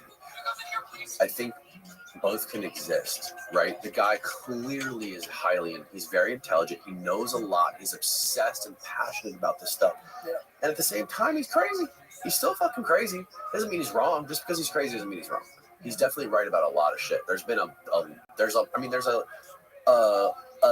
everlasting meme on the internet that's been going for the last 10 years about Alex Jones, about, like, I think the term, what's the difference between a conspiracy theory and the truth? It's like 6 months or something. That came from Alex Jones, because there's been so many things that he said that we thought were conspiracies that ended up being true. Don't you agree? I totally agree. Absolutely. And do I also think that Alex is also a little bit unhinged? Yeah, I think he's a little bit crazy. I think when you find out some of this stuff too, that kind of drives you crazy too. What would be your rational explanation as to why Alex Jones could actually say they're going to take some planes and put it on the Twin Towers? How do you think he predicted that? I think he's tapped into the cosmic ether? I don't think so. But the guy's, he knows a lot of shit. I think he talks to a lot of smart people. He talks to a lot of people probably in intelligence. He probably did back then. I know his family's in intelligence. I don't know. I think he just knows a lot more than a lot of people do. And he probably was able to connect some dots. So if the 9/11 never happened, if the Twin Towers are still there, would you watch the same video and think Alex Jones is just nuts? No one will remember that. If you did, if I played you that video, yeah, right, would you think he's just nuts? It's just a conspiracy theory? You'd probably think. No, I wouldn't think he was nuts. I probably think the same way I think about it now. I mean, you just said Alex Jones is crazy. Yeah, he's definitely crazy. Everyone's a little bit crazy. He's self-admittedly crazy. Yeah. Right? So would you be surprised if I told you David Icke predicted the Russian-Ukraine war? He did. Yeah. He did, a long time ago. What did he say specifically? He's basically explaining the whole war, like how Russia and Ukraine are going to go to war. and how the West is going to play its hand in. Talking about it, NATO, trying about NATO expanding. He does that. Many years ago, Mhm. David Icke explains it. Mhm. So we think these people are just really crazy, but you can also see some elements of truth, which I would have never predicted. I would have never thought of the Twin Towers, like Alex Jones. How could he come up with something like that, right? It's just crazy. And how could David Icke? How do you think he came up with that? Well, I mean, I'm thinking that they have inside information. They're able to collect information from the inside of various organizations and governments. Right? That's how they get it. Right? They've analyzed the situation. They look at all the evidences and they can put the pieces together. Right? It's not that they're crazy. I think it's very easy to dismiss. When I say I don't mean crazy as a pejorative. Right. I think No, you know. Look. When we talk about these, a person who's uninitiated looking at this podcast, this episode, he's going to be like, "Oh, these guys are nuts. These guys are probably on shrooms or something." Right? That's what they're going to think. Right. So, look, I mean, in my experience, the craziest theories, when I there are really crazy theories. So I went to an ancient aliens filming, right? And I met this guy. This guy is an Emmy Award winner. Mm-hmm. I can't say his name, but this guy's a producer, director, producer, whatever. And this guy had a piece of tape stuck on the camera of his phone, right? And I'm like, why are you covering the camera of your phone? It's like, they're spying on us using the camera of my phone. I don't want it. So that goes nuts. This guy was very highly, it's a very intelligent, reputed guy. And I thought this guy is just nuts. Mm-hmm. It's just like, I was actually afraid to be in the same room with him. Mm-hmm. By myself, because I'm thinking this guy is crazy, right? But then, I saw him 1 or 2 years later. I watched a video of Mark Zuckerberg, and he had a tape on his phone covering the camera, right? So it's not that guy was crazy. It was so advanced that I couldn't understand it. Imagine going to a homeless guy, right? And telling him, look, I'll make you, if Bill Gates walks up to a homeless guy and tells him, I'll make you a billionaire. That homeless guy is not going to be able to understand that. The homeless guy will think Bill Gates is just nuts, right? All the theories of, look at that. Oh yeah, look at that picture of Mark Zuckerberg. If I had it, I still don't have it, right? I must be really dumb. If he's got it, we should probably have it. That guy probably knows what's going on. Yeah, that's what I'm saying. So the theories that I've heard about, right? The first time when somebody talked about giants being mound builders. Okay, you know who told me this? David Icke. No, I never spoke to him. Although I'd like to. But I went to a mound called Serpent Mound in Ohio. Yes. Yeah, I'm familiar with it. Yeah. And I went there. It was probably 2014. I was there by myself. I was just, analyzing the Serpent Mound. It was like a Native American guy walks up to me, and he starts talking to me, and he tells me, "You know who built this mound?" I'm like, who? Because I'm thinking that he's going to talk about, how the Native Americans built it and all that stuff. He said, giants. And my immediate reaction is like, this guy's crazy, right? Yeah. But I've never heard of him. I've never heard, probably 2012, 2013, I've never heard somebody talk about giants being mound builders before that guy told me. And my first reaction is that this is stupid, this is just a weird giant 10 foot tall boulders building it, just weird. Right. But when I started to eventually Google it, and I got a few books about the serpent man and other mans, that subject will come up all the time. They will at least mention it somewhere, saying that, people once thought that giants built it or something like that. So that keeps coming up again and again and again. So you eventually know that there should be some element of truth to it. It can be completely crazy. So when a theory like this comes up, whether it's Alex Jones or David Icke, and all these guys end up in the same situation. They could be just, who knows, right? Eventually, how many times was Joe Rogan called a conspiracy theorist?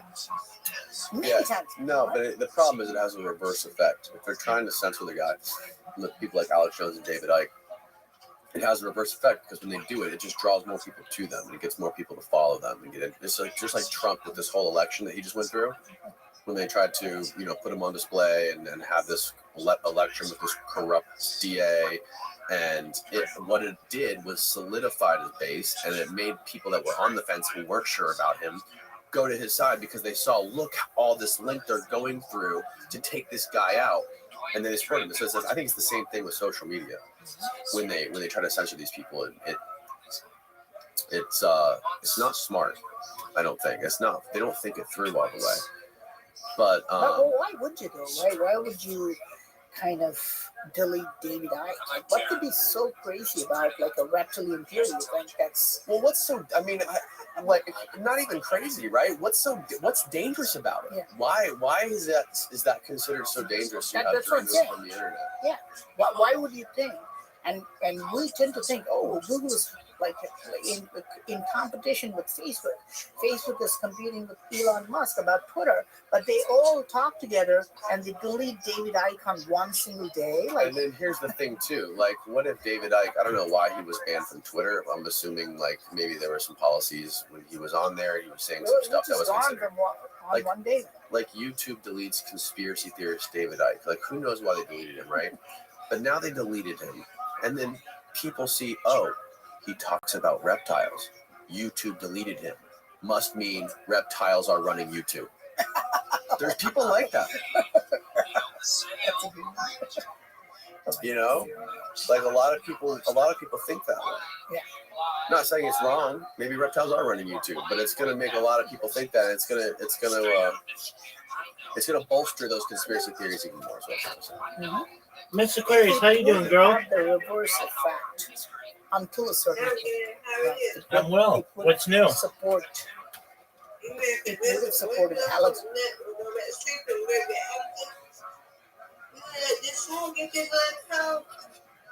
Have you been feeling better? Anyway, I'm good. I'm just here. I got my nails done, and I'm going to get my hair done Monday, and I'm just chilling. Just going to be chilling and cleaning up this weekend. What about you? Every day's a holiday, every meal's a feast. Just enjoying life, working on robots. Robots. Okay. Word, girl. You want to play? Play some games. You got it. All right. Are you ready for your invitations? Yeah, let's go. All right. You should have an invitation in 3, 2, 1. Bingo. There we go.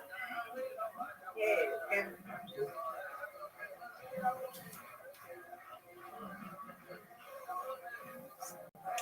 Oh, get that last one. Thought it was gonna get that one on the right. All right, get it. You got it. Oh, for sure. There's no doubt. There's absolutely no doubt. Strike. Whoa. You got that one. You know how For to sure. do it. You got this. For sure. No Good doubt. job. Yay. The strength of 1,000 men.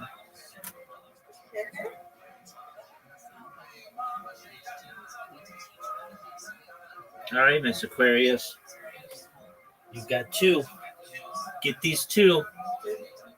Okay. It's okay. Come on, you got this, Rabbi. Let's go, Rabbi. Oh, for sure. No doubt. Come on. I spoke with Audie. She came in earlier today, and she's got a lot on her plate. Wish her the best. Okay. Hope everything goes okay with her. That's right. All right, Miss Aquarius. Get it. Now I said hello, okay? Will That's do. only prayer for. Will do.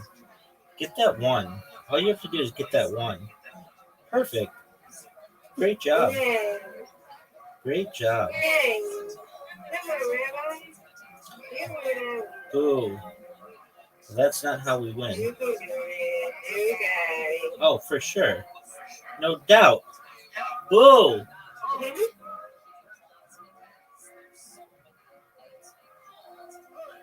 All right. You got it. Strike.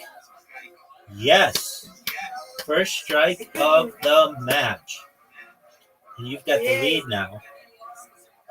Come on. Uh-oh. Uh-oh.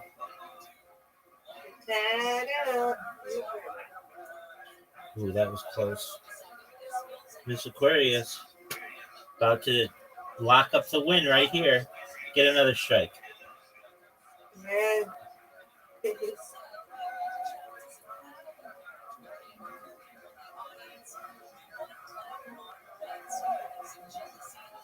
Good spare. Thank you. Wow, 67. Get another one. Strike. You won. You won, Miss Aquarius. Miss Aquarius. Uh-oh. Nope. Miss Aquarius got that win. I need I can't do it. Miss Aquarius with the W. Good job. Oh, wait, I came back. I did not come back. No, yeah, you're right. You got me, though. Good job. Good job. Miss Aquarius. Excellent. No doubt. No doubt.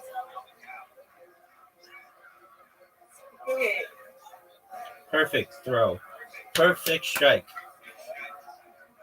Come on, Rabbi. You got this now. You got it, kid.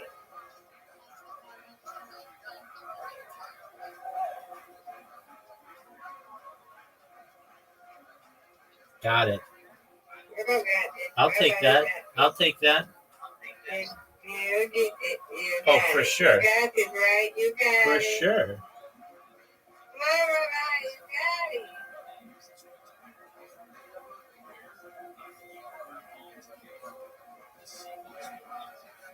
Good one. Look at you. You came out with a strike and then a spare. Come on, Rabbi. You got this. Uh-oh. Yes. Uh-oh. Let's go, Rabbi. Let's go. Come on, you, Rabbi. You got this. Oh, no doubt.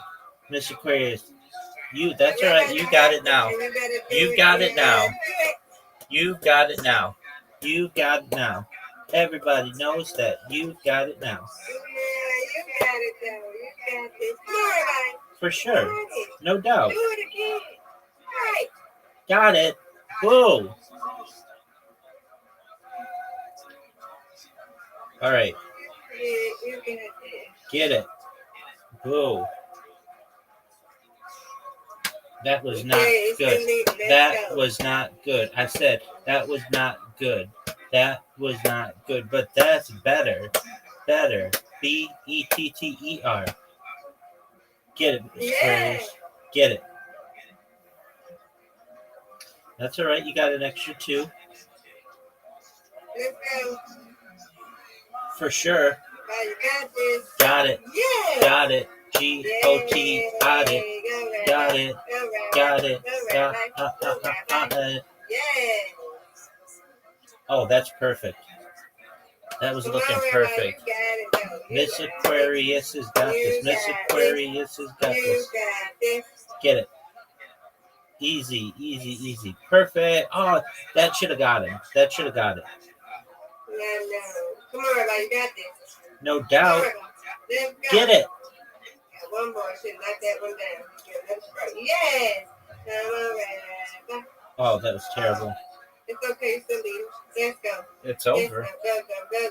It's Go. over. Let's go. G, O, go. Yeah. I win, you win, you win, I win. Yeah. You did it. That's parody. Good job. Now, Good job. are you ready for your nap? Yeah, I'm ready for nap now. All right. Sweet dreams. See you later. Take care. We're gonna play again. Okay? Yes, ma'am. Later. Sounds like a plan. It's Jones on bullet point, right? But if they can really push hard, Alex Jones is going to be completely bankrupt. Maybe ends up in jail. You know, like if sometimes you have to run out of the country, Right. something like that. Yeah. We're number one. What is the like the birth rate in India? Are there any issues with birth rate? 'Cause I think the birth rate's declining in the US. I know like in the past, I don't know if you know this or not, but like in the past since the 50s, I think the sperm count in American men is like 50% of what it was in the 50s. Today it's 50% of what it was in the 50s. Do you have any idea, which has declined our birth rate quite a bit?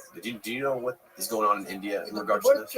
The birth rate is declining in India too. It is. Okay. It's declining all over the world. So you guys are dealing with the same kind of shit we're doing with. We have enough population. We don't have to worry about this now. Mm. But eventually, in 50 years, they start worrying about this. Mm. But for now, like I said, it's one of the, thickly populated. But that's, India's declining. Fertility rate 2.03 births per woman. Holy crap. Go back to 1960, see what it is. Almost 6 births per woman. Wow. Yep. And it was only 3.5 in the U.S. What is it now in the U.S.? Now it's 1.5. wow, what a change. Yeah, that decline is almost in all countries. I'd be very surprised. It's pretty. Yeah. Yeah, no, I was just curious because I know like a lot of that has to do with birth rate. Really, the sperm count has to do with like the pesticides and the glyphosates and the pesticides are spraying on the food and the microplastics. Everything's in plastic and. Again, with other stuff like porn, Mm-hmm. it's gonna. Yeah. It's gonna change the way you think about like having a family, the need for a girlfriend or a wife. You're no longer going to technology too, right? Like technology and people being able to meet people online and have relationships online, and eventually we're gonna have fuck dolls, AI fuck dolls. That's very soon, right? Yeah. If it's not already there, I'd be very surprised in 5 years. Yeah, it's not far off. Yeah, and it's so easy, right, to have a robot because it's not gonna give you trouble. It's not going to want to go out and have it's not going to be nagging. It's not going to be nagging, right? Yeah. It's not going to be calling you 10 times and be like, "Hey, Danny, why are you not paying?" So it's very easy. And even without the robots, what online porn you can your drive is going to be very very low.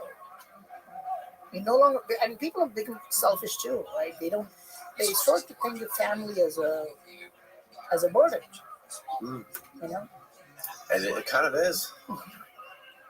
That's what I said. Because you're going to think of it, right? Because you're going to think of it as a burden. Yeah, well, especially if you haven't done it yet. If you think about, like, look, 50 years ago, nobody thought of it then. 100 years ago, they would think of family as like very essential. Yes. Right. Now people are like, oh, it's a burden. Well, I don't really think of it as a burden, but I mean, like, if you want to compare it to life before you had a family, it's uncomparable, right? Because I'm sure you have a family, right? You can't imagine what it was like before. You have kids?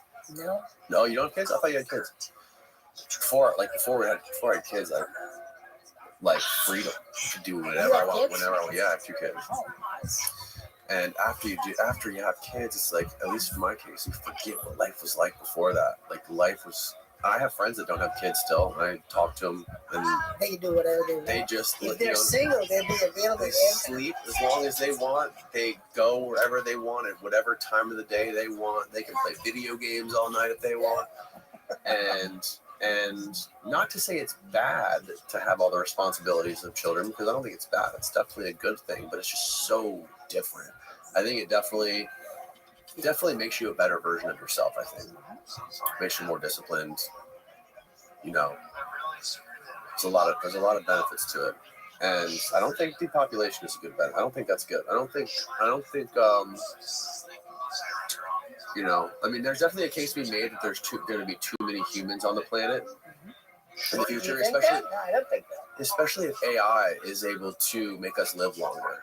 If AI is somehow able to figure out medicine and to figure out how to cure diseases in the human genome and make us live hundreds of years, even, you know, if the singularity happens in 2030, 2040, and that extends our lifespan by more than double, there's going to be way too many fucking people on this planet, man. This planet, I don't think, can handle 20 billion people or 1 trillion people. That's going to be a problem. Okay. And 1 trillion poor people, because the AI can take away a lot of jobs too. Yeah, I think it's kind of like overpopulation. Probably will never get there. I think that. But I doubt if we'll ever overpopulate. It's going to be the opposite way. I think we're going to have lesser and lesser people from now on. Yeah, I think I heard somewhere that you could take every single human being on the entire earth and you can fit them inside the city boundaries of Los Angeles. Which is insane, right? But it's older. I mean, we tend to think, oh, there's too many people. Mm-hmm. Yeah, we don't have that. In my opinion. I think from now on, like in the last maybe 50 years, and then in the next 50 years, the population decline is going to be drastic. Yeah, I think so. Drastic. Unless people like Jeff Bezos, you know, Jeff Bezos is working on immortality. Right? He's trying to find a way to stop people. Like, you won't have. He doesn't want to die. Mm-hmm. Yeah, there's a lot of people working on immortality, man. A lot of people. Ray Kurzweil. I just had a guy here the other day who wrote a whole book on it. And the people that are involved, these billionaires that are involved in these AI companies, they're trying to figure out, they're really doing a lot of work trying to figure out the human genome and the DNA. And because they don't know why we age. There's some animals that don't age. Mm-hmm. There's a whale called the, what's that whale called, Steve? Something head whale. It was like a curved head whale or something. It doesn't age. A naked mole rat doesn't age. How does it die? From fighting with other rats or getting suffocated in a dirt hole that it goes into, or but yeah, the average lifespan of them is like 35 years, and I think they only die from like trauma or from like suffocation or from starvation or whatever it is, or getting run over. And then there's also a Greenland shark that doesn't age. I think those things are like, there's Greenland sharks that are like over 500 years old or something. But if that's the case, wouldn't the ocean be full of those sharks? Because they never die, right? They just keep. Yeah, well, the thing is, there's not that many of them, and they're not there's not enough of them to reproduce. How so? That's a good question, though. Why aren't there more of them? You would think they don't age. I mean, that's your theory, right? You're saying that we don't die, we just overpopulate the earth. But if those mole rats don't die, like, why are they not? Like, that's a good question. That's a good question. I don't know the answer to that. But that's the case that he was making, that there's a few animals on Earth that don't die, and that the people that are involved in these AI companies, these billionaires, are trying to study those kind of animals, figure out their genome and their DNA, and figure out how we can reverse engineer it and apply it to ourselves so we don't age. Yeah, people like Jeff Bezos could probably do. If anyone can do it, probably him. Or if Elon Musk is working on it, he could do it. Yeah. He's into Neuralink. There was some news about Neuralink that came out. First guy, you know what Elon Musk is Yeah. working on? Yeah, well, I know Joe Rogan had the guy on his podcast, the first guy. Elon Musk?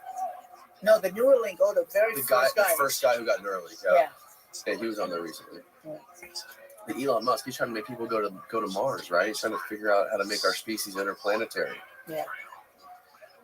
But we haven't even been to the moon since the 70s. Since 1969. Yeah. No, probably Blue Origin will put a man on the moon very soon. You think? Jeff Bezos, yep. Jeff Bezos is going to put the next man on the moon. If it's not done by any other government, the countries can do it, but if it's not the country, it's going to be Jeff Bezos. Because you know why he stepped down from Amazon as a CEO? Mm-hmm. Because he wanted to focus on the space race. Really? Yep. That's good for him. Yeah. Good for him. What a great guy. Yeah. The first building on the moon is going to be an Amazon distribution center. That's a good one, Steve. Oh my God, that's funny. Yeah, It Bezos. would be funny. Huh? What a guy. You don't like Bezos, huh? No, I got nothing wrong with Bezos. I got no problem against him. I just think it's fun. I think Nobody gave him enough credit. I think man. it's- Like I think you it's- guys, you order something in the morning, he gives it to you in the evening. oh, it's great. It's That's amazing like- what he does. It's magic. It's magical. The thing is, nobody recognized him, but I think he's the greatest inventor. I He invented remember- this kind of delivery is amazing. And not just in the U.S., in India too. You can order in the morning. You can get it at night. It's insane. It's the same thing in India, huh? Now in India, yeah, you can do that. And then he invented one-click shopping. That's insane. Mm. Now you see, did you see Dude Perfect? He went to the space. Did he really? Yeah, on Jeff Bezos' rocket. Mm. He's doing it commercially. Like Jeff Bezos, like I was just in Costa Rica a couple weeks ago. They had Amazon there too. yeah. These Amazon guys, Prime.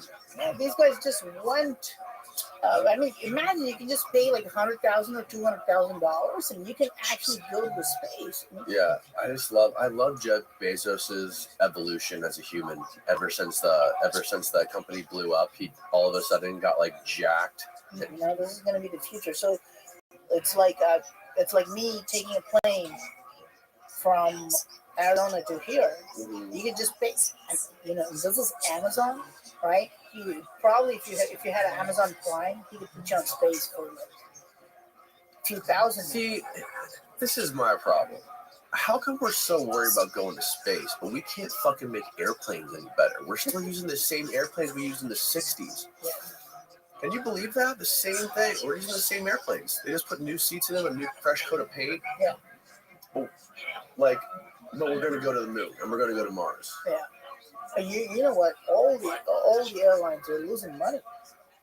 I saw that because the Boeing shit, right? Yeah, And it ground a bunch of the Boeing planes. But there's been no airline company that's made money. Nobody invests. I mean, it's so competitive. Yeah. They're just fighting with one another. You know how many? It's such a shady the way they operate too. Like it's used to be so shitty how bad they treat you, and how hard it would be to get a refund, or like they would just take your money. Yeah. But I think actually one of the good things the Biden administration just did was they actually just implemented some sort of law recently that I saw to where the airline companies actually have to start giving you refunds when you ask for them. Really? Yeah. And it's been working too. It just happened to me where I had to cancel a flight like the day of. And they're like, oh, sure, here's your refund. Give me a full refund. Really? Yeah. Never happened to me before. Can you find that? Find the headline for that. What Biden That's amazing, man. Biden We need administration. that in India now. Yeah, right. It was the Biden administration on airline refunds or something like that. There you go. April. Biden Harris administration announces final rule requiring automatic refunds of airline tickets and ancillary service fees. There you go. Now they can't run up the freaking tab on you. Passengers deserve to get their money when an airline owes them, without headaches or haggling, said the U.S. Transportation Secretary Pete Buttigieg. Wow, good job, Pete. Our new rules sets a new standard to require airlines to promptly provide cash refunds to their passengers. I love that. Promptly too. That's great. That's cool. Yeah, I love that. That's super cool. Yeah. So when is the next election then? Who's winning? Probably Trump. Really? I think probably Trump. Yeah, there's no way Biden's going to win. He's definitely going to. I think he might drop out even. I think the fact that they led him into that slaughter, they let him walk into that yesterday or 2 days ago, was very telling. Because why would they do that unless they really, were going to actually let him sink? That's so weird. Yeah, I wonder what happened. Like, I think there's no way Trump doesn't win. Really? Yeah, I don't see how. Who's going to beat Trump? What do you think? Why did he lose the last time, though? Like, I believe that Trump is a more effective candidate, if that's what you're asking. Mm-hmm. I would think that Trump would win. But how did Biden beat him the last time? I didn't understand that. I don't buy into. I understand there's election fraud, and there's probably election fraud in every election. There was the Hunter Biden laptop story that got suppressed on Twitter. Everybody knows about that. Yep. And I also think at the same time, Trump's account. Yeah. Twitter. Oh yeah, they fucked with him hard. But I also think a lot of people didn't vote for Biden. They voted against Trump by voting for Biden. A lot of people really didn't like Trump. Why? Because they didn't want Trump in office. I think a lot of people just really didn't want Trump anymore. And I think there was a lot of fuckery in the election fraud. There was the laptop story that got suppressed, and there was a lot of other shit. I'm not really an expert on the elections or whatever, but yeah, I believe there was fraud. I don't know what's going on. You think that's not gonna happen this time? I don't think it's possible. I don't know how. Look, if they do it again and somehow Trump doesn't win, it's just like, it's going to be so fucking obvious this is not a real democracy to everybody. I think it's just like, how do you even lie to us anymore after that? Like, you at least just come out and tell us that the votes don't matter anymore, right? And I think it's been on the verge of that for a while. So you would accept it? Like, really, who knows? If Biden wins, would I accept it? Yeah, I mean, what am I going to do? That's what I'm saying, right? So you don't have a choice. You'd be like, yeah. I really don't have a choice, right? I really don't. I mean, I don't know really what's going on, but if you really ask me if I think do the votes actually matter that much? I wouldn't bet on it. I don't know. I think there's too much going on behind the scenes. There's too much. We could start a movement. We can just deny that he's actually our president. Yeah. So Trump is not my president. It's already there. Yeah. I don't see how. I really don't see how. I don't see how he could lose. And if Biden does drop out, I wonder who replaces him. Yeah. That's kind of crazy because as an outsider, I've never been a U.S. citizen or anything like that. But I always thought that you guys were very solid. You guys always gave 2 terms to Republican, 2 terms Democrat. Almost never screwed with that. Like, you never mess with that. Right? I think the only time was when somebody resigned. The Watergate stuff. Who was that guy? Nixon. Well, Bush Sr. only got 1 term. Oh, really? Yeah. Some guys only get 1 term. Yeah, some guys get 2 terms. Okay. But like, it's a weird amnesia thing that we have.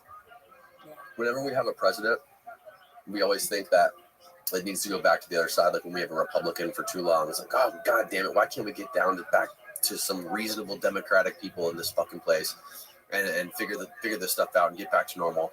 And then we get the Democrat in, and then it's the same thing over again. It's like, wow, it's the same thing.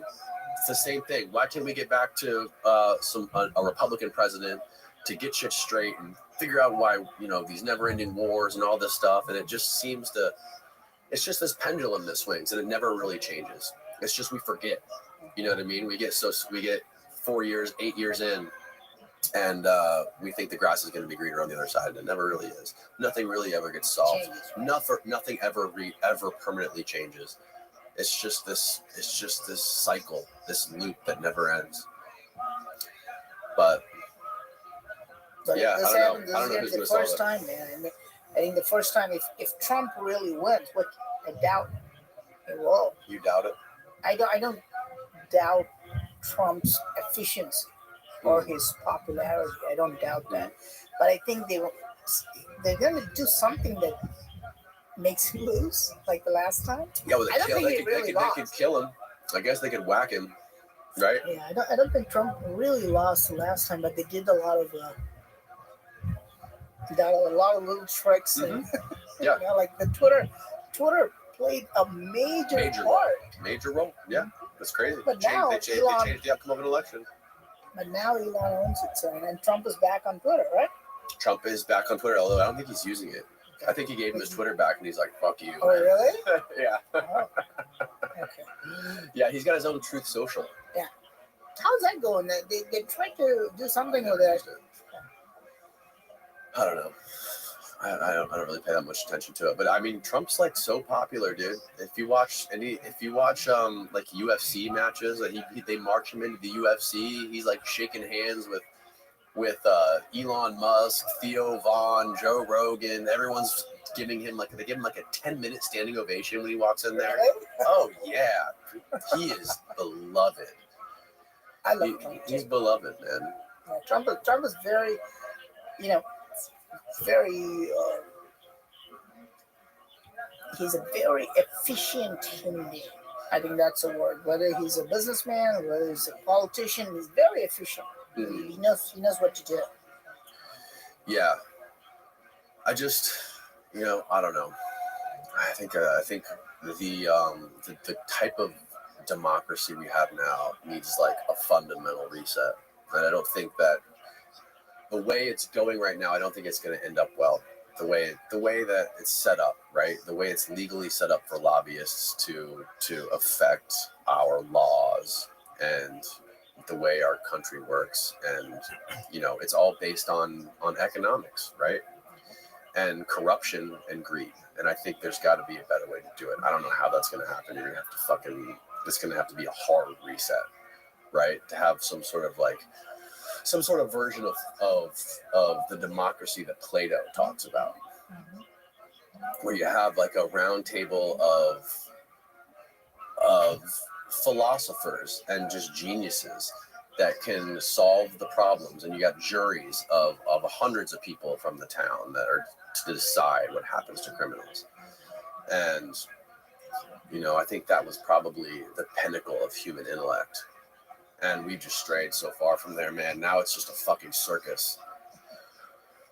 But I wanted to actually talk about one more thing before we wrap this up. Okay. I wanted to talk about the Taj Mahal stuff. Okay. Sure. There's some shit going on underneath the Taj Mahal. In your video, you showed like there's some crazy underground layer, or there's some passages that are hidden and they're blocked off. People can't get through. And it seems like, what do you think's going on underneath the Taj Mahal? There's a book. I think the book is called Badshah Nama. This was written about how Taj Mahal was built.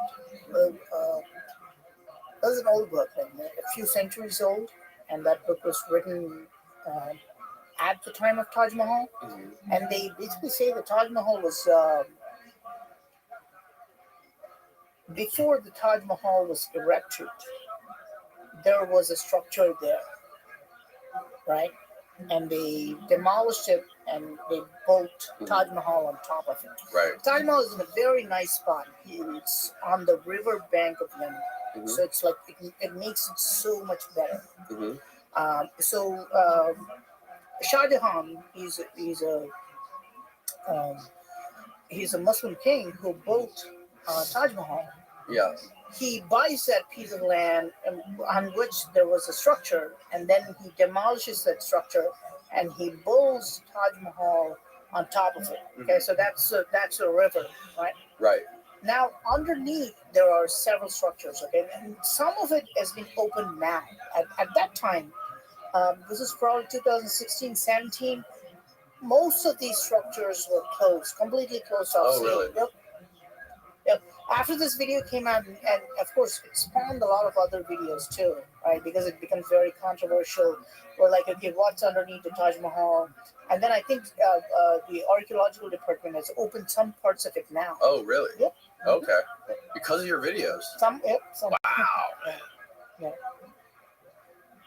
So was it just to keep people safe, or was it just to like because they didn't want people going down there because it'd be too costly to like renovate all that, or what do you think the reason was? In India, it's all combined together. In India, history, politics, religion, they're all intertwined. Mhm. Okay, it gets very intensely political because people don't just see this as history.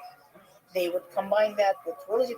Like I view that Shah Jahan built it on top of a Hindu temple. That's how I think of it. Okay. Okay. So Shah Jahan buys a piece of land, and he realizes this is how I would do it, right? So I want to build a great structure, right? So I find a perfect spot for this. This is on the bank of River Yamuna, Mhm. but there's already a temple there. So I demolish the temple and I build it on top of the temple, Right. right? But the remnants are still there, and we can find some of the remnants there if you keep going. Because the base of it's red sandstone, right, and the top of it's all white marble. There's some discrepancy there. If you go to there you go. Oh shit! Look at that, man. That's And wild. you see that doorway there? Yep. Yeah. What is that doorway? The existing structure there. Oh, that was what's there. What was there before? Yeah, what was there before? So we there's one guy, I think his name. There are two or three more guys Mm-hmm. who wrote about this. I took this picture from an old textbook, who talks about how they could go into the doorway at a certain point, and then they started to put doors, and they now I think they've completely sealed it off. Mm-hmm. But I think, it should just be common knowledge that this structure was probably built on top of an existing temple or a mansion or a palace, which is basically a Hindu structure. Look at that, just sealed off. Oh, they bricked it out. Yep, just sealed off. Right. So it was This should be Hindu. common. Yeah, look. The thing is, like, if you go there, if I told you, Danny, this office is built on top of a land which was originally owned by Native Americans, it'd be normal. It's just a fact. Right. It's just a fact, Right. right? Yeah. So I understand that. So that's the point of me making a video and saying, look, underneath, originally there used to be a Hindu structure. Yeah. Right. But it's become very controversial because it's also intensely political in India. Right. Okay. That makes sense. They're still thinking like the history is happening today. What an amazing structure that is. Taj Mahal? Good Lord.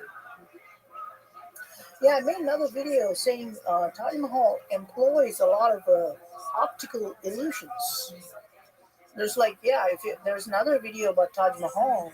If you go to my channel, it's not going to be on this video. Mm-hmm. Taj Mahal uses a lot of optical illusions and just confuses you, which is what makes you kind of like fall in love with that. Changes color according to changes color according to the light. According to the time of the day, and the moonlight and all that stuff.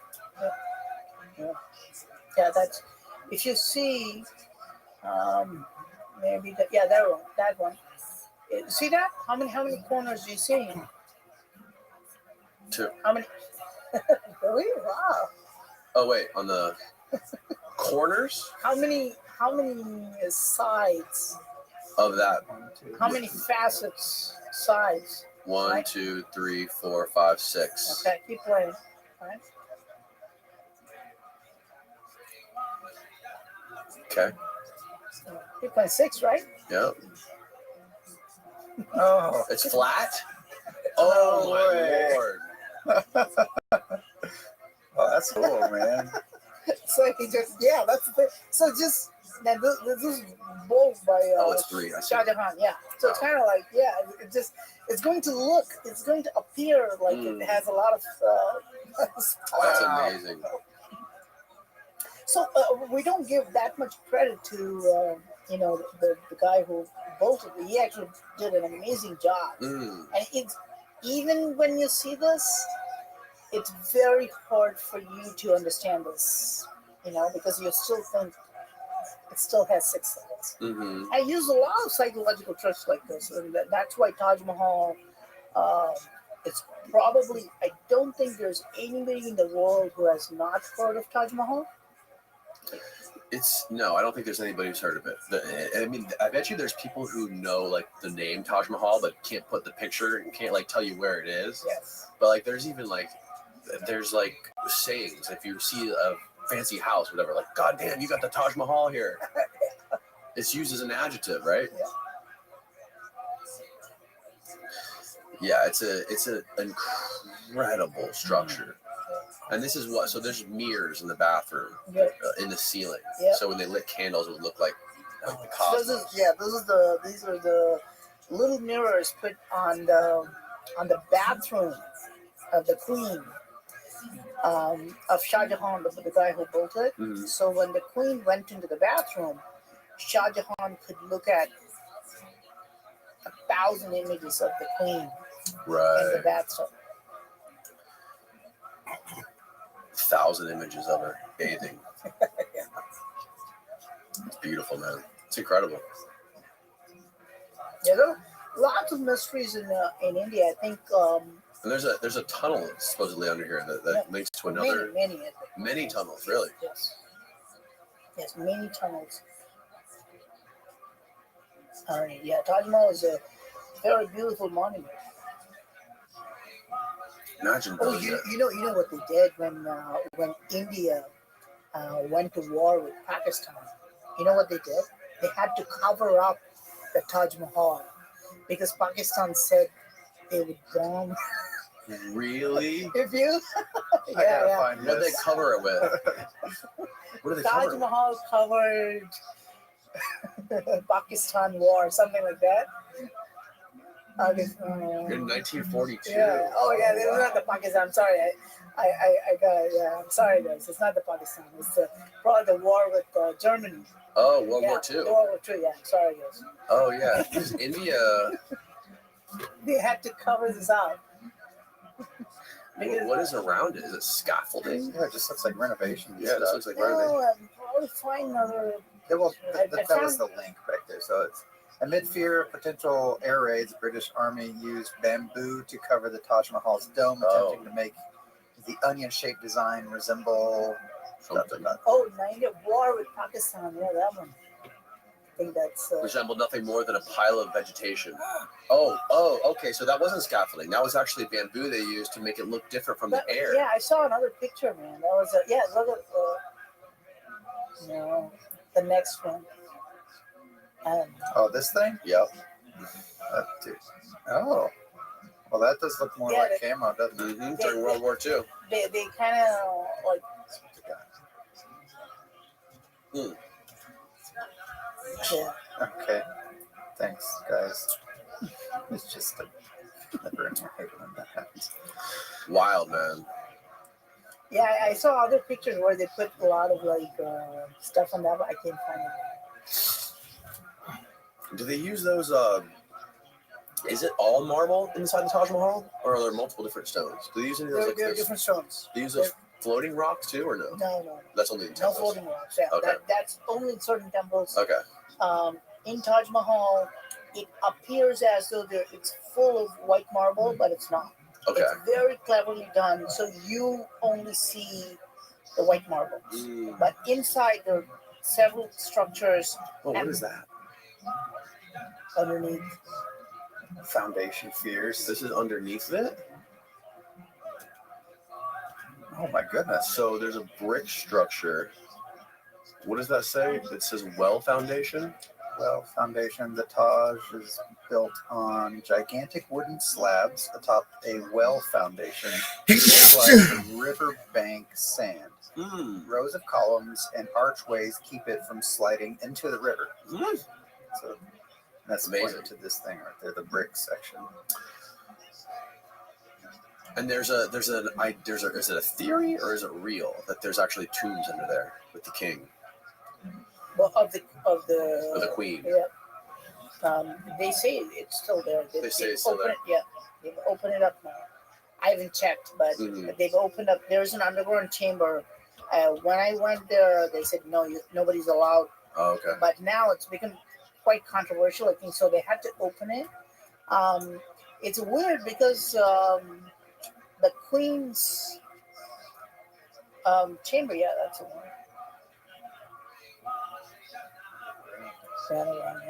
Is it this thing? Yeah. Oh, that's it. You can see you can see a bunch of people there. That's how you'd see it today. But this is not underground. This is at the ground level. Right. And they say there's an underground thing. It's a replica. Oh, really? Oh, this is a replica. Yeah, this is a replica. Oh, what's underneath? Yeah. Okay. Yeah. Is there any place you haven't been that you want to go? Lots. Really? Lots. I haven't gone. Like, look, man. I mean, here's the problem, right? So we've probably got like more than, I would say, 10,000 temples in India. It's not gonna be a lifetime. It's not gonna fit into my lifetime. There are lots of temples. Yeah.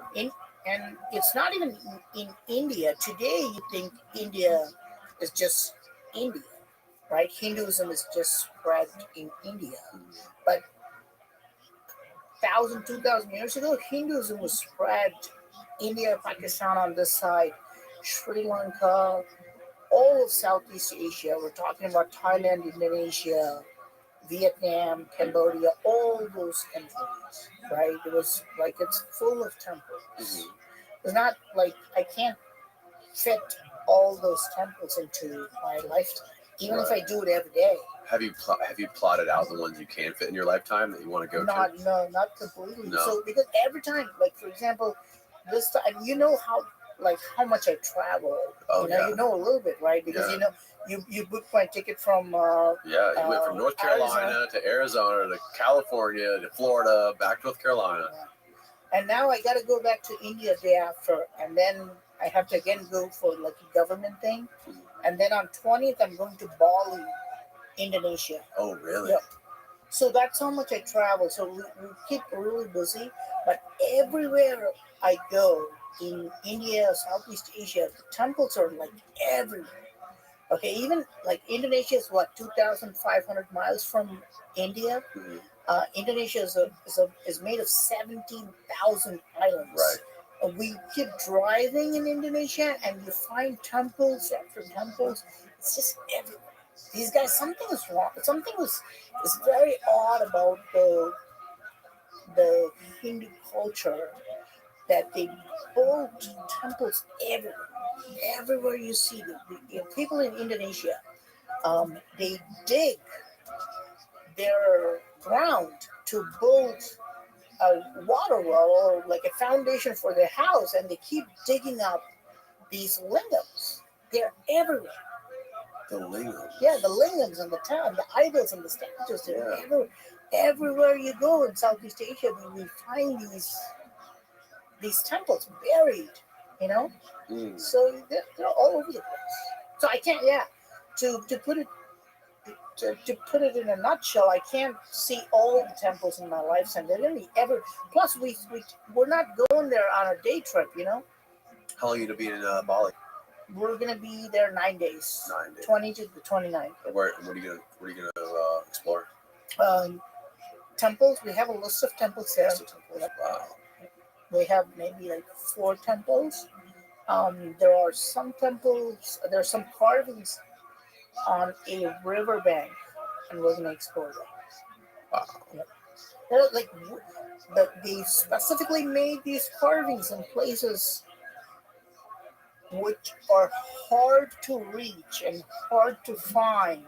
Okay, in Cambodia, you have lingams underwater. Yeah, Yeah. You seen that? I think so. Yeah. I mean, yeah, that's another thing, though. How many of these temples are submerged now, I wonder? Yeah. There's an entire. Yeah, very good. Second. Yeah. How many? These are all lingams. Yeah, I think that's. Probably. What is the theory of what is the idea? What do the lingams mean again?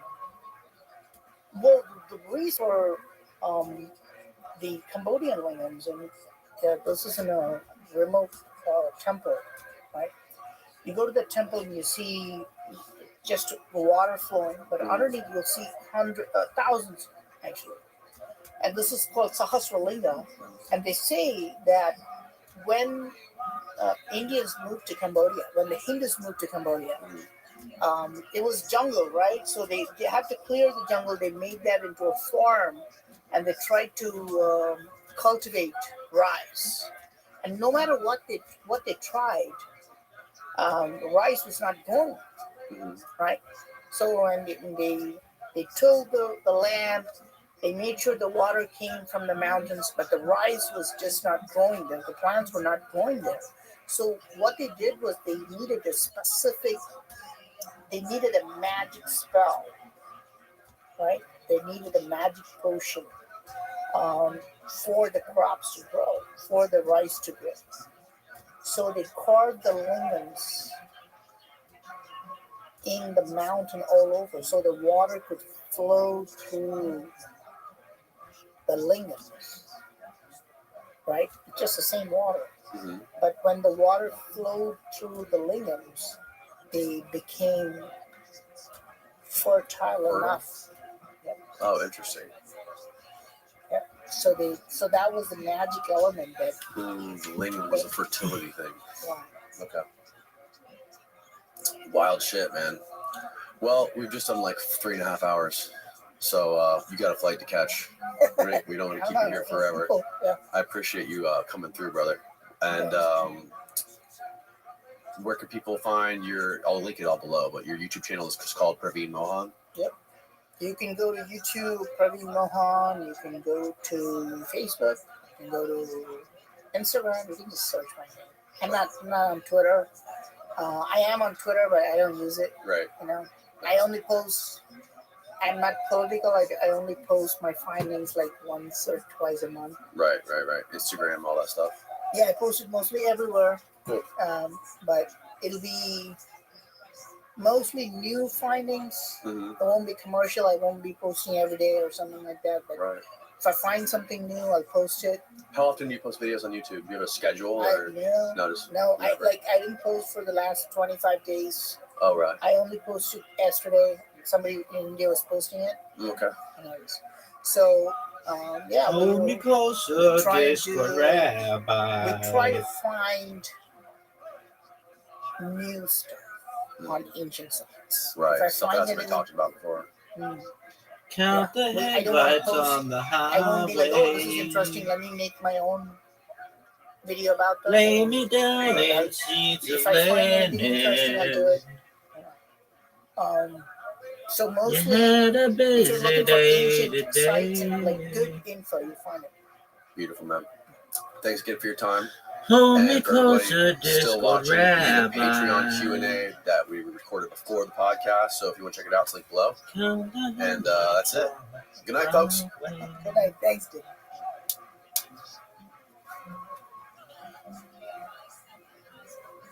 Lay me down and she's a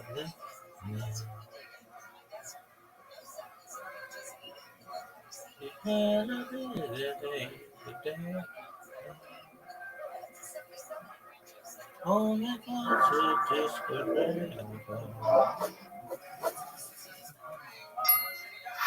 Thanks for coming on the show, dude. Oh, totally. I'm super stoked. I had somehow not found your show, despite it being huge. And then when I went to look it up, I started finding like all my heroes and people that I would die to talk to, and people whose books I have like annotated and stuff. So it was so cool to like find a huge resource of information that I'm looking for, to like see an interview with John Perkins, see an interview with Christian and Zach partner. Yep. Who made that doc, like crazy doc. Yeah. So it's just like, okay, clearly these are conversations that I need to learn from. And you must be accumulating so much knowledge about like so many cool, wild avenues of what's really going on out here. Dude, there's so much out there. It's hard to keep it on my brain. My hard drive is like overloaded. But yeah, it's fun. And you, like, when did you blow up on Twitter and become so famous for talking about all this crazy? I blew up on Twitter because of the Diddy trial, and I might have been the first one that made the connection. It was actually one of my followers that made the connection. It wasn't me, because I'm not actually all that smart. I'm just good at explaining things, good at taking notes, and like I was a teacher, so I'm good at that process. But a follower was like, yo, Diddy's fixer guy in that court document, in those lawsuits, that was Michael Jackson's head of security. And so then I went and started looking into Michael Jackson and realized that this guy, Fahim Muhammad, is like so sus. He became the king of pop's head of security at age 21, fresh out of college with a business and marketing degree. And then on his watch, Michael Jackson just happens to die, and he's this like second or third on the scene. And then he immediately is like rewarded, apparently, essentially, by going and being the head of Diddy's security and essentially running this whole sexual blackmail scheme that Diddy was running. Yeah. And putting that together was kind of groundbreaking, and Candace Owens picked it up and started pushing it out. And that was probably like when I blew up on X and specifically, but I had blown up on TikTok first, which was kind of strategic, but for sort of very different content, very much more like mainstream kind of. That was when I was a little more less knowledgeable about what's really going on. And as I started to hone in on like the bigger questions, I essentially started talking about more and more censored topics. TikTok more and more was censoring my videos and taking stuff down. And so X kind of came into my space at just the right time when I needed a platform where I could start talking about Epstein, start talking about the CIA. Is that like right when Elon took over? No, it was a while after Elon took over. It's just when I got on X, because people had been kind of encouraging. They were seeing how like censored and banned I was on TikTok, and they've been encouraging me for quite some time to go try out X. It was like mostly my crypto homies, and like there's a few accounts that were specifically like, you gotta come over to Twitter. It's where it's happening. And I was resistant for a long time. And then the moment I got over there, it only took like a day or two, and I realized like this is 100% where the conversations are happening. Both because it's where there's motherfucker throwing up a gang sign. Like the format just allows for like, because you can share evidence, you can link tweets to tweets. It just has a format that allows for discussion and debate directly in the comments of every post. That TikTok is like, okay, 200 characters with no links. Like, what are you going to do with that? That's just a sensationalism machine. Mm-hmm. So, isn't there something going on with Instagram? I heard where they're like curating the comments on Instagram. Have you heard about this? A little bit, yeah. Where they're like showing you only the comments that like you would agree with, or like that would get you to engage with them. Instagram has a really weird set of algorithms going on, and they have this whole other dark side scandal thing about promoting like child content. Plus, that's like a whole other thing. But they don't seem to censor videos like at all or nearly as much in my experience personally. But they censor comments like crazy for like language, for content, for whatever. But then they also do these weird, like almost like sentiment manipulation things that you wouldn't realize they're doing. With TikTok, it's like pretty obvious that videos are getting taken down. Yeah. People talk about it, but with Instagram, it's far more subtle and maybe subversive. I don't really know what to think of it. Yeah, Instagram's so weird. I was talking about this the other day. Recently, I've been noticing that on posts on Instagram, like for Vice, for example, where they'll post a lot of like pro Biden, pro Kamala, anti-Trump shit. The comments would always be like, Vice, go home. You know what I mean? They'd be like more right-leaning, moderate comments, kind of like just like, what are you guys doing? And then over the last few weeks, I've noticed it's been just full on board Kamala Biden, like, let's go defeat Trump.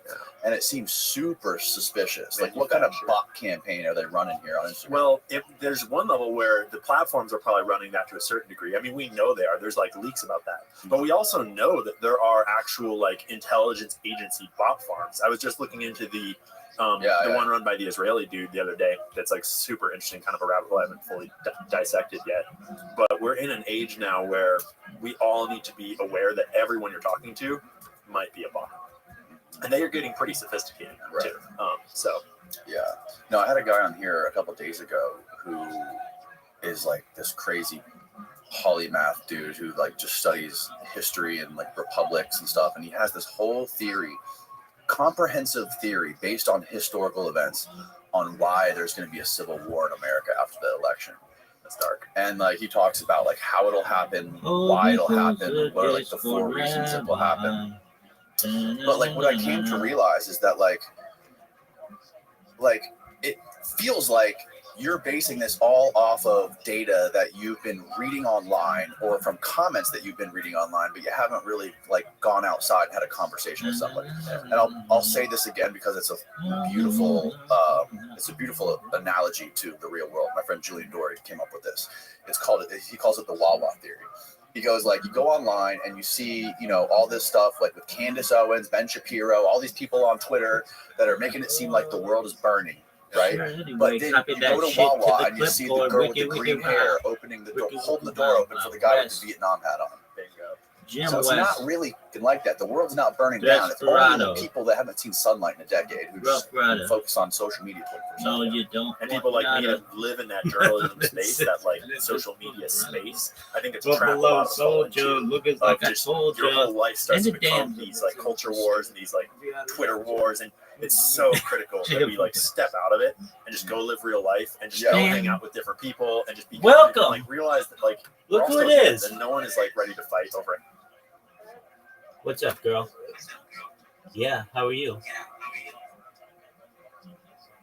My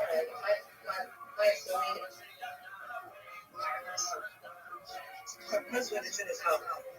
He's fucking getting me hot.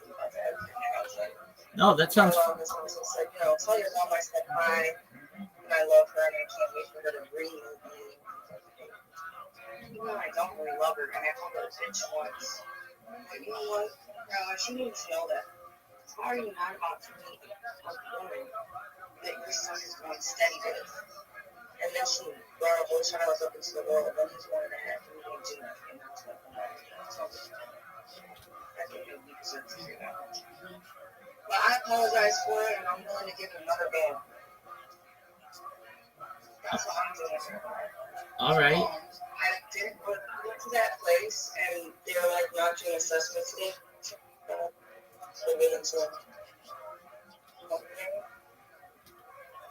Okay, well that's okay. You have a car? As long as hopefully everything can stay cordial and they don't try to get the police to like remove you from them, and then but the police don't have custody of me. Like I'm not crazy. I'm just like hard to deal with, and they can't be responsible for that anymore. And that's what he tried to say yesterday, is that I was fucked up in the head, and like I'm telling them that I'm not. You have good days. If I have to listen to this all day. You have good days and bad days.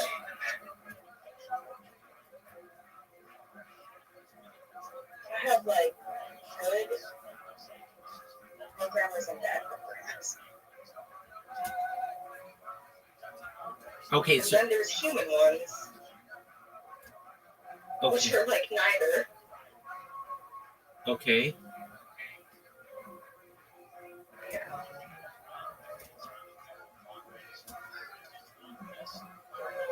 I was trying to find my brush. Keeping distracted. We're gonna smoke some weed. Okay.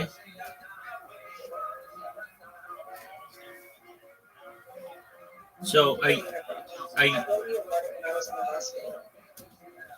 okay. When do you want me to read it to you? You can read it to me right now. Okay. No. It's not the time. I guess you could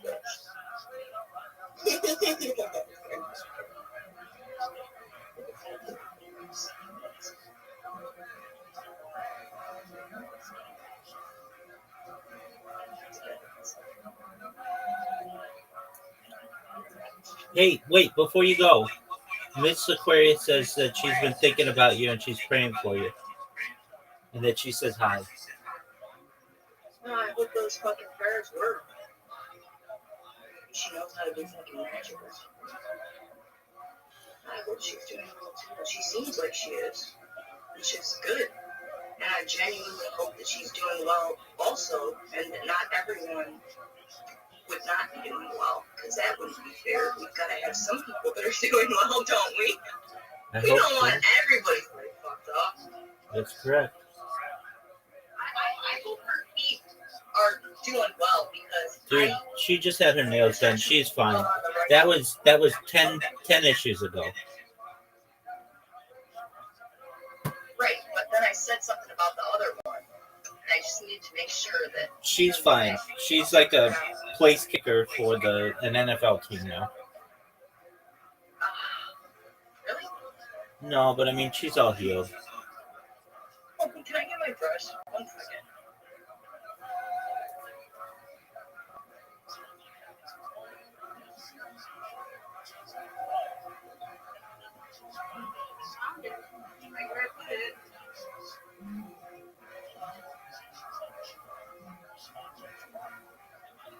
Sometimes I think if I keep doing the same thing, that the magic will happen, but like it doesn't. So I have to remember that there is a process. Oh yeah, like smoke to leave. Hey, bake one down your hands. Okay.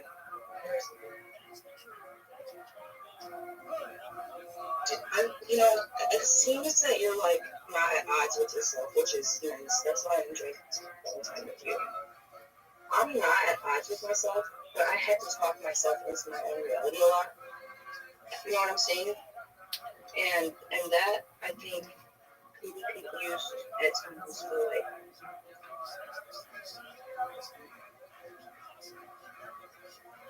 no.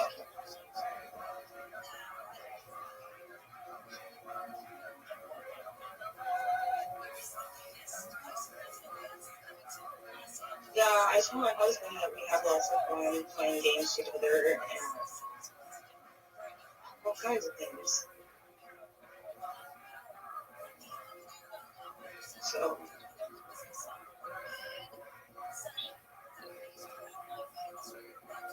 I'm sure you'll see him. Yeah, I met him.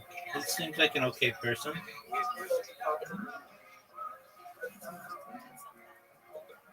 No, I explained to him that we were at odds about it. You and I? Like trying to overstep you, but that like we're trying to work towards something.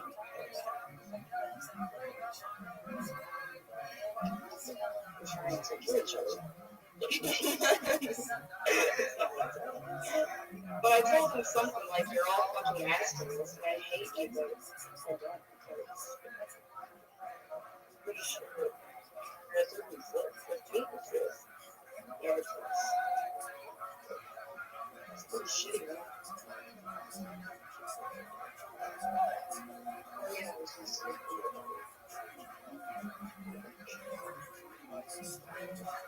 Yeah, I was talking to him about racism, how like that's a big issue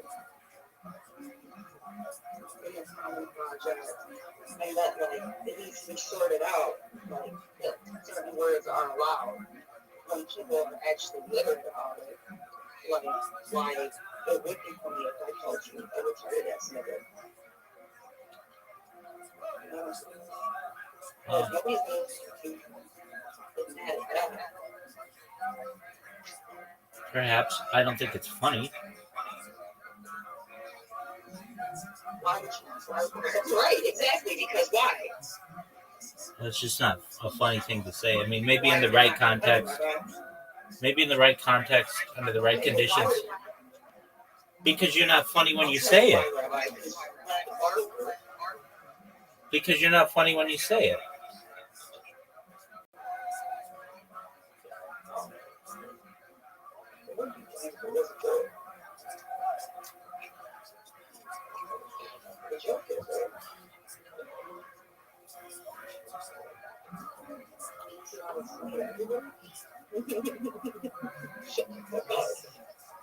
I'm sorry for saying that, but seems like You're getting your feelings hurt because you're literate, bro. So you know that you're not bad. No. But like to be actually like racist is not okay. You know what I'm saying?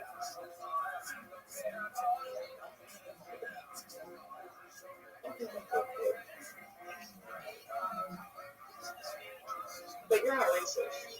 No, I'm amazing, bro. You're not racist. No, I'm amazing, bro. Obviously. Nope, but Pretty fucking obvious. I'm amazing, bro. Right.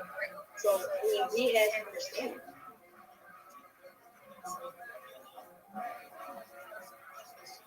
So I explained to him that, you know, like we're all teaching each other and learning from each other while we're also.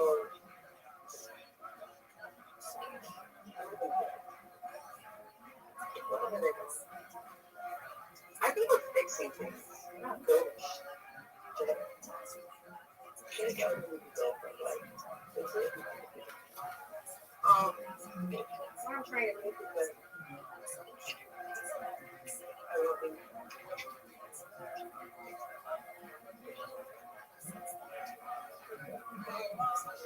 Over and over again, if I could say that 5 bajillion ways, which is what I intend to do.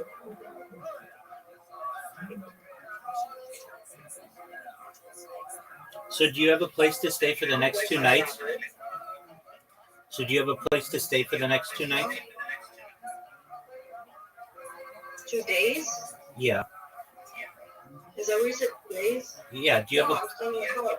I'm staying in his car with him and making him sleep in the car with me instead of going to his house. I'm not allowed in his house. I'm not allowed in my grandma's house. I got sent to order protection after I removed myself from the house. She was calling my mom, telling my mom to calm me down. She was upset because I verbalized to her that I remembered her fucking raping me along with my stepgrandfather. Started getting crazy after that. But it's like I'm sitting there serving somebody that doesn't deserve to be served. How do you know? They don't know how to take it. They overtake. They don't give nothing. So you're not allowed to. It's my day, bitch. So you're not allowed to see your mom nor your grandmother. Huh? You're not allowed to see your mother nor your grandmother. I can't see my mother or my what? Grandmother.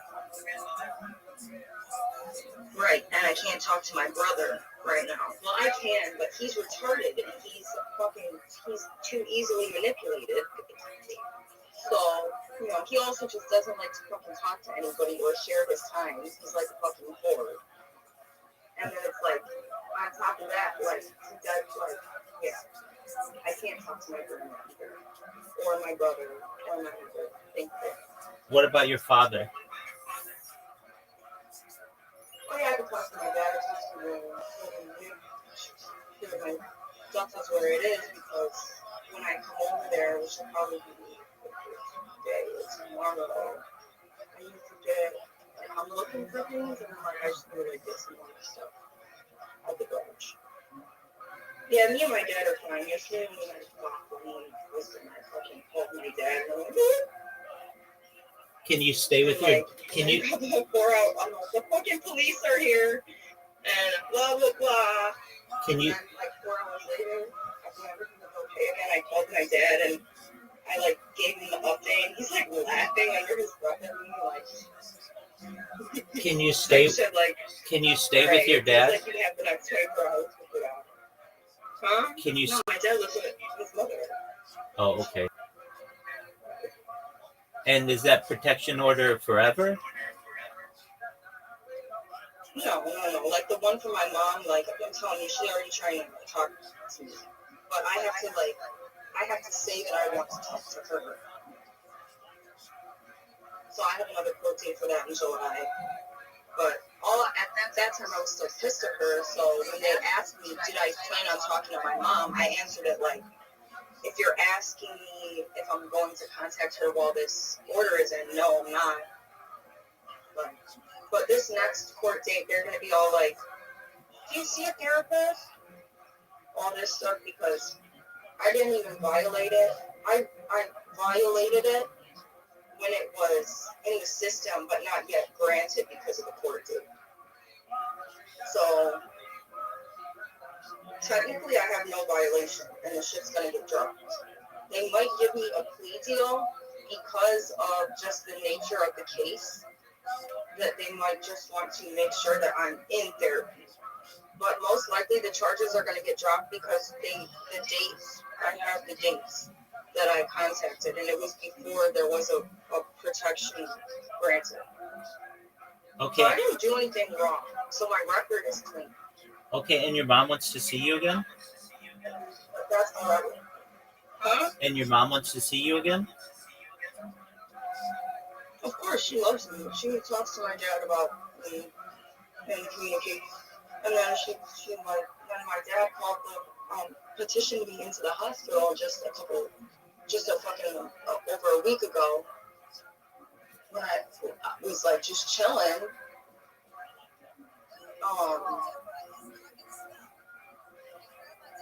him and my mom came and picked him up, and they drove to the hospital where I was petitioned to be seen at. And then my husband drives over there, and he was gonna drive there to pick me up after the assessment. But I guess that I was verbally aggressive towards staff. Yeah, okay, I'm gonna call them fucking stupid if they don't know what the fuck they're looking at. And I'm gonna insult their fucking heart power too. But anyways, the point I'm trying to make is that what color was their hair? Fucking chained me to the bed. What color was their hair? What color do they wear? Pink. Not their natural hair color. Blue. Purple. Not their natural hair color. Okay, well, what color was it?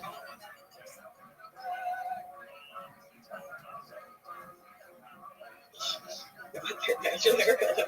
Okay, but what color was it? Listen, Rabbi, I'm not racist. Blonde? Yep. Oh, okay.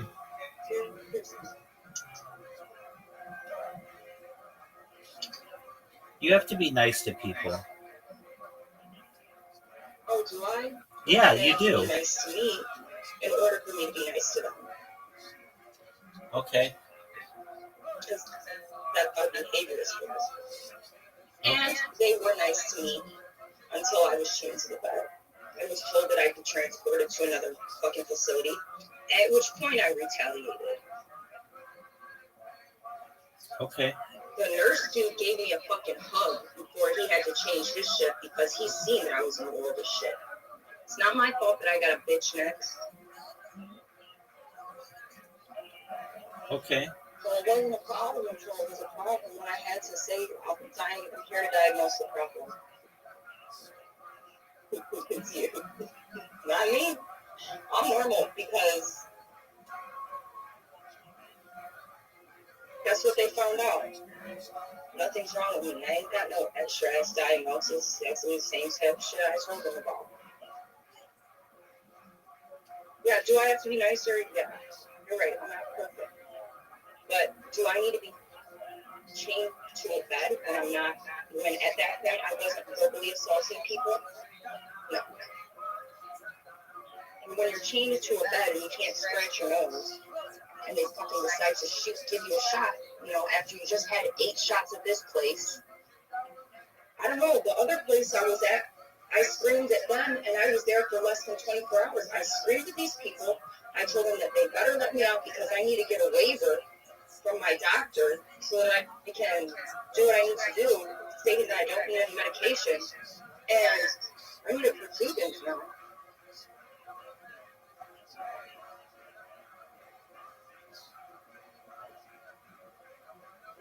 I'm yelling at them that I have a telehealth appointment at 5 p.m. and they better let me out, and why am I even here? And I told them that I'm smart enough to have a PhD by now. I told them that they were retarded. Do you think that word didn't come out of my mouth? To the techs and the nurses that were taking care of me. And that's exactly how I spoke to all 4 of those people. I was chained up here and my legs.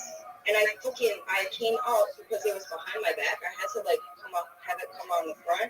And they told me not to do that, but I did it anyways. And I started to harass the one nurse that had a fucking attitude.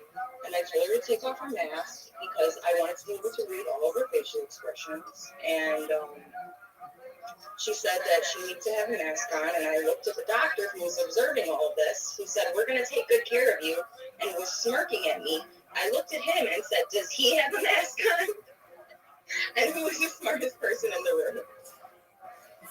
And when I woke up in the bed and started yelling at those people and telling them how smart I was or whatever, I fucking said, why am I in a room with males who are here not even for fucking mental shit, but for fucking clinical shit? What the fuck are you guys running? This is violating so many laws. Get me out of here. And you know what they did? They got me out of there. And I didn't even have to stay 24 hours. And they did a sanity check on me that day. It just depends on who you get.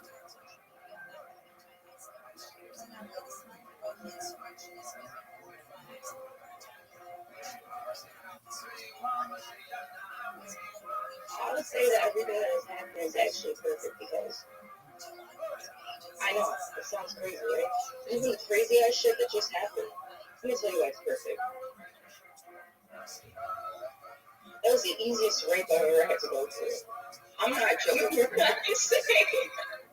Are they trying to find that person? That shit was so. What do you mean? They don't need to try to find out. I told him where he fucking stays. And I told him his first name, and that gave him the fucking DNA because he finished on my booty cheek, and he had wiped it off, right? But the lady swapped where I told her it should have been. It was like 48 hours later when I went to go do the test. But I had all the same clothes, and I had not bathed. Yeah, it was nearing like 48 hours. And, I might have passed it when I was doing the actual thing. It was like 4 hours ago. But she did swap that area pretty good. She like shine over me in the dark with some kind of lights and shit. And so I'm pretty sure she wasn't swabbing nothing. Right. Are they gonna? I would hope to God not. But I gave her enough information that they would find the person just based off of my word. Well, that's good. Are they gonna search for him? Yeah, there should be a court date soon. I'm not sure if they would. I'm not sure how that works for him. I don't know if they would like pick him up and then if he would stay until the court date because that's how it should be. But I'm sure that's not what happens. I'm sure that there's just going to be a court date that we both show up for. Or I don't know if it's separate court dates. You know what I'm saying? For like right now. But yeah, basically like I'll have to give my verbal testimony at some point and then like I'll get a lawyer and shit like that. But I probably won't because I never did for my son's case and I finally figured out everything. No wonder these people are acting like they don't I don't know why they're acting like they can't give abuse offenses. And then I've been in contact with all those people, like explain to them like what's going on, and like just the understanding is so much more there. So that's really good. But I called the courthouse and I've just been so frustrated about like getting this information and like why no one has told me, but something just told me like that I need to call the courthouse and like just find resources. I don't know why all these people that are like this is their job. Well, it's because I have a public defender. But I only know, like, I think that I had, like, the inkling to go on the court, you know, or to, like, call them because it's always on the website somewhere. And that's exactly where they took me over the phone. So, and that, like, yeah, everything's going well. I'm doing really good, per se, on that one. So, I mean, although the last judge, I did call her ma'am, and then after I corrected myself, I called her your honor, and then I said something like, although it's gendering on my site, and quickly, I said about 2 more words, and that's when she had me taken out of the courtroom on my bench warrant. But they were like, the way and the time, but they took me out like right when like me and her were having words. So for me, it was confusing, and I also wasn't unaware that I had it. And that was for not showing up for the court date for my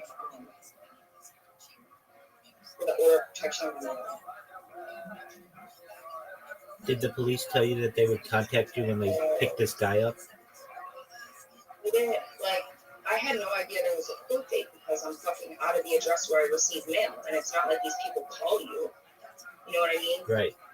So shit, this time, like, I'm about to go and check on, I'm 3 court dates right now. Like, this is, like, my last thing on my list.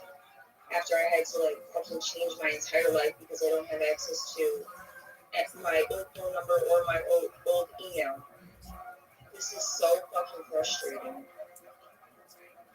Did the police say that they would contact you when they picked this guy up? I need to check my 3 court dates. I need to go on the website and just check for them and write them down so that I can know that for myself. Did the police say that they would contact? And I'm enjoying doing my own cases, and like I'm enjoying looking absolutely crazy, but still doing like everything's going on because that's what it looks like. Did the police tell you that they would contact you when they picked this guy up? No, because I haven't spoken to the police about it. So like basically, I went to the hospital and I talked to a SANE nurse, and she does like criminology. So she's like more like, you know, more trained for specific tasks than a regular nurse, and she helps file and do all the paperwork while collecting all of the evidence and placing it into the proper containers before it can go to like the proper authorities to be checked. And then she like gives you the case number. The police come over and talk to her, or they can talk to you and her. I said just talk to her, only come to me if you need it, because at the end of the day, that day I was so exhausted from fucking explaining shit. Like I just wanted to go out and date. So I was like, make it as quick as possible. They didn't need to talk to me at that point. But previously in the day, I had went to the parking garage that it happened at, and had talked to the security guards about if my bags were in there, because I left my bags there, but I assumed that the dude who was in there just like took them with him whenever he left. The fucking French dude smoking crack on the bike. But he was like, yeah, like we do have a problem with like people like sleeping in here. And I'm like, well, you know, I had tried to activate the emergency security system. He's like, what emergency security system? I'm like, the one that has directions on it, like it starts at like level 1 and it gives you directions on how to like press buttons on each floor. And like I just like left my bags at each door so that I knew that I was like following the directions. And then I just left them there, and I was like, fuck this, like, I'm out of here, like, I don't know what the fuck is going on, like, you're just speaking French, smoking crack, like, there's even weird shit going on here, and, like, I don't want to get raped again. It's just last night, that's what happened here, and then, you know, like, but it was kind of like, it was good. It was like God is so cool when he makes things, because like finally they work. Like I don't know, yeah, like it's past 10 on that, but finally we can get something on the paperwork so that I could just have like, God damn, that was so easy. Thank you so much for listening. I can't really. You're welcome. But that's typical.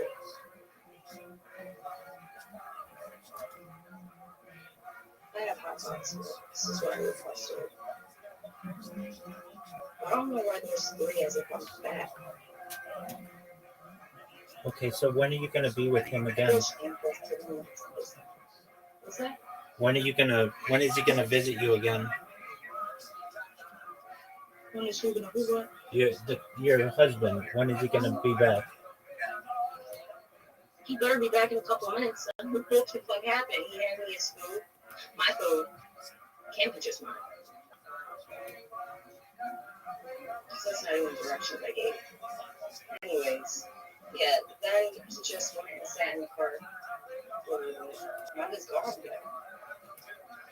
Yeah. He says, who are you talking to?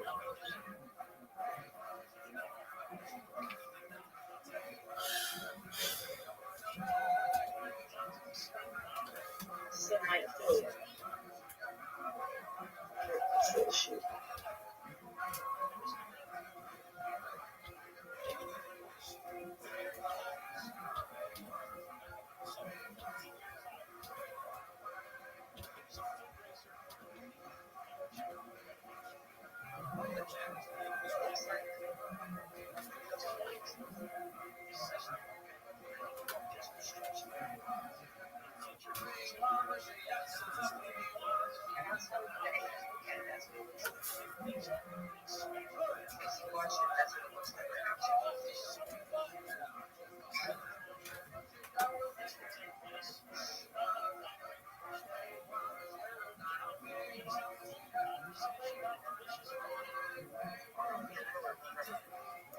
And I couldn't get through it.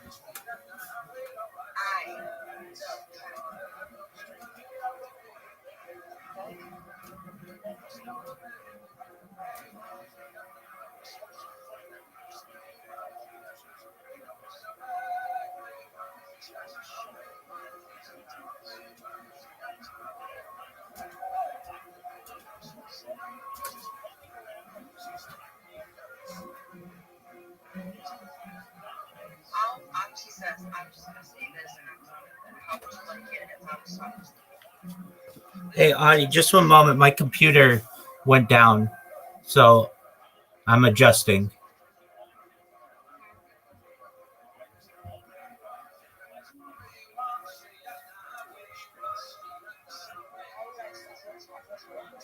Just one moment. I'm here. Just one moment.